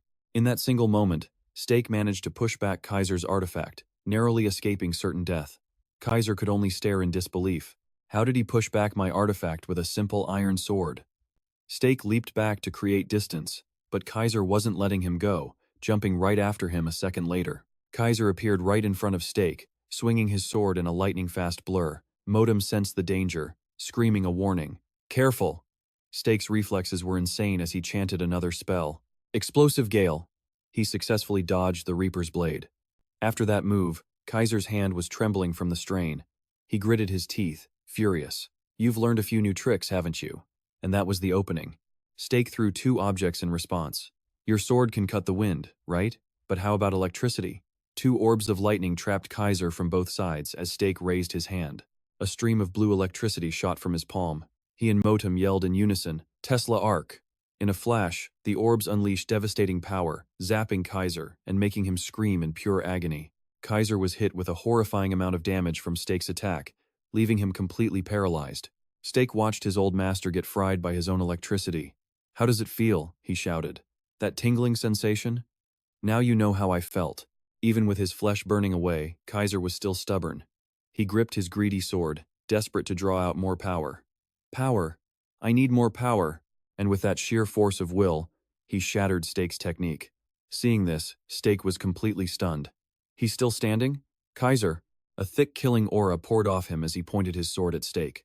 I will kill you, he declared, and I will take back that ring. Motam heard that and lost it. What is he rambling about? Stake was just as pissed. It was never yours to begin with. The second he finished speaking, Kaiser vanished. By the time Stake reacted, it was too late. Crap, he's too fast. Just then, Kaiser appeared from behind, smashing his head into the ground. Then he tossed Stake aside like a bag of garbage. Stake struggled up, raising 2 fingers to cast another spell. Surge! Kaiser saw the danger coming. Just as Stake's power shot out, he managed to block it with his sword. He glared at Stake and growled, "Time for a reality check. I could have killed you already if you didn't have that ring." Stake clenched his fist, a small light glowing between his fingers. He shot back at Kaiser while chanting in his mind, "You're the one who needs a check." Element. Kaiser noticed Stake's muscles shifting as massive energy poured into his body. He's getting even stronger, he thought. His body looks way more solid. Stake landed, digging his heels in, ready for what was next. Gerard's eyes shot wide open in alarm. Wait, he still has another trick up his sleeve? The villain took a defensive stance. Then they clashed. Swords screamed against steel. Stake let out a roar, pouring every last ounce of strength into his strike. Just then, a notification window popped into view. Artifact. Earth Bond. Basic effect. Strength increased. Stake tightened his grip on the hilt of his sword. But that wasn't all. Saw their skill, and the power surge was so intense it fractured the bones in his arm. He grit his teeth through the pain. Damn, it's too heavy, Stake muttered under his breath. Wind bullet. In an instant, he swung his sword through the air, unleashing a massive wave of pure, destructive power. A single slash. That's all it took to send Gerard hurtling through the air. Red syrup gushed from his wounds, but his spirit was far from broken.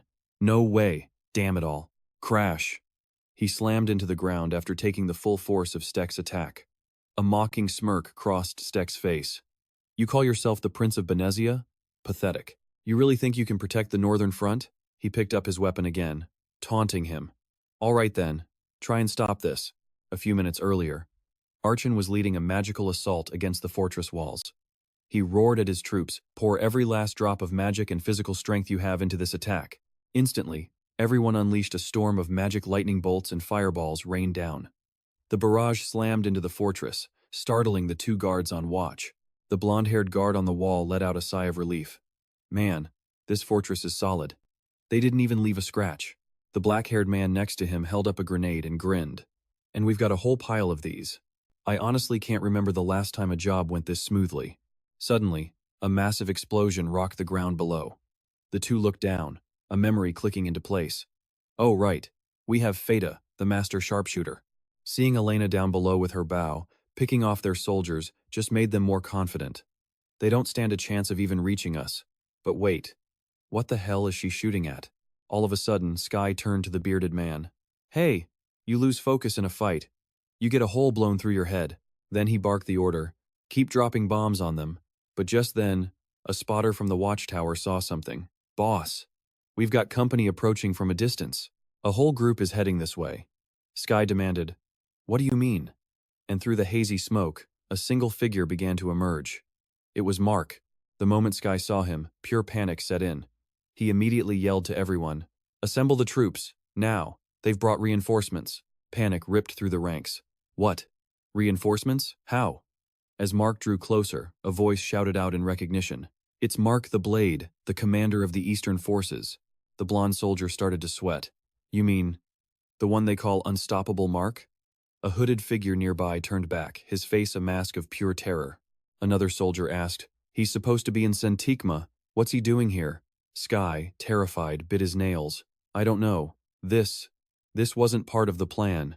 But inside, his thoughts were racing. I knew this was too good to be true. I never imagined the prince's own right-hand man would come all the way to the northern front. The blonde soldier was practically shaking. What do we do now? Sky snapped back. Get everyone into a long-range formation, and pass this message to every single soldier. No one attacks until I give the signal. Down below the fortress, footsteps hurried to catch up. Lord Mark the Blade. Archon bowed respectfully. What brings you all the way out here, my lord? Mark's voice was ice cold. Is Prince Gerard inside? Archon delivered the grim news. Yes, my lord. He went in first, but as you can see, the exit's been blocked. Right now, he's trapped in there. But the enemy won't let us get close, so it's been impossible to get an update on his condition. Mark's brow furrowed. Is that so? I'll go see for myself. Gather everyone. Up on the watchtower, the soldier trembled. He's coming. The man next to him asked, should we attack? Sky grit his teeth. Ignore him. But then Elena landed silently right beside them as Sky was still giving his orders. When the time comes, on my signal, you will fire on his army, all at once, but you will not attack Mark. Elena immediately questioned him. Why wouldn't we take out their commander while he's standing right there? Is there some special reason for this? He turned to face her. You mean you haven't heard the stories about him and the artifact he carries? Sky began to explain. His record on the battlefield is the stuff of legend. He has never not once been defeated. And that's why everyone knows exactly what his artifact does. His shield absorbs 100% of all physical damage and reflects it back 1,000 times stronger. From his high vantage point, Sky analyzed the situation. He's baiting us, daring us to attack him. So instead, we're going to target his army. Down below, Mark looked up, a thought crossing his mind. Not a single arrow is aimed my way. Their commander is definitely not an idiot. Just then, a soldier ran up to him. Everything is ready, sir. Awaiting your command. Mark simply replied, Good. Begin. A look of pure confusion crossed Sky's face. Are they seriously planning to attack the fortress with those cannons? Below, the cannons had been rolled into position, ready and waiting. Sky continued his thought process. But they're aiming too low. Then, in a flash of dawning horror, he realized. He screamed, Everyone attack the cannons! Don't let them fire. Elena's face was a mask of pure shock. The other men on the watchtower stared, their jaws hanging open in utter disbelief. Mark lowered his hand. Fire. He then gave the command, Mages now. Instantly, all the mages began the ritual, unleashing endless streams of blue light. A notification popped up. Shield skill activated, creating a barrier against physical attacks. The arrows raining down on the magic shield just bounced right off, completely useless. Sky gritted his teeth. Damn it. Meanwhile, Mark was just smirking with confidence. He gave another order. Fire. Hundreds of cannonballs slammed into the fortress, causing massive explosions. Mark grinned, satisfied, then raised his shield as a powerful red energy erupted from within it. Mark slammed the shield into the ground.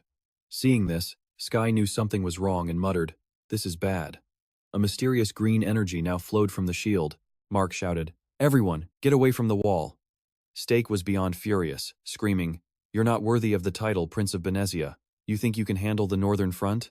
The next thing Stake saw was Mark's face, radiating pure killing intent. The shield on his back began to glow, charging its next attack, and Stake could only stare in horror. Moving at an insane speed, Mark charged like a freight train and rammed right into him. The impact was brutal, leaving Stake completely stunned and breaking out in a cold sweat. The power gap was just too big. Mark smashed Stake straight through the castle gate. Nearby, Jersey collapsed in pain, his face a mess, but he still forced himself up to confront Mark. What are you doing here? Mark approached the prince, holding a healing potion. He told Jersey to drink it, and he downed the whole bottle without hesitation. Mark calmly explained, Your wounds are healed, but you're exhausted and need to rest. Jersey felt like he was being lectured and snapped back. Don't you tell me what to do. Mark just ignored the outburst and relayed a message from Jersey's older brother. He says you owe him for this one. Hearing that, Jersey was absolutely furious. He clenched his jaw, pissed that this bastard waited until he was about to collapse to help, and now claimed he was owed? Mark just looked at him coldly and said, You made a mistake, Your Highness. He glanced at the exquisite sword on the ground and continued, If you had used Gungnir to escape, it would have been much easier, but you didn't. Mark turned his back, laying out the cold, hard truth. Jersey was in this mess because he lost his cool and just wanted to brawl. Now, you should rest. Let me handle the enemy. Jersey was enraged by Mark but couldn't do a thing. On the other side of the field, Stake stared down his opponent, his mind racing, wondering why reinforcements were even here. Did someone else know about this battle? Suddenly, Sky appeared, shouting, Stop fighting. We need to fall back, now. Stake was confused. What's going on outside? And where did this guy come from? Sky shot back, annoyed. Haven't you heard of the unstoppable one from the east? Yeah, I've heard. But why is he here and not in the east? Sky had no clue either. He frantically warned them to avoid physical attacks. But hearing this, a grin spread across Stake's face. He could use magic. Mark was fired up now, fully warmed up and ready to go. Power began to gather in his shield once more, and with it, he moved with unbelievable speed. Sky was completely floored. Mark had closed the distance in an instant. Stake gritted his teeth, knowing Sky couldn't dodge that hit. Just then, his old leg injury flared up again, and just like that, both Stake and Sky took a direct punch from Mark, sent flying into the fortress walls in opposite directions. Mark calmly surveyed the chaos and asked, "Do you want to surrender, Stake?" "Of course not." He channeled a fireball into his palm, ready to fight to the very end. The powerful spell shot forward. Catching Mark by surprise, he thought this guy was just a swordsman. Then came a powerful lightning shock, crashing down from above. It finally clicked for Mark, this guy was a wizard. He pulled out 2 dark blue orbs, and seeing them, Motam screamed a warning, "Don't let him throw those!" But Stake was too late. Thick black smoke erupted from the orbs. "Smoke bombs?" Stake asked. Motam told him the awful truth. "It's called Deep Belly," and he confirmed that Mark was no fool. Mark calmly said, "You're fast, but too late. The particles are already in your lungs." Motam knew this was getting way out of control. In his current state, Stake has no chance. Not even if he revives. Stake yelled in pure frustration. "There has to be another way."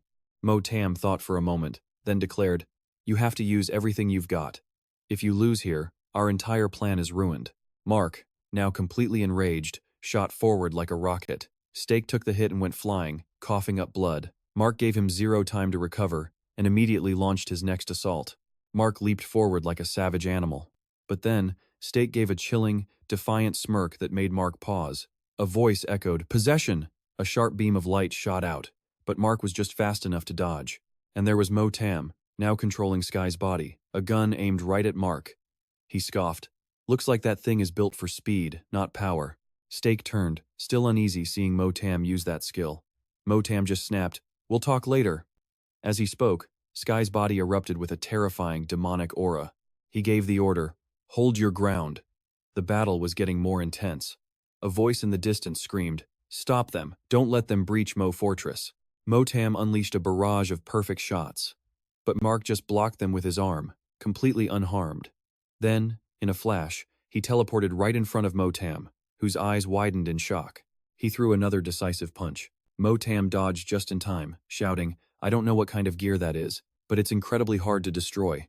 Hearing that, Mark grew even more cautious, glaring at his opponent. But Motam didn't stop, firing more rounds. Mark ducked behind his shield, pissed. "This idiot. Does he really not get what I'm planning with this move?" The fight grew fiercer. Motam saw his chance and yelled, "Stake, get him now." That was the signal.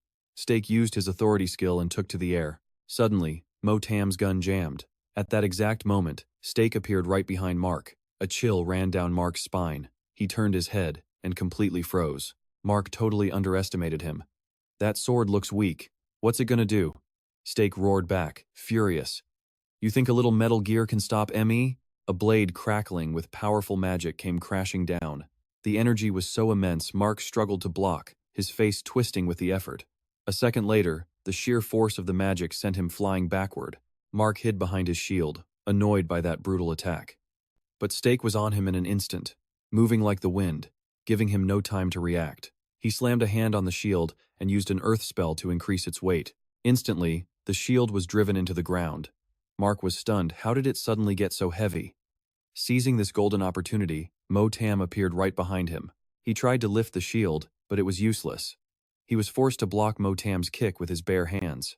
Mark was startled when Motam suddenly lunged only to realize it was just an illusion. Stake teleported into position, one hand pushing down with the weight spell, the other swinging his sword.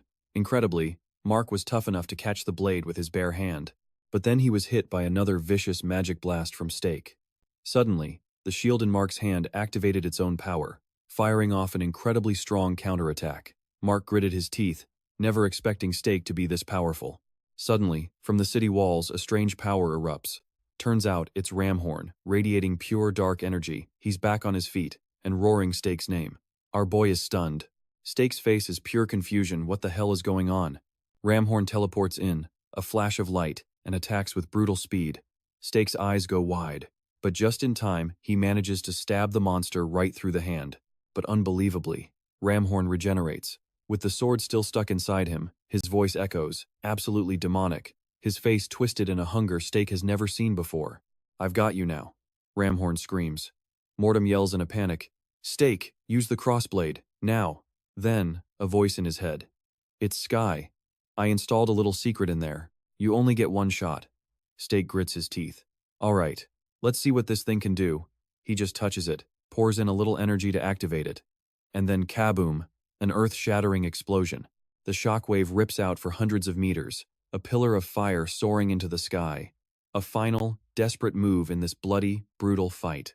Steak collapses, completely drained. But in the haze, he hears a voice calling his name. It's Sky. "Hey, open your eyes." Sky's voice gets louder. "Hey, wake up. Come on, you're almost there, don't make me smack you." The second Steak's eyes fully open, he starts throwing up violently. Sky panics. "Whoa man, what's wrong with you? What did you get yourself into this time?" Steak just tells him not to worry about it. Sky brings up the fight, saying he can't believe Steak used the secret weapon while he was knocked out cold. Staring at the smoke and fire still rising in the distance, Sky wishes he could have seen it go off. He knows it must have been powerful. He just lies back on the ground, completely in awe. Just then, Elena runs up, frantic. "Steak, are you okay?" Sky, seeing he's being completely ignored, gets a little ticked off. "Hello? I'm right here, you know. Guess I'm invisible." He mutters to Steak, "You're one lucky guy. Seriously, I'm happy for you." But Steak just ignores him, turning to Elena. "Don't worry, I'm okay. Just too tired to talk right now." "Oh, thank goodness," she breathes, the relief clear on her face. You can tell she was terrified for him. Steak then turns to Sky. "So, what about the bad guys? Did we get 'em?" "I think so," Sky replies. "I built that thing with the rarest gunpowder I could find, and even channeled some of my wind energy into it." But then, Elena freezes. Wait, footsteps. And out of the smoke and flames, Mark emerges. He's carrying Ramhorn's body on his shoulder, one of his own eyes badly injured. Steak and Sky are in disbelief. That guy, Sky breathes, is an absolute monster. Elena thinks to herself, "I'm almost out of mana, but I've got one shot left." Just then the whistle of an incoming cannonball. She looks up, shocked, as their own fortress explodes. "Impossible," Elena mutters. "I thought we took out all their cannons." Just then, Blondie comes sprinting over, yelling, "Boss, we've got big trouble." No one has a clue what's going on. Blondie explains, "It's their long-range magic artillery. They're hitting us from miles away." Right on cue, more explosions rock the battlefield. Sky shouts in frustration, "We've got to get out of here, now." But Elena protests, "Our target is right there." He scowls. "I know, and I'm just as pissed about it as you are. But we have to be smart about this." Sky continues, "I mean, look at that guy's condition. He's barely standing, and he's still holding up that shield to protect the prince. Both sides are completely exhausted. If we drag this out until their reinforcements arrive." He pauses, letting it sink in. "It's game over." Elena gets it. She looks to Sky. "So what's the plan?" He smirks. "I've got an idea." He tells everyone, "We're pulling out, now." And just like that, they toss out a handful of smoke bombs. In an instant, the entire area is blanketed in thick, black smoke. Elena squints through the haze. "Smoke bombs?" she thinks to herself. Sky explains, "These are special. Most tracking skills can't see through this stuff." He then looks at Elena. "Get to the horses. I'm leaving Steak in your hands." Blondie yells out, "Everything's ready. Give the retreat order." Sky shouts back, "Don't let them catch you." He spurs his horse. "Let's ride." One of Mark's men sees them escaping on horseback. "What the hell? Look!" Another guard shouts. "They're getting away!" "After them." Blondie grins at Sky. "We should split up, Commander." "Good luck." Sky nods. "All right, see you at the hideout, and I expect to see every last one of you there." Meanwhile, back in Mark's tent, the guard is telling Mark he needs to rest, but Mark ignores his own injuries, asking only about Ramhorn's condition. The man replies, "He hasn't moved, sir." Hearing that, Mark's expression darkens. The guard continues, "And we still can't find his other arm. From the looks of the wound, it must have been blown clean off in that explosion." Mark sighs, "I see." Suddenly, a shout from outside the tent. Mark looks up. "What's happening out there?" Someone yells, "It's the prince's artifact." Outside, Ramhorn's sword is radiating a massive amount of dark energy, just floating there, in mid-air. Mark is stunned. The Gomra. It's gone wild. The Gomra lunges, attacking him. Mark instinctively raises his shield to block, but it's not that simple. The sheer force of the cursed sword is overwhelming. He struggles just to hold his ground. The sword redirects its power, aiming right for Ramhorn, who's lying helpless on the cot. Seeing this, Mark thinks, "You dare." He channels all his magic into the shield. The mouth on the shield glows with a bright blue light. A second later, Mark unleashes a blast right at the Gomra. The impact is so powerful it sends the sword crashing to the ground, its hilt vibrating violently. Mark drops down on it, smashing it again and again with his shield. The two guards watch, completely stunned. Is that blood? How can an artifact bleed? Mark's face is now splattered with the Gomra's strange, blue blood. He's already cracked the blade open. The Gomra is in pieces. But Mark isn't done. He raises his shield one more time, bringing it down with brutal force. Cut to the hideout. 3 cloaked figures arrive. It's Sky, Stake, and Elena. Sky warns them. They've got patrols everywhere, so stay sharp. He knew getting through the city would be tough, but he didn't think it would be this bad. Stake agrees. The guards are crawling all over the place. Sky presses a marked brick on a wall. Well, at least we made it. Stepping inside, Sky lets out a laugh. Home sweet home. This just pisses Stake off. What are you laughing about? You blew up my sword with that stupid bomb. Sky just waves it off. Stop complaining. You're alive, aren't you? Now let me get some rest. Just then, Blondie appears, ecstatic to see Sky. Sky just grins. Of course I came back. You think I'd get myself killed? Sky then looks around. Hey, why is it so quiet? Where is everyone else?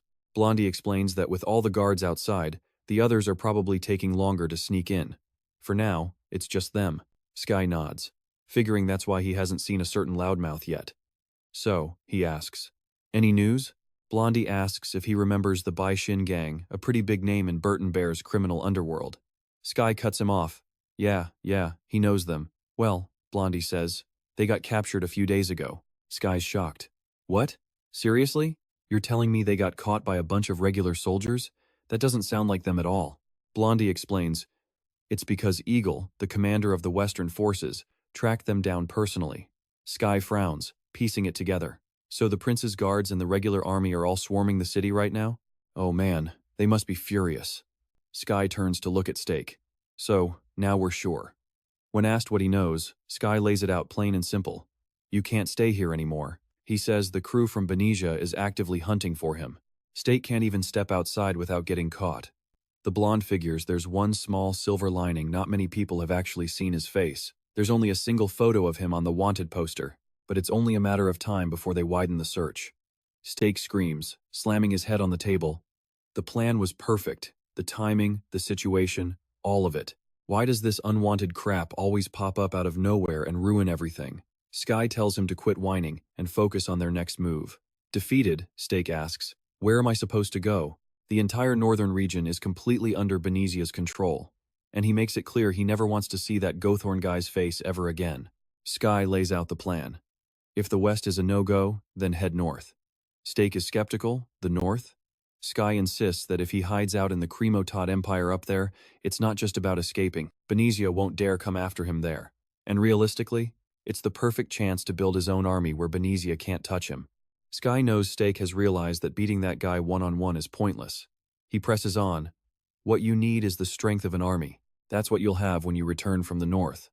With everything settled and prepped, Sky gives Stake a ship to replace his destroyed sword. Hearing all this, both he and Elena are silent. After a moment, Stake speaks up. I thought you were setting us up. The entire port is locked down by royal guards, and he sure doesn't see any small boat. Sky just smirks. You think a smuggling ship would be easy to spot? Just wait. It should be here. And just like that, a massive ship shimmers into view. Stake stares, completely baffled. Is this ship invisible? How long has it been here? Elena knew it was some kind of optical illusion, but she'd never seen it used on a scale this massive. Just then, a voice calls out from the ship. So that's him? A woman tells Sky she was worried when he said his friend was coming, but she thinks Stake looks polite enough. She introduces herself as Laudia, and her beloved ship, Charlie. He tells her his name is Stekotelier, then gestures to Elena, and this is my friend. Laudia raises an eyebrow. Just the two of you? But she's glad they're on time. If they were late or caused trouble, she would have left them behind. Sky just says, "Thanks for coming during such a tense time." He promises to pay the travel fee as soon as possible. But Laudia waves it off. "I'm just doing my job, and when did I say you had to pay? Just buy me a drink next time. And get around for my crew, too." Laudia then remembers this is Steak's first time heading north. She asks him, "Do you get seasick?" Steak says he doesn't. In fact, this is his first time ever on a ship. The vessel is gliding across the brilliant blue sea under the sun when suddenly, a wretched sound echoes across the deck. One of the crew members can't take it anymore. "Can you please go below deck? You're blocking the way." The whispers start up again. He's been like that for 2 days. Even Steak himself is getting pissed off because he can't do anything. He feels like he's about to kick the bucket himself. Motam, standing next to Steak, chimes in, "Well, using a healing spell might help for a bit, but as long as you're on this ship, you're gonna keep puking." Hearing that, Steak groans. "Oh, come on." Just then, Elena walks over. "Are you okay?" He's confused. It's her first time on a ship too, and her senses are sharper than his. "How are you perfectly fine?" She looks at a vial in her hand and repeats what the captain told her. "You're either born a sailor, or you're not." Elena holds it out to Steak. "Here, drink this." He's suspicious. "What is it?" She explains the captain gave it to her, a medicine that'll help with the seasickness. He then realizes he hasn't even asked Elena if she's talked to Laudia. "How much longer do we have to be on this thing?" She replies, "Another 2 weeks. We have to go around the magical storm that divides the northern and southern continents." The moment he hears that, Steak chokes on the medicine. Elena warns him not to spit it out. "That stuff is literally saving your life right now." Steak is practically in tears, wondering to himself, "What if I die before we even get there?" Motam offers to help heal him, but Steak snaps, "You're not helping at all." Laudia then walks over and asks, "How are you feeling?" Steak thanks her, saying the medicine helped a lot. Laudia says she hasn't had to use that stuff in a long time, but she's glad he took it. She tells him not to be ashamed of being seasick. Everyone on this ship is smuggling their way to the north, so she can't guarantee they won't run into some shady characters. "Stay sharp." Steak is confused. "You came all the way out here just to tell me that?" Laudia just says she's the captain, it's her job to look after everyone, and to warn them to brace themselves. While he's still skeptical, she points to the sky. "I didn't want to tell you this," she says, "but until we're completely clear of the storm, this trip is going to be rougher than expected. It's definitely going to rain tonight." Steak looks up at the perfectly clear, blue sky. He's totally baffled.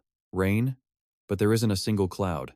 Night falls, and just as Laudia predicted, the rain begins to pour. Steak asks Elena, "So, what's the plan? This is your first time up north too, right?" He continues, "First, I'll stop at a station to see if I need a new adventurer's license, because entering a tomb without a permit is illegal." Steak lets out a sigh. "I'm planning on making a grand debut from the north. I don't want trouble the second I arrive." He turns to her. "What about you?" Elena smiles. "I get it. In that case, I'll start learning about the culture up here." Steak gets curious. "And how are you going to do that?" Looking at the noisy crowd, she suddenly gets up from the dining table and says, "Steak, something's outside." He asks, "Huh? What do you mean?" Elena replies, "I hear something on the hull." Outside, the rain is now a torrential downpour. And that's when they see them. Aquin monsters, half human, half fish, climbing out of the water and crawling all over the ship. The ship's cook rubs his chin. "They're here already?" A bit early. He grabs a massive meat cleaver and shouts, "Listen up, everyone. Dinner's over. Put any leftovers in your rooms, lock your doors, and do not come out." The crowd in the dining hall just watches him go, whispering, "What was that? What's going on? Where'd he go?" On deck, Laudia is furious, yelling orders. "Why are they here so soon? Everyone, grab your weapons. The Tanit Charlie's reputation is on the line if a single passenger gets hurt. Or else I'm throwing you all to the sharks." By now, the Aquin monsters have swarmed the deck, surrounding the sailors. Laudia smirks. "You all finished eating, right? Time to get to work." Back in the dining hall, the passengers are worried. They start talking. "What the hell is happening? Even the cook had to go out and fight. Maybe we should help." "Nah, the ship will probably be fine." He seemed pretty confident. "We'd only get in the way. Let's just stay put," like he said. Two figures in hooded cloaks, sitting in a corner, are also listening intently. One of them turns to Steak and asks, "Do you know what's going on?" Steak just raises a hand. "Can we have some quiet for a second?" He closes his eyes, listening. Then, his eyes snap open and he mutters, "It's too quiet." The passengers stare at the closed door. "Should we go check things out?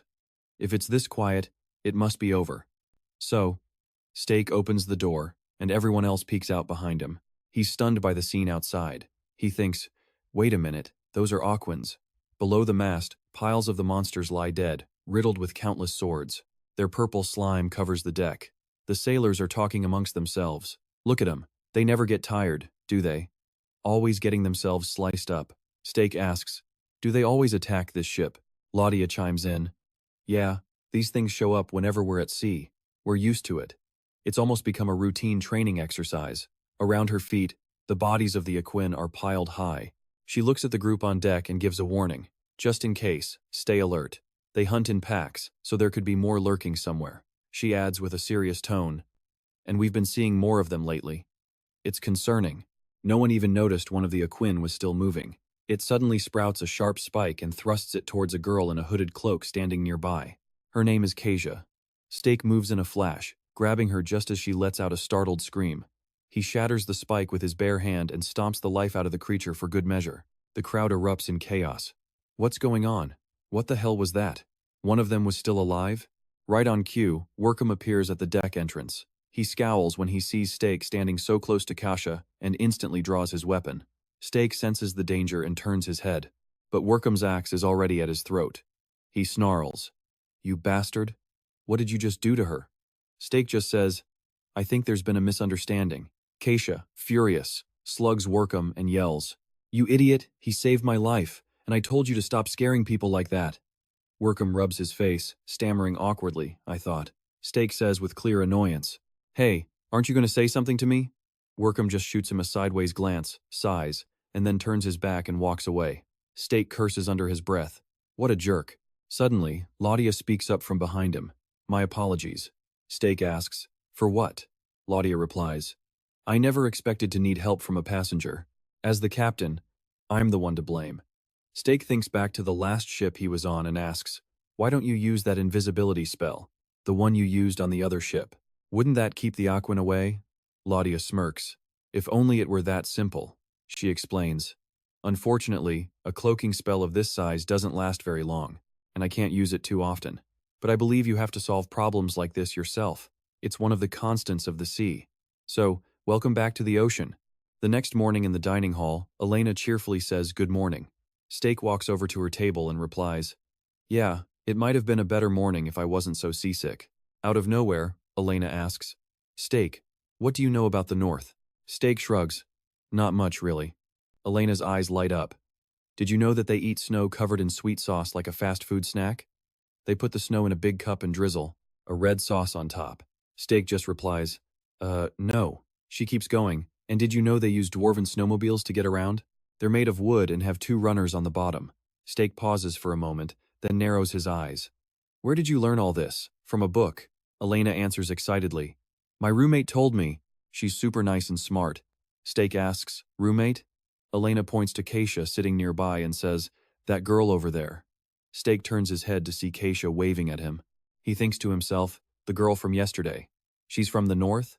What's a northerner doing on a smuggling ship sailing from Venezia to the north? She doesn't seem like the shady type. Suddenly, he sees Kasia. She stands up abruptly, startling Workham across from her, and walks right up to Steak. Can we talk for a second? Steak asks uncomfortably. What do you want? Workham scratches his head and mumbles. My lady told me I have to apologize. Steak just nods. Uh-huh. I get it. An awkward silence follows. Steak finally asks, So, is that it? But Workham doesn't say another word. He just turns and walks away, leaving Steak fuming. Hey, you call that a conversation? Fine, whatever. The sun begins to set. Voices echo across the ship. Let's move, people, to your positions. Steak stands on the deck, watching the sailors scurry around below. He asks Elena, who's standing beside him, Why's everyone in such a hurry? He hears them yelling, Hurry up, check the routes inside the ship, Elena explains. From what I've heard, it looks like the weather is turning bad faster than expected, and that's not the only problem. Laudia shouts, What are you all panicking for? We still have time before the storm hits. A sailor reports, That's true, Captain, but we've seen a lot of bad signs. The wind direction and the current are completely different from what the meter says. Something's wrong. Laudia grabs a spyglass and orders, Change course to starboard. If you see any object, avoid it, no matter how much it messes with our schedule. The sailor salutes and replies, "Yes, ma'am." The captain scans the horizon with her spyglass when she suddenly lets out a curious sound. She sees a strange pillar of mud rising up from the sea ahead. Claudia thinks, why is that mud pillar there? Wait a second, could it be? Suddenly, the water in front of her erupts into the air. Her face pales as she realizes, damn it. This is the first time I've seen one with my own eyes. Of all the times. Why now? Dark clouds roll in, rain begins to pour, and an old battered ship with tattered sails rises from the sea. Claudia recognizes it instantly. The ghost ship. She screams, "Everyone, on your guard!" Watching the cursed vessel approach, she warns, "If we're not careful, we're all going to be dragged to the bottom. Lower the sails and shoot it down before this gets any worse. Everyone to your positions." She touches a stone on her chest and calls out, "Kini!" The stone begins to glow. A protective barrier materializes, enveloping their ship. Claudia commands, "Prepare the cannons." The sailors haul the cannons to the ship's edge, yelling back, "We're ready." "Captain." She eyes the ghost ship's position and orders, "Get as close to that ship as possible. Do not fire until I give the command." The moment the ghost ship is within range, Claudia roars, "Fire!" The cannons erupt with a deafening blast, but every single cannonball explodes in midair, still a good distance away from the enemy ship. Claudia's face turns grim. At that moment, she has a horrible thought. A shield? The sailors start murmuring, "What the hell was that?" The spotter high on the mast yells down, "We've been knocked off course by the blast. The ghost ship is closing in." Then, countless roots suddenly sprout from the enemy vessel's hull, stretching out and stabbing into their ship.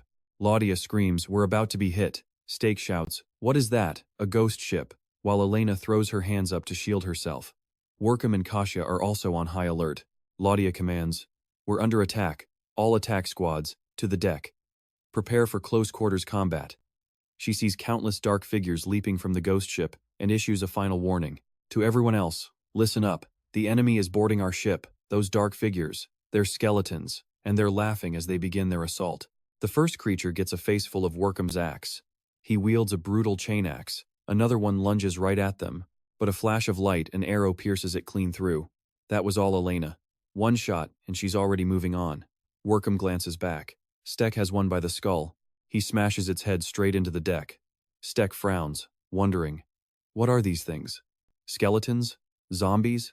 He stares at the skull in his hand, thinking hard. Whatever. Doesn't matter. He tries to activate his power, but nothing happens. Just as Stek's wondering why his skill failed, an enemy drops from above a sneak attack from the rear. Styx glared, then shot his hand out, grabbing the guy's throat. Suddenly, a voice called out, "Styx!" He thought in annoyance. Am I hearing things now? First, it was the ghost ship. Then my skills failed, and now I'm hearing voices? It was Workham calling him, his voice shouting with impatience. A shout cuts through the haze, snapping Stek back to reality. He turns, finding Motam right beside him. "What was that?" Stek asks. "Couldn't you hear me?"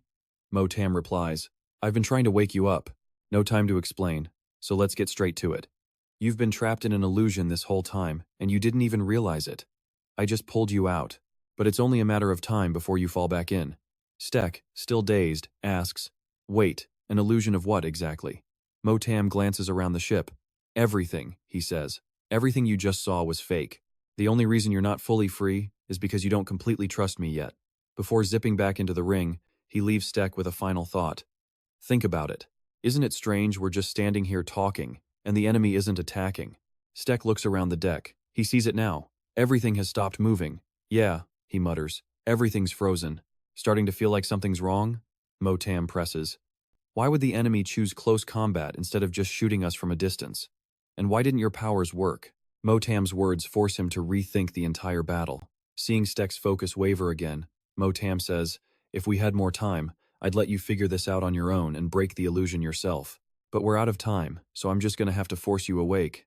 And just like that, the world snaps into focus. Stek sees everyone on deck standing perfectly still, as if hypnotized. A voice cuts through the silence.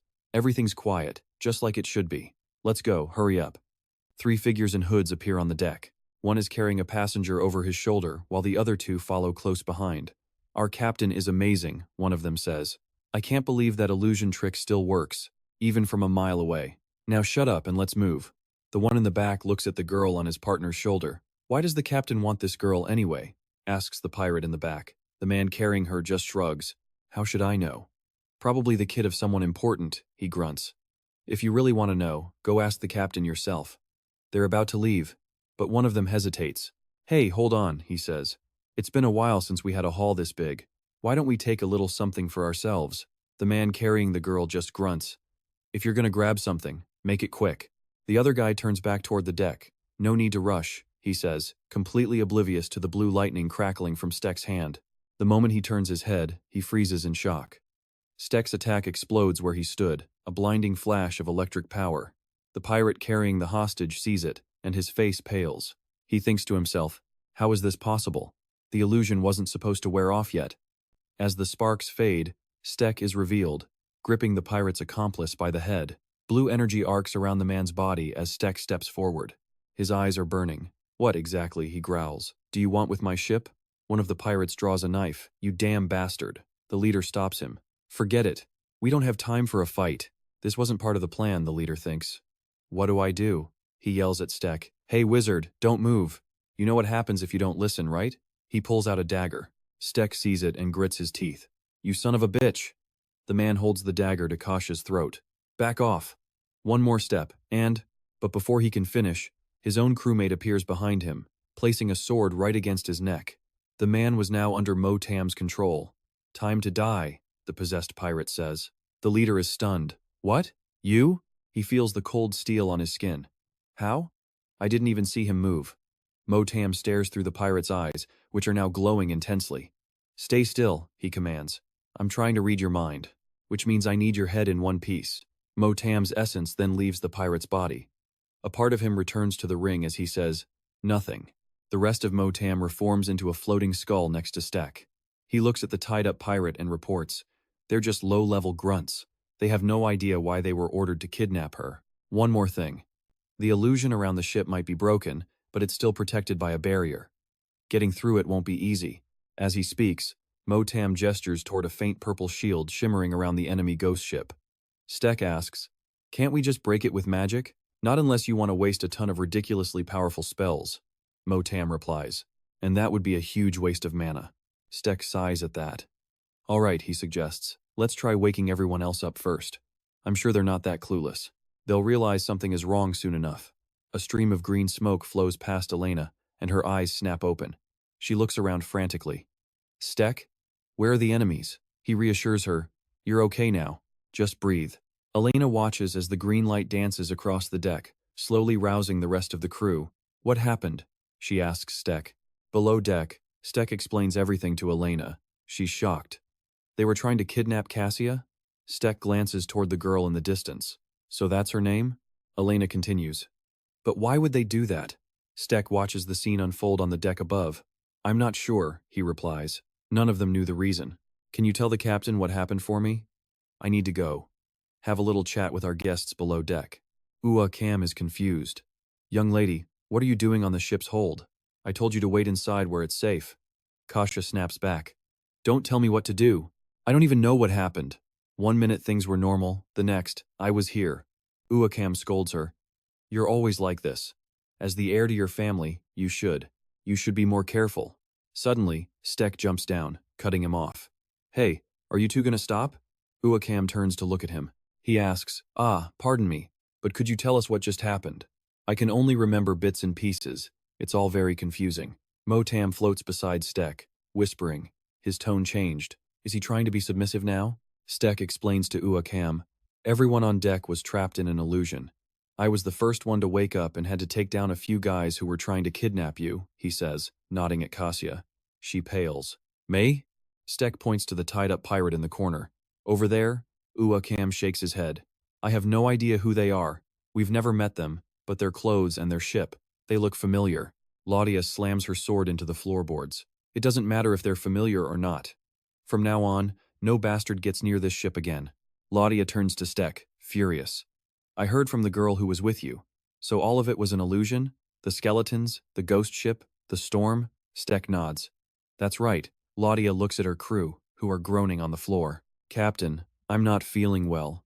She roars in fury. I'll make them pay for this. But how could they disguise themselves as a ghost ship and fool us so completely? I'll tear them apart, Steck just smirks. I get why you're mad, but right now, we're not strong enough to just sink their ship. So I want to ask you for a favor. Hearing this, Laudia turns to face him. Steck holds out a ring. Dark blue energy swirls around it. Let us handle their ship, he says. You just focus on moving our vessel forward. Laudia stares in disbelief. What? You're planning to take them on by yourself? Steck doesn't answer. Instead, he walks straight to the stern of the ship. He stares down at the churning waves and whispers a word. Curse. He clenches the ring in his hand. Purple and blue energy erupts from his fist.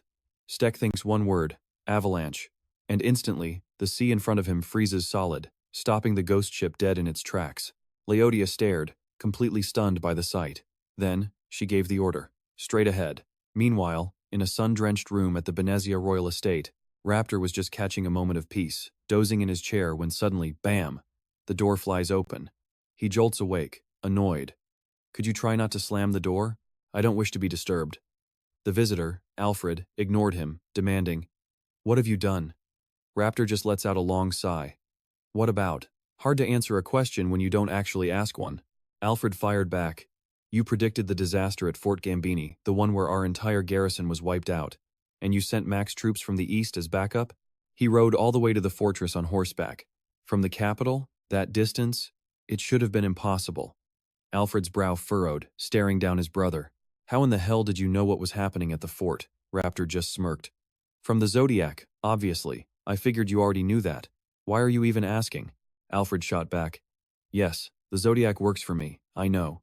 But he's just a seer staring into a crystal ball. His visions are fragmented at best. He never sees the full picture. So what if he was wrong? It would have been a colossal mistake. You just acted on his vision without asking anyone. You mobilized an army without authorization. Do you have any idea what that could have done to the kingdom? He demanded, glaring at his brother. Raptor's reply? Pure condescension. Oh, I don't know. But you're worried about the kingdom. How? Comforting. I thought you were just mad I stole your shot at the throne by, using foresight to protect the North. He finished with a smug grin and a dismissive snort. Alfred was so furious you could see the veins throbbing in his neck. Seeing Alfred speechless, Raptor pressed on. Don't be upset, little brother. I made the right call, didn't I? Who knows what would have happened if I hadn't acted? Besides, we still took heavy losses. Mac lost an eye, and Dajiak is missing an arm, so be glad it wasn't worse.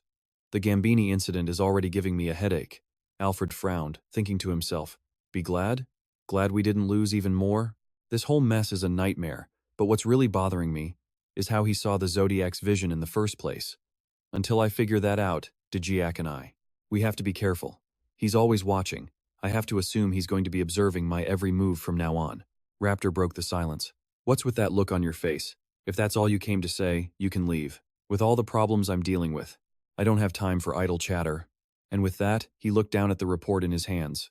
Alfred simply said, fine, and turned to leave. The moment the door clicked shut, a triumphant smirk spread across Raptor's face. Meanwhile, Alfred walked down the hall, his mind racing. This is bad. I need to figure out what game my brother is playing. That's my #1 priority. Alfred gritted his teeth. He knew it was too dangerous to make a move without more information. I have to find out. Snow was falling thick and fast as the ship, the Tanis Charlie, approached the docks. The pilot called out, We're here. That's the port city of Mistake. Spectre gazed forward. Finally, the Chrome Empire. Elena was standing right beside him when Leodia called out, Hey, you two. Can you come here for a moment? There's something I need to tell you before we reach the city. Spectre and Elena exchanged a curious glance and walked over. Leodia immediately reached out, shaking Spectre's hand. Thank you, she said, her voice full of gratitude. Because of your help, everyone on this ship made it safely. Without you, we would have been lost to the sea. Spectre just offered a small smile in return. I have a feeling they'll try to attack someone else after failing with us, but just in case, stay alert for any trouble. Leodia then pulled out a neatly folded piece of paper. I'll take that advice to heart, she said. And this is a small token of my thanks. Spectre looked at it. What's this? Leodia handed the paper to him. She explained, I'm usually tied up with work, but if you show this note to any of the sailors, the message will get to me first. If you ever need anything, or anyone, just this once. I'll drop everything to help you personally. Spectre took the note, letting out a soft whoa. He nodded. I'll hold on to this. Just then, the ship finally docked. Leodia gave him one last instruction. Don't worry about the entry procedures, just get off the ship and walk right through. So, Spectre and Elena headed for the main gate. She had told him to just show the identification he already had at the security checkpoint. On their way, they saw something unusual, a dwarf and an elf, greeting each other like old friends. Elena watched them, a hint of longing in her voice. I wish the South could be like this one day. Elves and dwarves, living peacefully alongside humans. Spectre glanced over too. Yeah, they soon found themselves at an intersection. So, where to now? Elena asked. Spectre laid out the plan. First, we find a place to stay. Then, we start gathering information. Suddenly, a voice cut in. Excuse me, could you come with me for a moment? They looked up to see Kasha waving energetically at them. The snow fell even harder now, as a horse-drawn carriage made its way through a forest. Inside, Spectre asked. So, you're taking us to your home? Kasia beamed. Yeah, why do you sound so surprised? You saved my life. I can't just let you go without repaying the favor. If you don't mind, of course. So, can I ask what brings you two all the way up here? Elena, meanwhile, was completely captivated by the scenery, whispering that she'd never seen a forest covered in snow. Spectre hesitated. Well, how do I explain this? Phantom's teasing words echoed in his head. Running from the Southern Prince after a failed assassination, are we? He cleared his throat. Let's just say it's pretty hard to get to the South right now. The rest is personal. Kasia just smiled warmly. That's fine, I understand. She looked at Spectre and Elena. Most people who sneak into the country, they usually arrive with no connections up north. I'm guessing you're in the same boat, right? Spectre thought about the money he'd earned from the tomb. All of it spent helping Sky. He let out a quiet sigh. I guess this isn't exactly a great start, he admitted. The carriage continued through the woods as Kasia's voice filled the space. Well, I want to help you two get acquainted with the North. So, from this point on, I'm going to support you in any way I can. Transportation, finances, you name it. Hearing this, Spectre's brow furrowed. Huh? He asked. What are you talking about? Kasia smiled. I suppose I should have done this earlier, but please, allow me to properly introduce myself. Just then, Elena gasped. Look! Over there, through the trees, a massive mansion, completely blanketed in snow, came into view. My name is Kasia Hotherduke, she announced. I'm the heir to the most powerful merchant family in the north. Inside, Spectre sank into a plush sofa, immediately wondering, how much does a couch like this even cost? Elena, on the other hand, was just gazing around the room, completely in awe. Spectre muttered, being the heir to the richest family must be nice. I could raid tombs for the rest of my life and never see this kind of money. Just then, Kasia approached them with her butler. I'm glad to see you're both comfortable, she said with a smile. Elena asked, a little hesitantly, should I call you Lady Kasia? Kasia just laughed. Haha, why so formal all of a sudden? Just treat me the same way you did on the ship. Spectre then spoke up. Kasia? I have a question. She glanced his way with a nod. I get that you want to repay us, but this level of gratitude is a bit much. He frowned, asking her directly, is there something you want to tell us? Kasia lowered her head. Do you remember the sailor we captured back on the ship? Styx recalled the pirate.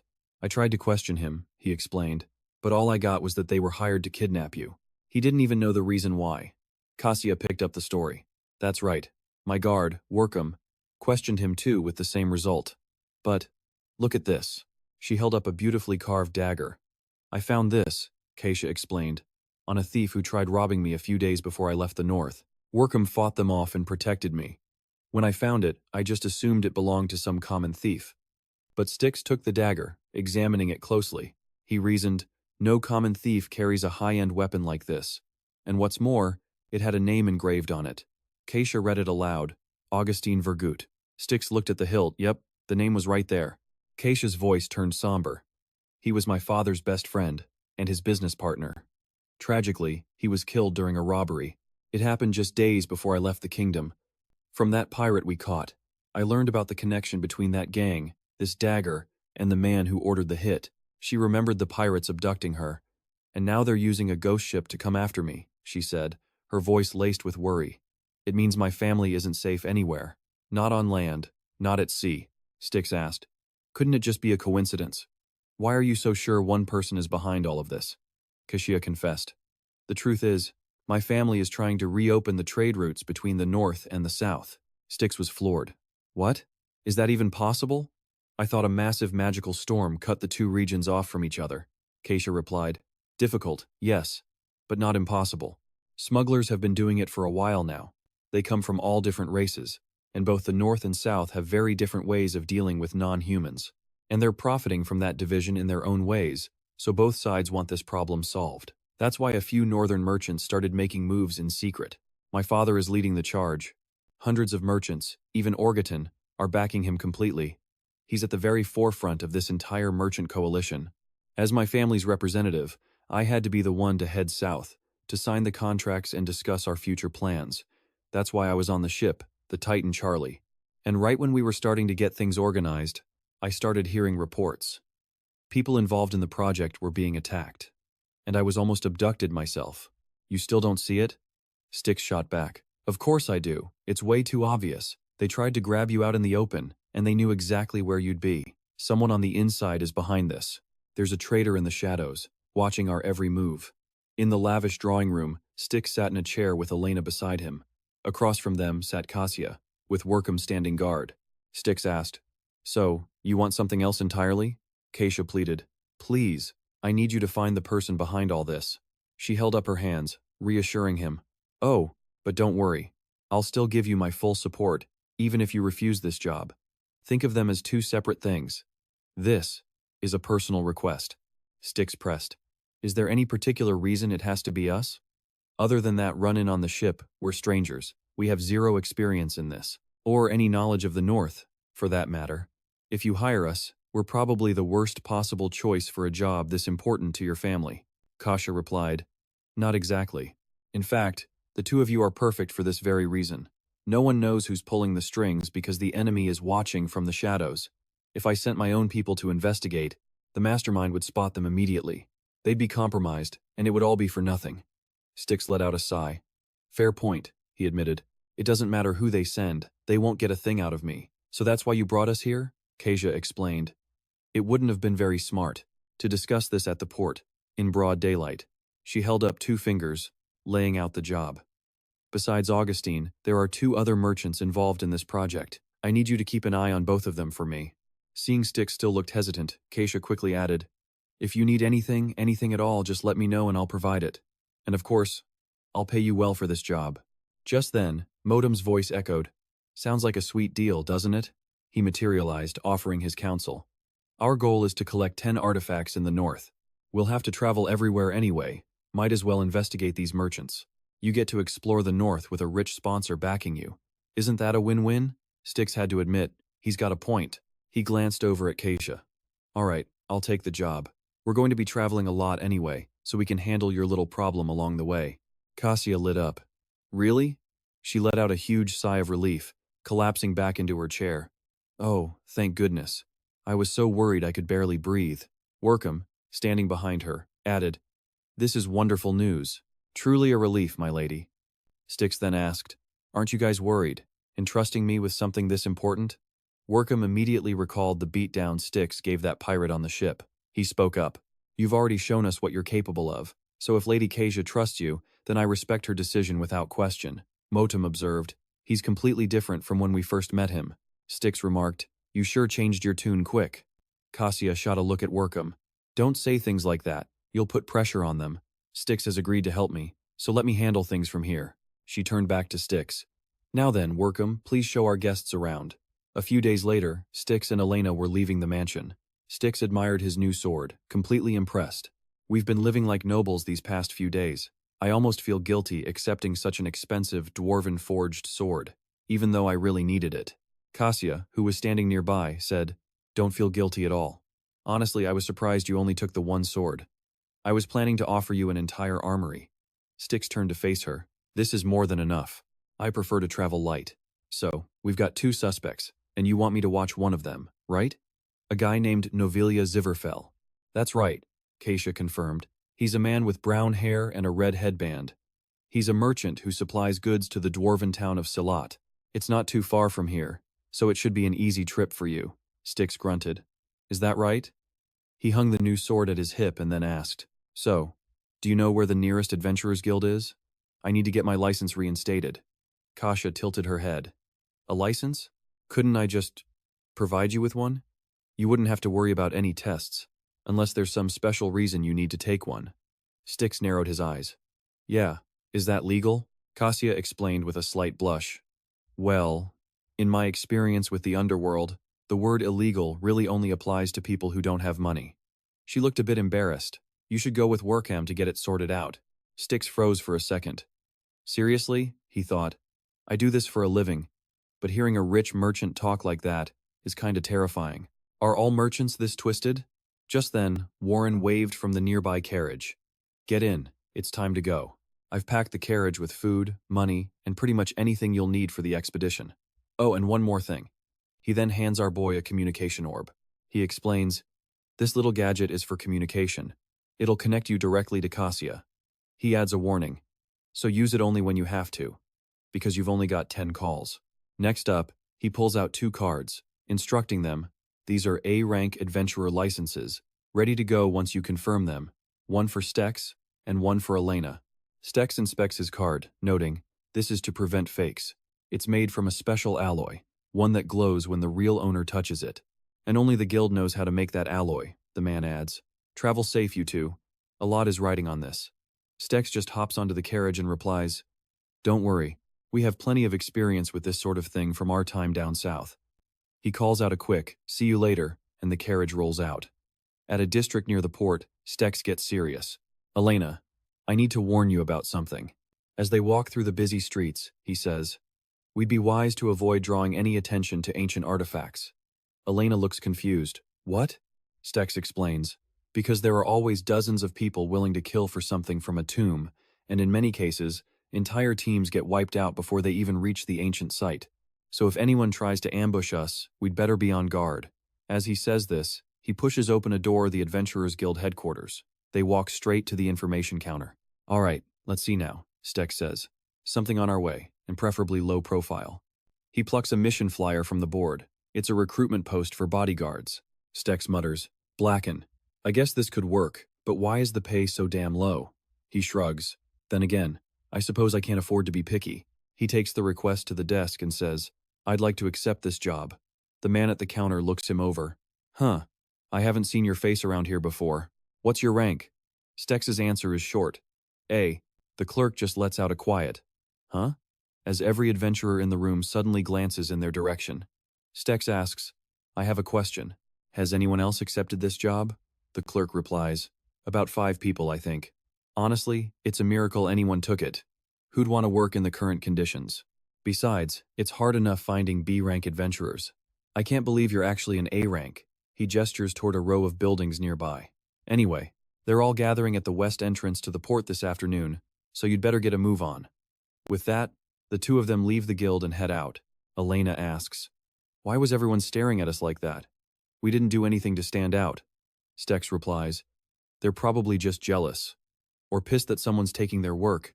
I doubt they like people like me, some young kid showing up with an A-rank license.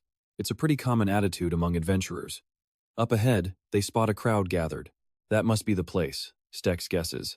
As they get closer, a man calls out, who are you? This must be Komen. Styx simply hands over the mission flyer and answers, we're here for the job.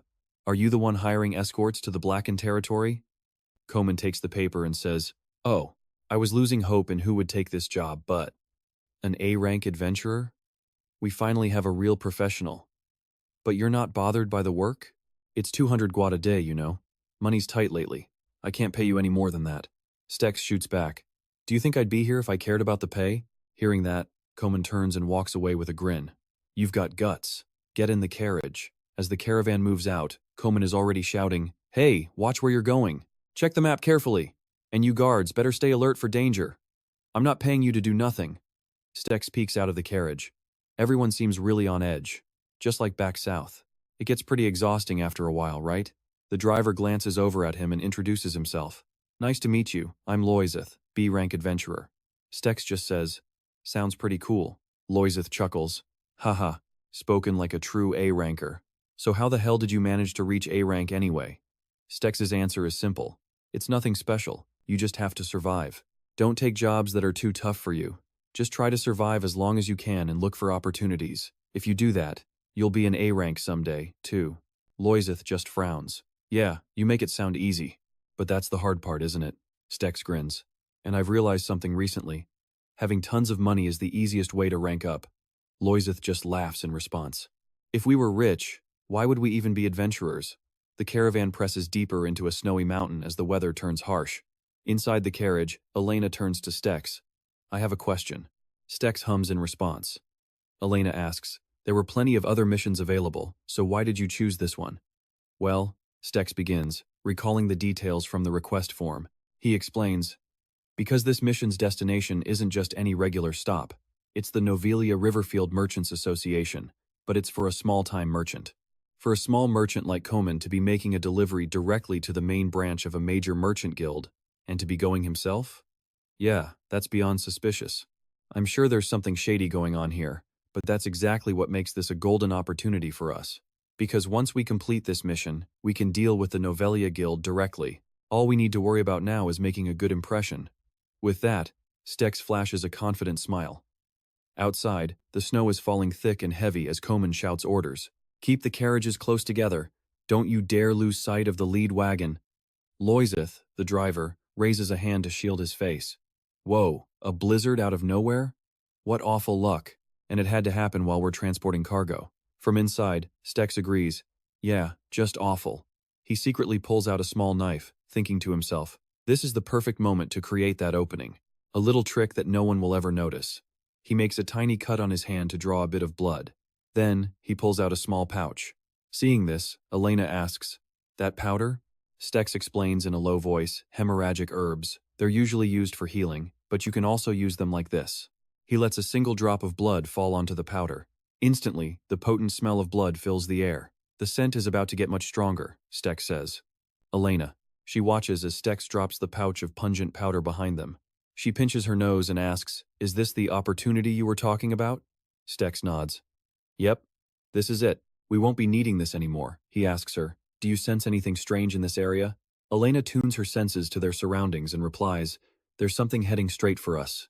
How far out are they? Stex asks. About 150 meters, she replies. When are you going to act? Stex just smirks. Acting when nobody can see us is pointless. We need to let them get closer. That's the only way the others will notice what we can do. Through the blinding blizzard, the caravan continues to move. Suddenly, one of the guards shouts, huh? Wait a minute. He's seen a pack of monsters. Furry beasts are staring at him with glowing eyes. He screams, we've got monsters! Komen is stunned. Winter apes, they don't normally come this far down the mountain. What are they doing all the way out here? The winter apes have blocked both the front and rear of the caravan. Komen draws his blade and commands, everyone, prepare for battle. Now. They're coming from behind, too. Steth's hand touched the sword at his side. Well, damn. Looks like we can't just stand by and watch. Elena readied her bow, but Motam had a question for Steth. Why use a sword? Wouldn't magic be way faster for handling these things? Steth drew his blade, green energy crackling around it. He just grinned and replied, trust me, it's better if I don't pull out my cards for this. A massive winter ape leaped right in front of him. It roared, raising a huge club. Steth just smirked, completely unfazed. Later, at a stopover for the Gemini Merchants Guild, Komen announced, we'll rest the horses here and check the cargo. Steth and Elena headed for the dining hall. A group already at a table waved him over, shouting, hey, get over here. Steth replied, I'm coming. There's beer for everyone, they cheered. Bring on the food. Lorette praised the group. You all did great back there. We're almost done with this escort mission. I can't believe you took down so many winter apes, one said. A rank is no joke. You absolutely crushed them. Steth just scratched his head, laughing. Haha, it wasn't that big of a deal, someone asked. So, what are you going to do after the mission's over? We're thinking of hitting the nearby dungeon since we're here anyway. Steth politely declined. I'll have to pass on that. I'm not really great at teamwork, he said, thinking to himself. They're probably just trying to recruit an A-ranker. The other guy rubbed his chin. Well, can't be helped then. But hey, if you ever want a new party. Suddenly, Komen walked in. The room started whispering. Huh? What's that old man doing here? Is he planning on drinking with us? Komen spoke up. I need to speak with you two. Steth and Elena looked at him, curious. They left the dining hall and followed him out. Steth asked, what's up? It's not payday yet, is it? Someone wants to meet you, Komen explained. They entered a room, and a voice greeted them. It's a pleasure to finally meet you. A man wearing glasses greeted Steth, introducing himself. I'm Ruth, the branch manager of the Gemini Merchants Guild. Steth simply nodded, thinking, damn, he found me faster than I thought. Ruth gestured to Komen standing beside him. I've already heard what happened from Komen. On behalf of the Merchants Guild, I want to thank you both for getting our cargo here safely. You really helped us out in a tight spot. All I can say is, we were incredibly lucky. Steth raised a ringed hand to his chin. The ring flashed with a green light as he smiled. Hey, it was just a mission. We were just doing our job. Ruth stared intently at the ring, thinking, something on that ring. It just lit up. Suddenly, a powerful green light flooded the entire room. A little later, after looking through documents in the room, Steth asked Elena, notice anything? Elena shook her head. Nothing special that I can see. Steth sighed. Yeah, I've searched all the records on this side, but there's nothing useful. Just then, Ruth walked back into the room. Steth turned. What is it? Something happened. But this time, Motam was in control of Ruth's body. Time's almost up, Motam warned. The soul snatcher effect will wear off in 10 minutes. I've already moved the old man to a safe place. Steth grumbled. It takes that long? Seriously? Can't you extend the time or something? Motam shot back, annoyed. Don't start telling me how to do my job. Elena watched them, her eyes narrowed. You know, she said, frowning. I think you're pretty strange. Owning an artifact with a soul trapped inside. That's weird enough, but you're only revealing it now. Motam just scratched his head, at a loss for words. But then Steth pulled out a scroll, his voice filled with excitement. Oh, here it is. I found it. It's Novely. Both Motam and Steth leaned in, examining the contents. Steth said, Keisha was right. I thought the Novely Syndicate was just operating quietly, but it looks like their contact with the outside world has been cut back recently. The last entry was a month ago. Elena turned to him. You think they could be the ones behind Kasha's kidnapping? Steth's eyes scanned the document. We don't have enough information to jump to that conclusion yet. There's nothing else recorded in this ledger. If there was someone here he was connected to, or someone he'd met, we could dig for more information. Motam cried out at the suggestion. What? Look, Soul Snatcher is a useful skill, but it's not all-powerful. If we try to force our way into the host's memories, we could destroy his mind completely. Steth waved his hand dismissively. I know. Then we don't need to dig through Ruth's memories anymore. It doesn't look like he knows anything about Novely's recent activities anyway. Bottom line is, we need to know this. Where is this letter being sent, and who is receiving it? We have no idea about its destination. If we can figure that out, we'll know what Novely is up to and where they are. Motam added. The method of delivery is decided by Novely. That's why the only thing Ruth knows is where the letter is placed. But he has no clue where it goes. Which means we have to go there and check it out for ourselves. Steth turned to Motam. So where do we need to go? He replied. The outskirts of this city. It's not too far. All right, let's put the letter back where it was and use it as bait, Steth decided. He looked over at Elena. Any questions? Motam also glanced at her. What now? Elena said. I just had a thought. She frowned. That name, Motam. It's kind of a mouthful. Why don't we give him a name that's easier to say? Motam's jaw dropped in absolute shock. Excuse me? What? That night, at the royal palace, Alfred was roaring. Tell me the truth. He grabbed Konjak by the collar, demanding, when did you start betraying me? Who gave you the order? Konjak was terrified. Betray you? I would never. I've never even had such a thought, my prince. Alfred snarled. The only people who knew about the prophecy were you and me. So unless I've gone completely insane, that makes you the only one who could have leaked it. Konjak tried to explain. You're right, but please, reconsider. Do you really think I'm capable of betraying you? Alfred went silent for a moment. Then he let go of Konjak's collar and rubbed his forehead, suddenly exhausted. All right, he said. You're right, you have no reason to betray me. I'm sorry. I've been in a foul mood. Too many things have been happening lately. Dealing with the incident in the West has gotten more complicated, too. Mark vanished right after his wounds were treated. No idea where he went. He sighed, running a hand through his hair. What a complete mess. Suddenly, a soldier rushed in. Your Highness, please, you need to come quickly. Alfred shot him a look. What is it? The soldier reported. The third prince. He's woken up. Alfred strode into the medical room, where several servants were already standing. He spoke first. You're awake? Dyak lay on the bed and said one thing. 35 days. He glanced down at his bandaged, amputated arm. What happened? He asked. Alfred just sighed. What happened, you ask? A short while later, Dyack sat on his bed, head bowed, as Alfred explained everything. He sat across from his brother and asked, "That's everything that's happened until now. So, are you satisfied with how it all turned out?" Dyack said nothing. Alfred's voice turned harsh. "You could have retreated. You could have requested reinforcements at any time, but you didn't. All because of your stupid pride." Dyack. Z's face hardened, his hand instinctively going to his severed arm. "One more thing," Alpha Z continued. "Father has a message for you. He wanted you to hear it the moment you woke up." Z's head hung low. He remembered the fight with Statek, remembered the blinding rage that made him lose all control. The fortress exploded. Mark was critically wounded. All because of him. Then came his father's words, relayed through Alpha Z. "Z, you are the Western general, yet you lost yourself to rage. You failed the front lines. You let your anger cloud your judgment. You allowed the enemy to breach the fortress and caused massive casualties to our own troops.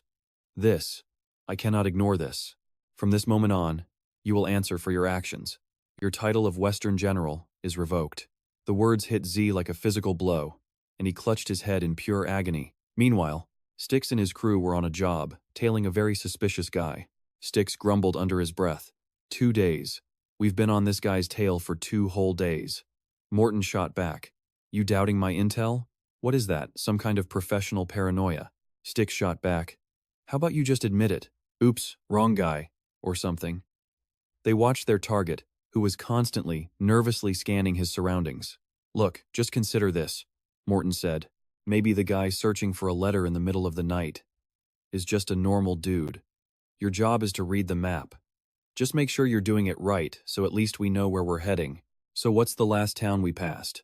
Morton's patience was wearing thin. Styx just shrugged. I don't know," Morton snapped. "Don't you dare tell me that you have no idea where we are?"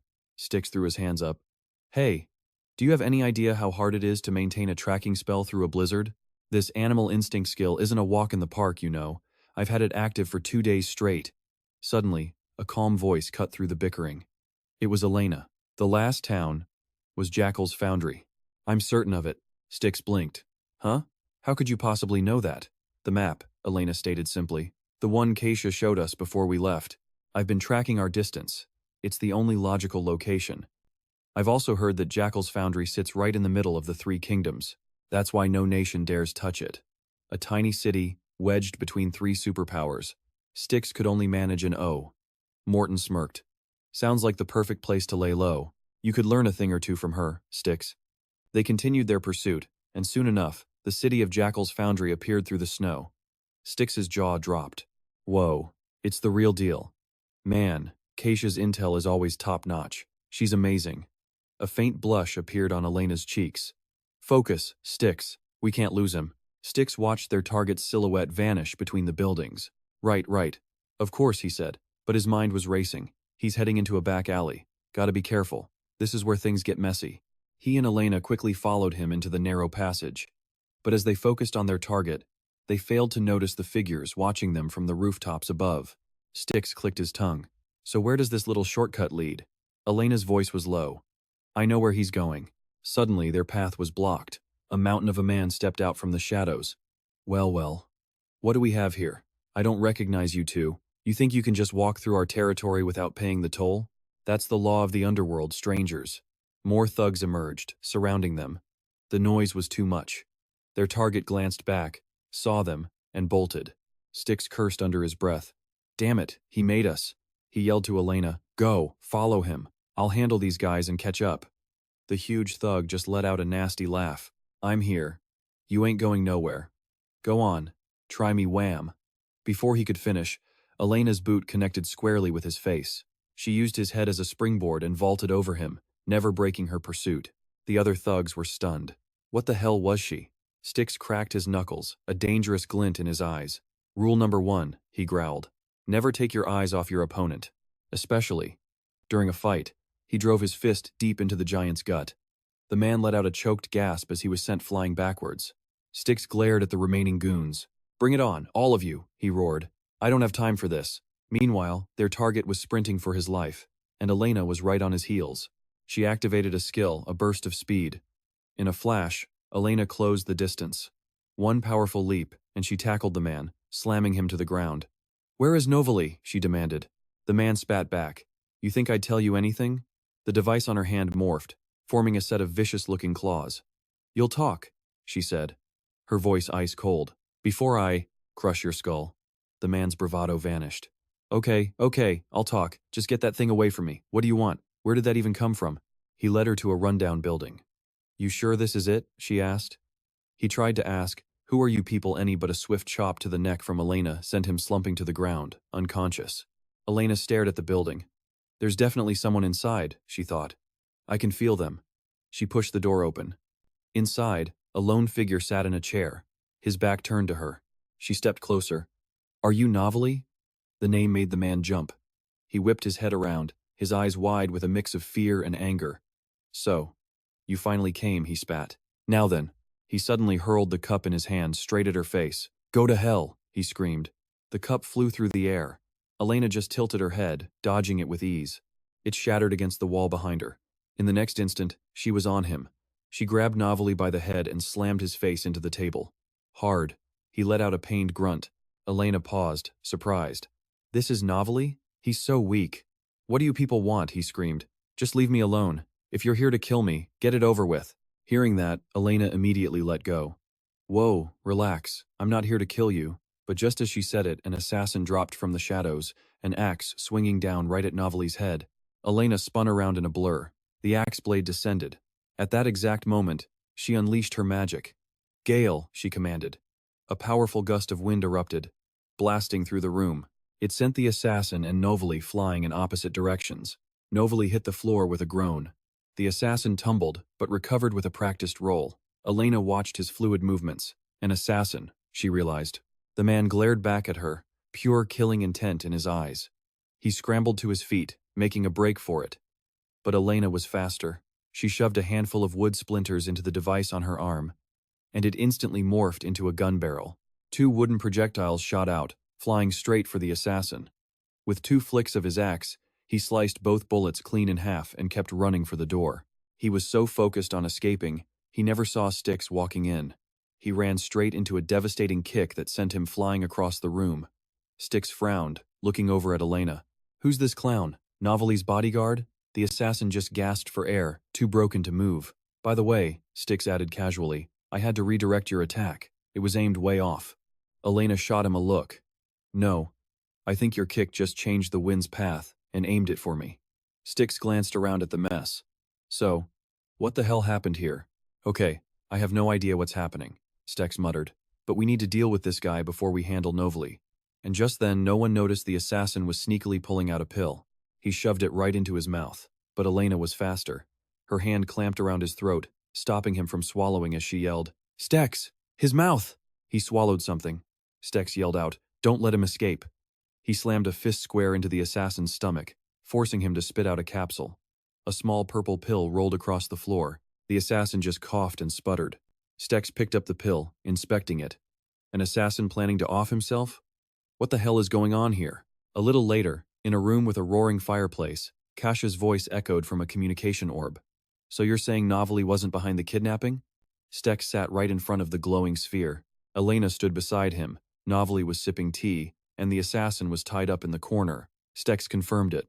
"Yeah, definitely. Novali's not the traitor." He glanced at Novali's confused face and added, "Turns out, this guy and you are both victims. Ogatin too." Novali looked at Styx, pleading, "Please, don't leave me alone with him." Kasia was floored by the news. "We had assassins trying to get Novali over here too. So what happened with your guy? Does he know anything?" Styx shot a look at the tied-up man. "I think we're about to find out." He then turned to Elena. "Could you step outside? I need to have a little chat with him." "A chat about what?" Novali asked, curious. Elena just nodded. "All right." Styx walked right up to the assassin and raised his hand, showing off a ring. A blue light flashed from it. "Now," he said, "it's your turn." The assassin's eyes went wide with panic, but only for a second. Then, a green flame flickered in his eyes. Motam had taken over. He started digging through the assassin's memories, getting punched by Styx, choked out by Elena, and even getting his face kicked in during their fight. Styx asked Motam, "Find anything useful?" "Hold on," Motam said. But then, he found something weird in the guy's memory. He mumbled, "Huh? Why is it?" A moment later, Motam shot out of the assassin's mind. The assassin's body just collapsed onto the floor. Stex watched Motam float back to his side. What did you do? What happened? Motam's reply was grim. While I was reading his memories, I was blocked. Motam sounded annoyed. There was something placed right here.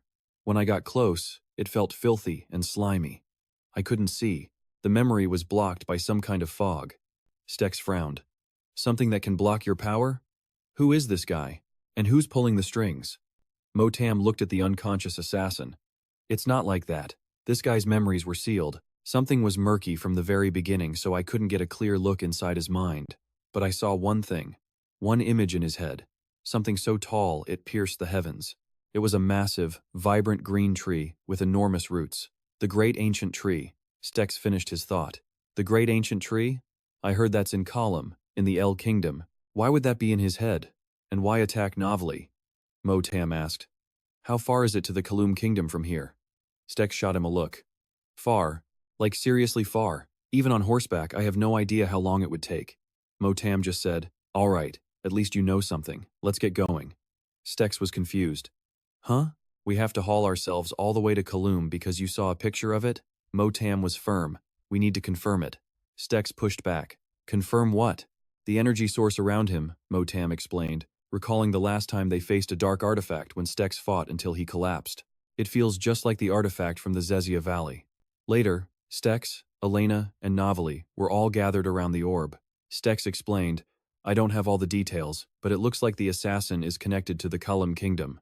I read his mind and saw the great ancient tree. Elena muttered the name to herself.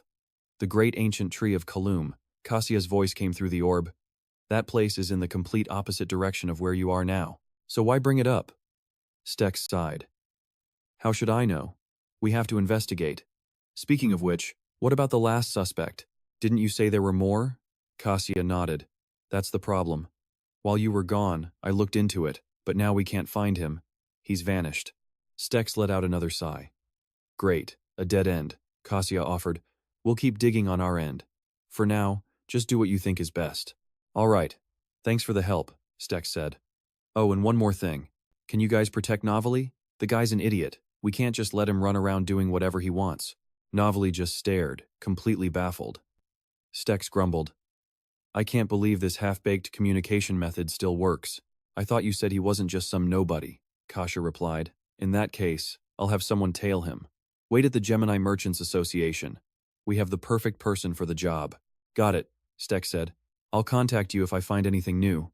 Understood, Kassia replied, and the orb went dark. Novely then nervously spoke up. This is a bit late, but I wanted to thank you both for your help. I missed my chance earlier because everything happened so fast. But why would you say something ridiculous like I'm an idiot? I was just gathering information. You must have met Ruth. Setting up an information network with Ruth in a situation like this, it was just a precaution, to pass on everything I found in case something bad happened. Stex's interest was piqued. What do you mean, information? Novely explained. When I heard Ogatin died, I knew it wasn't a coincidence. It couldn't be. My gut was screaming that someone was behind it all. When I read that notice, I was shocked, terrified, so I started investigating Ogatin's death myself. I sent letters, called in every favor, used every connection and spy I had with Jaqen. They all helped me out. They went everywhere, filtering all the intel. From assassination attempts on key figures to people dying for unknown reasons. All of it. And this is what I found. With that, he placed a single piece of paper on the table. They're using the dungeon in Silent as a base of operations. I guarantee it. Stex was skeptical. And what proof do you have? Novely pointed to a map, to the land of Silent right next to Kalum. Recently, unregulated goods and funds have all been converging around this single point. It all leads to one place, the dungeon in Silent. He looked Stex dead in the eye. I swear on my honor and all the experience I've gathered. Isn't that more than enough proof? Hearing that, Stex smirked. Huh, you might look like a fool, but you really are a master merchant, aren't you? A few days later, while on the road, Stex was lost in thought. The dark artifact. He remembered the black gem, glowing with red energy, a cold that seeped into his very soul. That feeling from touching the artifact, and that deathly aura moving around like a living thing. Back when he was in the north, he'd heard of this phenomenon losing control of your own body. Last time, He had a hell of a time just trying to balance the artifact's power with Motam's. If that happened again, it was going to be a huge problem. Suddenly, Elena's voice cut through his thoughts. "You look pretty serious." Her words snapped him right out of it. "You look like you haven't been sleeping lately," Elena asked him. "Is something wrong?" Stex just replied, "Nah, it's nothing. Just thinking about a few things." The two of them were now walking through a tunnel deep underground. He grinned, teasing her. "It's rare to see you so concerned about me." Elena's face flushed red instantly. She looked away, changing the subject. "Just walk faster. I heard if we follow this path, we'll reach Eisen in the Silent Region." They continued deeper into the darkness. "All right," Stex said. "Let's hurry." Suddenly, the space ahead of them glowed. Both of them stopped, stunned by the sight. "This is it," Elena whispered. Stex was in disbelief. "This is Eisen? You've got to be kidding me. A city this massive, existing completely underground." Before him was a beautiful, sprawling metropolis. "Wow, it's hot in here," Elena said. "Probably because we're so far beneath the surface," Stex guessed. Elena stared at the massive walls and watchtowers. "Where do you want to go first?" Stex knew immediately. "First, we find some weapons." They both took off their long cloaks, holding them in their hands. "Weapons?" Elena asked. "Don't we have enough already?" "Yeah, what we have is pretty good," Stex admitted. "But in an emergency, what if some magic nullifies all our enchanted gear? If that happens, we'll have to rely on a pure, insanely powerful weapon. Because a nullifying charm would lock down our weapons, we'd need something else with massive destructive force." Nearby, two dwarves were arguing over a sword when the one with a topknot saw them. "Hold on, are those humans?" The bald one grunted. "Huh. They found their way here all on their own?" he called out. "Hey, what are you two looking for? You're not lost, are you?" His name was Dojian. "Actually, perfect timing," Stex replied. "I'm looking to buy a sword, but I have no idea where to even start." "We've got plenty of weapons here," Dojian boasted. "The further you go, the more skilled the artisans get. But my stuff? It's the best quality for a very fair price." Dojian gave Stex a big thumbs up. Stex just laughed. "Haha, thanks. But I think I'll look around a bit first." "Haha, can't stop you there," Dojian replied. But then, a voice suddenly echoed in Stex's mind. "Stex, wait a second." He glanced over, annoyed. "What is it?" "I'm busy." Motam's voice was serious. "I sense a very familiar energy from this place." Stex paused. "Familiar energy?" Motam's focus was on a building nearby, with faint streams of purple energy flowing around it. "Look over there," he said. "I think your elf friend already noticed it." And he was right, Elena was already staring in that direction. "What is that place?" Stex asked. "I want to check it out myself," Motam replied. "Something tells me this is about to get interesting." Stex and Elena walked up to the house. He looked it over. "This is it? Looks pretty ordinary to me." In front of them stood a simple, plain-looking home. "A blacksmith?" Stex questioned. "In this old-looking place?" Motam urged him on. "What are you standing around for? Get inside." Stex took a breath and called out, "Is anyone home?" A long-bearded old dwarf pushed a curtain aside and stepped out. "Who is it?" This was Melchio. Stex felt a bit hesitant. Are you the blacksmith?" Hearing such a dumb question, Melchio didn't even bother to answer. He just turned around and went back inside. Stex grumbled, "What's with that attitude?" But Motam said, "My gut feeling was right. The scent had faded a little, but I'm sure that's what it was." "Scent?" Stex asked. Motam replied, "The aura of death. This place has a powerful scent of death. It's coming from that old man, and from this house." Stex peered through the curtain, and he could just make out Melchio standing inside. The room was filled with a thick, black aura of death. "This place reeks of death," he whispered. Later, they stopped to rest. Motam started complaining. "I led you right to him, so why did you just give up? You should have grabbed his shirt and begged for help." Stex sighed. He made it pretty clear he didn't want to talk. "I don't think begging would have worked, do you?" "Wait a minute. Is he really a blacksmith?" Motam explained. "The dwarven race spends their entire lives forging weapons. Their bodies are filled with the smell of mud and iron. That smell seeps so deep into them that it can't be easily removed." Stex commented. "I didn't realize you had such a keen sense of smell," Motam continued. "Besides, there's something completely different about him compared to the other dwarves we've met. He is without a doubt the most skilled master blacksmith in this entire city." Stex remembered Melchio's unfriendly expression. "You think so?" But it seemed like he hated being called a blacksmith. Just then, a group of dwarves approached them, asking questions. "Hey, you two. Why are you here? What were you doing snooping around someone else's workshop?" Who sent you? Dojian was in the crowd. I saw you two come over here earlier, he said. You claimed you wanted to look around, so why are you just sitting here? You're foreigners, right? That's right, Stex replied. This is my first time in the north. Dojian waved his hand at the others. I'll talk to them. Everyone, get back to work before you mess something up. Dojian turned back to Stex.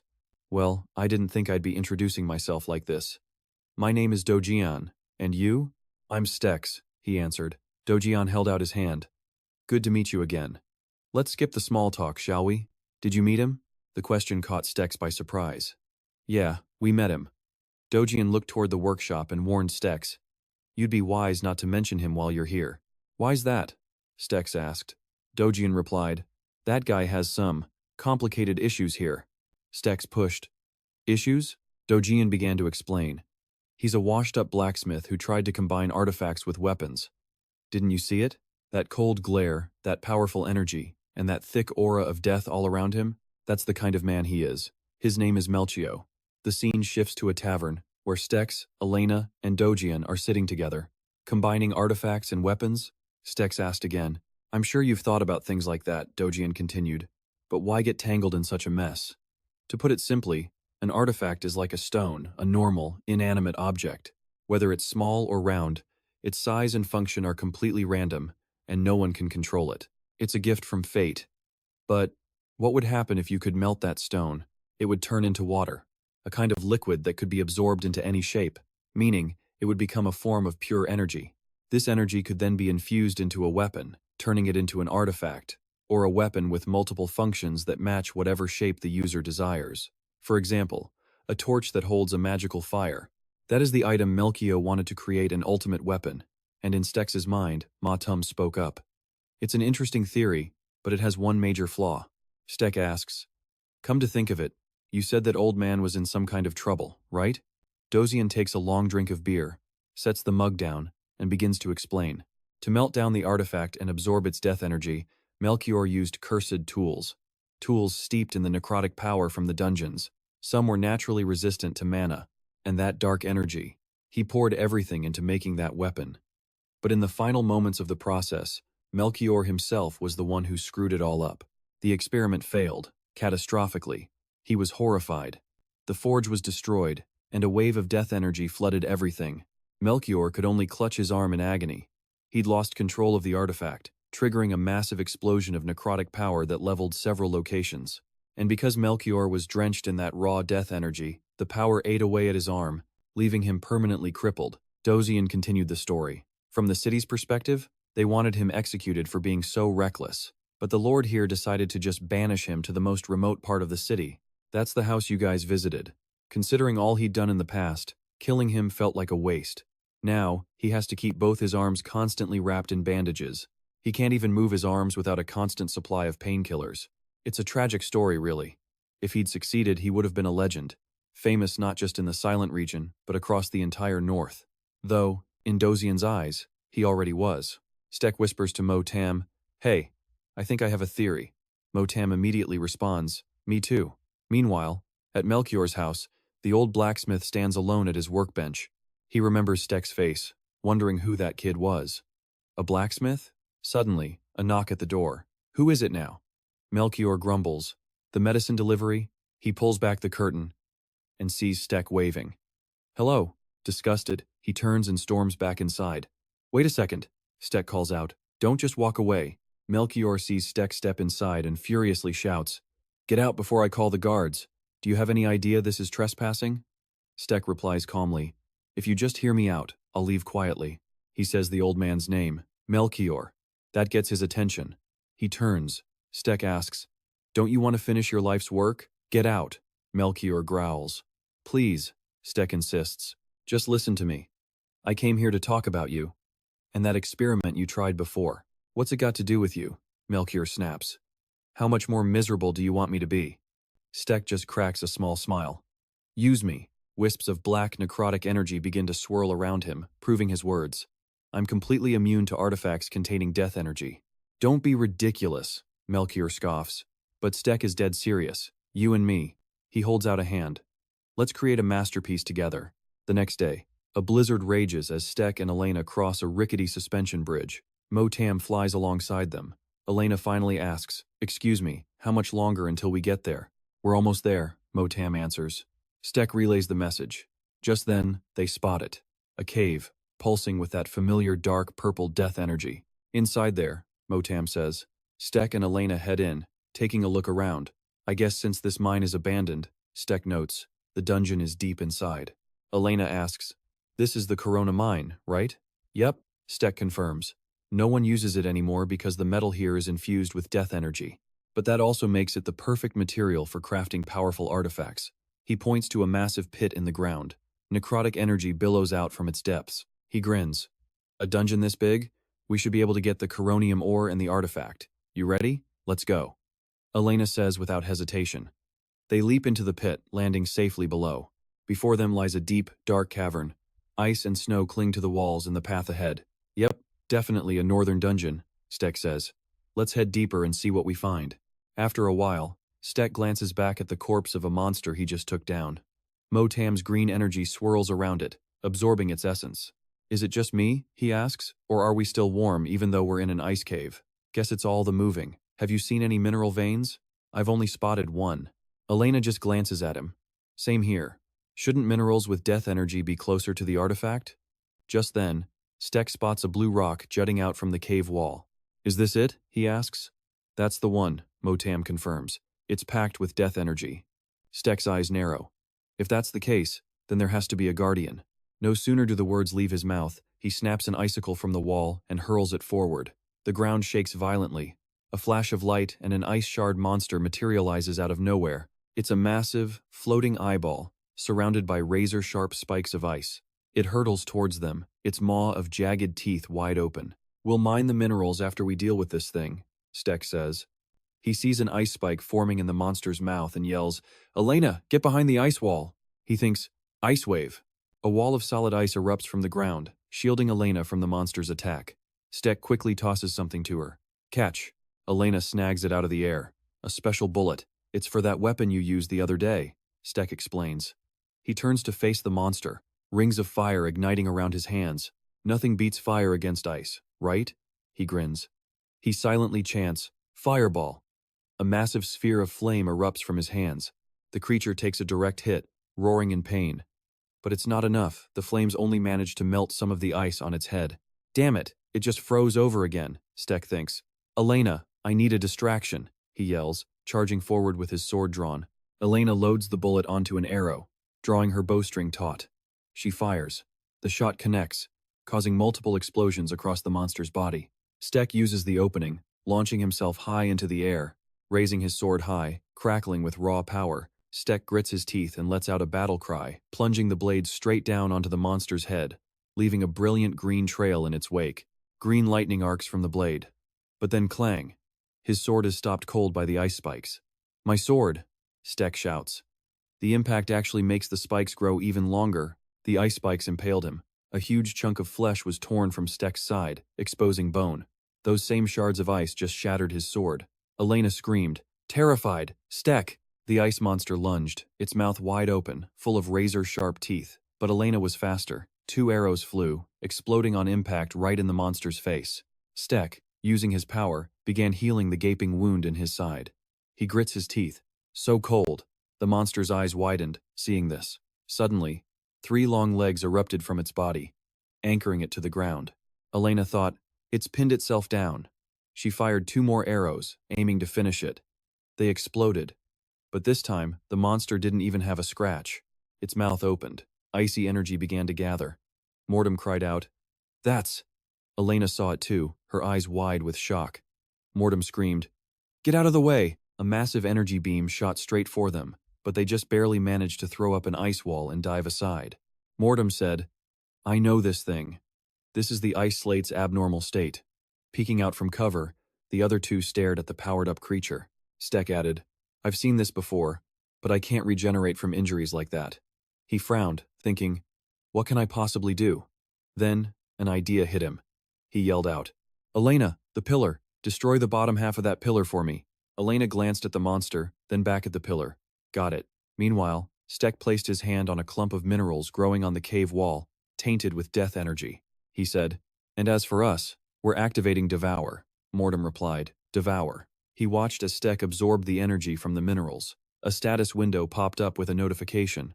He could now enhance his wind bullet skill into wind drill. Stek thought, a drill? Yes. He created a massive ice spike. At that exact moment, Elena yelled, Stek, the pillar's coming down. He touched his arm and replied, right. Stek silently chanted, Bondert. The giant ice spike began to move. Stek was lifting it, with just one hand. A confident smirk spread across his face. The ice monster glared at him, then opened its mouth again, preparing another energy blast. The second the beam fired, Stek launched the massive ice spike. It flew straight into the monster's open mouth. In that brief moment, Stek leaped high into the air. He raised his ringed hand and whispered the incantation, Wind Drill. A green vortex of wind appeared, drilling straight into the ice monster's head, finishing it for good. After that, the group headed back. Stek placed an ice fang and a bag of minerals tainted with death energy on the table. He said, here's the artifact and the crom minerals I brought. See?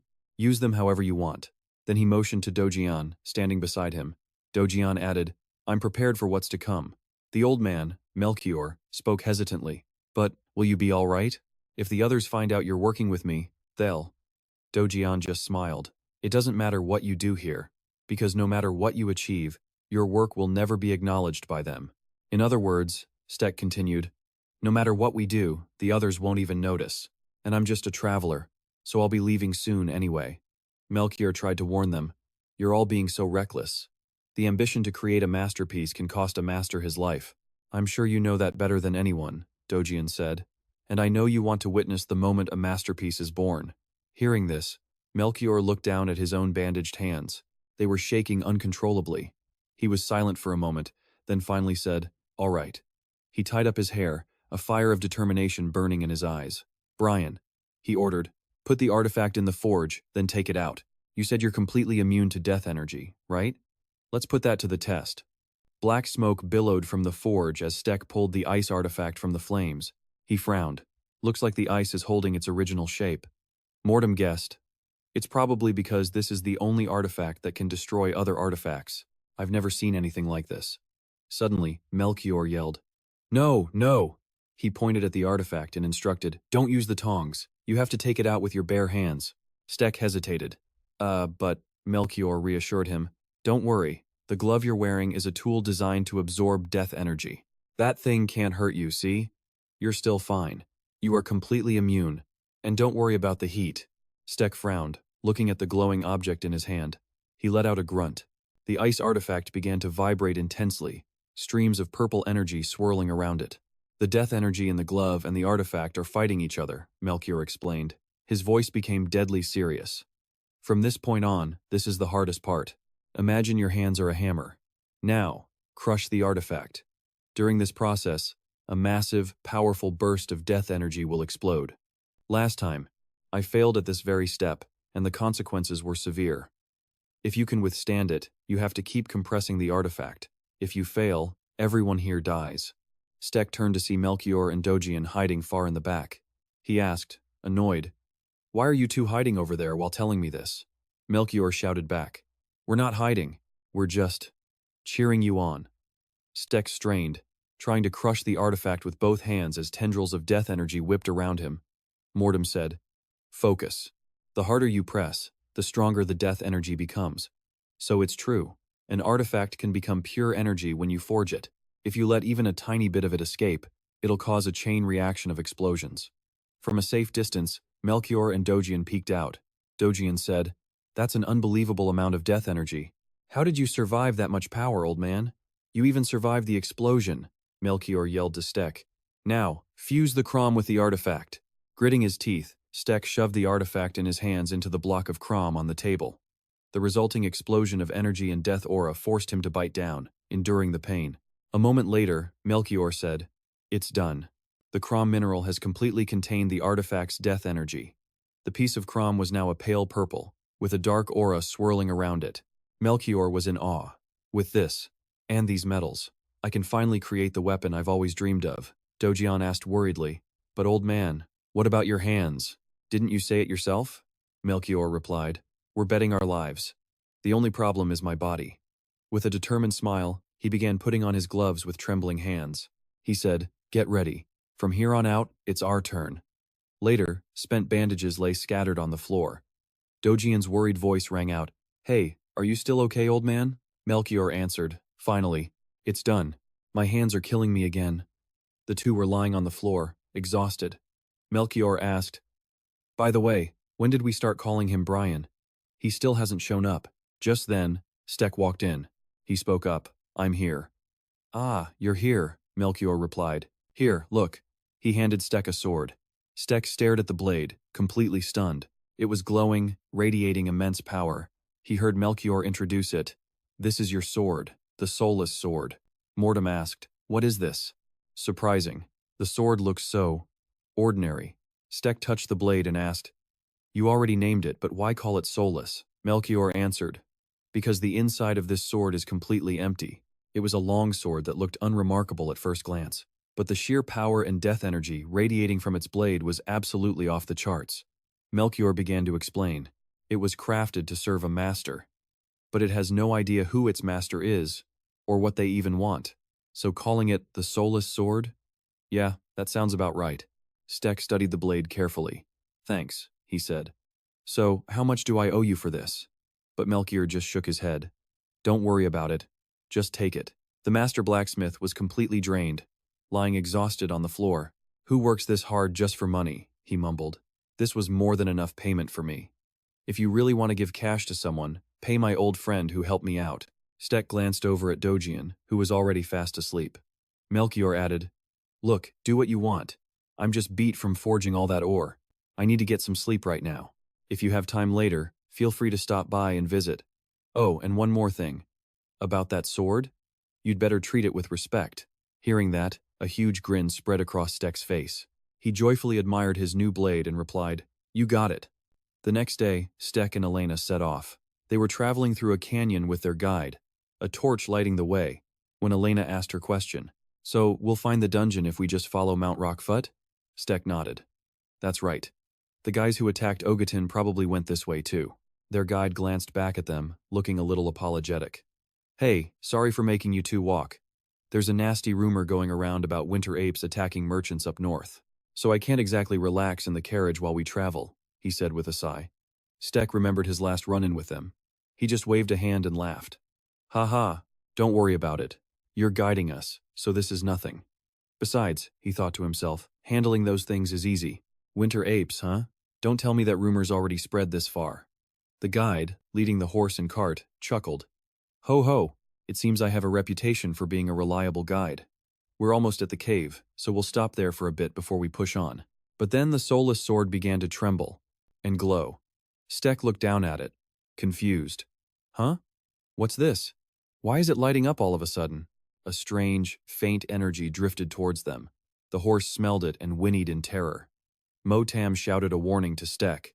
"Something's coming this way." And just like that, a blur shot right between Steck and Elena. It made them both jump back.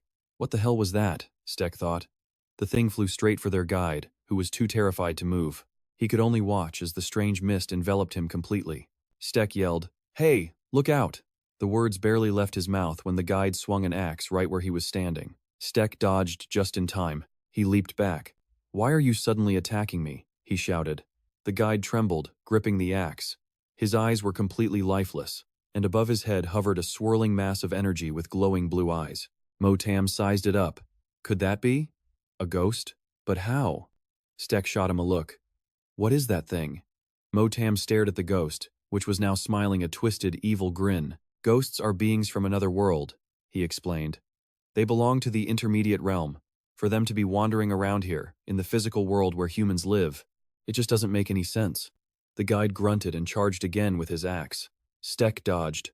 "You said they're from another world? You mean like spirits?"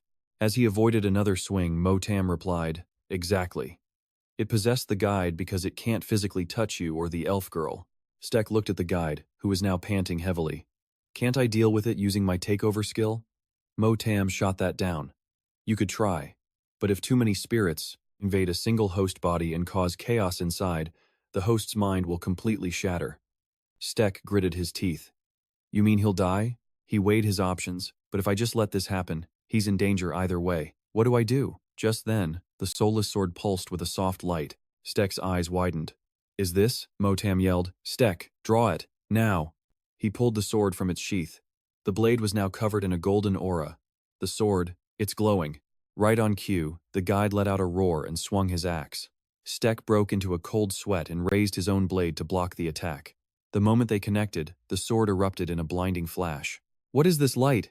Stek yelled, shielding his eyes. A moment later, the ghost was gone, and the guide was unconscious on the ground. Stek saw him lying there, motionless. Don't tell me. He's dead? He's still alive, Motam said. But the ghost that possessed him has been completely erased. Stek touched the blade, amazed. Whoa, this sword is seriously useful. Motam cut in. Don't let your guard down. I just detected a lot more energy signatures just like that one nearby. Elena looked at the man on the ground. Is he dead? What's going on? Stek pointed to the ring on his hand, relaying Motam's words. He says, I only pushed the ghost back. There are still a lot more of them around here. Motam urged him on. So what are you waiting for? Just go over there and take care of them. I'm sure a bunch of ghosts are nothing to you. Stek shot him a sideways glance. What are you even talking about? Are you serious? Motam insisted. Remember how that guide came right at you with an axe? As soon as they possessed him, he made you his #1 target. Stek nodded. That's true. I was wondering why that happened. Elena was still confused. I still don't really get what you mean. Motam said. Either way, I can lead you to their nest. If you go there alone, that guide will be much safer. Hearing that, Stek tightened his grip on his sword. You're right. And besides, I've got this ultimate weapon right here. Let's see who dares to come after me. A short time later, the two of them stood before a cave entrance deep in the canyon. Thick, purple streams of ghostly energy poured out of it. It's all leading north, Stek noted. The cave walls were jagged and rough. He looked at the swirling purple mist and knew, what is up with this place? This isn't just a cave, it's a full-blown dungeon, and my sword hasn't stopped vibrating since I stepped inside. As he spoke, he looked down at the humming soulless sword. They ventured deeper inside. Motam said, Not surprising, just keep heading this way. I can smell that strange energy from the intermediate realm all over this area. Meanwhile, somewhere nearby, the Reaper sat on his throne, questioning his follower, Achiban. Well, how did it go? The follower knelt on one knee. My lord, I have failed. The Reaper's brow furrowed. You failed? His hand, resting on the arm of his throne, clenched into a fist. I poured so much of my own life force into creating those ghosts. He glared down at Achiban. I am certain of it. He is the descendant of our greatest enemy, our eternal rival from the past, it seems. He has finally returned after all this time. As he spoke, images of Stek and Motam flashed in his mind. He gave his command. All of you, prepare yourselves. He is coming. Back in the cave, Stek and Elena pressed onward. She turned to him, worried. If there are so many of these otherworldly beings here, doesn't that mean we're in serious danger? Stek replied, Oh, you mean the ghosts? Motam explained. It's because of the spiritual connection between an artifact and its owner. That connection allows you to reach a state of mental resistance. Go on, tell her. Stek held out his hand, suddenly furious. You mean to tell me if possessing someone was that easy from the start, then I'll just use appropriation to yank it right out. He clenched his fist, adding, Besides, its defense is minimal at best, so we can definitely hold them off, because they have plenty of other ways to attack besides possessing souls. Elena replied, I'll be more careful. The two walked into a wider part of the cave when Stek suddenly asked, It feels like we're going deeper, so why hasn't anything appeared yet? Are you detecting anything? Elena replied, I'm not sensing any signs of living creatures at all. Motam said urgently, We're too late. They've already surrounded us. The moment he finished speaking, a group of Archibald cultists appeared, completely cornering Stek's party. Where did they even come from? Elena cried out. Stek was just as confused. I couldn't sense their presence at all. What is happening? The Death Reaper stepped forward, extending a hand crackling with deathly energy. Welcome, he hissed, a smirk playing on his lips. Eternal enemy of the Lord. He held out his own ringed hand. I received no answer, so I came for you myself. Motam, still inside the ring, watched as the Reaper began a chant of dominion. But Ashton cut him off. Less talk. Take this. A brilliant beam of light shot straight for the Reaper's forehead, when suddenly Motam yelled, Damn it! Ashton glanced in shock at Motam, who was now floating beside him. Why are you still here? Motam shouted. Ashton, get your weapon out now. The Death Reaper stared down at Ashton, his eyes pitch-black pits. An interesting move, he said, looking down on him from above. Is that a demon-slaying beam of light? No, it's a little different, the Reaper mused. I'm guessing you hold a power worthy of being our god-appointed enemy. Ashton was losing his patience. What the hell is this guy even talking about? The Death Reaper simply raised a hand. Since you've prepared yourself. And just like that, the souls of the surrounding cultists were ripped from their bodies, sucked toward the Reaper. Swirling black smoke coiled and gathered in his palm. Ashton watched in horror. The bodies around him vanished. They were just ghosts, he realized. Seeing their empty clothes scattered on the ground, it all clicked. No wonder I couldn't sense them. After absorbing all that dark energy, the Reaper transformed. His flesh melted away, leaving only bone. He was now a true skeleton, raising a long scythe. Time to meet your maker. He swung the scythe down. Ashton met the blow with his sword. The soulless blade erupted in a blinding flash of light as it clashed with the Reaper's weapon. Elena could only watch in terror as the two fought. Ashton struggled to hold his ground, but the Reaper just mocked him. You think you can challenge the Lord with pathetic skills like these? What nonsense are you spouting? Ashton roared. He secretly activated an enhancement skill, the sudden burst of power successfully knocking the Reaper's scythe aside. Suddenly, the Reaper sensed an arrow flying towards him. He casually snatched it out of the air. How dare you interfere, you little elf, he snarled. Elena broke out in a cold sweat. Ashton yelled, raw energy pouring from his hands, blasting the Reaper back. But the creature was unfazed. You may have the mark of the eternal enemy, but is this really all you've got? The Reaper thought to himself. Wait, this guy is looking down on me? Wasn't he supposed to be weak? Then he threw his head back and laughed. Ah, so that's it. I knew something felt off. It seems I've made a terrible mistake. He began to spin the massive scythe in his hand. He struck again, a brutal blow that forced Ashton to block. He glanced down at the razor-sharp blade, now coated in a sinister purple energy, inches from his body, sweat beading on his forehead. And in a flash, the Reaper drew blood, sending Ashton flying backwards. He felt another arrow coming. This time, Elena's shot punched a clean hole through his shoulder. The Reaper roared in fury.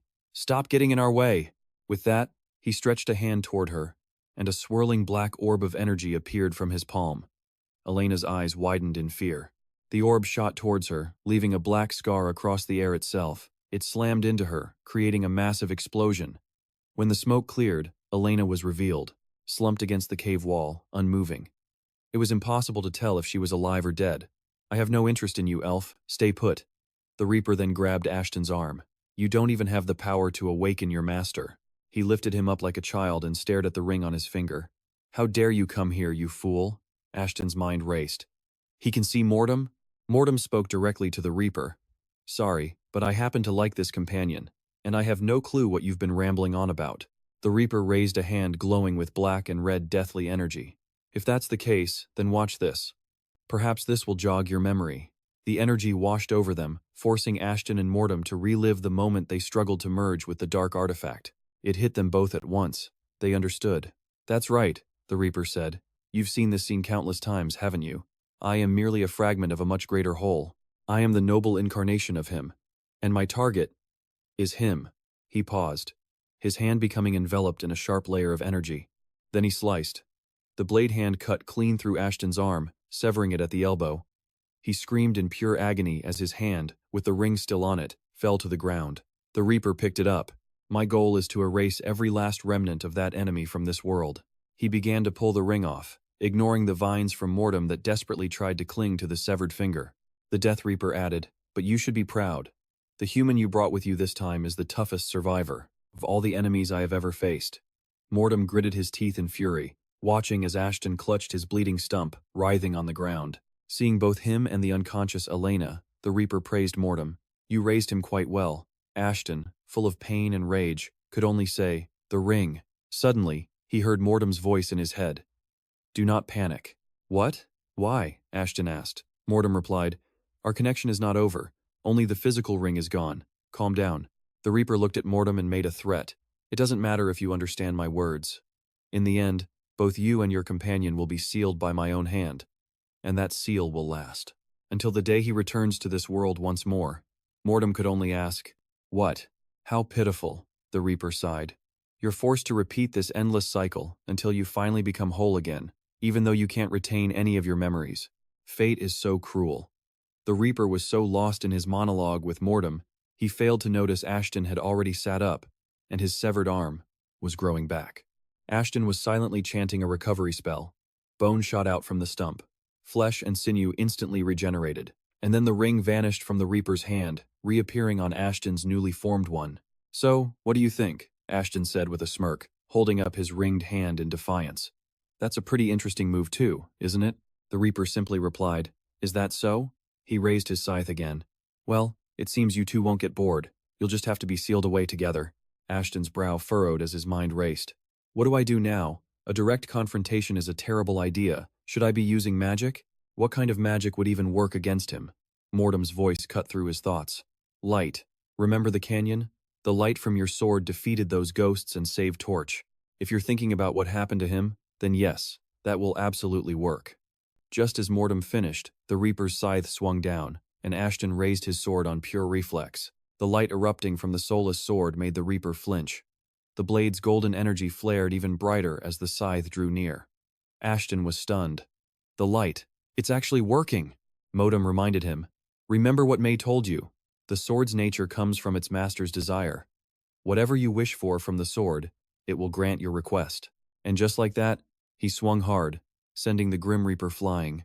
Golden energy exploded everywhere. The Reaper shouted in shock. "What is this?" Zosik stared at the soul-stealing sword, now glowing brilliantly in his hand. Motam asked, "Arch nemesis?" Stek was just as confused. What the hell is he rambling about? He thought to himself. The light from the sword. It just transformed into an artifact. With this new power, Stek silently cast Bonders, gravity reduction, then gripped the sword and unleashed a massive, arcing slash. A wave of golden light shot out from the blade. It successfully launched the Grim Reaper high into the air, slamming it into the cavern ceiling. The golden light also created a series of explosions along the rock. Right now, the Reaper was looking absolutely wrecked. Stek, on the other hand, was trembling, struggling to stay on his feet. He thought grimly, "I knew it. 3 artifacts. It's really too much for me." The Reaper crashed to the ground, and Stek staggered over, plunging his sword into its chest. He demanded, "Who are you?" Whatever, forget that. What did you mean by arch nemesis?" Hearing the question, the Reaper just smiled cheerfully as its body began to dissolve. It answered, "You'll know when the time is right. What's the point of knowing the answer now? You just need to do what must be done. If you do that, then one day, you might just destroy all of us." Stek shoved Motam in front of the Reaper's face. "Stop giving me vague answers."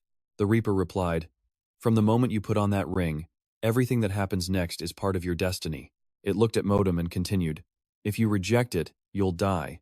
But if you accept it, you'll get to see the truth of things for yourself. Keep moving forward and face every challenge." Stek had heard enough of this rambling. With a click, he shouted, "Dominion!"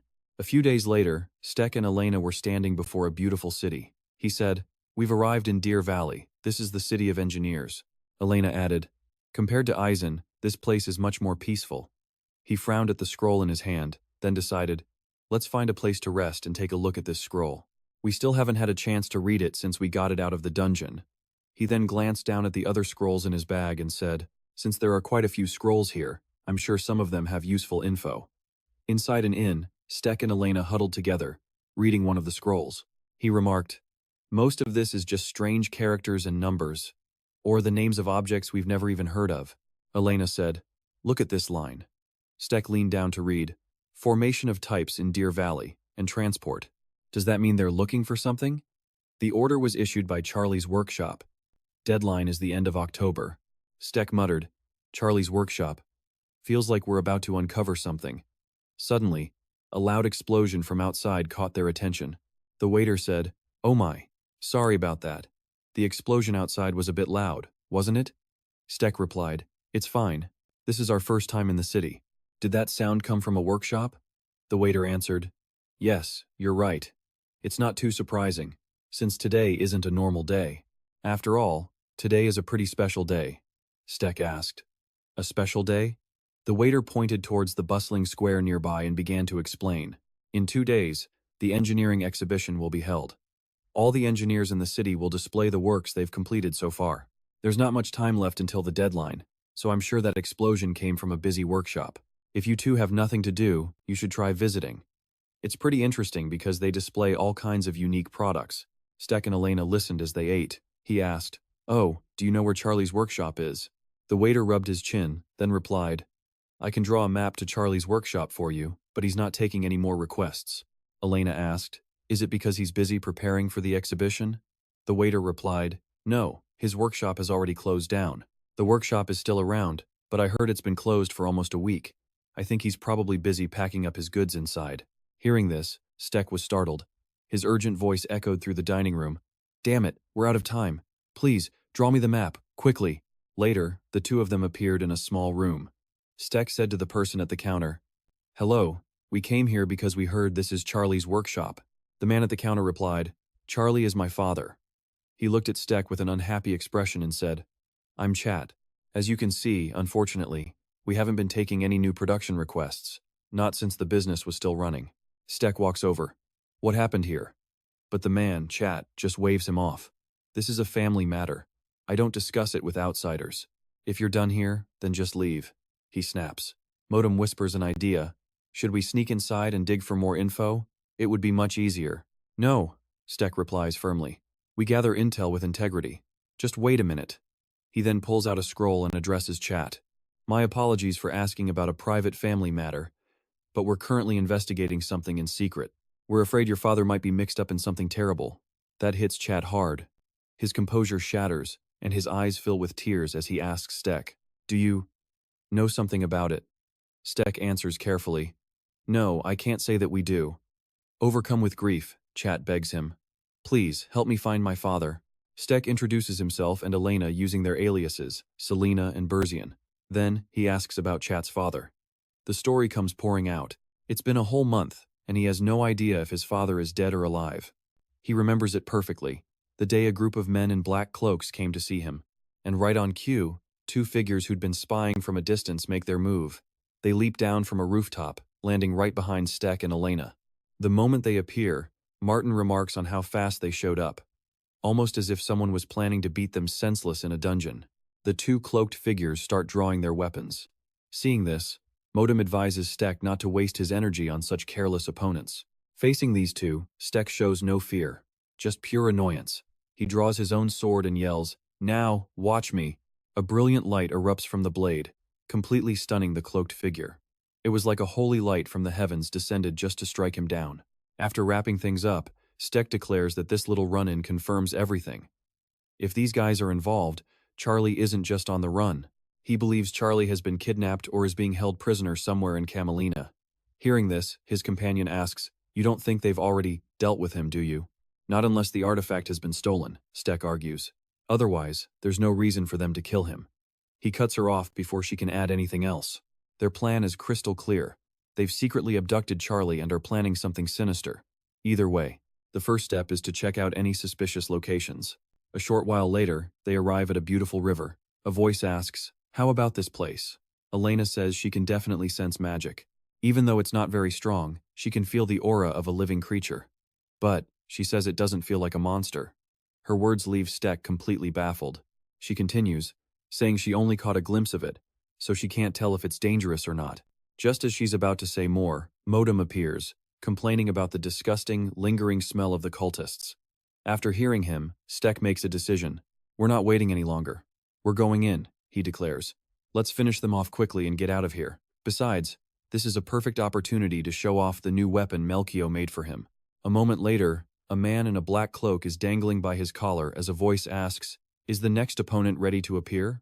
Stek holds the man up like a chicken, telling him to call his entire clan so he can take them all on at once. But the man claims they don't attack without a just cause. Of course, Stek doesn't believe a word of it. As he draws his sword, he says the last few guys he took down said the exact same thing, but their actions told a different story. They tried to send him to his grave. With that, he unsheathes his sword, unleashing a powerful wave of light. After clearing out the nest, he and Elena continue their journey. She marvels that it was easier than she thought, while he sighs that those guys were pathetic. He feels like there's no point in fighting a bunch of cowards who run away the second they see a flash of light. After walking for a while, Stek senses they've reached the main headquarters. Suddenly, he spots something. It's Charlie, tied to a tree. He immediately rushes over and drapes his coat over the man. "Elena, watch over him. I'm going to scout the area." She, of course, agrees. After making sure Charlie is secure, he begins his search, driven by a feeling that's been building ever since he entered the main area. Just then, something flashes. He quickly tracks it down and discovers an aura radiating from an artifact. He picks up the artifact, wondering what the hell those bastards were doing with it here. Without hesitating, he crushes it, triggering a system notification. Skill Ice Wave activated, converted to ice needles. Plus, 2 new skills, including acrobatics, have been unsealed. The system update continues. Motam's new skill is in the process of being unsealed and will convert when the time is right. The current artifact absorption level is 5. 4 skills remain locked: assimilation, incarnation, and 2 unknown skills. After reading the panel, Stek realizes he's been too busy lately to check these things carefully. Without a second thought, he clicks on the unsealed skill. A moment later, he returns to Elena's side and asks about Charlie's condition. She tells him she's already used a healing spell and given him a potion. However, he was under so much stress that he's completely unconscious. "Good enough," Stek says. "We still have a lot to take care of, so we need to get out of here quickly." A short while later, the two of them safely escort Charlie from the area. Sitting up in a bed, the old man expresses his gratitude to them both. He honestly thought he was about to meet his ancestors, unable to move in those dark, damp areas. Stek replies warmly that they're both just happy he's okay. Though he has a few questions, he's worried the man might pass out again. But now that he's awake, Stek needs to know what happened back there. In response, he gets only silence. After a long pause, Charlie finally asks, "You know I accepted a request from those monsters, don't you?" Stek doesn't hesitate to confirm it. Hearing that, Charlie confesses it was supposed to be a simple job. That job, he reveals, was to craft a syringe. The cult's intention was to force him to make it without anyone finding out. They hid the information and how to use it. But for a master craftsman with his years of experience, their attempts to hide it were useless. However, because those cowards were holding his son, Chat, hostage, he couldn't refuse to help them. So, Charlie crafted a prototype syringe. As the cult members injected a black liquid into it, the old man had no idea where they got that sludge. But they started injecting it into the body of a child. And a few hours later, something insane happened. The kid's corpse just came back to life. Hearing this, both Stex and Elena were completely frozen in shock. Stex's mind was racing. That cult was resurrecting the dead, and they did it without any ancient artifacts or magic elixirs. Still, he thought bringing people back from the dead, even with an artifact, was basically impossible. So he asked the old man, Motam, if this was for real. Motam went silent for a moment, thinking about that resurrected child. Even he was stunned, wondering if the kid was truly alive again. Seeing that Motam was just as clueless, Stex quickly asked Charlie about where the syringe was now. The old man revealed that for the final experiment, they sent it to the elf kingdom of Kalam, and he could feel it in his bones, whatever was happening. It was not going to be good. Meanwhile, at Bostock Castle, a soldier stood before the prince's door, desperately begging him to come out, just for a moment. Seeing the kid's stubbornness, the guard tried to protest, saying the prince needed his rest, but Bostock just ignored him, continuing to call out for Jizat, who was lying in his bed. The guy looked completely broken and depressed. Outside, Bostock was sick with worry. Just then, someone walked by and asked, "What's with all the commotion here?" The moment he saw him, Bostock called out Prince Alfred. He quickly knelt, apologizing for causing a scene, explaining he was just worried sick, so he acted without thinking. Alfred, of course, didn't blame him, even sympathizing with his loyalty. But he knew they couldn't just stand there yelling all day. So without another word, he opened Jizat's door and walked right in. The moment Jizat saw Alfred, he offered a half-hearted greeting. Bostock watched, concerned. Prince Alfred Z just clicked his tongue, saying Jizat had been recovering for way too long. Because of it, everything was a complete mess. So he demanded Jizat get ready and head to the main hall. His Majesty had something urgent to discuss. Hearing this, Jizat wondered what it could possibly be. Alfred just told him to get moving. A little later, Jizat arrived at the main hall as soldiers announced his presence, and he quickly bowed to King Sinchezo. Even with only one arm, he knelt and respectfully greeted his father, but all he got back was silence. The king's gaze was fixed on his son's severed arm. He finally told him to rise and asked about his condition. Jizat replied coldly that thanks to the king's concern, he was recovering well. Then, the king suddenly had a question. He wanted to know, did Jizat want his arm back? The words hit Jizat like a thunderbolt, leaving him stunned. He managed to ask, "Do you have a plan?" Back with our crew, Elena and Stex were trekking through the heavy snow. Elena asked, "Kalum is the northern elf kingdom, right?" Stex confirmed it, but wondered why she asked. She admitted that while it wasn't the time to be happy, for a southern elf like her, the chance to see the one and only great tree in this land was just beyond exciting. Hearing that, he mentioned something he'd heard before, that to the elves, the great tree is the very source of life itself, which made him think of the blood tree, the monstrous guardian of the dark forest. So he had to ask, is that thing a different species of the great tree? She quickly explained that before the continents were divided, her ancestors guarded the seeds of the great tree.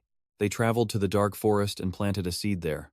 She doubts they could have predicted it would become so corrupted, but she wondered why he was asking all of a sudden. Stex just pointed to Motam and said the entity told him. Then he made a proposal. After they finished their work here, they should go there and check it out. If they got lucky, they might find a seed from the great tree and plant it back in the south. Hearing his offer, she sincerely thanked him for even considering it. But as she spoke, Stex suddenly remembered the ecosystem surrounding the great tree. Everything there was perfectly stable. At this rate, though, he figured they'd freeze to death first. Motam then appeared, promising Stex he wouldn't be meeting his maker. Stex shot back. "What, you mean you'll just resurrect me if I freeze to death?" Motam just sighed, insisting that something that ridiculous would never happen. After walking a bit further, they saw a felled tree. Both he and Elena stared at the scene before them, completely bewildered. Turns out, the weather on either side of this spot was like night and day. Elena wondered, is this some kind of illusion magic? But Motam told Stex he could lower his guard, because if this were an illusion, he never would have noticed it in the first place. Hearing that, Stex was still a bit confused. So Motam explained, he had just stepped into the land protected by the great tree. He added that this is exactly why elves treasure the sight of it so much. And honestly, he found it pretty cool himself. Elena then realized the massive tree she saw in the distance was the great tree of Kalum. Stex let out a sigh, wondering what the cult's real goal was. Why were they so obsessed with targeting this sacred tree? He remembered talking with Keisha before. She had laid everything out. And through his own report, she had learned something crucial. The leader of those soldiers had gone to the kingdom of Kalum. He'd confirmed it, adding that he wanted to delay them inside the kingdom for as long as possible. Hearing his plan, she agreed. If their target was in the north, then they were in luck. It meant they could finally track down the last merchant. Still, she had to ask, wasn't it a little too suspicious that someone just told them the guy's last known location was Kalum? But Stex was convinced that if it really was him, then this was their best shot. He asked for the group's name. She told him, the Supreme Sylvatin.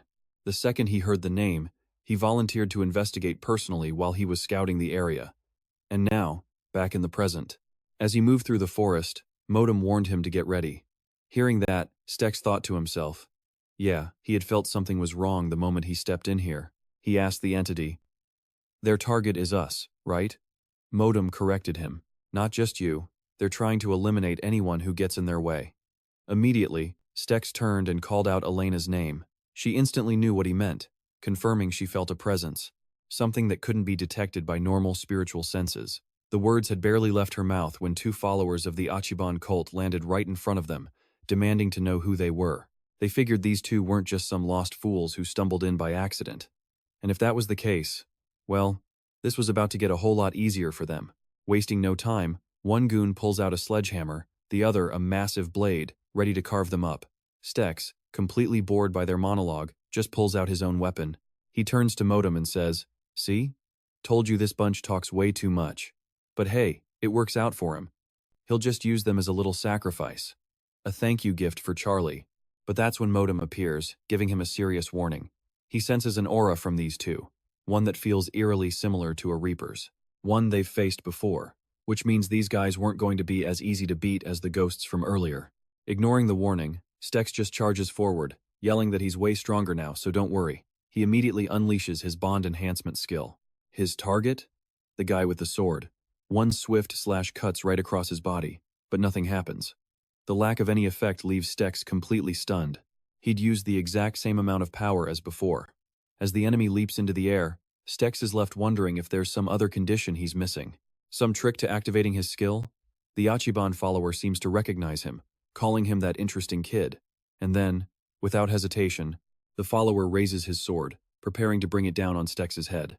In that split second, two powerful arrows rip through the air, causing a massive explosion on impact. The follower moves like lightning, snatching an arrow right out of the air before it hits his face. Then, he casually crushes it. A thick cloud of smoke now obscures their vision. Inside the smoke, Stex orders Elena to create a distraction for him. She immediately follows his command, loosing another arrow from within the cloud. It flies straight toward the two followers, but the swordsman blocks it with ease. Suddenly, bam! Stex appears right behind his back. He feels that this is the perfect moment to activate his intruder skill. As his rage fist flies toward the guy's face, something else suddenly gets in the way.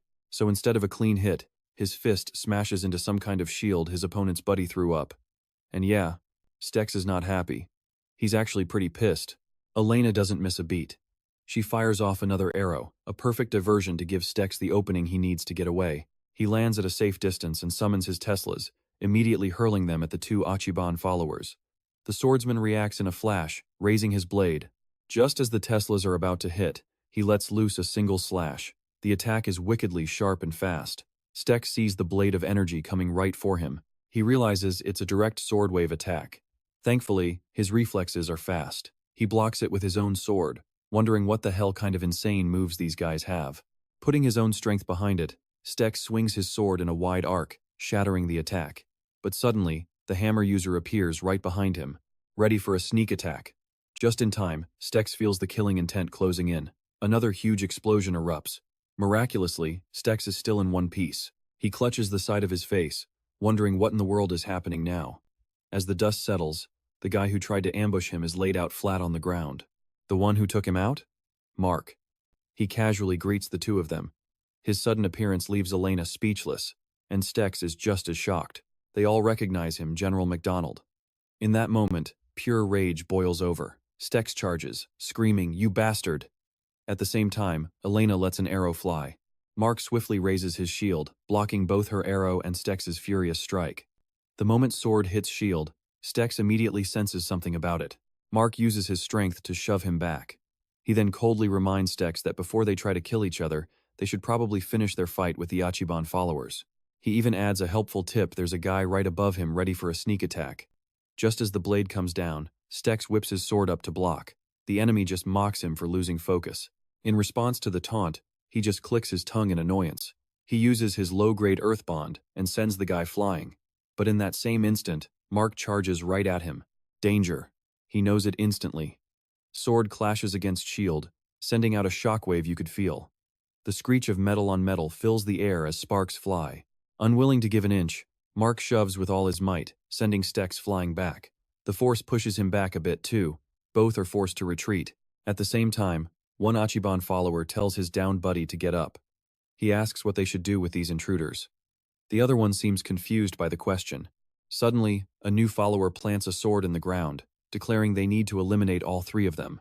They summon a pitch-black sphere of magic, and from it, something's leg steps out. Mark knows the situation just got way more dangerous. Stex himself is in awe of the creature before them, calling it a Death Knight. The Death Knight stands perfectly still, dark energy just pouring off its body. Stex watches it warily from a distance. Elena lands beside him, calling his name. She warns him that letting this turn into a three-way fight would be a huge mistake. But if they formed a temporary alliance with the one guy they can reason with, wouldn't that be better? Mark is also on guard, shield at the ready. But Stex just screams that there's no way they're teaming up with him. He'd rather destroy this entire place first. Motam immediately yells at him, "You idiot! Shut your mouth and listen to the elf." That shield bearer is right in front of them, which means they can work with him. If he wants to fight him so badly, he can save it for after they beat this thing. The Death Knight raises its sword, preparing to attack. Stex grinds his teeth in rage. Frustrated, he yells at Mark, calling him a moron, and ordering him to back him up while he takes the lead. Stex has something to say to him, but it'll wait until they're out of this mess, and asks if he has any complaints. He adds that he can just run away if he wants. Mark thinks to himself, so, Stex is telling me he already knows how I fight. Mark just gives a slight smile and agrees. Stex tells Elena to run interference for them both. Up ahead, the Death Knight is charging toward them. It swings its sword to attack. Stex isn't about to let that hit, powerfully swinging his own sword down on the Death Knight. The counterattack forces it to stumble back. Next, the Death Knight aims a strike right for Stex's head, and he quickly dodges the blow. But even though he dodged, One side of his cheek still gets grazed, leaving a bloody line. He wonders, did a sword just appear out of nowhere? The attack was like a phantom. He's hit repeatedly, forced to fall back. But the creature shows no sign of stopping. It raises its weapon high, aims at him, and throws it. As expected, the sword flies to his position and creates a massive explosion. The Death Knight was completely focused on Steg. He never even saw Mark coming from behind. A brutal flank attack sent him flying. Mark raised his shield, and the lion's eyes engraved on it began to glow. That light erupted into a powerful blast, aimed right at the Death Knight. The knight just managed to block it with his sword, pouring his energy into shattering the blast. He cursed under his breath, annoying little insects. But the surprises weren't over. Not even close. Stark came from behind, plunging his sword deep into the knight's shoulder. The Death Knight could only roar in agony. Stark cursed internally. Still not enough? This guy was tough. So he followed up with a brutal punch, right to the face that exploded into a torrent of flames. The Death Knight stumbled back, stunned, but there was no time to recover. Shards of ice were already flying straight at him. He dodged it, effortlessly. The Death Knight smirked, genuinely amused. But just as he was enjoying himself, another attack slammed in. Mark had already teleported right behind him. The shield shot up, blocking every last ice shard. It didn't just block the attack, though. It absorbed it completely, transforming it into a new, stronger energy source. And then it fired it right back at the Death Knight. The collision was massive, a ground-shattering explosion that left Stake coughing in a cloud of dust. Did it even do anything? He choked out. Motam's reply was blunt. Nope. Mark's attack never even reached him. The knight had blocked it. As the smoke cleared, it revealed a massive, cracked shield. The Death Knight had used it to stop the blast cold. He looked annoyed. You people just love sticking your noses where they don't belong, he growled. He made it clear. They weren't getting anywhere near the great tree. Suddenly, the sword in Stake's hand began to glow. Is my sword reacting more strongly now? He wondered. At that moment, the Death Knight's body began to twist and change. He transformed, growing bigger, his arms now dangerously muscular. Mark felt a chill run down his spine. Something was wrong. Before he could even react, the Death Knight lunged, a freezing cold hand clamping around his throat like a vice. Mark didn't have the strength to break free. He gritted his teeth, thinking, what the hell is this energy? Stake watched in disbelief. What? He just touched him, and he's already frozen? The Death Knight has completely abandoned his defense, Motam explained. He's going all in on offense now.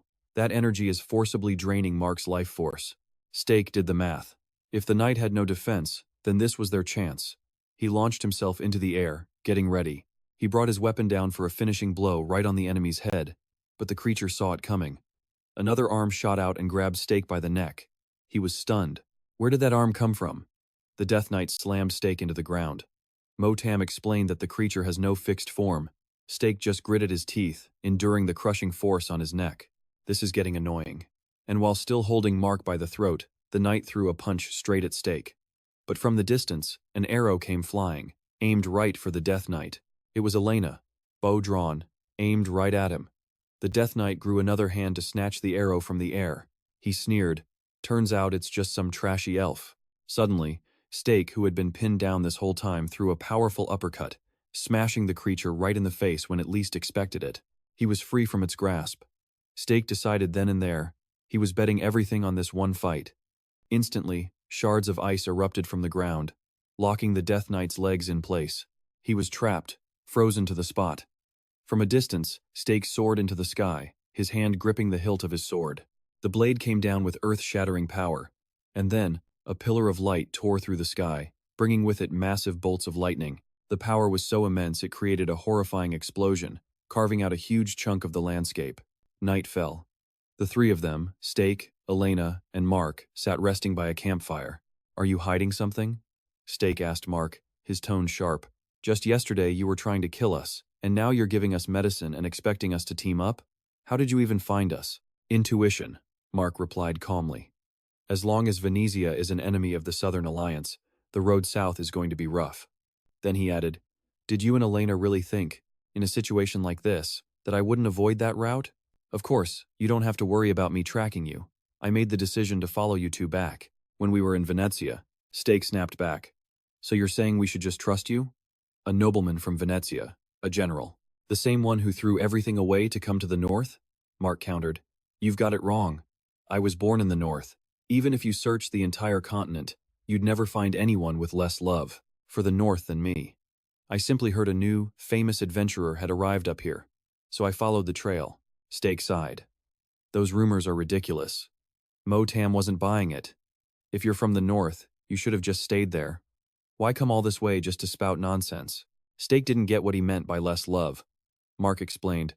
The only reason I became a general in the south was because it suited the path I chose. Prince Laplace is a good man, but he can't tie me down. That means I have no obligation to report my every move or stick to assigned missions. Motam cursed. You're insane. Stake cut to the chase. What's your goal here, Mark? Mark flashed a cocky grin. Simple. I'm here for a fight with the strongest. We just need to continue the fight we started the other day. That's all I want. Stake was floored, just staring at him. That's your big goal? Motam was done. I take back what I said. This guy is completely nuts. He tried to calm Stake down. Stake shot back. Do I look angry to you? Meanwhile, his eyebrows were practically touching. Motam analyzed the situation. If Mark wanted you dead from the start, he would have just thrown you into the Deadlands and made a run for it. Stake knew he was right, but still. You're good at persuading people, Motam pushed. So what's the problem now? You just have to fight him later. Stake could only let out a heavy sigh. He turned to Mark. If you're from the north, do you know anything about the Great Tree? Only that it plays a vital role in the North's ecosystem, Mark said. Nothing more than that. However, I know a lot about the elves who protect it. The mention of elves made Elena look over sharply. Mark continued. The roots of the Great Tree are in Zenta, the capital of the Kylum Kingdom. Extremely powerful and experienced elves live there. They are the guardians of the Great Tree, and they're called Sellers. Stake was curious. Guardians, huh? If the Zealots and the Sellers fought, who would have the upper hand? Mark didn't hesitate. The Sellers, easily. Stake was shocked. What? Seriously? How is that possible? Mark laid out the facts. The Great Tree has granted the Sellers immense power. Because of that, their strength is on a completely different level than any humans. When you consider that hundreds of Sellers are gathered in Zenta, no Zealot army could possibly compare. Stake figured he didn't need to ask anything else. You really know the North like the back of your hand, don't you? He remarked. The group finally arrived before the Great Tree. Stake said, First, we need to warn them. A figure high above spotted them. Halt! Outsiders are forbidden from entering this area. Turn back now. The speaker was one of the Sellers. Stake called up, We have an urgent matter to discuss. He apologized. Forgive me for this. And as he spoke, he raised his fist and commanded, Soul Steel. A beam of light shot directly into the Seller's forehead. The Seller's eyes changed color, becoming instantly obedient. Location confirmed inside. I will escort you. Follow me. Mark was completely baffled by the sudden change. He thought to himself, what in the world just happened? While he was still trying to process it, Stake and Elena had already started walking. Stake waved him over. No time for explanations. Get inside. Now. Shut your mouth and follow us. If you don't like it, stay behind. The scene inside was breathtaking. A spiral staircase stretched up, seemingly forever. As Stake's group walked in, they were met with eyes from above the Sellers, looking down on them. One of them demanded to know who he was. His voice was cold, sharp. You just interrupted a very important meeting. He wasn't asking, he was ordering. Explain yourselves. Now. Motam, wearing the body of a Seller, spoke up. Apologies for the intrusion, he said. But I had to come. There's something you need to see. And with that, he ordered Stake to draw his sword. Zane was confused. Why did he suddenly draw his sword? Motam spoke in his mind. That blade has a powerful sense of its own, unlike its master. And as Zane pulled it free, the sword began to glow. Motam explained that the blade had sensed something deeply wrong here, at the exact same moment he did. The sword's light pulsed violently, as if trying to destroy some invisible, lurking force. And then it happened. Thick, black slime started oozing out of the walls, forming huge, disgusting patches. Seeing this sudden corruption, one of the Sellers cursed. How dare you? What kind of spell did you just use? He demanded. But Motam yelled back, There's no time for that. We'll explain everything after we get out of here. Outside the Great Tree, countless feathers drifted down from above. A chilling, unnatural atmosphere took hold. Zane scanned the area cautiously and asked, Okay, what's happening now? You see it too, right? Motam explained. These elves were attacked by Gelot's forces, but their eyes are perfectly fine. It was a bizarre detail that didn't make any sense. He continued. They only hid the trees from them. They didn't even bother to conceal themselves from the elves. Motam was certain. This feeling, it's familiar. It was an illusion, just like the one they'd encountered on the ship to the north. But the scale of this one was completely different. A seller, standing at a distance, finally asked, "What have you been talking about? The great tree was changed by someone, wasn't it?" Motam simply replied, "No need to explain. You guessed right." Suddenly, a blood-curdling scream tore through the air. "What is this?" The people. Something was wrong. They were trembling on the ground. Then, one man's body began to twist, his face shriveling into a withered husk, his eyes glowing with an unholy light. He was no longer human. Motam's voice was urgent. "Get your sword ready." Zane watched in horror. The people. They're being transformed, aren't they? Are they just going to vanish? If that were the case, Motam said grimly, we'd already be too late. They aren't human anymore. As if to prove the point, the twisted creature's hand reached out to touch Zane's sword. The glowing blade instantly incinerated the creature, turning it to ash. The seller who witnessed it was stunned. He wondered, what is this? And who is that guy? But he quickly shook it off. Later for that, he pressed 2 fingers to his neck, issuing an order. All sellers near Zenta, listen. Gather the civilians and shield them with protection magic. If you see anyone acting strangely, don't ask questions, eliminate them immediately. Motam noted. That elf catches on quick. Zane then turned to him. So they used an illusion to trick the elves, and then poisoned the great tree? Is that really what happened? Motam replied. Now you see it. Ever since that illusion broke, this black liquid has been pouring from the top of the tree. He knew this place would soon be completely submerged. The black ooze only made the chaos worse. Elena cried out, worried. At this rate, all the civilians will be corrupted.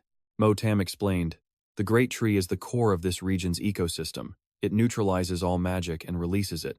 And that's exactly what Jalot wanted. They wanted to pollute the great tree, turning it into a giant filter by poisoning the groundwater first.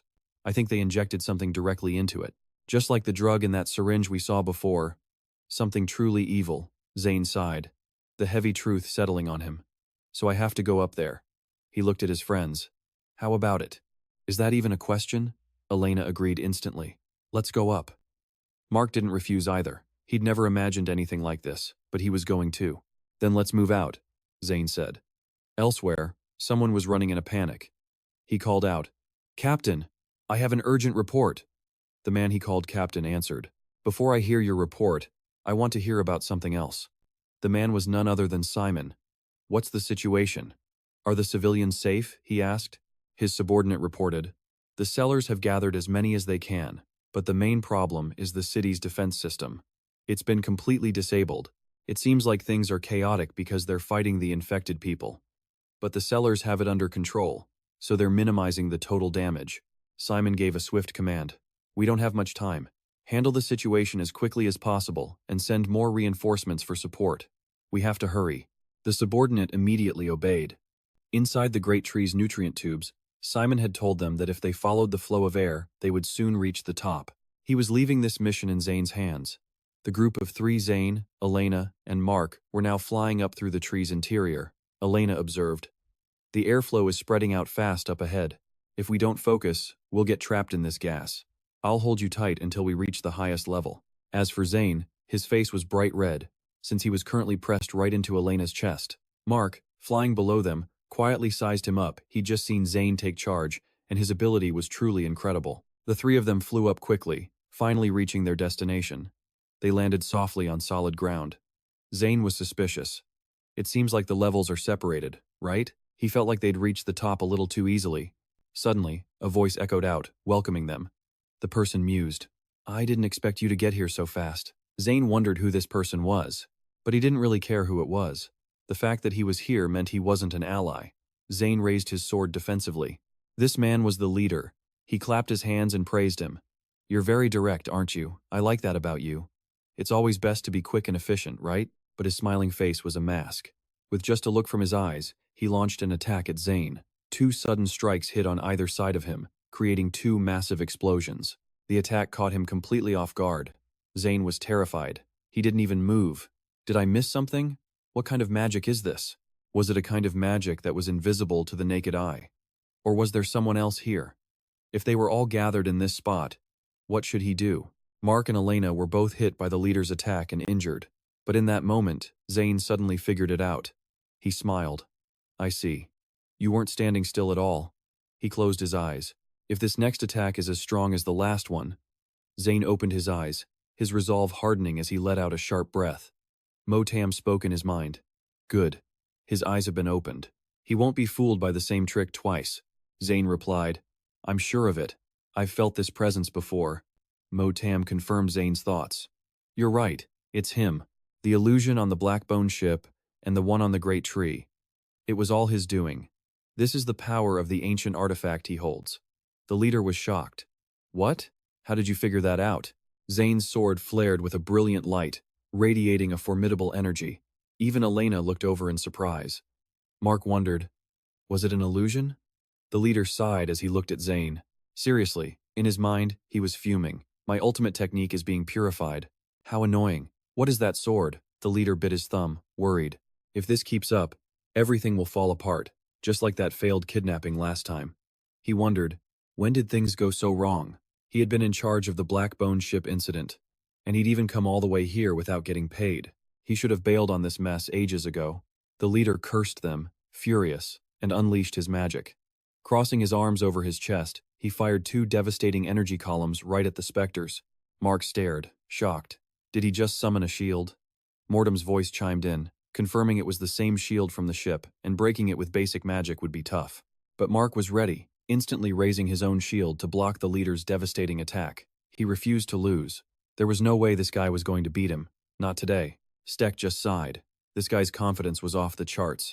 Mark's shield began to gather magic, and in the next second, a powerful blue energy beam shot straight towards the enemy. The leader blocked it easily with his own shield. So, you use a shield too, huh? He mocked. You're one of those physical countertypes, right? If that's the case, he added with a smirk, you can never defeat me.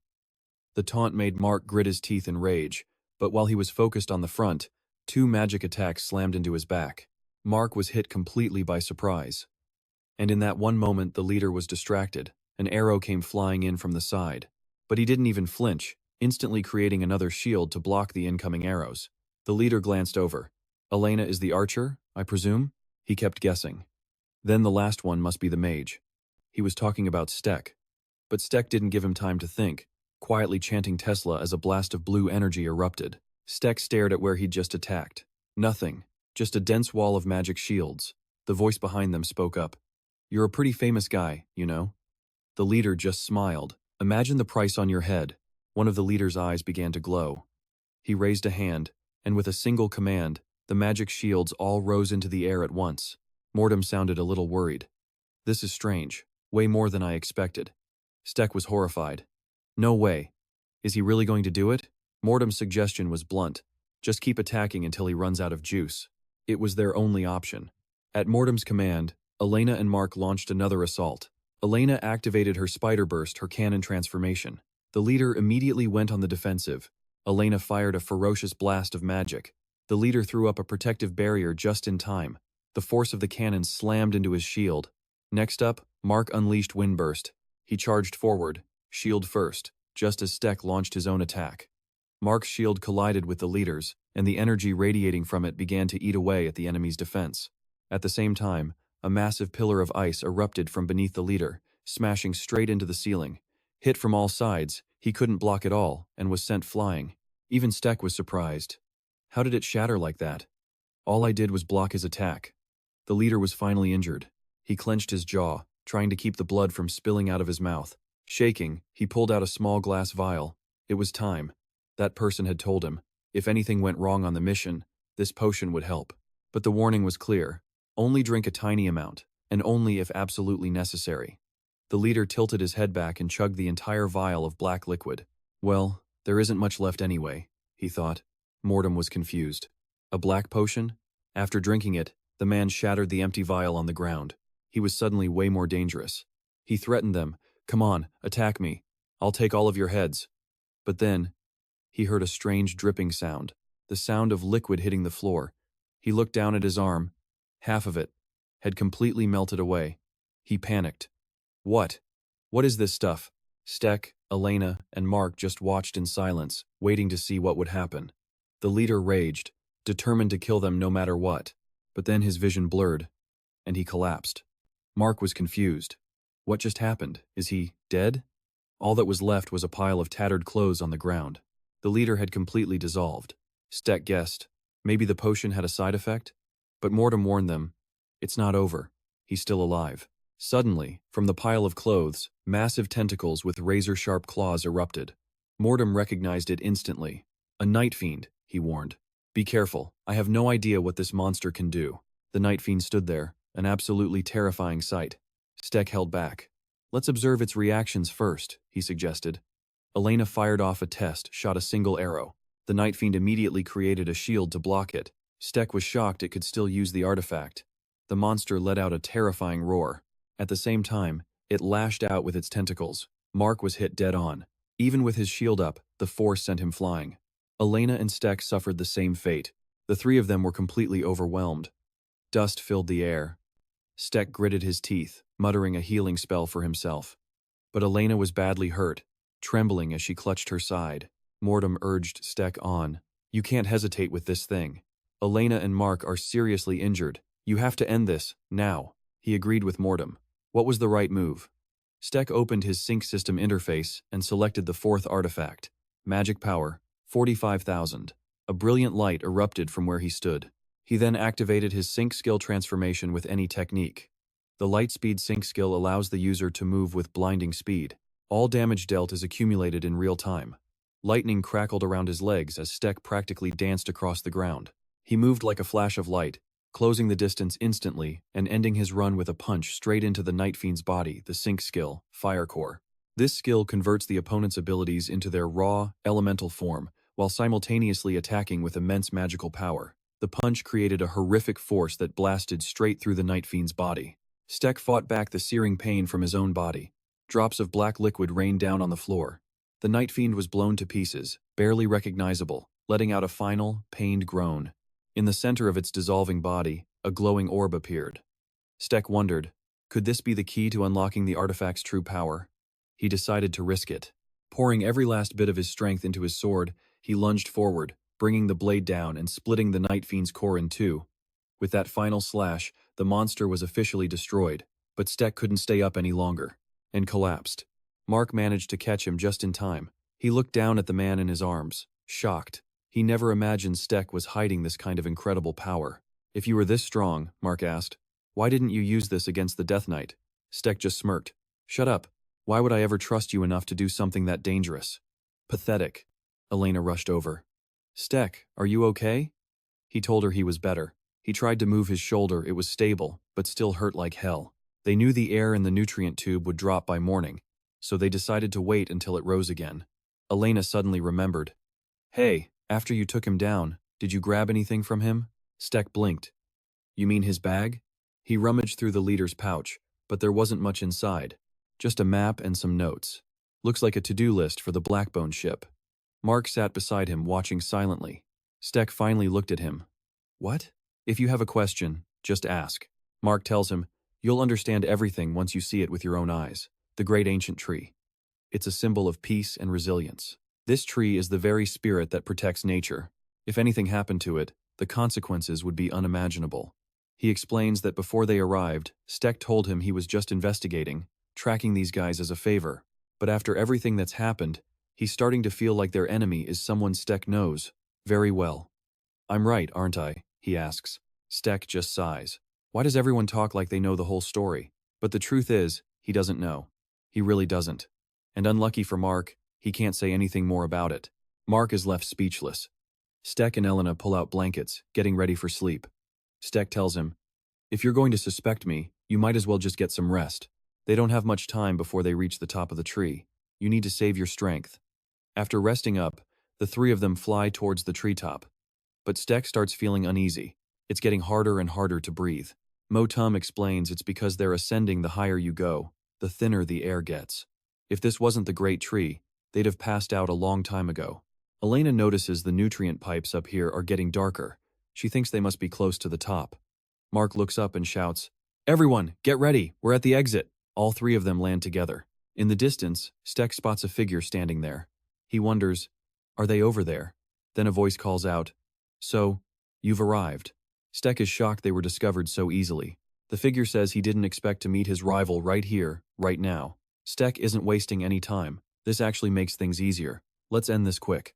He draws his sword and chants, "Synchronize." In a flash of light, Stek launches himself straight at his opponent. He brings his sword down with incredible force, but the man just raises a hand to block it. The sword clashes against his arm, but strangely, the guy is completely unharmed. The impact creates a loud clang. Stek is baffled. What in the world is this guy's body made of? The man just keeps blocking the sword with his bare hands. He says he considered many possibilities, but he never thought the intel he received would actually be true. It's been a long time, he muses, since he's had a real fight with a sworn enemy. Stek mutters, "You talk way too much." He leaps high into the air, and before the guy can react, Stek smashes a blow right into his head. But the hit does nothing. The man just smirks. "Bit of a hothead, aren't you?" Elena, Mark, and Stek immediately get into a fighting stance. Stek quickly lays out the strategy. "Same plan as always," he says. "The big guy doesn't leave my sight. Elena, you create a smokescreen. I'm going in first." The other guy's partner, Silverstone, chimes in. He admits he was worried at first, but now it seems like this is nothing. The larger man stays on guard. "Don't let your guard down. Stek is our main rival. Drop your focus for a second and you're dead." He shoves his partner aside, saying he's just in the way. Silverstone tells him not to call that other guy master, and Stek overhears their whole conversation. "Your name is Silverstone?" he asks. The man fires back, "Who are you? How do you know my name?" Stek replies, "That's none of your business. I don't know if you're an ally or an enemy, so I'm just asking," Stek says coolly, "because I still haven't decided whether to kill you or spare you." The giant taunts him. "Looks like we're in for a real fight. Come on. Where's that spirit? What are you waiting for? Are you scared of me? Or is something else on your mind?" Stek is annoyed. "Trying to provoke me?" The giant taps the massive tube behind him. That tube is obviously Stek's target.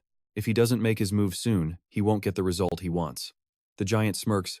"I won't let that happen." He throws off his cloak, revealing his massive body. Elena attacks first. She fires an arrow straight at the tube, but it just bounces off without a scratch. Stek clicks his tongue. This is going to be tough. Motam advises him to stop wasting time on clever tricks. Hitting him with petty attacks is just a waste of magical power. Stop wasting time. Use Synchronize and the Soulless Sword at the same time. The biggest problem right now is time. If he keeps worrying about how dangerous the moves are, the entire North will be thrown into chaos. Stek steels himself. Looks like there's no other choice but to use that technique. A brilliant light suddenly erupts from where Stek is standing. His entire body is covered in crackling lightning and energy. The giant is confused. That light? Suddenly, a beam of light shoots towards the giant at blinding speed. He's still trying to figure it out. What? What is this? He looks down at his own body. In the instant he let his guard down, Stek had already flashed past, slashing right through him. The attack is over, but it took a heavy toll on Stek, who struggles to stay standing. Behind him, the giant finally collapses to the ground. Silverstone, watching from the side, is in disbelief. His eyes are wide with shock. "What? How is this possible? No way." Stek demands, "If I had to go this far, then bring it out already, you cowards. You always use that thing when you're on the verge of death, don't you?" And just as he predicted, a massive abomination appears right in front of him. A monster rises up, its body covered in countless sets of teeth. It lets out a horrifying, skin-crawling screech. Instantly, a bolt of lightning crashes down from the sky onto its head. It's Stek's punch, imbued with his Fireheart skill. The heavenly blow makes its head explode. But the monster isn't dead yet. As Stek flies back to pull away from its body, he sees something is wrong. The monster generates powerful tentacles that shoot straight for him. A sharp tendril impales Stek's body. Then it continues right through him, slamming into the ground below. Impaled by the creature, the pain is unbearable for Stek. He loses the wound where he was impaled is completely healed. The only proof it happened is the massive hole torn in his shirt. He mutters, "But I was just stabbed." "What just happened?" Motam yells in frustration. "You only died once. Now that you get it, hurry up and get on your feet." The monster stares in shock as Stek stands up, alive and completely unharmed. Mark can't believe his eyes either. But his body was just torn apart. Elena breathes a sigh of relief. Looks like he dodged it somehow. Thank goodness. Stek warns them, Don't follow me, you two. If you get hit by that, you'll die for real. He says he'll try to dodge its attacks and create some distance, but the monster suddenly slams down on him. Stek is crushed beneath its weight. For a moment, he can't move. The pressure on his back is just too immense. Suddenly, an arrow flies in, tearing open one of the mouths on the monster's body. It's followed by a blast of blue magic. The creature is hit, but it's still very much alive. It turns in a rage toward the source of the attacks, Elena and Mark. They both freeze, staring at the monster as it lunges with its massive body. Mark realizes it's not coming for him. Its target can only be Elena. Mark instantly dashes over, shoves her out of the way, and raises his shield to block the attack. But it looks like neither he nor his shield can hold out for long. Stek roars in anger. "You idiot! Are you crazy? Where are you looking?" As he yells, he unleashes a raging firestorm spell. The flames erupt from Stek, completely engulfing the monster's body. It screams in agony. Stek has now entered full-on battle mode. He says there's one thing he's only just realized at this critical moment: synchronize, combined with unleash and enhance.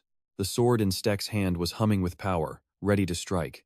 He declared that whether he was blessed or cursed, he would make them all pay for what they'd done. Stek raised his sword and roared, "Disappear!" The battle was over. At least, around Seth it was. He stared at the monster's remains scattered everywhere. Was it really done? That giant, creepy spire was still standing. Mark limped over. "You good?" Seth glanced at Mark. "Your leg is broken. Shouldn't I be asking you that?" Mark just shrugged. "Elena knows a little healing magic." He looked at Seth. "I owe you one." Then his eyes shifted to Silver S. The guy was completely out cold. "What about him?" Mark asked. Seth had no idea. Was he some puppet turned into a monster, or was this all an act? Either way, he was coming with them. He's probably still breathing. Suddenly, figures zipped up from below. A voice boomed. "All units, attention." One of them stepped forward. "We're the reinforcements. Sorry for the delay, we ran into some trouble." The man surveyed the 3 survivors and the utter devastation, confused. "Can someone please explain the situation?" Black particles from the monster still hung in the air. Seth stayed silent, just staring up at the sky. Behind him, Mark and Elena began explaining everything to the late arrivals. Mortem's voice cut through his thoughts. "This isn't over until you destroy that device," he said, talking about the giant spire. Seth replied flatly, "I know." He touched the spire. "Wind bullet," he yelled. Under his power, the massive structure instantly shattered, but then he realized something was terribly wrong. "What the?" Hearing the noise, Mark and Elena spun around. Where the spire had been, a thick black gas was now erupting. "You idiot," Mortem screamed in his head. "Instead of speeding up its decay, you just turned it into a gas." Seth was stunned. "So even destroying it didn't end this? What do I do now?" "How?" Mortem offered a risky idea. "Devour. Try to absorb it." Seth hesitated. "Will that even work?" Mortem explained his theory. Using an aura to devour the whole world was mostly a bluff, a tactic to intimidate. The real trick was to sync with the hole the device was plugged into and absorb the energy directly. But even he had to admit, he wasn't sure if it was even possible. Seth made his choice. "All right, I'm doing it now." Mortem warned him to be ready. The energy inside was far more intense than anything they had ever absorbed before. "Even if you succeed, I can't guarantee what will happen," Mortem said. Seth didn't hesitate. He knelt down, placing his hand on the great tree it was connected to. He activated both Sync and Devour, trying to pull the dark energy from the tree. But the power inside, it was a raging ocean.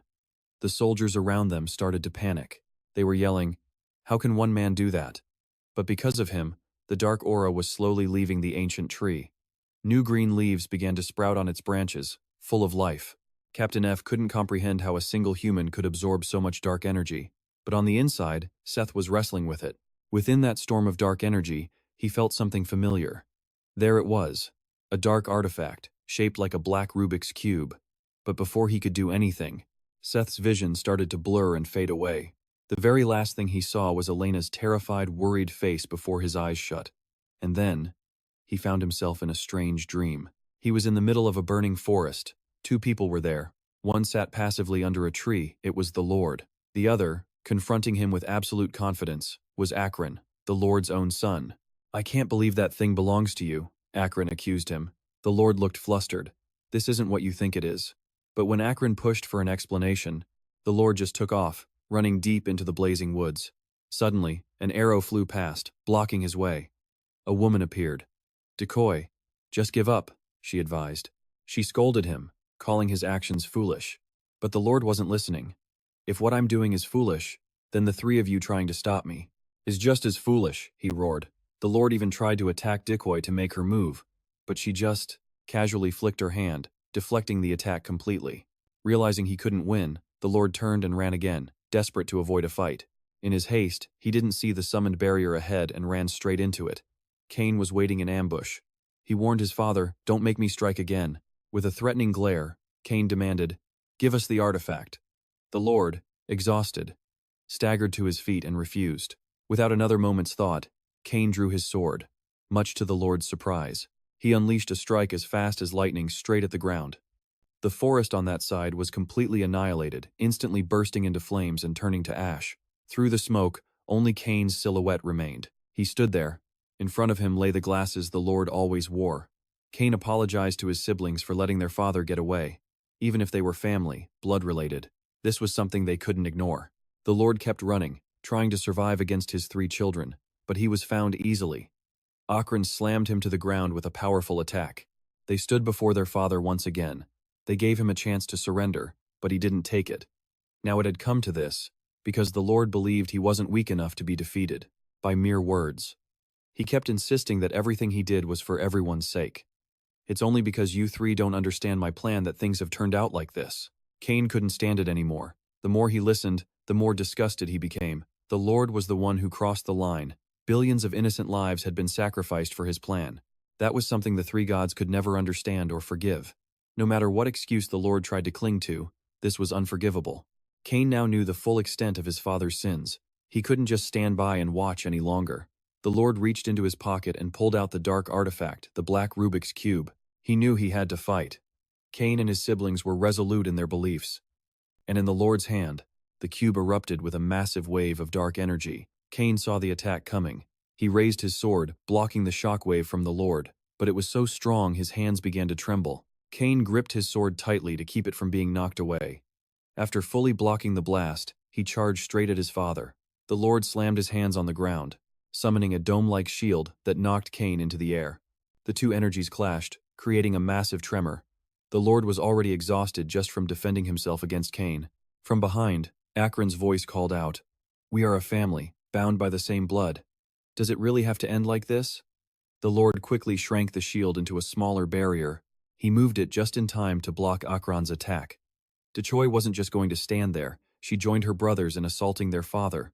The Lord was almost completely overwhelmed by his own children. The only thing he could do was hide behind his shield and endure. Cain dove down from above, his sword striking the shield directly. The first cracks began to appear. The Lord gritted his teeth, trying to reinforce the shield. But under Cain's divine power, his defense was about to shatter. Seeing the cracks forming rapidly, Cain seized the opportunity and pressed his attack, knocking the shield back. He then turned and yelled to his siblings, Decoy and Akron. Decoy immediately launched an all-out assault.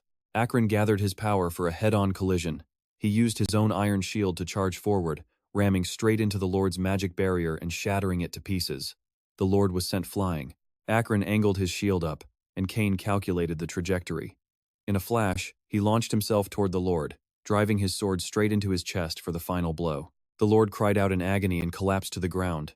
Cain turned, his heart pounding, wondering if it was finally over. But the battle wasn't done yet. The Lord pushed himself up. The fatal wound on his chest had completely healed. He sneered, telling Cain he was still no match for him. But just then, the Lord suddenly coughed up a puddle of thick, black sludge. He panicked.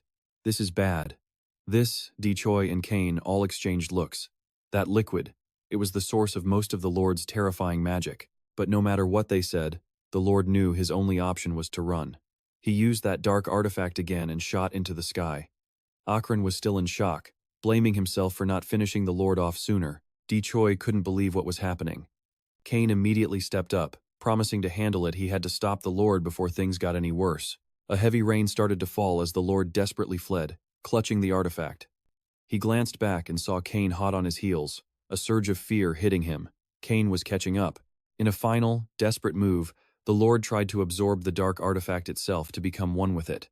Cain's scream echoed through the forest as he lunged, his sword piercing straight through the Lord's body.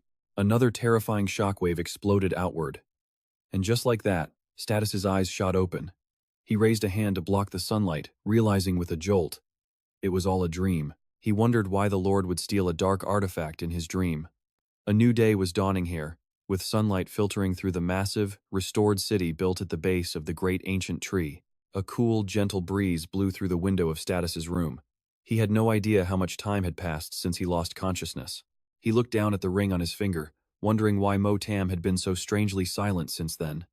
The door opened, and Elena walked in.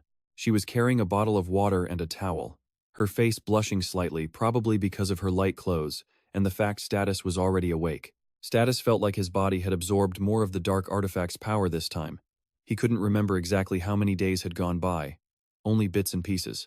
He seemed to recall his last treatment being 2 weeks ago. Elena smiled, explaining he'd been out for about a week. And thanks to everyone's help, her own health was much better now. Right then, the elf from before walked in and saw that Status was awake, quickly asking how he was feeling. He told Status to meet him in the Grand Hall in 30 minutes. Status didn't see any reason to refuse, so he agreed. He was a little surprised these people even knew Elena's real name. Arriving at the main hall, he found a council of elders already in a meeting, as if they were waiting for him. They welcomed Status. The elder of the upper council, Simon, got straight to the point, immediately asking what happened after he passed out. Simon summarized that his teammate, Mark, had been interrogating one of the criminals they captured at the Great Tree, and that's why they called Status here.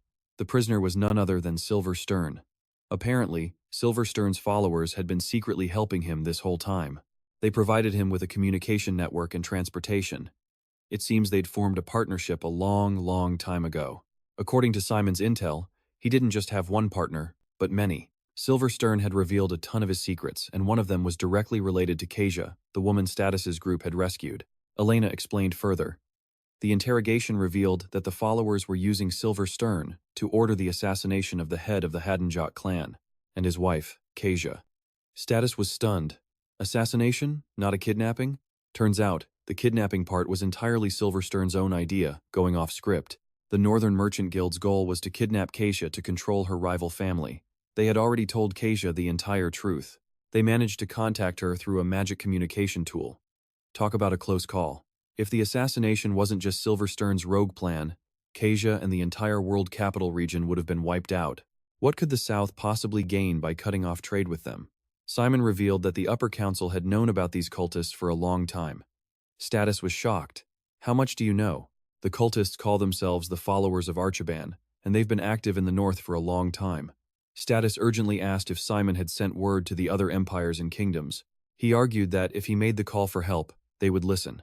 Simon looked up, explaining that among the Archibald cultists they found, one was a noble from the Chromatos Empire. Simon himself wasn't sure who he could trust anymore.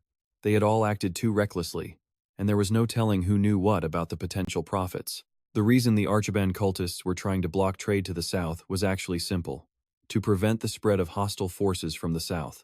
And that hostile force was none other than the Venetia Kingdom, a name that made Status's veins pop. After that, he was starving, so Status headed straight to the dining hall for a huge meal. He stared at the ring on his hand. The only sound was the crackling fire. Ever since Status pulled some tricks with the Great Tree, Motam had been completely silent. Did something bad happen? Status sighed, not knowing what else to do. Mark came over to check on him, and Status just confirmed that the ring looked normal. But there was absolutely no response from Motam. Mark sighed too, then turned to leave. He said he needed to be outside helping with the city's restoration. He told Status to let him know when he'd fully recovered. The empty seat next to him suddenly creaked. It was Elder Simon, who came to sit with him. He said he was worried by Status's terrible expression when Venetia was mentioned. He'd asked Elena, but she wouldn't talk. Status sighed again. It's just a personal grudge between me and their leader, Jesus. Then he quickly changed the subject. He asked about the Archibald cultists. Simon said that thanks to him, their core members had been wiped out, but he wasn't sure what would happen next. Simon reassured him, saying the Archibald cult took a massive hit. The council would also be much better prepared, so a second attack wouldn't happen. He thanked Status again, his gratitude genuine. Then he asked what his plans were for the future. For now, Status had no plans but figured he'd think of something. He already had a job, but with Calum in this state, he asked if Simon would be okay. Simon admitted his work was about to get a lot busier. The kings of Chromatos and Silat had already proposed negotiations. Even with the distance between the two kingdoms, anyone could see what had happened. Simon knew he couldn't avoid the talks. He decided it was time to let the other kingdoms know what was going on. After eating, Status returned to his room to rest. Everything was getting more and more complicated, and that's when the ring on his finger made a strange sound and began to glow. The mana he absorbed before? It just broke past his limit. Status was about to level up. The flame in his hand shifted, turning a deep black blue. His Cursed Cloak's energy upgraded to level 3 with a new name, granting him the ability to fly without any items. His primal source also leveled up, unlocking a power boost he could use 3 times a day. The level up also gave him a balanced boost to both physical and magical power. And just then, Motam finally woke up. They'd both been out cold since that day, but Motam took 3 days longer than Spec to come to. First thing Motam asks after waking up, "What about the great ancient tree?" Spect gets all mysterious, tells him the story, and all he gets for his trouble is a dismissive snort from Motam. So, in other words, it was nothing serious, right? Spect snapped, clearly pissed. "Do you have any idea how much I was panicking when you didn't respond?" But Motam was already moving on, deciding their next destination. Spec's been obsessed with collecting artifacts lately. He presses Motam, "Do you even know how long it's been since you absorbed that thing? Why the sudden burst of energy? You should be seeing this my way. Are you even okay?" Motam just shot back, "I've always been like this." But really, they didn't have time to argue. Motam looked like he wanted to say more, but he held his tongue, deciding to save it for later. Spec just stood up and stretched. His joints popped and cracked from the long rest, you know the sound. And the moment Spect was fully recovered, Mark was there, challenging him to another duel. This time Spect just grinned. "Bring it on. As many times as you want." Mark was thrilled.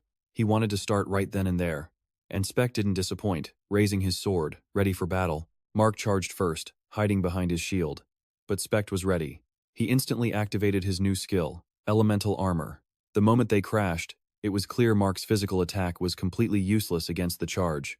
Spec didn't even flinch, just got pushed back a little. He was still wondering just how strong this new skill was when he saw Mark gearing up for another attack. A massive blast of energy erupted from the shield. Without his elemental armor, Spect would have been toast. Mark was stunned. What was that?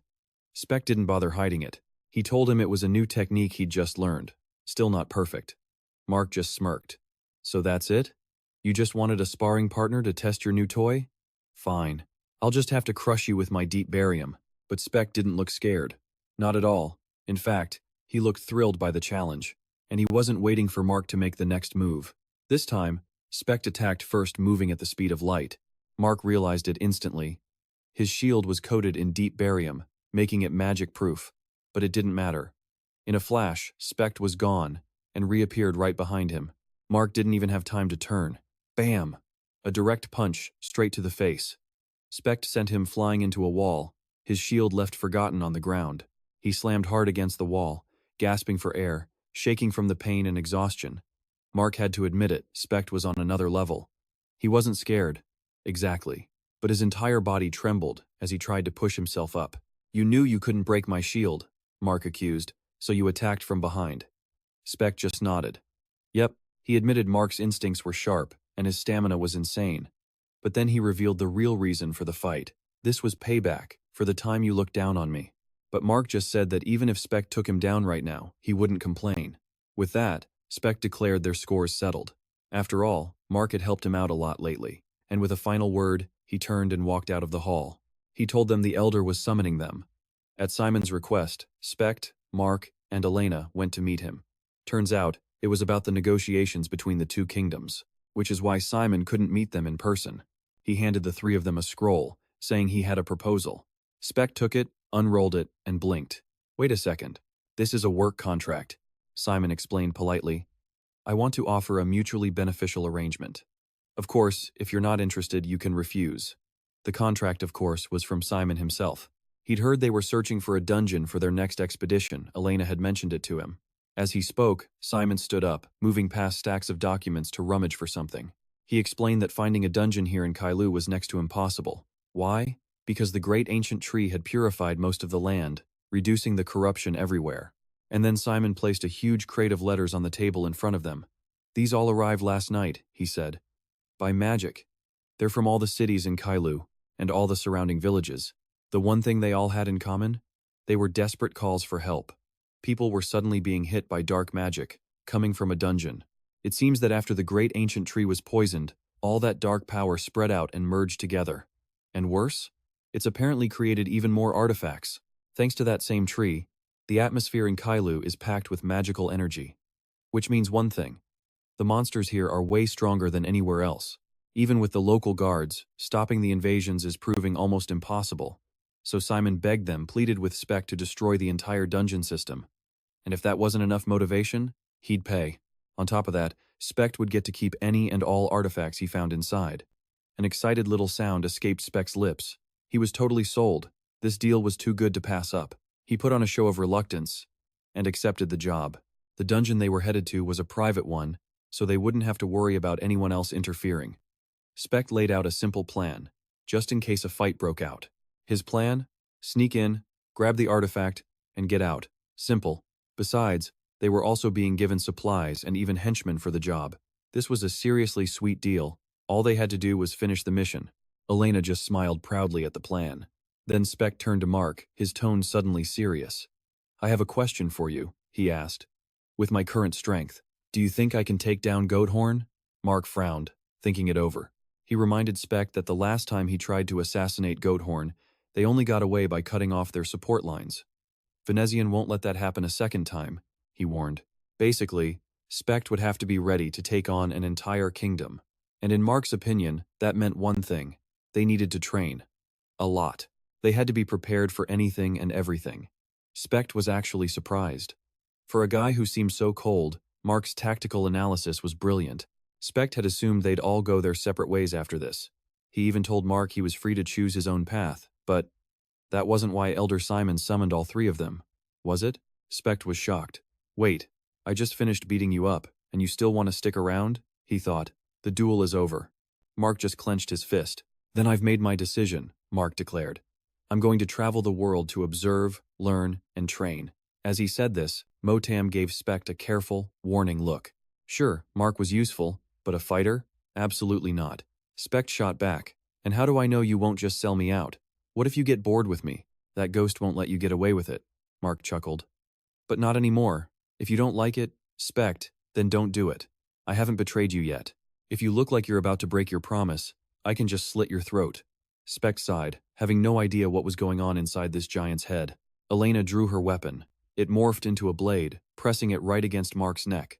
"You better remember this," she warned. "Betray us, and you'll pay a heavy price." Mark hesitated, then answered, "I'll remember that." This was Elena's new weapon. She'd been figuring it out while Spect was unconscious. She'd been advised to practice shifting its form to make it easier to handle, but she wasn't used to it yet. "So, is this guy coming with us?" Elena asked. Spect replied, "For now." Besides, Mark wasn't exactly a bad guy. Mark and Elena gave each other a questioning look and finally shook hands, agreeing to cooperate. A few days later, at a military base near a dungeon, soldiers and night guards were rotating shifts, sometimes bringing medicine and food to their comrades. After one guard said the night was clear, On told him to go grab some medical supplies. He was worried they wouldn't have enough, but with the quiet, maybe it'd be fine. The second he thought that, he caught a flicker of movement in the distance. In the bushes, a few goblins were gathering, their eyes locked on the camp. They were just starting to flash those savage grins when the night guard shot them down. Even on a relatively quiet night, these pest-like goblins never let him rest. By his count, it had been 20 days since the nearby dungeon was discovered. Because of it, the number of monsters was just growing and growing, and their defenses were limited. Nothing On could do about it. They had already put up extra defensive walls after all. Just then, the ground began to shake, the tremors growing more intense. Up ahead, they saw something massive charging towards them, kicking up a huge cloud of dust. Another night guard yelled the order, "Everyone get ready! A pack of Ogenox is stampeding this way." On immediately panicked, but the guard next to him noticed something strange. The beasts weren't trying to attack. They were running from something else. The Ogenox couldn't escape. Just as they reached the edge of the camp, a brilliant green explosion completely swallowed them whole. "Is anyone hurt?" a voice called out from the smoke. The soldiers stared, trying to figure out where it came from. As the smoke cleared, Stark, Mark, and Elena appeared. They introduced themselves as reinforcements who'd handled all the monsters in the area, and he made sure to emphasize, they didn't miss a single one. The soldiers opened the gate and let them into the camp. Hearing they were from Zenta, they exchanged greetings. Stark gave a fake name, trying to keep his real identity hidden. He didn't waste any time getting straight to the point. Dungeons have been popping up everywhere lately, and a lot of villages have been hit hard. He continued, towns and cities all over Kylum are facing the same thing. Because of that, Zenta is dispatching reinforcements to different regions to handle the situation. Stark arranged with On for Elena and Mark to stay behind, to protect the people in case more monsters showed up, while he would go deal with the dungeon himself. On, now totally bewildered, asked, where are the others? At least then his soldiers could give Stark some backup. But Stark just simply stated it was only the three of them. On was floored. Does that mean you're going into the dungeon alone? He desperately tried to stop him from doing something so reckless. But Stark was firm. It's fine. He slung his sword over his shoulder, confidently saying he'd be back before they knew it. Stark arrived at the dungeon alone, moving deep inside and quickly wiping out any monster that got in his way. He knew he was about to face this dungeon's final boss. At the end of the hall was a single door. Without a moment's hesitation, he kicked it open and strode inside. Stark stared at the monster before him. He had no idea what it even was. It looked something like an earth dragon. A yellow liquid dripped from its mouth before it spat a stream of deadly poison at Stark, but he was faster, easily dodging aside. Keeping his distance like this wouldn't get the job done. He activated his cursed armor and shot forward with blinding speed. Stark drove his sword directly into the monster's side. It roared in pure agony, whipping its tail around and slamming Stark into a wall. But that was exactly what he wanted. Stark was a little too reliant on his cursed armor's defenses. After taking the hit on purpose, he finally got serious. Unleashing a technique combining fire and wind, he slammed into the earth dragon once more. Stark then leaped into the air, aiming for the exact same wound he'd just made. After plunging his sword back into the open gash, he combined fire and lightning to create a massive, explosive impact. At first, sparks of electricity just danced across the monster's body. A second later, it exploded into 1,000 pieces. Back with Elena, On and his men watched her and Mark fight off the goblin horde. Were these two just that strong, or was something else going on here? Mark used his shield, advancing and defending at the same time, taking out 2 or 3 goblins at once. Elena, one swing of her sword could cleave through several of them. Then, they heard a rumbling collapse in the distance. Elena glanced towards the dungeon. It was being destroyed, crumbling down like a sandcastle hit by a powerful wave. On and the soldiers started murmuring in shock. The dungeon, it's been destroyed. Elena suddenly heard a voice in her ear. What in the world are they doing? She just looked back and smiled. Who would have thought it would come to this? In Burdenby, soldiers were gathering and splitting up, searching every last corner of the city. When they spotted Sky, they immediately gave chase. One of his accomplices was skewered by the soldiers right on the spot. From a nearby rooftop, Sky angrily drew his gun, but his companion stopped him. The subordinate tried to pull Sky away, begging him not to waste the chance everyone had created. Hearing that, he hesitated and lowered his gun. Then, they started running again. Sky knew they were suspected of being the reinforcements, but he never expected the Venezia forces to track them down so fast. They'd never been this aggressive before. His subordinate kept urging him to escape, to not make their sacrifices meaningless. Everyone had given their lives so Sky could get away. How could he ever be at peace? Someone had caught up to them. Eagle, the Western general, had them cornered. Even at a disadvantage, Sky tried to sound tough. To think the leader of Burdenby himself would come to capture me. Eagle drew his sword and replied, everything happens for a reason. It's just, not always a clean one. Sky wanted to protect his subordinate, but the kid wanted to take the burden for him. Eagle's sword strike was fast, deadly, and as mysterious as the night. Facing it, Sky's body suddenly froze, unable to move. His subordinate jumped in, shoving him aside. They both managed to dodge the attack. Sky pushed him away, determined to handle this himself. He said he hated running, and besides, Eagle's target was him. Even if he had more allies, Sky knew he had to step in now. So he told the kid to run, to find a way out while he still could. Sky tried to calm him down, promising they'd meet outside the city. The guy reluctantly agreed. But Sky was really watching the power radiating from Eagle. That last attack was just a shadow clone, so the rumors were true. He thought, so what if Eagle has an artifact? That just meant he'd pull out his gun and settle this now. But strangely, with a gun in hand, Sky charged straight at her. She frowned, calling his tactic pathetic. Eagle's shadows were already flanking him from behind. He quickly pulled a flashbang from his wrist-mounted ammo pack, cupping it in his palm. The second he got close to Eagle, he crushed it. The flashbang didn't just blind her, it completely neutralized her shadow abilities for a moment. Hearing Sky's mocking voice, she blinked her eyes open, only to find a gun barrel pressed right against her forehead. He asked her, "You've never learned how the valley folk fight, have you?" Sky continued with a cocky grin. "But that's something you got to experience firsthand to really get it, am I right?" And then, he pulled the trigger. The gunshot echoed as Eagle crumpled to the ground. Just when he thought he'd taken down the West's great general, Eagle's shadow clone attacked him from behind. Sky barely dodged the attack aimed for his head. Eagle slowly rose back to her feet, revealing she dodged his bullet. She had fused with her own shadow to become intangible, which also meant his gear was way weaker than her artifact. Sky refused to back down, ready for a life-or-death battle. Eagle was furious. "Insolent fool. I'll cut you into 100 pieces with this sword."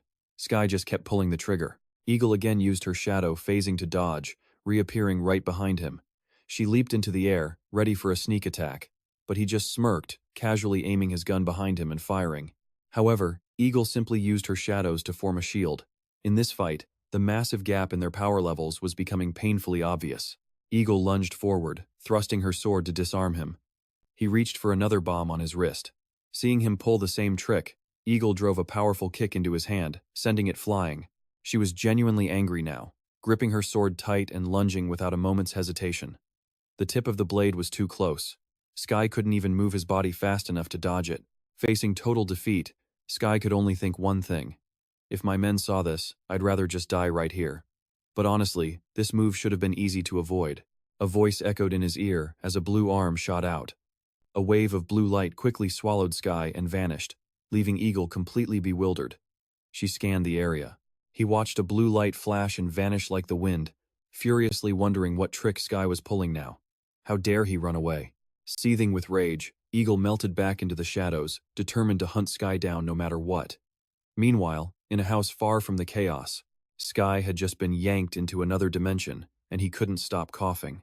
Gazette explained it was just a normal reaction to being pulled into the void. He figured since this was Sky's first time, he wasn't used to it. Sky looked up, demanding to know who just saved him. Gazette introduced himself as a simple traveler, wandering through Venezia, helping people out. He mentioned that, while he was solo now, he used to be the leader of a bandit crew. After that introduction, the look on the other two guys' faces was priceless. Gazette then explained he was the backup Sky was supposed to meet at the rendezvous point. With that, he tried to kick Sky out, saying he was starving and couldn't travel far. He needed to head back first, but Sky had to get some answers before he left. Sky didn't know what Nancy had promised Gazette, but he had to ask, was it really worth risking his life to save him? Gazette knew they were the suspects in the Gambini incident, and honestly, he was impressed. Gazette said he couldn't just let their courage and effort go to waste by letting them die like that. Right as they were talking philosophy, a shadow began creeping into their room. A figure shot out from the darkness, wielding a longsword. Eagle had found them. Just as Sky shouted a warning, Gazette took a blade right to the neck. For a normal person, that would have been the end. But he was lucky. He had an artifact of his own, which saved his life. Gazette survived, ignoring Sky's questions and focusing his full attention on Eagle. She declared, "You won't escape my artifact a second time, Gazette." The moment her shadow enveloped the building, the entire area fell under her complete control. Now that she was here, Gazette had no choice but to fight. Eagle suddenly felt a wave of anxiety. It was 2 against 1. If she lost here, they might actually kill her. Her best bet was to defend against their attacks. Gazette and Sky whispered to each other, planning to throw Eagle off with some trash talk. Gazette figured his own special skills couldn't beat Eagle, so they had to wait for the right moment. In the meantime, he told Sky to catch his breath while he could and prepare for another escape. Sky thought Gazette was a total weirdo, but they were in the middle of a battle. First things first, they had to work together. He threw a bomb straight at Eagle. Her eyes caught the bomb flying towards her. She decided to slice it before it could explode. She moved instantly, but when her sword cut it in half, it didn't flash. Instead, a thick cloud of smoke filled the entire room. Eagle was reaching her limit with these cheap tricks. They wouldn't even give her a proper, honorable fight. She slammed her sword into the floor, unleashing a massive area of effect attack designed to wipe them all out. After a few seconds, she gritted her teeth in pure frustration. No one was left in the apartment. Eagle couldn't even sense their presence in the city anymore. Her blood boiling, she swore this was the last time she'd let them get away. Next time, she would eliminate them for good. Elsewhere, after the ground shook violently, a huge explosion erupted in a nearby town. "This is getting annoying," Stark muttered. This was the 5th time he'd had to fight monsters here. This was the last town, and it had been hit the hardest ever since a dungeon suddenly appeared in the middle of the village. None of the villagers around here could escape the disaster. On top of that, this village was the furthest from Zenta, so sending reinforcements hadn't been easy. They had finally cleared all the dungeons, working as fast as humanly possible. Mark sympathized with Stark's anger, but told him he shouldn't blame himself for what happened. Stark knew, but what really pissed him off was what he found inside the dungeon. He discovered a cloak identical to the ones worn by those archers from the other day. But it was just a remnant. It looked like they had already left. "Anyway, let's put that aside for now," Stark said. He asked Elena if she'd found any survivors. There were none, but they did find traces left behind by the villagers. Footprints. A lot of them, all heading in the same direction. Stark figured they must have been running from the monsters. He touched one of the footprints and used his animal instinct skill to follow the trail. The path led directly to the southern forest. The scent of them, those archers from before, still lingered in the woods. Mark guessed they must have led the villagers away. Hearing that, Stark's blood ran cold with rage. Inside the Venetian royal palace, in Zodiac's chamber, he's staring into a crystal orb. Suddenly, an artifact materializes, and his eyes widen. A flood of images flashes across the sphere. Zodiac knows it instantly this is the future. He immediately rushes to the prince, desperate to share the prophecy about the Great Cadeo Desert. Meanwhile, Stark, Elena, and Mark emerge from the great ancient tree, right into a blizzard. Mark couldn't even begin to imagine the true power of that ancient tree. It sent a shiver down his spine just thinking about it. Just then, a bird appeared overhead, carrying a scroll in its talons. In a flash, the bird vanished, and the scroll dropped right into Stark's hands. A letter from Elder Simon. He announced he would personally guide the governors on how to handle the current situation very soon. Simon's letter explained that the governors were finally grasping the seriousness of this threat. They would move immediately after the incident in Zegesus. If an entire village just vanishes, it becomes the next major crisis. The letter asked, "Do you know where the terrorists will go next?" Simon mentioned having an item perfect for taking down the Archibald cultists, but he'd heard it gets weaker the further it is from the great ancient tree. Mark pointed out that the cultists found the tree in just 4 months. He argued that this wasn't the right time to chase them down, or drag them back to Zenta. As for the missing villagers, Stex had already sent a letter, but it would probably take a while to reach Simon. From this moment on, the Elder was entrusting the tracking mission to them. They had to move fast. Letters to the 2 neighboring kingdoms were on their way, no more time to waste. They traveled for a while. And then, suddenly, they were in a desert. A desert. Right after a snow-covered mountain. Ever since they got tangled up with the Archibald cult, nothing made sense anymore. This desert was saturated with a thick layer of mana. Mark warned they should hurry to avoid getting hurt. Stex immediately threw up a wind barrier, shielding them from the biting wind and sand. Elena pointed to a nearby mountain. There were people on it. Stex squinted, trying to get a better look. Not wanting to waste time, he just called out directly, "You're with the Archibald cult, aren't you?" One of them turned and replied, "I have no idea who that is." Mark's eyes widened in surprise, then he smirked. "Well, what do you know? Fancy meeting you here." Raptor just smiled back at Mark. "It's been a while." Mark was shocked to see the prince in a place like this, but then the prophecy, and the name Taylor Axel Tiola, flashed in his mind. The 2 guards with Raptor also seemed to recognize Mark. Raptor said Mark was unconscious last time, so it wasn't the right moment for a proper goodbye. Then he asked, "So, what's an Archibald? Or who is this old man you're talking about?" Stex drew his sword. "That's none of your business." In a single leap, he shot past the 2 stunned guards, closing the distance instantly. He struck with the speed of light, but somehow, Raptor dodged it. Effortlessly. Stex was floored. How did he avoid that? Then, Raptor's voice echoed from high above, scolding Stex for being so reckless. Floating in mid-air, that's an incredibly difficult skill. Mark guessed it might be Ataban, an artifact capable of granting any power. And it looked like there was another artifact at play, too. To test his theory, Stex launched a fireball at Raptor. A flash of light appeared in the air, opening into a glowing circle. Stex's fireball flew straight through it, and just vanished into thin air. Before he could even process what happened, another circle opened right beside him, spitting his own attack right back at him. Stex had no time to dodge. He was blasted back by his own attack. saved only by his cursed armor activating just in time. That was a teleportation gate. Raptor's artifact was no joke. His two bodyguards jumped into the fight, ready to protect their prince at all costs. One controlled rings, the other opened portals. A deadly combination. Stex had seconds to think. In a blink, a portal opened right in front of him, unleashing a barrage of rings. Aimed straight for his head, he barely managed to swat them aside. But it was no use. He was surrounded by portals, taking hits from every direction. Mark and Elena jumped in, shielding Stex.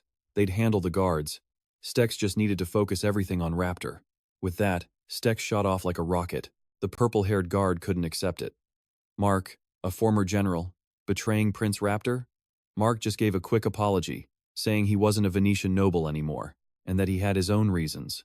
The guard, speechless with rage, launched his attack. Mark absorbed a few of the rings, but before the rest could hit him from behind, Elena intercepted them. Elena shouted, "They're not your allies anymore, so pay attention. If you have any crazy thoughts right now, I'll back you up, so snap out of it." But Mark refused. He would face the consequences of his own choices on this battlefield. One wrong move here, and you're dead. The royal guards were clearly tense, fighting an old friend. Raptor looked at Mark, a hint of regret in his eyes. Ashamed to lose such a talented and promising subordinate, but Stex's voice snapped him back to reality. He had appeared right in front of Raptor, seemingly out of nowhere. Stex knew Raptor had surpassed the limits of a normal human. Face to face with him now, Stex struck again, but this time Raptor stopped him, with just his fingertips. Stex's entire body froze, suspended in midair. Raptor spoke, his voice cold. "I don't know who you are, or why you're attacking me."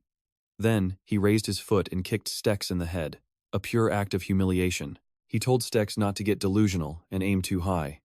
A light tap from Raptor's foot sent Stex plummeting back to the ground. And in that moment, Stex understood the principle behind his power. Raptor didn't have the stamina to keep flying, so he was manipulating time itself, slowing it down in a specific area to buy himself time. But Stex realized, if he really had that kind of power, he could have wiped them all out instantly. So why was he dragging this out? Mark could probably investigate, but Stex was forbidden from using his soul steal ability. Just then, Mark landed beside him. He politely told Stex to get out of the way. Stex seized the chance, asking for Raptor's weakness.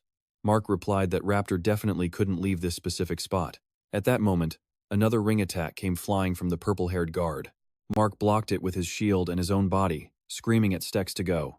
"He can't leave this area. It has to be linked to his ability." Stex slammed his sword into the ground, summoning a windstorm and fireballs to unleash a massive fire tornado straight at Raptor. The entire sky seemed to burst into flames. Whether the attack hit or not, Raptor was blown far away, only to slowly make his way back to his original spot.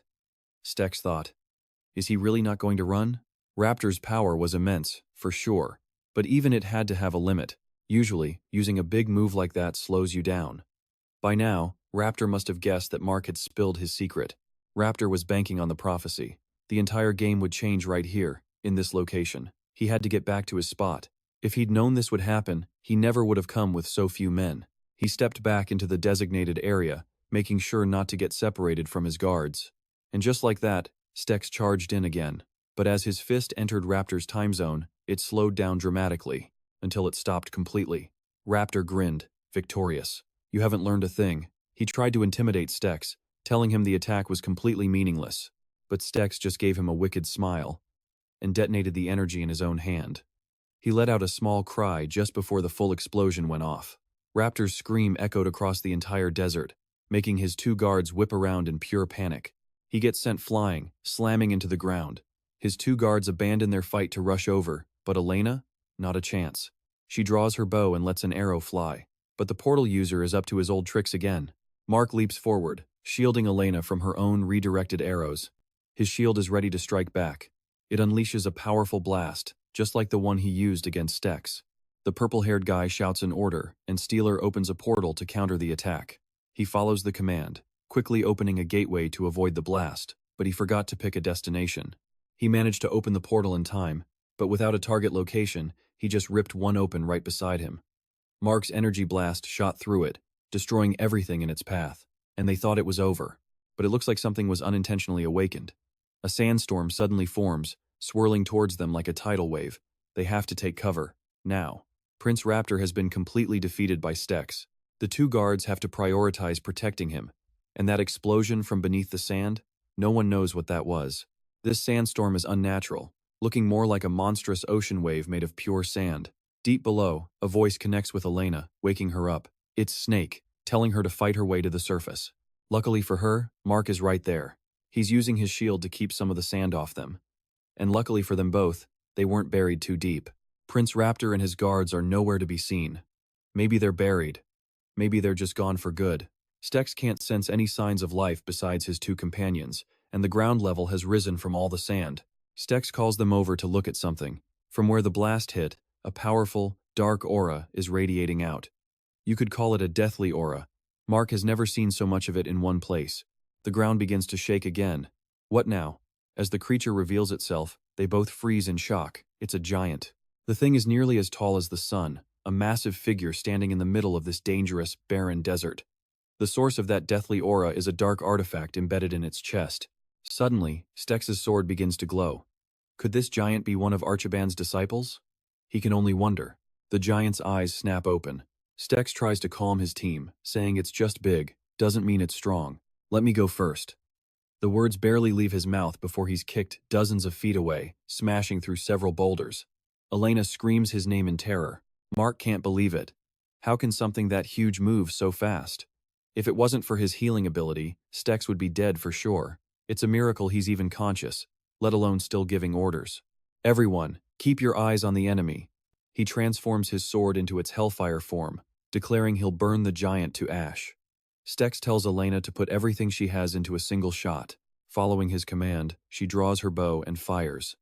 Stex, eager to get back in the fight, launches himself forward like a spear. The giant raises a hand to block the incoming arrow, but Stex is right behind it. Elena's arrow punches straight through the giant's hand. Stex uses that opening, flying through the hole and appearing right in the giant's face. The monster is stunned. Stex is already there, sword swinging. He lands a heavy slash on its shoulder, but the blade can't even break the skin. The giant just raises its other hand and flicks Stex on the head, sending him crashing into the ground. He almost loses consciousness, but then the giant follows up with a massive punch to his back. The power is terrifying. Even if Motam revives his body, he'll just be crushed again. The pressure from above is immense. Okay, only one option left. Run. Easier said than done. How do you escape the grip of a giant with the weight of a mountain? Just as he's about to black out, Mortam's voice calls to him, saying he can sense an artifact in the sand. It's the one that belongs to the teleporter, buried beneath them. Stex grits his teeth, pushing through the pain. He uses his authority skill from a distance, trying to connect with the artifact. And suddenly, a new power is unlocked. The system notification is just one word: deification. The ground starts to tremble again, and a powerful, mysterious blue light erupts from where Stex is pinned. Even he doesn't know what's happening, but the crushing weight is suddenly gone. He looks up and sees a figure with flowing red hair. It's Freyr, effortlessly blocking the giant's attack with her bare hands. Seething with rage, she declares, "Listen carefully, old man. Today is the day you fall." Then, she unleashes a devastating counterattack. The force sends the giant stumbling backward. Freyr brushes her hair back with a sigh. "Get up. Are you just going to sit there and watch?" At this point, Stex has no idea who this beautiful woman is. Freyr turns back, annoyed by his clueless question. She shifts into her true form and asks coldly, "Do you recognize me now?" So this is deification. It allows a spirit to possess its master's body. Stex is still completely bewildered, which just makes Freyr angrier. "Stop staring and get on your feet," she yells. Freyr is furious, but she hasn't forgotten the real mission. We need to focus on the enemy. Stex awkwardly agrees. He reaches for his sword and sees that it's completely transformed. The giant lets out a terrifying roar. Stex snaps out of it and asks, "If you're out here, does that mean I can't use the ring?" Freyr, already rushing forward, patiently answers, "Aside from a few side effects, it won't affect the ring." Then she blinks out of sight, attacking the enemy at blinding speed. Mark and Elena finally rush over. Mark anxiously asks if Stex is okay, but seeing Freyr over there, they both immediately become wary. Is she a new enemy or an ally? He tells them to stop asking questions. "Honestly, I have no idea what's going on either." Then Stex dashes off to help Freyr, shouting one last order. "Elena, Mark, we'll handle the giant. You two find a place to hide." Elena is confused by him saying "we." From her perspective, Freyr is fighting that thing all on her own. Despite the insane size difference, Freyr is more than holding her own. She lands a punch right in the giant's face, sending a spray of something flying. Watching Freyr's combo, Stex is blown away. She's unbelievably strong. But a second later, Freyr is sent flying into the ground, kicking up a massive cloud of dust. She holds her head and complains, "I guess that still wasn't strong enough." But Stex immediately argues back.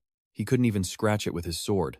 Looking at the giant's bruised and battered face, Freyr knows her punches alone won't be enough to take it down. Then she glances at the sword in Stex's hand, wondering when it changed into its current form. He lifts it up to inspect it himself, explaining, "It changed right before I almost kicked the bucket." Freyr rolls her wrists, her voice laced with annoyance. "If I'd known that earlier, this would have been much easier." She tells him to finish the giant off with that sword. Stex is shocked the sword is that powerful and asks how she knows. She explains that the sword transformed because it's psychically linked to her. So the stronger she is, the stronger the sword gets. Freyr calmly reminds him of the sword's ability to sense its master's desires. Facing the giant, she reveals what it's done. The sword has been absorbing the deathly aura and magic power. She figured it out after punching the giant. Stex grips the handle tightly, knowing the only way to win now depends entirely on him, because he is the master of the sword. Freyr glances over. "The ring is out of energy, by the way. A side effect of me being in a physical form. You've only got one shot to take this thing down. I'll create the opening for you." And with a final warning to wait for the perfect moment, she launched herself into battle. Spectre grit his teeth, annoyed by her usual arrogance. The giant swung down. Freyr moved to intercept, but missed, and ended up slugging the beast right on its chin. Freyr screamed out, "You're up!" A skill window popped open. Fire Sword. A devastating technique that unleashes a blade of pure flame, but it drains a massive amount of mana. Spectre gripped his weapon, pouring every ounce of strength into the attack. Blazing red flames wrapped around his sword as he brought it down, carving a massive gash across the giant's body. The move complete, Spectre let out a breath of relief. The beast crashed to the ground, while our hero just hovered there, striking a pose. The fight was over, but the giant wasn't dead yet. Freyr and Spectre calmly walked closer. She saw its hand twitch. "Finish it off," Spectre sighed, irritated. What a monster. Then, he raised his hand to use Devourer's authority, and a sickly green aura began to swirl around him. Spectre hesitated. What should he do now? Then, something caught his eye. Spotting a black object embedded in the giant's chest, he ripped it out and tossed it to Freyr. "Hold this." She caught it, immediately feeling the thing squirm, trying to escape. Spectre was confused. "Why don't you just absorb it?" But Freyr was scared of passing out again. "Don't be so reckless," she shot back. "Besides, we have way too many questions that need answers." Spectre didn't respond, just staring blankly at the artifact. Finally, he agreed. They'd deal with it later. That's when Elena and Mark, seeing the coast was clear, finally emerged. Spectre knelt beside the bodies, analyzing the scene. Buried under the sand, they suffocated from lack of oxygen. A terrible way to go. Elena looked on, surprised. "You're going to burn them? Right here?" Spectre nodded. "Probably. Their artifacts are parasitic, useless to me." He conjured a flame in his palm, glancing over at Mark to gauge his reaction. With a soft flick of his fingers, a small fireball shot out, landing directly on the three corpses. They immediately erupted in a blazing inferno. Spectre turned to Mark. "Any regrets about siding with me?" Mark's reply was instant. No. His expression was dead serious. Even if we hadn't run into them today, their fate was sealed. The Benesian royal family has countless enemies. Life and death are just a matter of time for us. Spectre looked impressed. "I see." Then, a thought struck him. "That reminds me. Based on what you said during the fight with the prince, you seem to know why they were here, don't you?" Mark's mind flashed back. "In Benesia, there is an artifact that can foresee the near future. It's how I managed to bring reinforcements to the Ragamini fortress in time," he explained.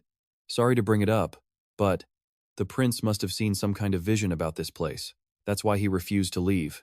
A bead of sweat trickled down Spectre's temple. Good. He wasn't planning on attacking Benesia unprepared anyway. This just confirms he shouldn't be too hasty. At least now he knew. That was a lucky break. Suddenly, Mark spoke up. "I have something to ask you. Brian. Or should I say Spectre?" The name Spectre's real name sent a jolt through both him and Elena. Elena instantly recalled her slip-up earlier, her hand flying to her mouth. "Oh no," Mark asked calmly. "Why are you chasing the prince? This seems personal." Spectre let out a long sigh.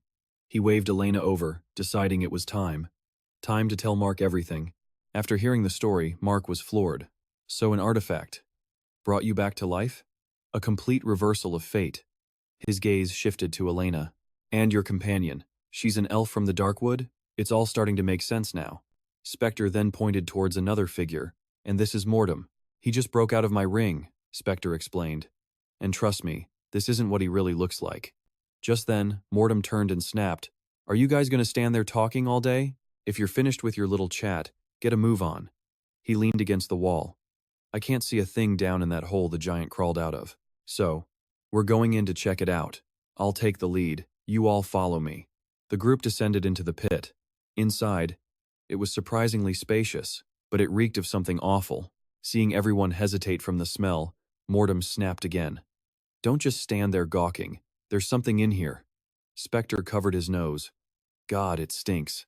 They stepped into a vast chamber filled with countless chests, all arranged in neat rows. This strange order made them wonder. What is this place? And what's with all these boxes? Motam turned to Spectre. You. Open one. This caught Spectre off guard. Huh? You think I can just open this? Following Mortem's command, Spectre used his bare hands to pry open a random chest. He leaned in, curious, and then he screamed. Inside was a mummy. Ah, a dead body. No, wait, it's a mummy for sure. Are all of these coffins? The foul stench rising from the open casket forced Spectre and Elena to cover their noses. Motam explained grimly. These bodies. They're likely the missing villagers from Eden. That town we stopped at before entering the desert. Elena nodded. You're right. The bodies are heavily decomposed, but you can still smell it. Hearing this, Spectre spun around, shocked. So you're saying, all these corpses are people from that town? Motam clarified. They've been bringing people here from all over, not just Eden. Spectre's eyes narrowed. So this is where those bastards brought all the innocent people. As he spoke, the dark artifact in his pocket began to radiate a strange mana. The energy flowed out, seeping into the mummy in the coffin. Instantly, its eyes flashed with a faint light. Elena's ears twitched. I hear something. People. Spectre was confused. You hear people moving? Down here? His back was turned. He never saw the mummy sit bolt upright behind him, lunging to attack.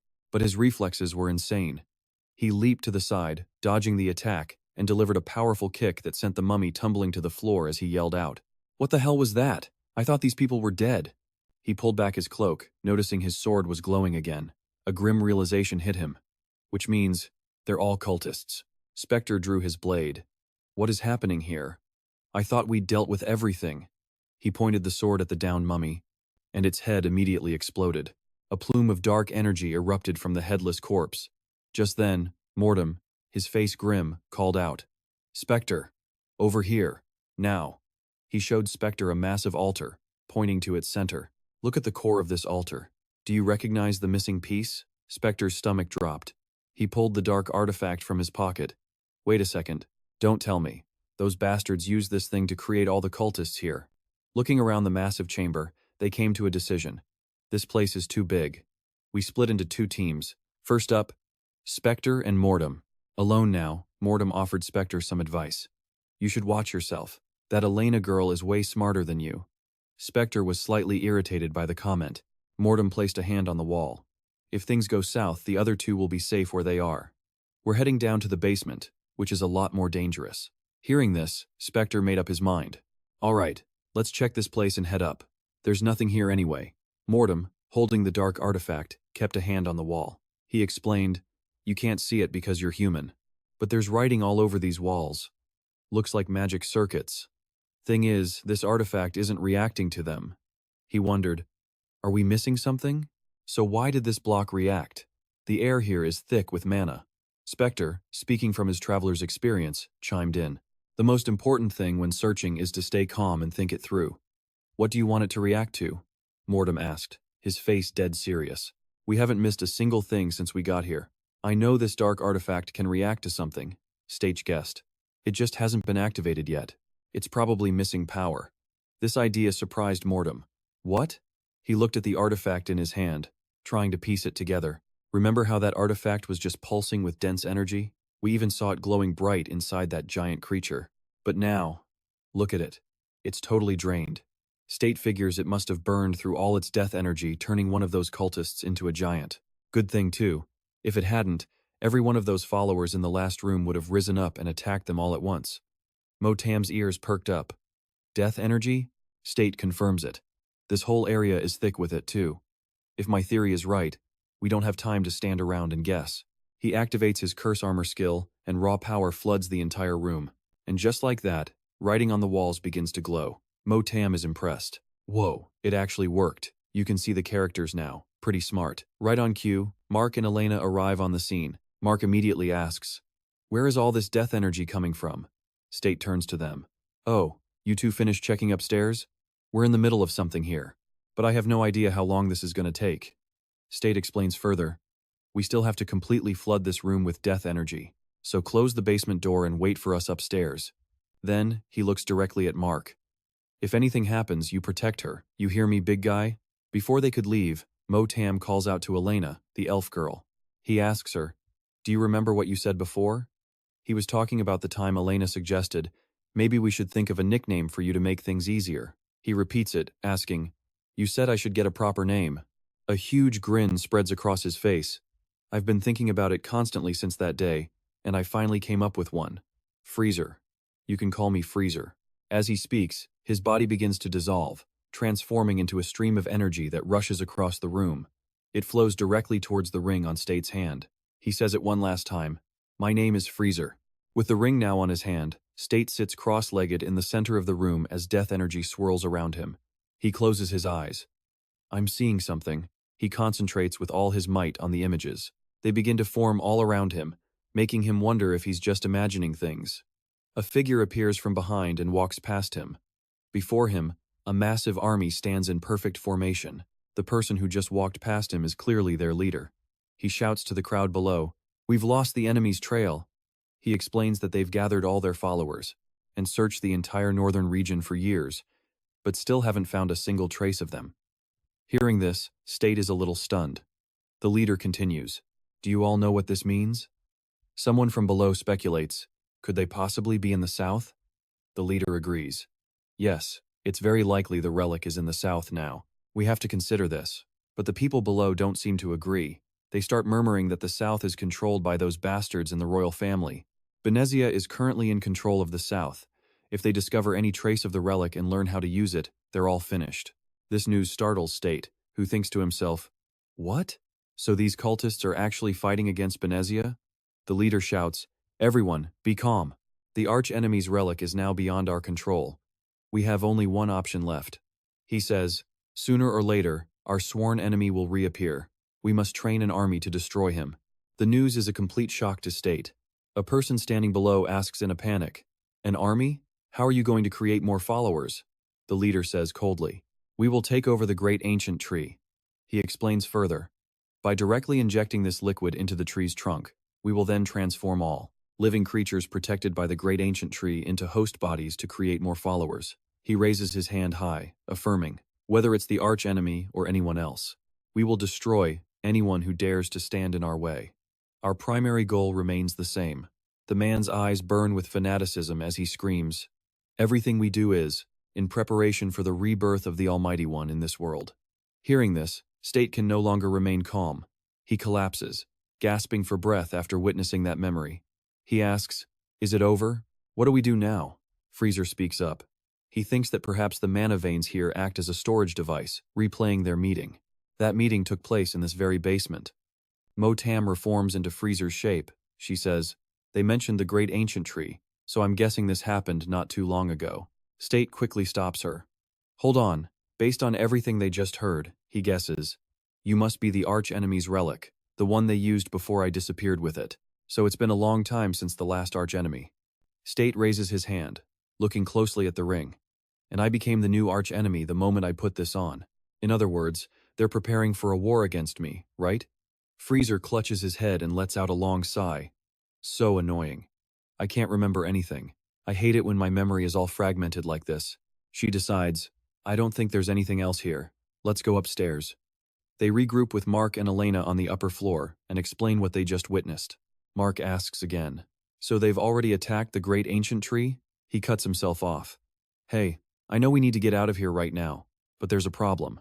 State asks, surprised, "What problem?" Mark explains, Ever since we started scouting this dungeon, I suddenly realized something. The moment we stepped in here, the mana flow outside in the desert started getting stronger. So, we're trapped in here. The news shocks everyone. What? Freezer adds. Now that you mention it, I noticed something strange earlier too. Think about it. They possess a very powerful artifact that can corrupt the great ancient tree. She holds up the dark artifact and continues. But this artifact hasn't reacted to anything at all since we got here. She speculates. That means its energy is being used somewhere else. If I'm right, that energy is the same energy in this desert. It must be used to maintain the desert. Recalling when State, Mark, and Elena arrived, she explains further. Do you remember the amount of mana you felt when you first set foot in the desert? You probably didn't notice because you used a skill to blow away the mana flow around you, but that amount of mana was incredibly dense. The only way to consume all of an artifact's mana is to create a mana flow in the desert. She holds up the dark artifact, claiming, if we absorb this artifact, the mana flow that Big Guy mentioned earlier will completely disappear. By then, we'll be able to leave the desert. State considers it for a moment, while Elena says worriedly, but if you absorb that artifact, you'll pass out again. Stark pats Elena on the shoulder to reassure her. Don't worry, my body has gotten used to this by now. Every time I absorb death energy, the time I'm unconscious gets shorter. Besides, having you by my side makes me feel more at ease. Elena blushes at Stark's words. Then she says calmly, it's time to eat. He activates his devour skill. Energy begins to radiate from the hand holding the artifact. In another development on the Kadeo Plains, a threatening voice rings out. I'll give you one last chance to tell the truth. It's Choi. She asks in a stern voice, who do you work for? The person being tortured is determined not to utter a single word. Lu Yifei decided, if you're not going to talk. But before she could finish him, a voice called out from behind. Lu Yifei. It was Actron. He yelled, get away from him, now. The moment he finished speaking, before Lu Yifei could even move, the guy took his own life. She stood frozen, watching his body hit the ground. Actron rushed over. Are you hurt anywhere? He glanced at the corpse on the ground, the head barely intact, and asked in shock, another suicide? I was just trying to scare him a little, Lu Yifei explained. Actran just sighed. How many times is this now? He told Lu Yifei to forget about getting information from these guys. We have a ton of other things to worry about. She didn't seem to care, changing the subject. Where's Kane? Actran glanced at her. He's at the battle between the humans and elves in the south. I ran into you on my way there. Hearing this, Lu Yifei used her magic to lift her weapon. So no time to rest, huh? Guess we'll handle that first and investigate later. And Actran agreed with the plan. Elsewhere, at the battle, the sky turned dark. Rain poured down like a flood. One by one, elven warriors collapsed to the ground. Kane raised his sword high, its energy flaring intensely. He swung forward with one clean strike. A massive wave of power shot out, tearing a crack straight through the earth. The soldiers in front of him were powerless to stop it, desperately trying to leap out of the blast's path. Kane's cold expression broke for a moment as he sighed. The elven leader, struggling through the pain, shouted, Everyone, back to your positions! Kane calmly spoke to the remaining soldiers. Don't make me raise my sword again. After he spoke, his face turned to ice. His pale eyes flashed, glaring at the crowd. They saw that terrifying look. Immediately, they screamed and scrambled, running for their lives in total chaos. And in the middle of that frantic crowd, one person slowly walked toward him, taking him by surprise. It was Lu Yifei. Kane looked down, his voice full of sorrow. Tell me, where did I go wrong? Recalling everything he'd done, he confessed. It took so much willpower. But in the end, I was the one who ended our father's life. He felt the situation hadn't gotten any better. In fact, it was only getting worse and worse. He held up a hand, his face grim. I never should have killed him. Lu Yifei clenched her fists, her expression serious as she tried to reassure him. It's not your fault. Someone else is responsible for the conflict between the races. Actran and I are investigating it now. But Kane didn't want to hear it, cutting her off immediately. Don't pretend you don't know, Lu Yifei. He covered his face. We all know the truth. No one's going to do a thing. He stared at his own hands, lamenting, I could end this war with just a wave of my hand, like I always do. But do you know why I took up a weapon and came to the battlefield? He didn't wait for an answer. Because the chain of control I created for humanity has been broken. Lu Yifei froze at the news. Kane continued, they've lost all control, so I have to plant fear back into their minds. It's the only way to bring them back to their senses. But how is that possible? Lu Yifei asked worriedly. Kane replied, Under normal circumstances, it would be impossible. Don't you realize what that means? He crossed his arms, explaining, "We are gods. We created all of this with our own hands. With our power, we can do anything. And yet," he went on, "we can't control them, and we don't even know why. The mastermind you've been hunting is actively trying to stop us." Lu Yifei couldn't believe it. She whispered in shock, "How can that be?" Cain then asked her, "Out of everyone we know, who is the only one capable of balancing and controlling us?" "There's only one answer. The person we've been looking for," he stated firmly, "the one behind everything, is none other than our father." Lu Yifei still refused to believe it. "But you know that's impossible," she pleaded. "You killed him that day." Cain already had an answer for that. He asked her, "Do you remember the day Father died?" He recalled the scene. "The father I knew wasn't the type to act so impulsively, and yet he fought against us until the very end in a completely hopeless battle. There are too many suspicious things about his sudden death," he said. "Something is still being hidden from us." But before he could finish, a panicked scream cut him off. "We have a problem." Cain whipped his head around. It was Actran. He was frantic. "I just got things settled in the northeast, and now the goblins and dwarves are at each other's throats." "What?" Lu Yifei gasped. "Where are they now?" Actran was already leaving, yelling back, "Follow me!" Actran and Lu Yifei shot into the sky, leaving Cain behind. He watched them go, his face tense, thinking, could it really be our father? Actran led Lu Yifei straight to the new battlefield. They stood on a high cliff, looking down. The Continental War was finally starting to quiet down. Lu Yifei had captured several suspects who were believed to have started the chaos, and they all claimed to be followers of Achiban. Miles away, Stache's eyes shot open. "Wait a minute," he thought. "Does that mean those followers have been around here this whole time?" In that instant, he saw Eyeliner lying right next to him. Looking at her face, he thought to himself, "She's by my side again." Stache sat up, planning to let her sleep a little longer. He wondered, "Where's the big guy? Did he go out?" He stepped outside, looked up at the clear blue sky, and was so stunned he could only say, "What the hell? Is this the same desert from before?" Mortem's voice confirmed it. "See? I told you I was right. The mana flow around here has stabilized." Looking at the new green plants sprouting up, he added, "With this much mana water, this place will be teeming with life soon enough. As long as humans stay away." A voice called out, "You're awake." It was Mark, walking toward them. Seeing him, Stache said, "Ah, I owe you one." But Mark just waved it off. "Don't worry about it." "Hey, now is our chance." Stache looked surprised by those words. "Our chance?" Mark explained. "The only barrier blocking the desert entrance? It's gone. The north and the south can finally pass through freely now." Static agreed. "You're right. Unclaimed land is a prime target. Benezia will be clashing with other kingdoms in no time." Mark just confirmed. "Exactly. Worst case scenario? All-out war." Then he asked Stache, "So what's your plan now?" Stache just exclaimed, "Whoa, you actually betrayed them. Goat armor is retired, and the first prince has been eliminated." A determined smirk spread across Stark's face. "Now, shouldn't we go see the shocked faces of those Benezia bastards?" Sitting on a high sand dune, Stark told Mark, "We'll leave this place as soon as Elena wakes up." Mark simply agreed. Stark began to strategize. "We'll scout the south first, then go straight for those scum in Benezia." He thought to himself, "It doesn't matter how strong one person is when facing an entire army. I have to be at least as strong as my enemies." That's the lesson he learned fighting the Gambini clan. "But I can't ask Sky for help again. I have to find another way." Suddenly, a voice asked, "Are you feeling any better?" Stark turned to see Elena. He nodded. "Ah, yeah, I'm doing better now. Thanks. I just woke up a little while ago." Then he had to ask, "How long was I out this time?" Elena replied, "About 2 days. Much better than the 2 weeks last time. Looks like your body is getting used to the death energy." Stark gave a small smile. "Yeah, maybe so.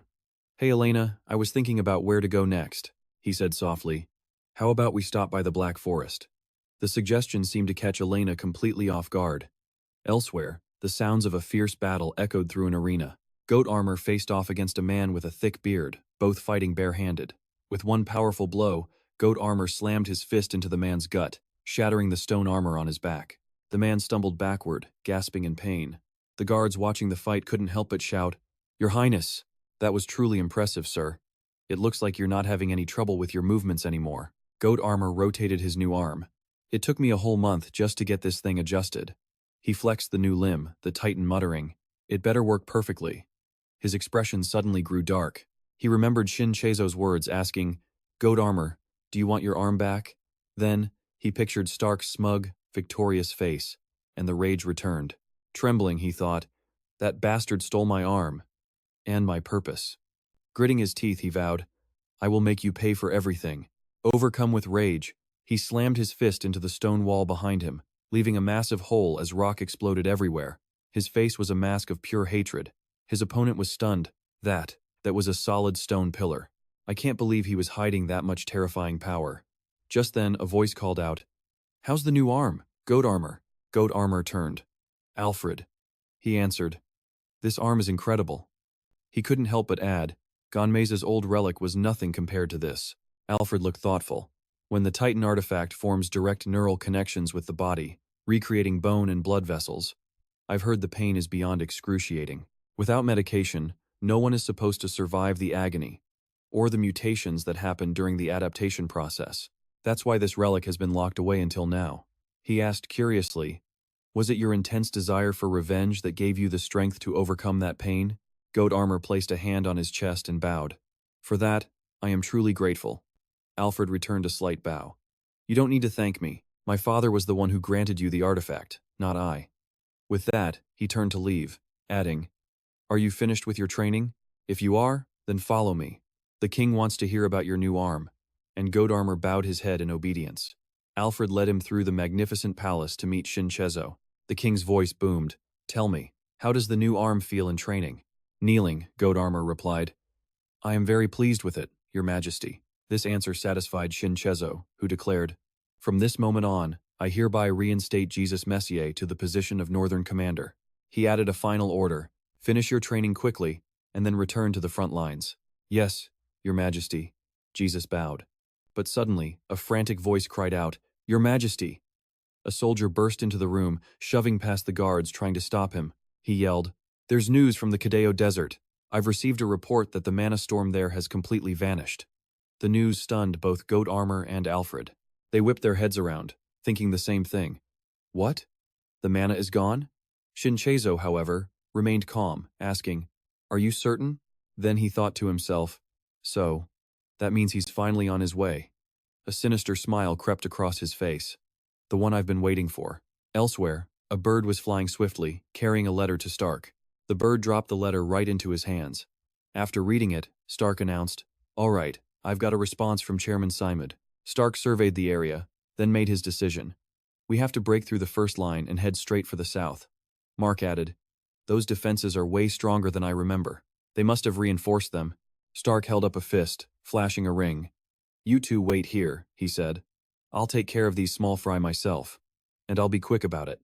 And with that, he unleashes his skill. Soul Snatcher.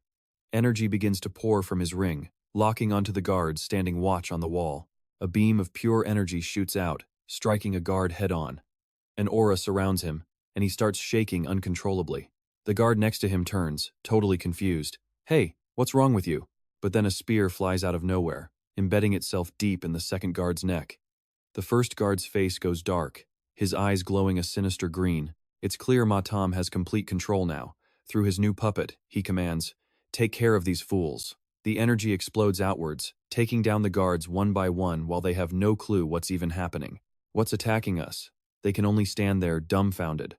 What is this? What's wrong with you guys? Watching from below, Mark is absolutely stunned. I never knew this skill was so powerful. This has to be how he took Fort Gambini so incredibly fast. With the guards dealt with, Motam strolls right through the main gate. He calls up to Mark, "Hey, big guy, get down here. Once this place is cleaned up, we're heading in." But Elena, she's suddenly quiet, lost in thought. Stark notices her expression and asks with concern, "Are you worried about going back into the forest?"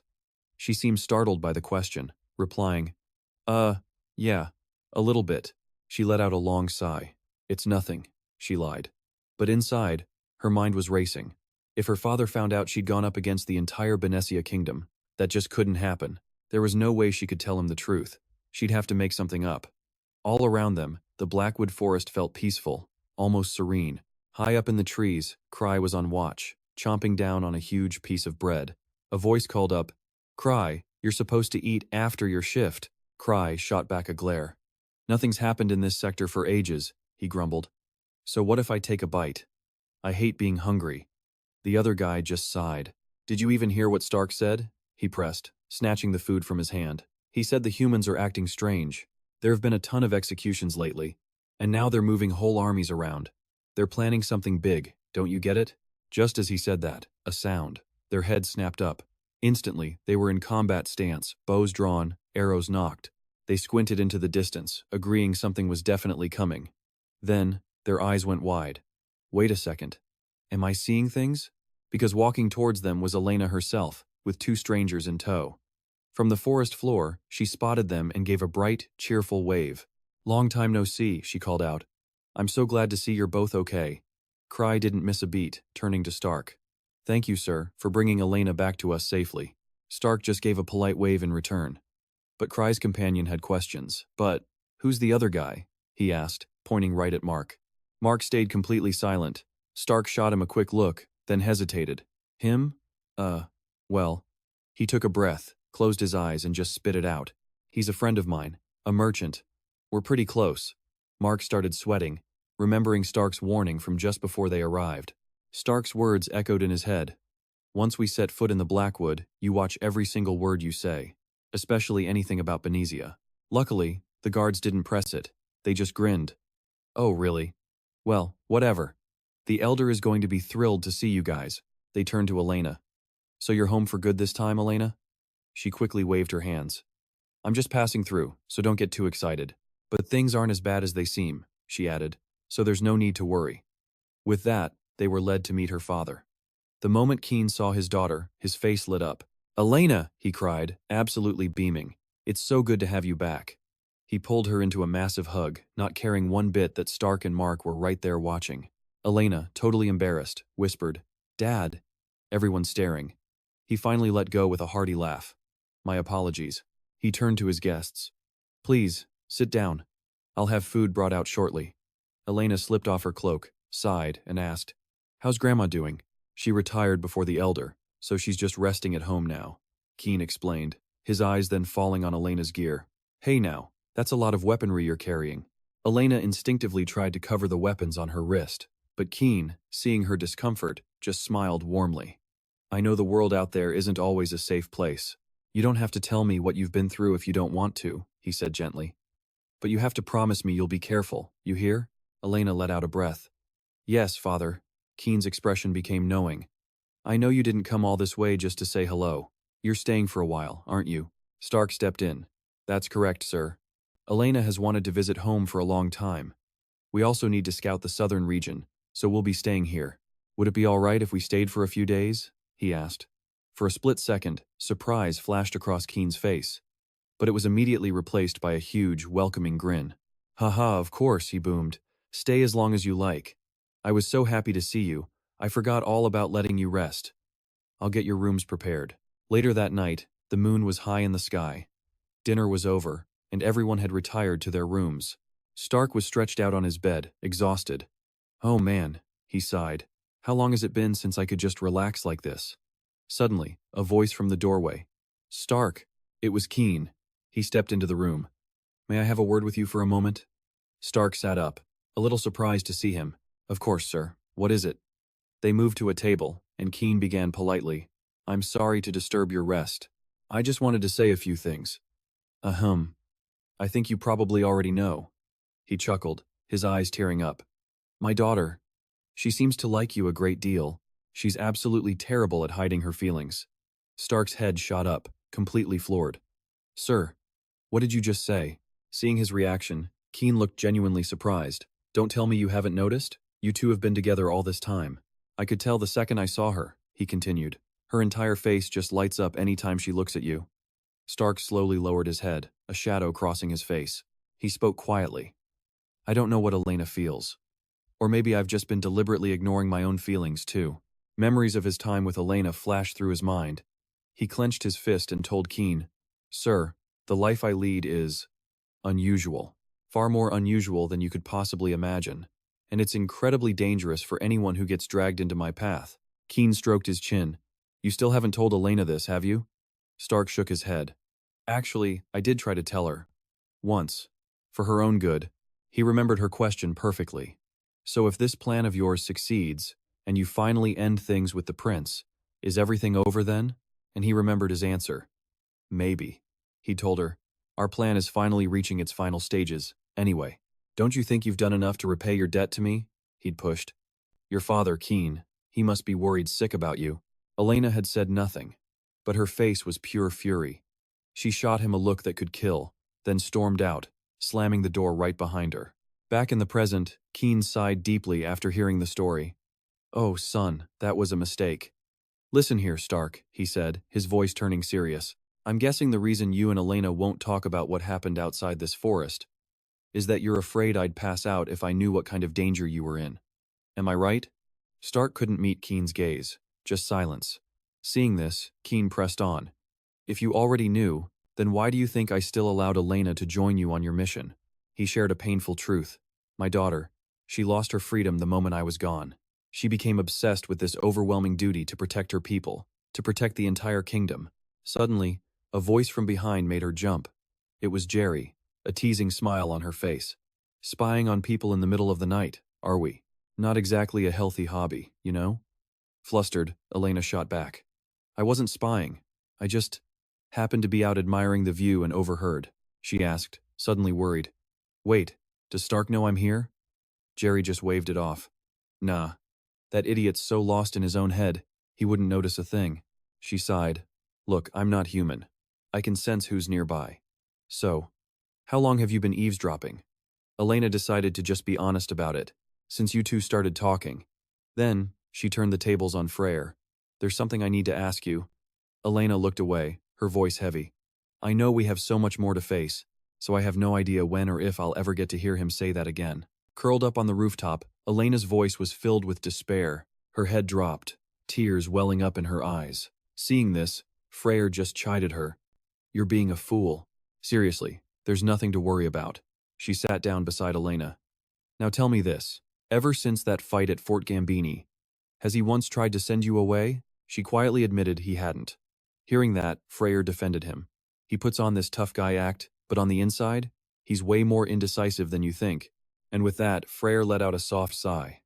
She closed her eyes, and her form began to dissolve into a swirl of blue smoke, her hand gently patting Elena's head in comfort. Stop thinking so much about it.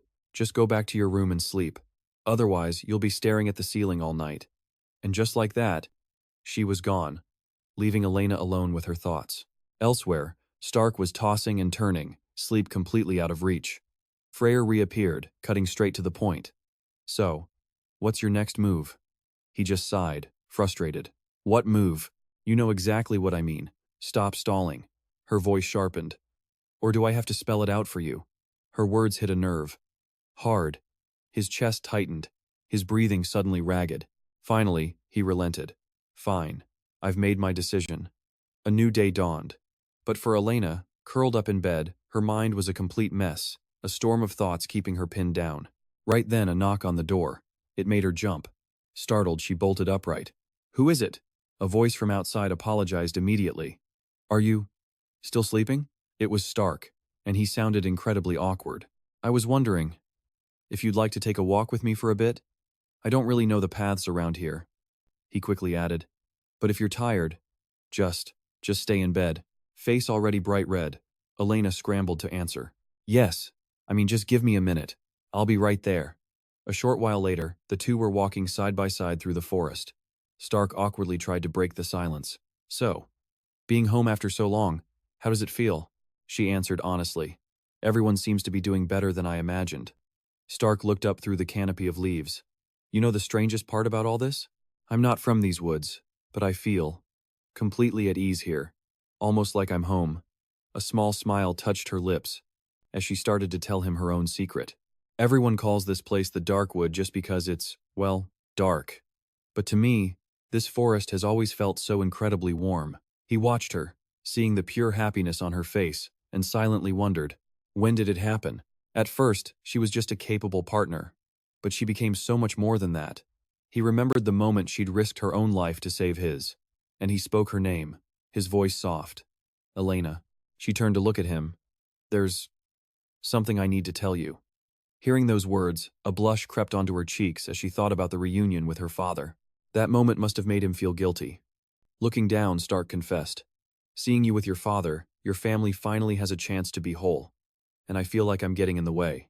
The air grew thick with awkward tension. Elena suddenly spun around, her back to him. "That was my choice. If you called me out here just to say something like that, then—" He panicked, taking a step forward. "No, wait, that's not what I meant at all." He reached out, grabbing her hand before she could walk away. The sudden contact sent a wave of heat through her. Stark muttered, just as flustered, "Why is it so hard to say something so simple?" With her back still to him, Elena wondered what he was trying to get at. He finally admitted that he'd been fighting it. Fighting this feeling. He confessed he'd tried to bury it, to just pretend it didn't exist. But it wasn't that easy. He looked at her, his voice full of sincerity. "I'm usually so good at keeping myself in check. But then, whenever I'm near you, it's like my heart just melts." Hearing that, Elena spun around, her eyes wide with disbelief. Her expression was a mess of adorable confusion. She tried to get a grip. Wait a second. She was trying to convince herself she was misunderstanding. But it was no use. Because Stark suddenly leaned in, his face just inches from hers. Total panic. Elena had no idea what to do. Her hands clenched into tight fists, and he seemed to notice. Embarrassment turned into a fist. She slugged him hard right in the gut. "Ow! Why did you just punch me?" Stark yelled. The sound snapped her out of it. "Oh my God, I'm so sorry. You just surprised me." She frantically asked if he was okay. He clutched his stomach, laughing helplessly. "I'm fine. Guess I should have finished what I was saying before I got punched."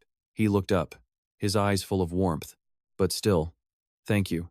For liking a guy like me, Elena. Because I like you too." And just like that, her face exploded in a new wave of red. She started stammering, completely speechless. Couldn't even form a single word. And that's when Motam popped his head out from Stark's finger to mock them. "Wow, you're both complete idiots." With that parting shot, he vanished. A human and a whatever he is. What an interesting pair. Meanwhile, in the palace, Shinchezo was meeting with Jez, Alfred, and General Eagle. Alfred was putting on an act, pretending they had no idea why Raptor had vanished, along with the magic storm at Kadeo. The king just listened, his expression unreadable. Alfred gritted his teeth, trying to figure out the old man's game. The desert incident, and now this. Raptor's disappearance, and he showed zero reaction. As Alfred's mind raced, Shinchezo finally spoke. "All of you, be calm. This kingdom is the great wall that protects the entire Southern Alliance. We must hold strong." Then, he issued his orders. "Alfred, I want you to contact the northern kingdoms. Immediately." "Yes, father," Alfred responded without hesitation. "Let them know," the king continued, "that they are not the only ones caught off guard by this. We need to get to them before they jump to the wrong conclusions." Shinchezo then turned his attention to Jez. "You'll remain here in the capital for the time being. I have a job for you." She nodded. "As you command, Your Majesty." With that, he dismissed all three of them, but as they were leaving, he called out, "Alfred." He turned back. "Yes?" The king's voice was firm. "Stop wasting your time searching for the crown prince. We can't afford to waste our forces on something like this." Alfred was confused. "Father, what are you saying?" Shinchezo's expression was grim. "This is his punishment." In another place, Shinchezo speaks defiantly. "I refuse to pass the throne to someone who's lost their mind. If he's alive, he'll find his own way back." The man listening to him is silent, in utter disbelief. But Alfred just nods obediently. "Yes, father."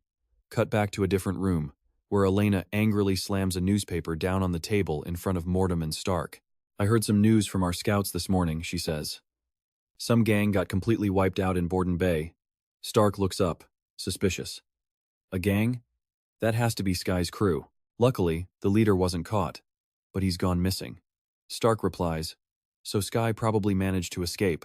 The Western General is personally overseeing that area now. I can't believe he actually got away from her," Elena says. "I need to contact him immediately. He has to know how to lay low." Stark then asks her, "Any other news?" She hands him a rolled-up piece of paper. This. Turns out, it's a wanted poster for Stark with a reward of 8 million, and he's actually thrilled about being famous. As he and Elena start discussing the photo, she noted this wanted poster was a much better likeness than the last one. And Stex? He was certain they were hunting him after what happened at Gambini Fortress. But the old man knew this wasn't simple. "We have to be careful." If posters like this are everywhere, Venezuela might send troops to search the Black Woods. Stex knew he was right. It was a real risk. He sighed. Gaz. I have to find Gaz. Elena's eyes widened. You mean that crew of bandits? But how would you even start? He told me he has men all over the kingdom, Stex remembered. I'll start searching in the south. I have a friend there named Danton. He works the black market, so he might know something. Then he turned to Mark. Oh, by the way, big guy, you're staying here. Mark just looked at him. Why? Stex laid it out, plain and simple. You're huge, and that massive shield just screams for attention. Plus, too many people down south would recognize your face. I can't risk you coming along. Mark nodded slowly. You're right. Besides, I should stay and defend this place if Venezuela attacks. Stex sighed. Exactly. And since I'm asking for a favor, I owe you something. He grinned. There's a massive arena near here. I've seen it once. Place is absolutely epic. Finally, Stex made him a promise. Watch over the village while I'm gone. In return, when I get back, you and I have a life-or-death duel in that arena. Mark let out a slow breath, accepting. All right, you sly bastard. I'll protect this place till you get back. Just then, Bella, Nora, and Ken approached them. We heard from Kane. We didn't expect you to be leaving so soon. She wished them a safe journey as Ken pulled something out for Elena. A necklace. He told her to take it. Elena recognized it immediately, an heirloom from Elder Ken himself. They say the spirits bless whoever wears this, he said gently. I hope it protects you on your journey. And to put her mind at ease, he'd already made a replica for himself. Elena let out a soft breath, understanding his kindness as she ran to hug them both. Mark gave Stex a final warning. Stay safe out there. Then he grinned, reminding him of their deal. Because a battle in the arena is waiting for you when you return. Stex couldn't figure out why he was so damn excited about it. Fine, fine. A moment later, they said their goodbyes and hit the road. Someone's nearby, Elena said suddenly. Stex nodded. Yep. We'll run into them soon. The town of Clot is right up ahead. But as it came into view, Stex stared, stunned. Whoa. This place looks different. Was it always this booming? And look at all these new stone buildings. Then it hit him. He remembered telling Danton about something a long time ago. Looks like you made a killing from that mine. The one I told you about after that dungeon raid. Stex was floored. Wait a second. Could this all be from that dungeon? He shook his head in disbelief. Danton must be filthy rich by now, and he was smart enough to use his black market connections to make it all happen. Elena pulled him back to the present. I know you're happy to see the town thriving, but how are we supposed to sneak past all those people now? She was right. They had to stay hidden. Stex's mind flashed back to how he'd once tracked down information on goblins. It had something to do with freshwater fish. Mo, Stex called out. All right, your turn. But Mo immediately protested. Not a good idea. Using Soul Snatch now is way too risky. But Stex wasn't asking. He placed his hand on the massive city wall. Divinify. In the next second, Phaser appeared, instantly leaping over to the other side of the wall. This way is fine, Stex projected to her. You're already inside, so no need to worry about checkpoints or getting spotted. Then he checked one more time. You know what you need to do, right? Phaser's voice was clear. Yeah. Find a guy named Danton. Tell him you want to see him. Exactly, Stex confirmed. But the locals will know you're an outsider, so whatever you do, don't cause any trouble. Got it? She smirked. Piece of cake. Seconds later, she spotted a random villager and immediately grabbed him by the collar. Listen up, human. I'm looking for a man named Danton. Do you know where he is? The man was terrified. What are you doing? Phaser's eyes narrowed as she repeated her demand. I said, Danton. Now tell me where he is. He was sweating bullets. Huh? Danton? But his fear quickly shifted to a blush as he realized how beautiful she was. Phaser just smacked him. Stop blushing at me. It's disgusting. The man groaned, apologizing over and over. Finally, he managed to give her a real answer. If you're looking for Danton, try the Pharmaceutical Trade Guild. Phaser raised an eyebrow. Pharmaceutical Trade Guild? So this was the place. Moments later, she arrived, pushed the door open, and stepped inside, silently sizing up the man behind the counter. She watched him carefully cleaning a glass and knew instantly it was him. Found him. So this is where he's been. She let out a small sigh, taking in his appearance. He looks exactly the same as when I saw him from inside the ring. With that thought, she sat down, catching Danton's surprised look. He walked over, curious. And where might a beautiful lady like you be from? Can I help you? She cut right to the chase. I have a question.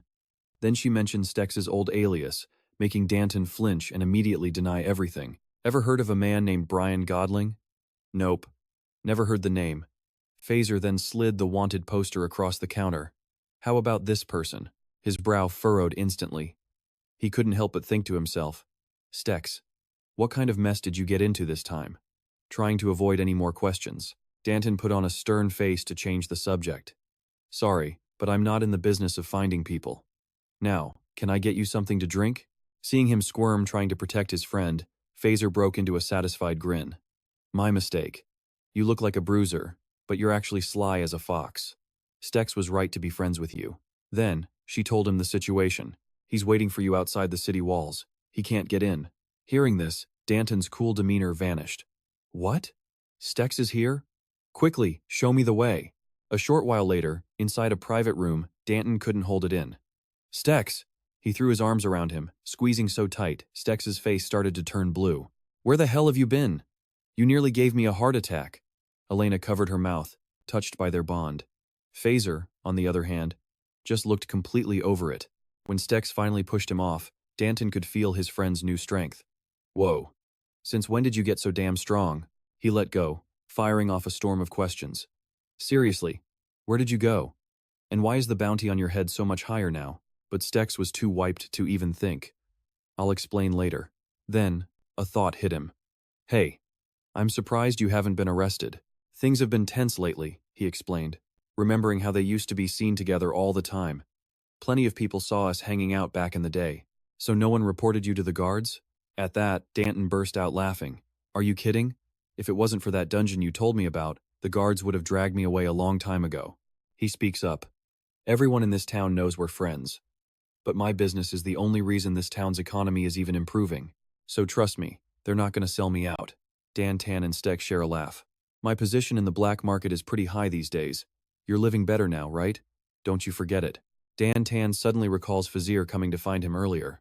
You're pretty clever, he says to Stark, sending someone else into town to call me out to meet you.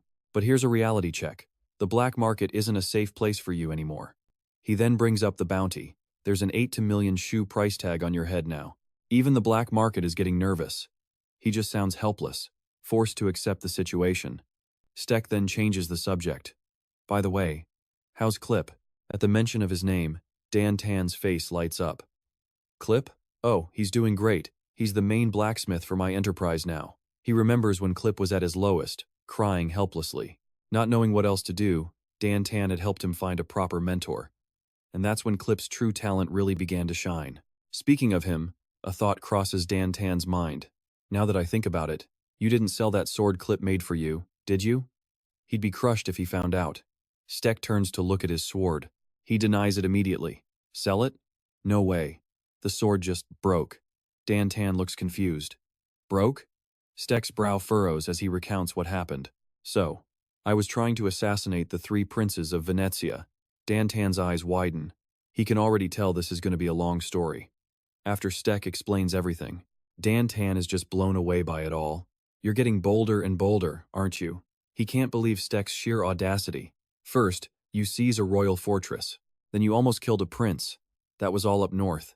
And now you're in the desert too? But Steck just gives a casual wave of his hand, completely unfazed. You're getting way too excited. Calm down. Danton just lets out a helpless sigh.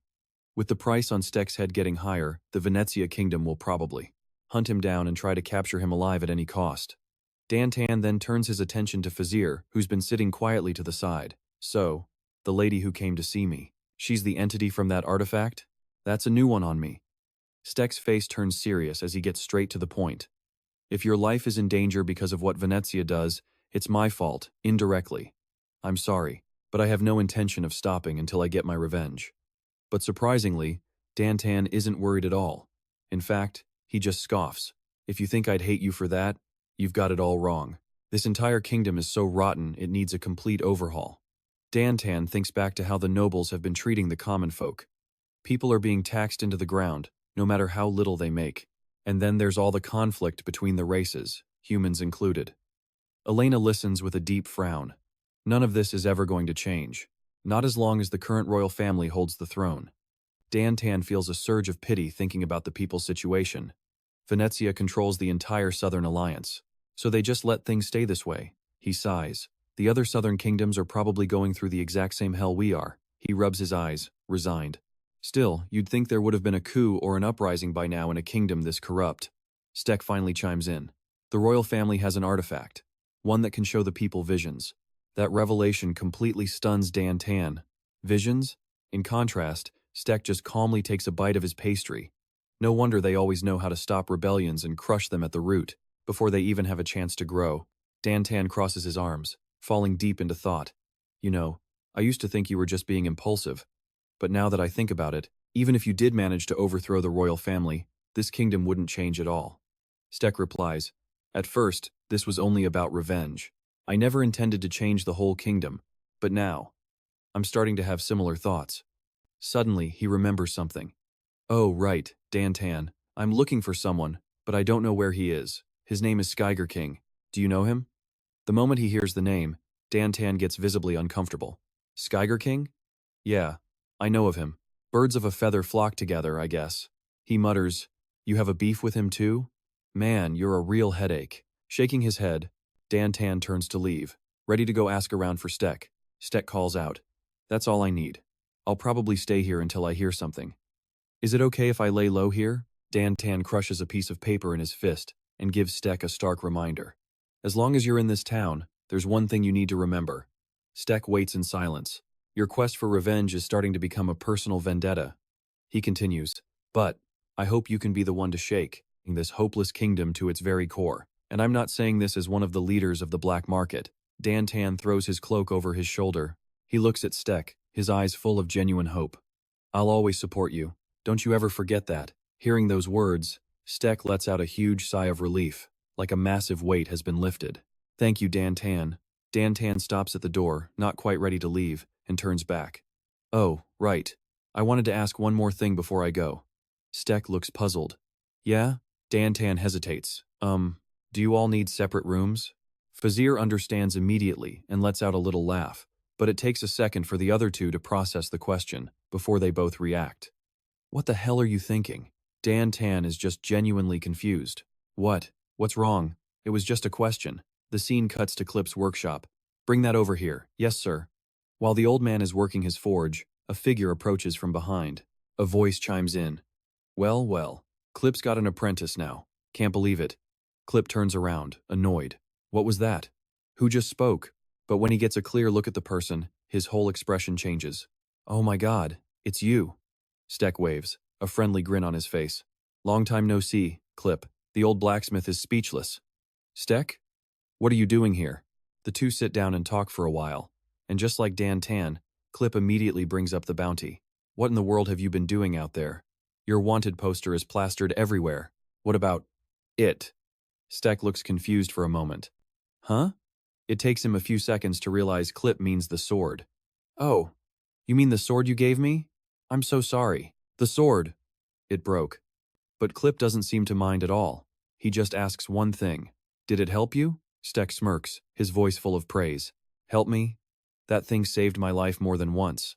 Hearing that, Clip looks like a huge burden has been lifted from his heart. That's good. As long as a weapon or a piece of armor saves its master's life, I'm happy. He then gets curious about what Stek uses now. Without hesitation, Stek reaches into his gear and pulls it out. Ah, I'm using these nowadays. Clip examines the weapons Stek has laid out. You mean there are others out there who can craft things like this? He picks up one of the swords, his eyes wide with disbelief. Is this a soulless sword? They actually figured out a way to turn a normal weapon into an artifact? That's genius. Next, Clip picks up one of the gauntlets. He can't help but admire it. The stitching. Every single detail is so precise and well woven. This is an absolute masterpiece.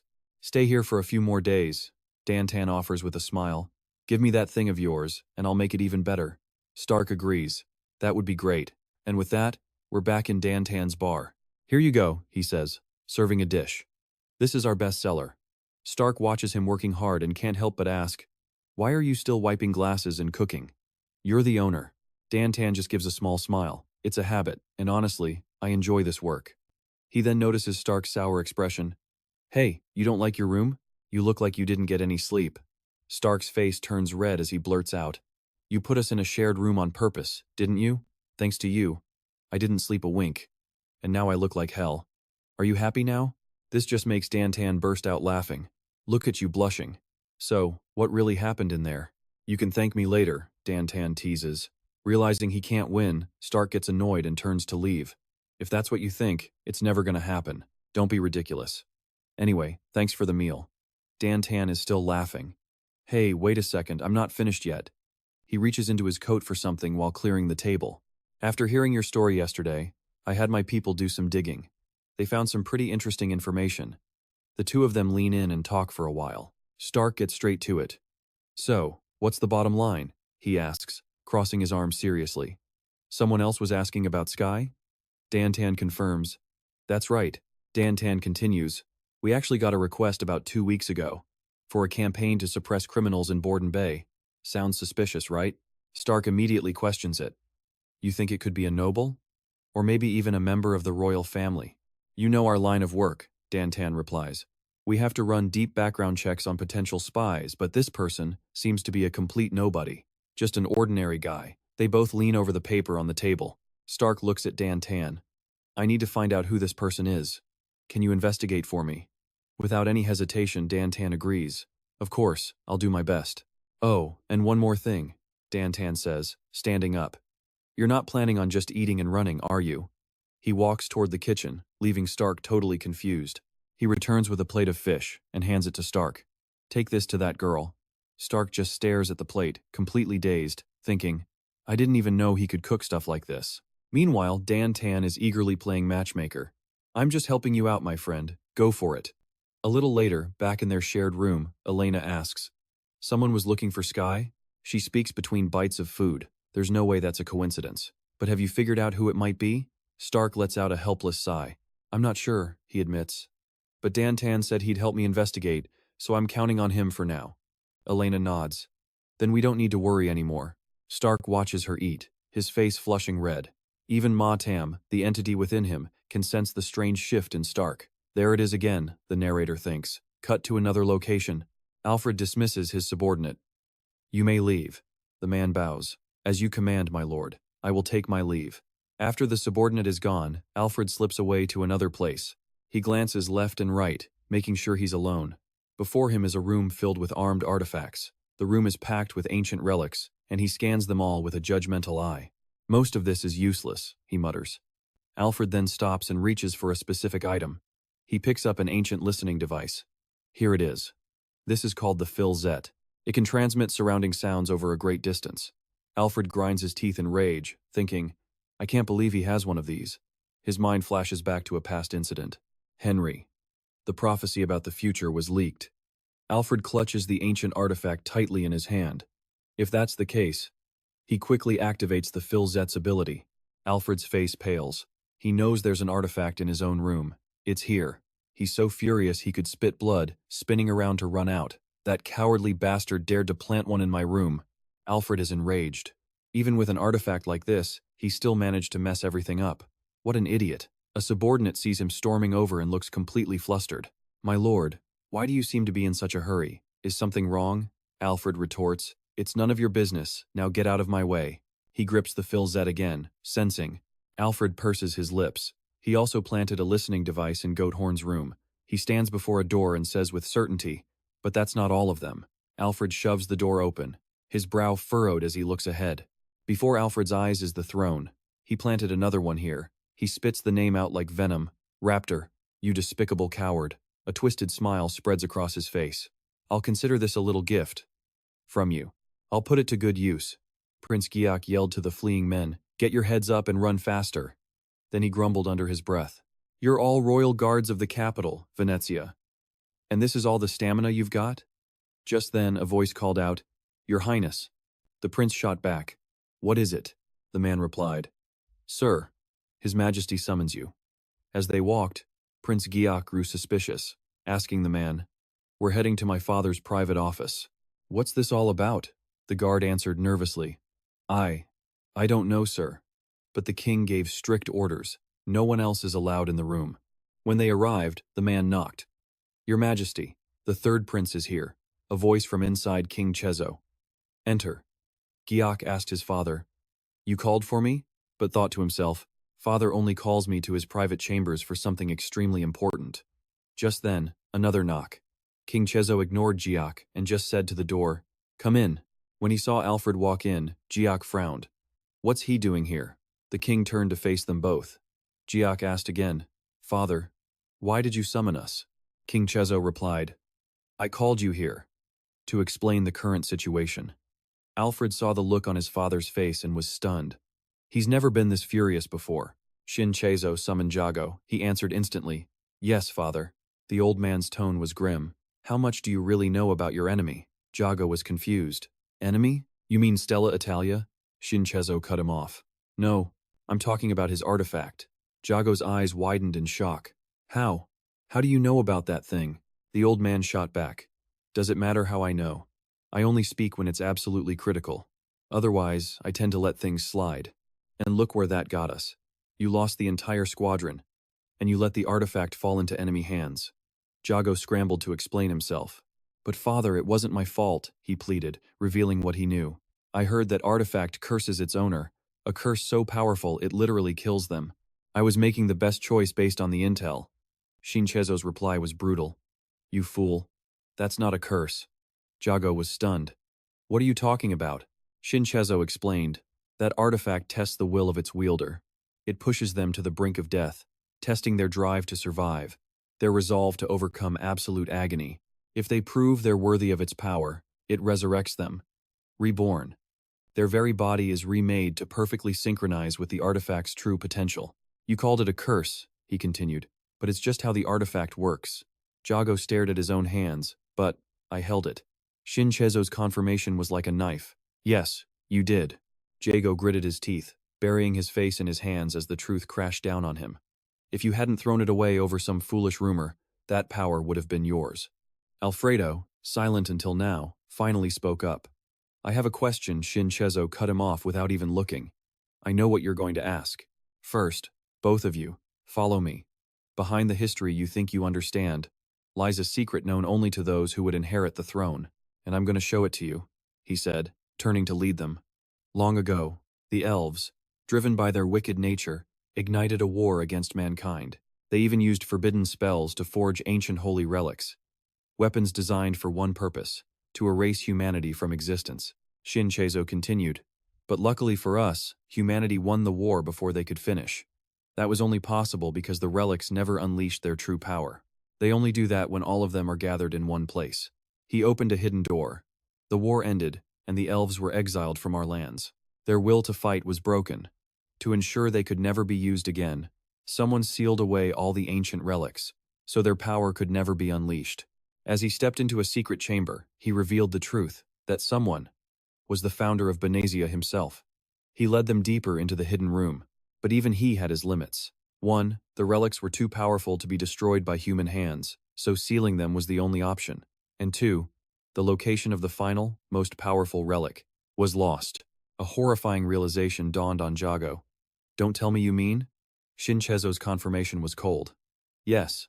He stared at several glowing orbs floating in the chamber. "The artifact that you tossed aside was the final holy relic." Shin Chezo then explained, "Gather all 10, and their powers will resonate, syncing together as one. Then, our destiny will finally be in our own hands." Jago was still confused.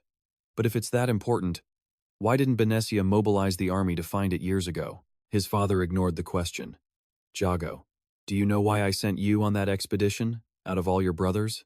You were the one with the strongest will, the most resilience. I gambled our entire future on you, because you were the only general who survived the battle at the northern border." After a long pause, Shin Chezo finally asked him, "Do you finally realize the scale of your foolish mistake?" Jago bowed his head, unable to speak. A moment later he asked, "Father, what are your orders?" The reply was devastating. "Nothing." Then he turned to Alfredo. "There's one more thing." As Alfredo left the chamber moments later, his father's words echoed in his mind. "The one I am most concerned about is you, Alfredo," his father had said. "Raptor is arrogant and rash. Jago is all fighting spirit, but he lacks wisdom. They both share traits that you are missing. Do you understand what that implies?" his father had asked. "Their failures are creating opportunities." He'd said it so bluntly, Both Raptor and Jago have failed to achieve their goals. Frankly, it's better than them causing even more trouble. Alfredo gritted his teeth, recalling the final judgment. And in the meantime, you are still not fit to be king.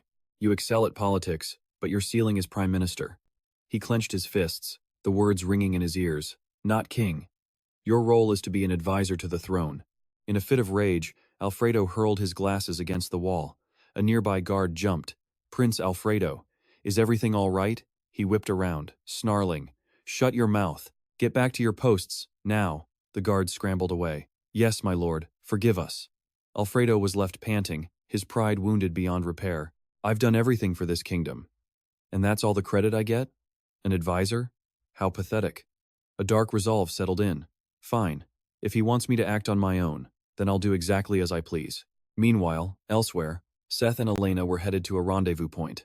I can't believe the people we were searching for reached out to us first through Dan, she said. But meeting in a desolate place like this, don't you think it feels like a trap? Seth clenched a fist. Trap or not, I swear. If they're just wasting our time, I'm gonna make them regret it. Just then, Elena sensed something. He immediately asked her, how many are out there? She focused. 5. No, wait, 6 people. Seth smirked and then yelled out, is that all? Hey, stop hiding and come on out. Try anything funny and you'll be sorry. What a bunch of cowards. Up on a large rock, 2 figures were watching. One of them gasped. Wait a second, is that him? And with that, Sile leaped down. I thought you were headed north. What are you doing here? Seth gave him a confused look. Do I know you?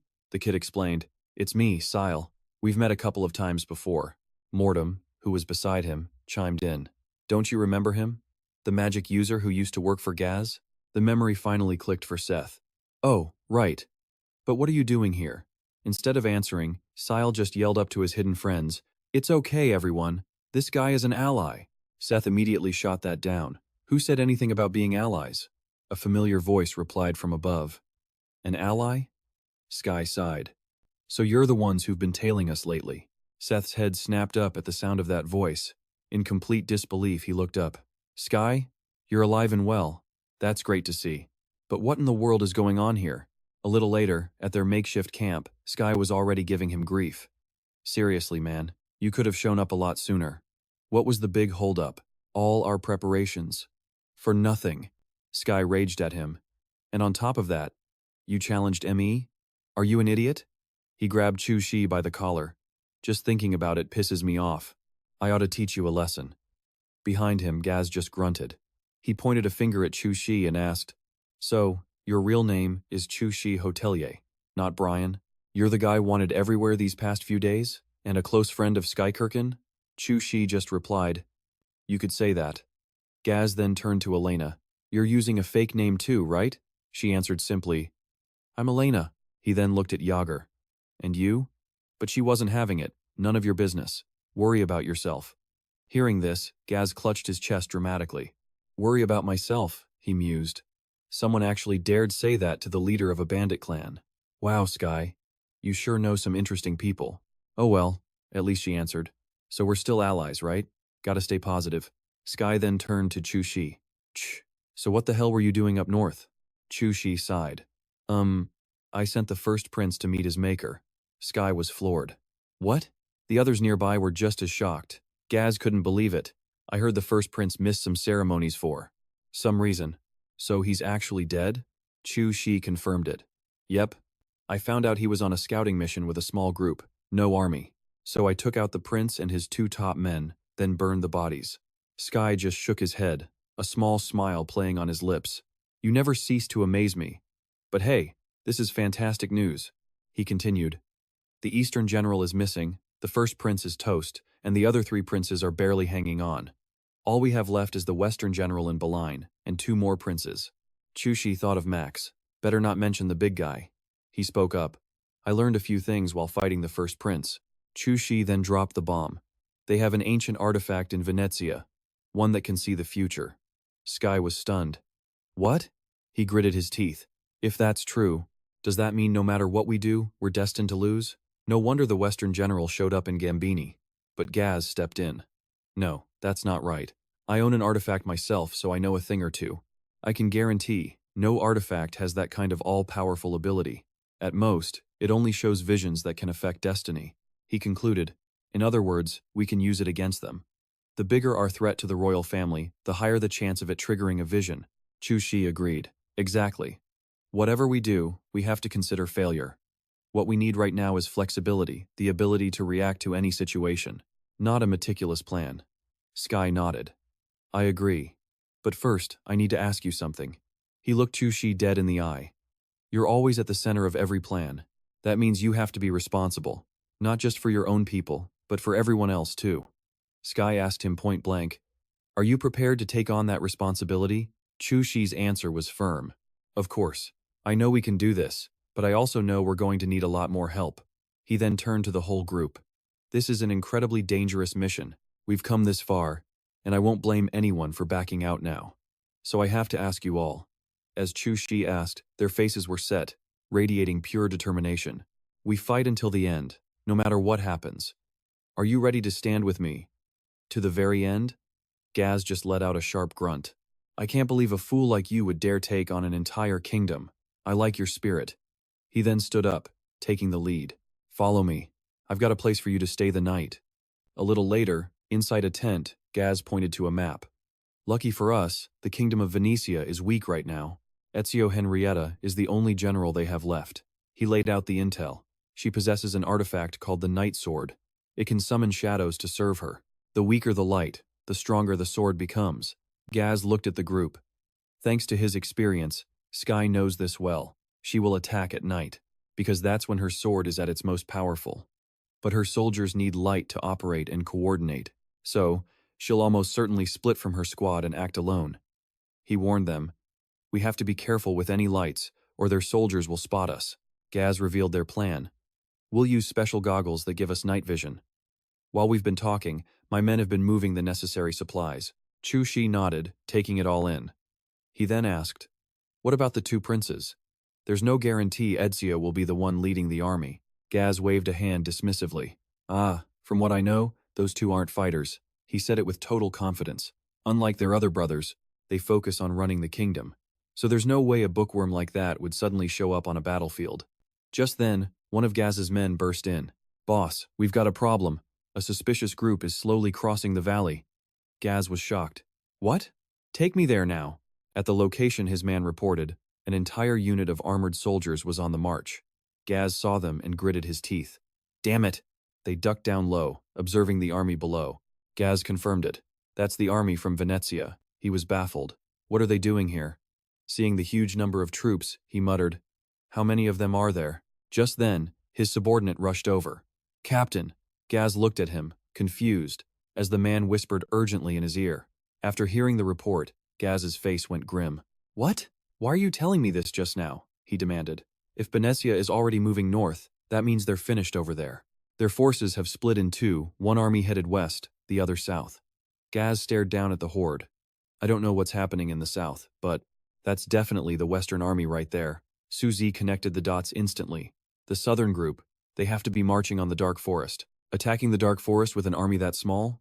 Hope Max can handle his end, he muttered. Then, snapping to action, he yelled, Hey, Gaz! Sushi grilled him. You told me you set up deep bellium plates all around the valley, right? Gaz shot back. Not the entire valley, only at certain strategic points. Sushi's eyes fixed on the massive cannons being wheeled into place. Any chance their cannonballs will punch right through those plates? Gaz answered, pulling something from inside his coat. If they're shooting pure mana, the shields will hold. But if those shells are pure metal, the deep bellium won't stand a chance. Sushi pressed him. So we're basically gambling, since we don't know what ammo they're using, he stated grimly. What about their leader? Can you get eyes on who's in charge? Gaz lifted his binoculars to his eyes. Wait a second. Through the lens, he saw a familiar face, completely out of place. Huh? Why is Prince Alfred here? At that moment, Motam called out. Hey, Sushi, look carefully at his chest. Right there, hanging against Alfred's armor, was a dark blue-green gem. Motam's voice was low. That's a dark artifact. Down below, the prince just stood there, lost in thought. His men called his name a few times, but he didn't even notice. Bonser asked, My lord, are you feeling unwell? Alfred just brushed it off. It's been a while since I've seen real combat. My mind's just a bit hazy. Don't worry, sir. The man tried to reassure him. Your Highness, please, don't worry. Every soldier here will protect you with their lives. You just need to avoid a direct fight with them. Alfred scowled, replying, I know. But inside, he was cursing. Damn it. If only I could have foreseen this. Then there would have been no reason to split our forces into two groups. He gripped the glowing black artifact. But I know one thing for sure. That bastard Suo Shi is here. Alfred remembered what Shincha Zhou told him. You can take this with you. This gem will glow whenever another relic is nearby. Whether you use it or not, that's up to you. Thinking back, he gritted his teeth. Alfred barked an order to his men. All units, prepare the magic cannons. Now, hearing the command, they moved instantly, activating the magic circles on the artillery. Sky saw this from above and panicked. Wait a second. Are they planning to fire from that distance? You don't think they're planning on hitting us too, do you? Elena quickly used her Amzita skill to figure out their plan. They're using magic-infused ammunition, which means they can definitely hit us from there. Down below, Alfred roared out the command. Fire! And just like that, the massive rock formations ahead were blown to pieces. Keep firing, he commanded. Alfred stared intently at the scene. If they try to fire back from this terrain, my army will be surrounded. I won't give them a single inch. I'll just keep hammering them so they don't even have a chance to counter. Now, show yourself. Up on one of the rock pillars, Sky yelled a warning to Gazette. Get your people out of there, now. Otherwise, they're gonna get hurt. He shot back, I know, but there are shells everywhere. Gazette shouted to the others. We don't need to surround them anymore. If we're not careful, we'll get hit head on. But Serdius wasn't hiding like the others. He just knelt down on one knee. Seeing this, Gazette couldn't help but shout at him. Hey, what are you trying to do? Get yourself killed. Get your head down. Serdius ignored Gazette completely. Instead, he activated his skill. Speed synchronization. In a flash, orange lightning crackled all over Serdius's body. Sky and Gazette were completely baffled. What on earth is he doing? Down below where Alfred was standing, he noticed a golden light appear on a distant rock formation. Alfred frowned. What is that light? It was Sertius, activating his light skill. The ability made the light grow brighter and brighter. Then, in the next second, he launched himself straight down into the enemy soldiers, sending them flying. Alfred had no idea what was happening. What was that? A bomb? Just then, he got his answer. Serdius spoke directly to Alfred. You should have stayed hidden in your castle. What are you even doing here? He said his name, clear as day, Prince Alfred. Alfred's eyes went wide when he saw Sertius. Up on the rocks, Sky and Gazette watched in pure anxiety. That idiot. He always rushes headfirst into danger without thinking. Just then, Elena called out to them. Hey, you two. She was struggling to push the heavy artifact forward. Could you give me a hand? This thing is way too heavy. Gazette shot back. Do you even know how to use that thing? Then, to Sky, get ready to fire. They know we're here now. It's time for our counterattack. With that, he pulled out a small cannonball. My turn. Gazette tossed it into the air. In an instant, the shell exploded with a flash of white light. He then shouted his orders. Listen up, everyone. I need all of you around here to gather every rock and piece of metal you can find. We're making our own ammunition. His soldiers heard the command and immediately got to work. Gazette continued. I don't care how you attack. Just make sure you aim directly at those Benezia bastards for me. Sale and his squad grinned, understanding perfectly. Gazette commanded. It's time to strike back. The second the words left his mouth, Elena fired a blast from the ancient artifact. In a single moment, a huge number of the soldiers below were completely wiped out by the attack. Alfred watched the chaos, horrified. My troops! Just then, Serdius charged forward, yelling at him. Where do you think you're looking? He then taunted. Let's see if you can last longer than your older brother. Alfred's face hardened as he quickly unleashed the power of an artifact on Sertius. Sertius was shocked. What is this? Suddenly, he was trapped in a space that completely paralyzed his body. He couldn't understand it. Just a second ago, he was moving at incredible speed. Alfred's voice echoed, It's useless. He stepped in front of Sertius. Finally, I get to see that panicked look on your face, Sertius. He glared at him with pure hatred. Let's see if that arrogant attitude of yours is overconfidence or just plain pride. Sertius nervously asked Motam, Hey, can you do something? I'm completely paralyzed. Motam scolded him back. You idiot. Why do you always charge straight at the enemy without knowing what weapons they have? Motam explained. He's using an artifact that can manipulate the space around him. We're trapped inside it. There's no way out. Hearing that, Sertius could only curse under his breath. Alfred then gave his final order. All magic squads, focus your attacks on him, now. And that's all for this video. That was a summary of this chapter. If you guys have any thoughts, definitely drop them in the comments below. And don't forget to leave a like, subscribe, and hit that notification bell for more awesome videos. For now, take care, and I'll see you in the next one. Bye-bye.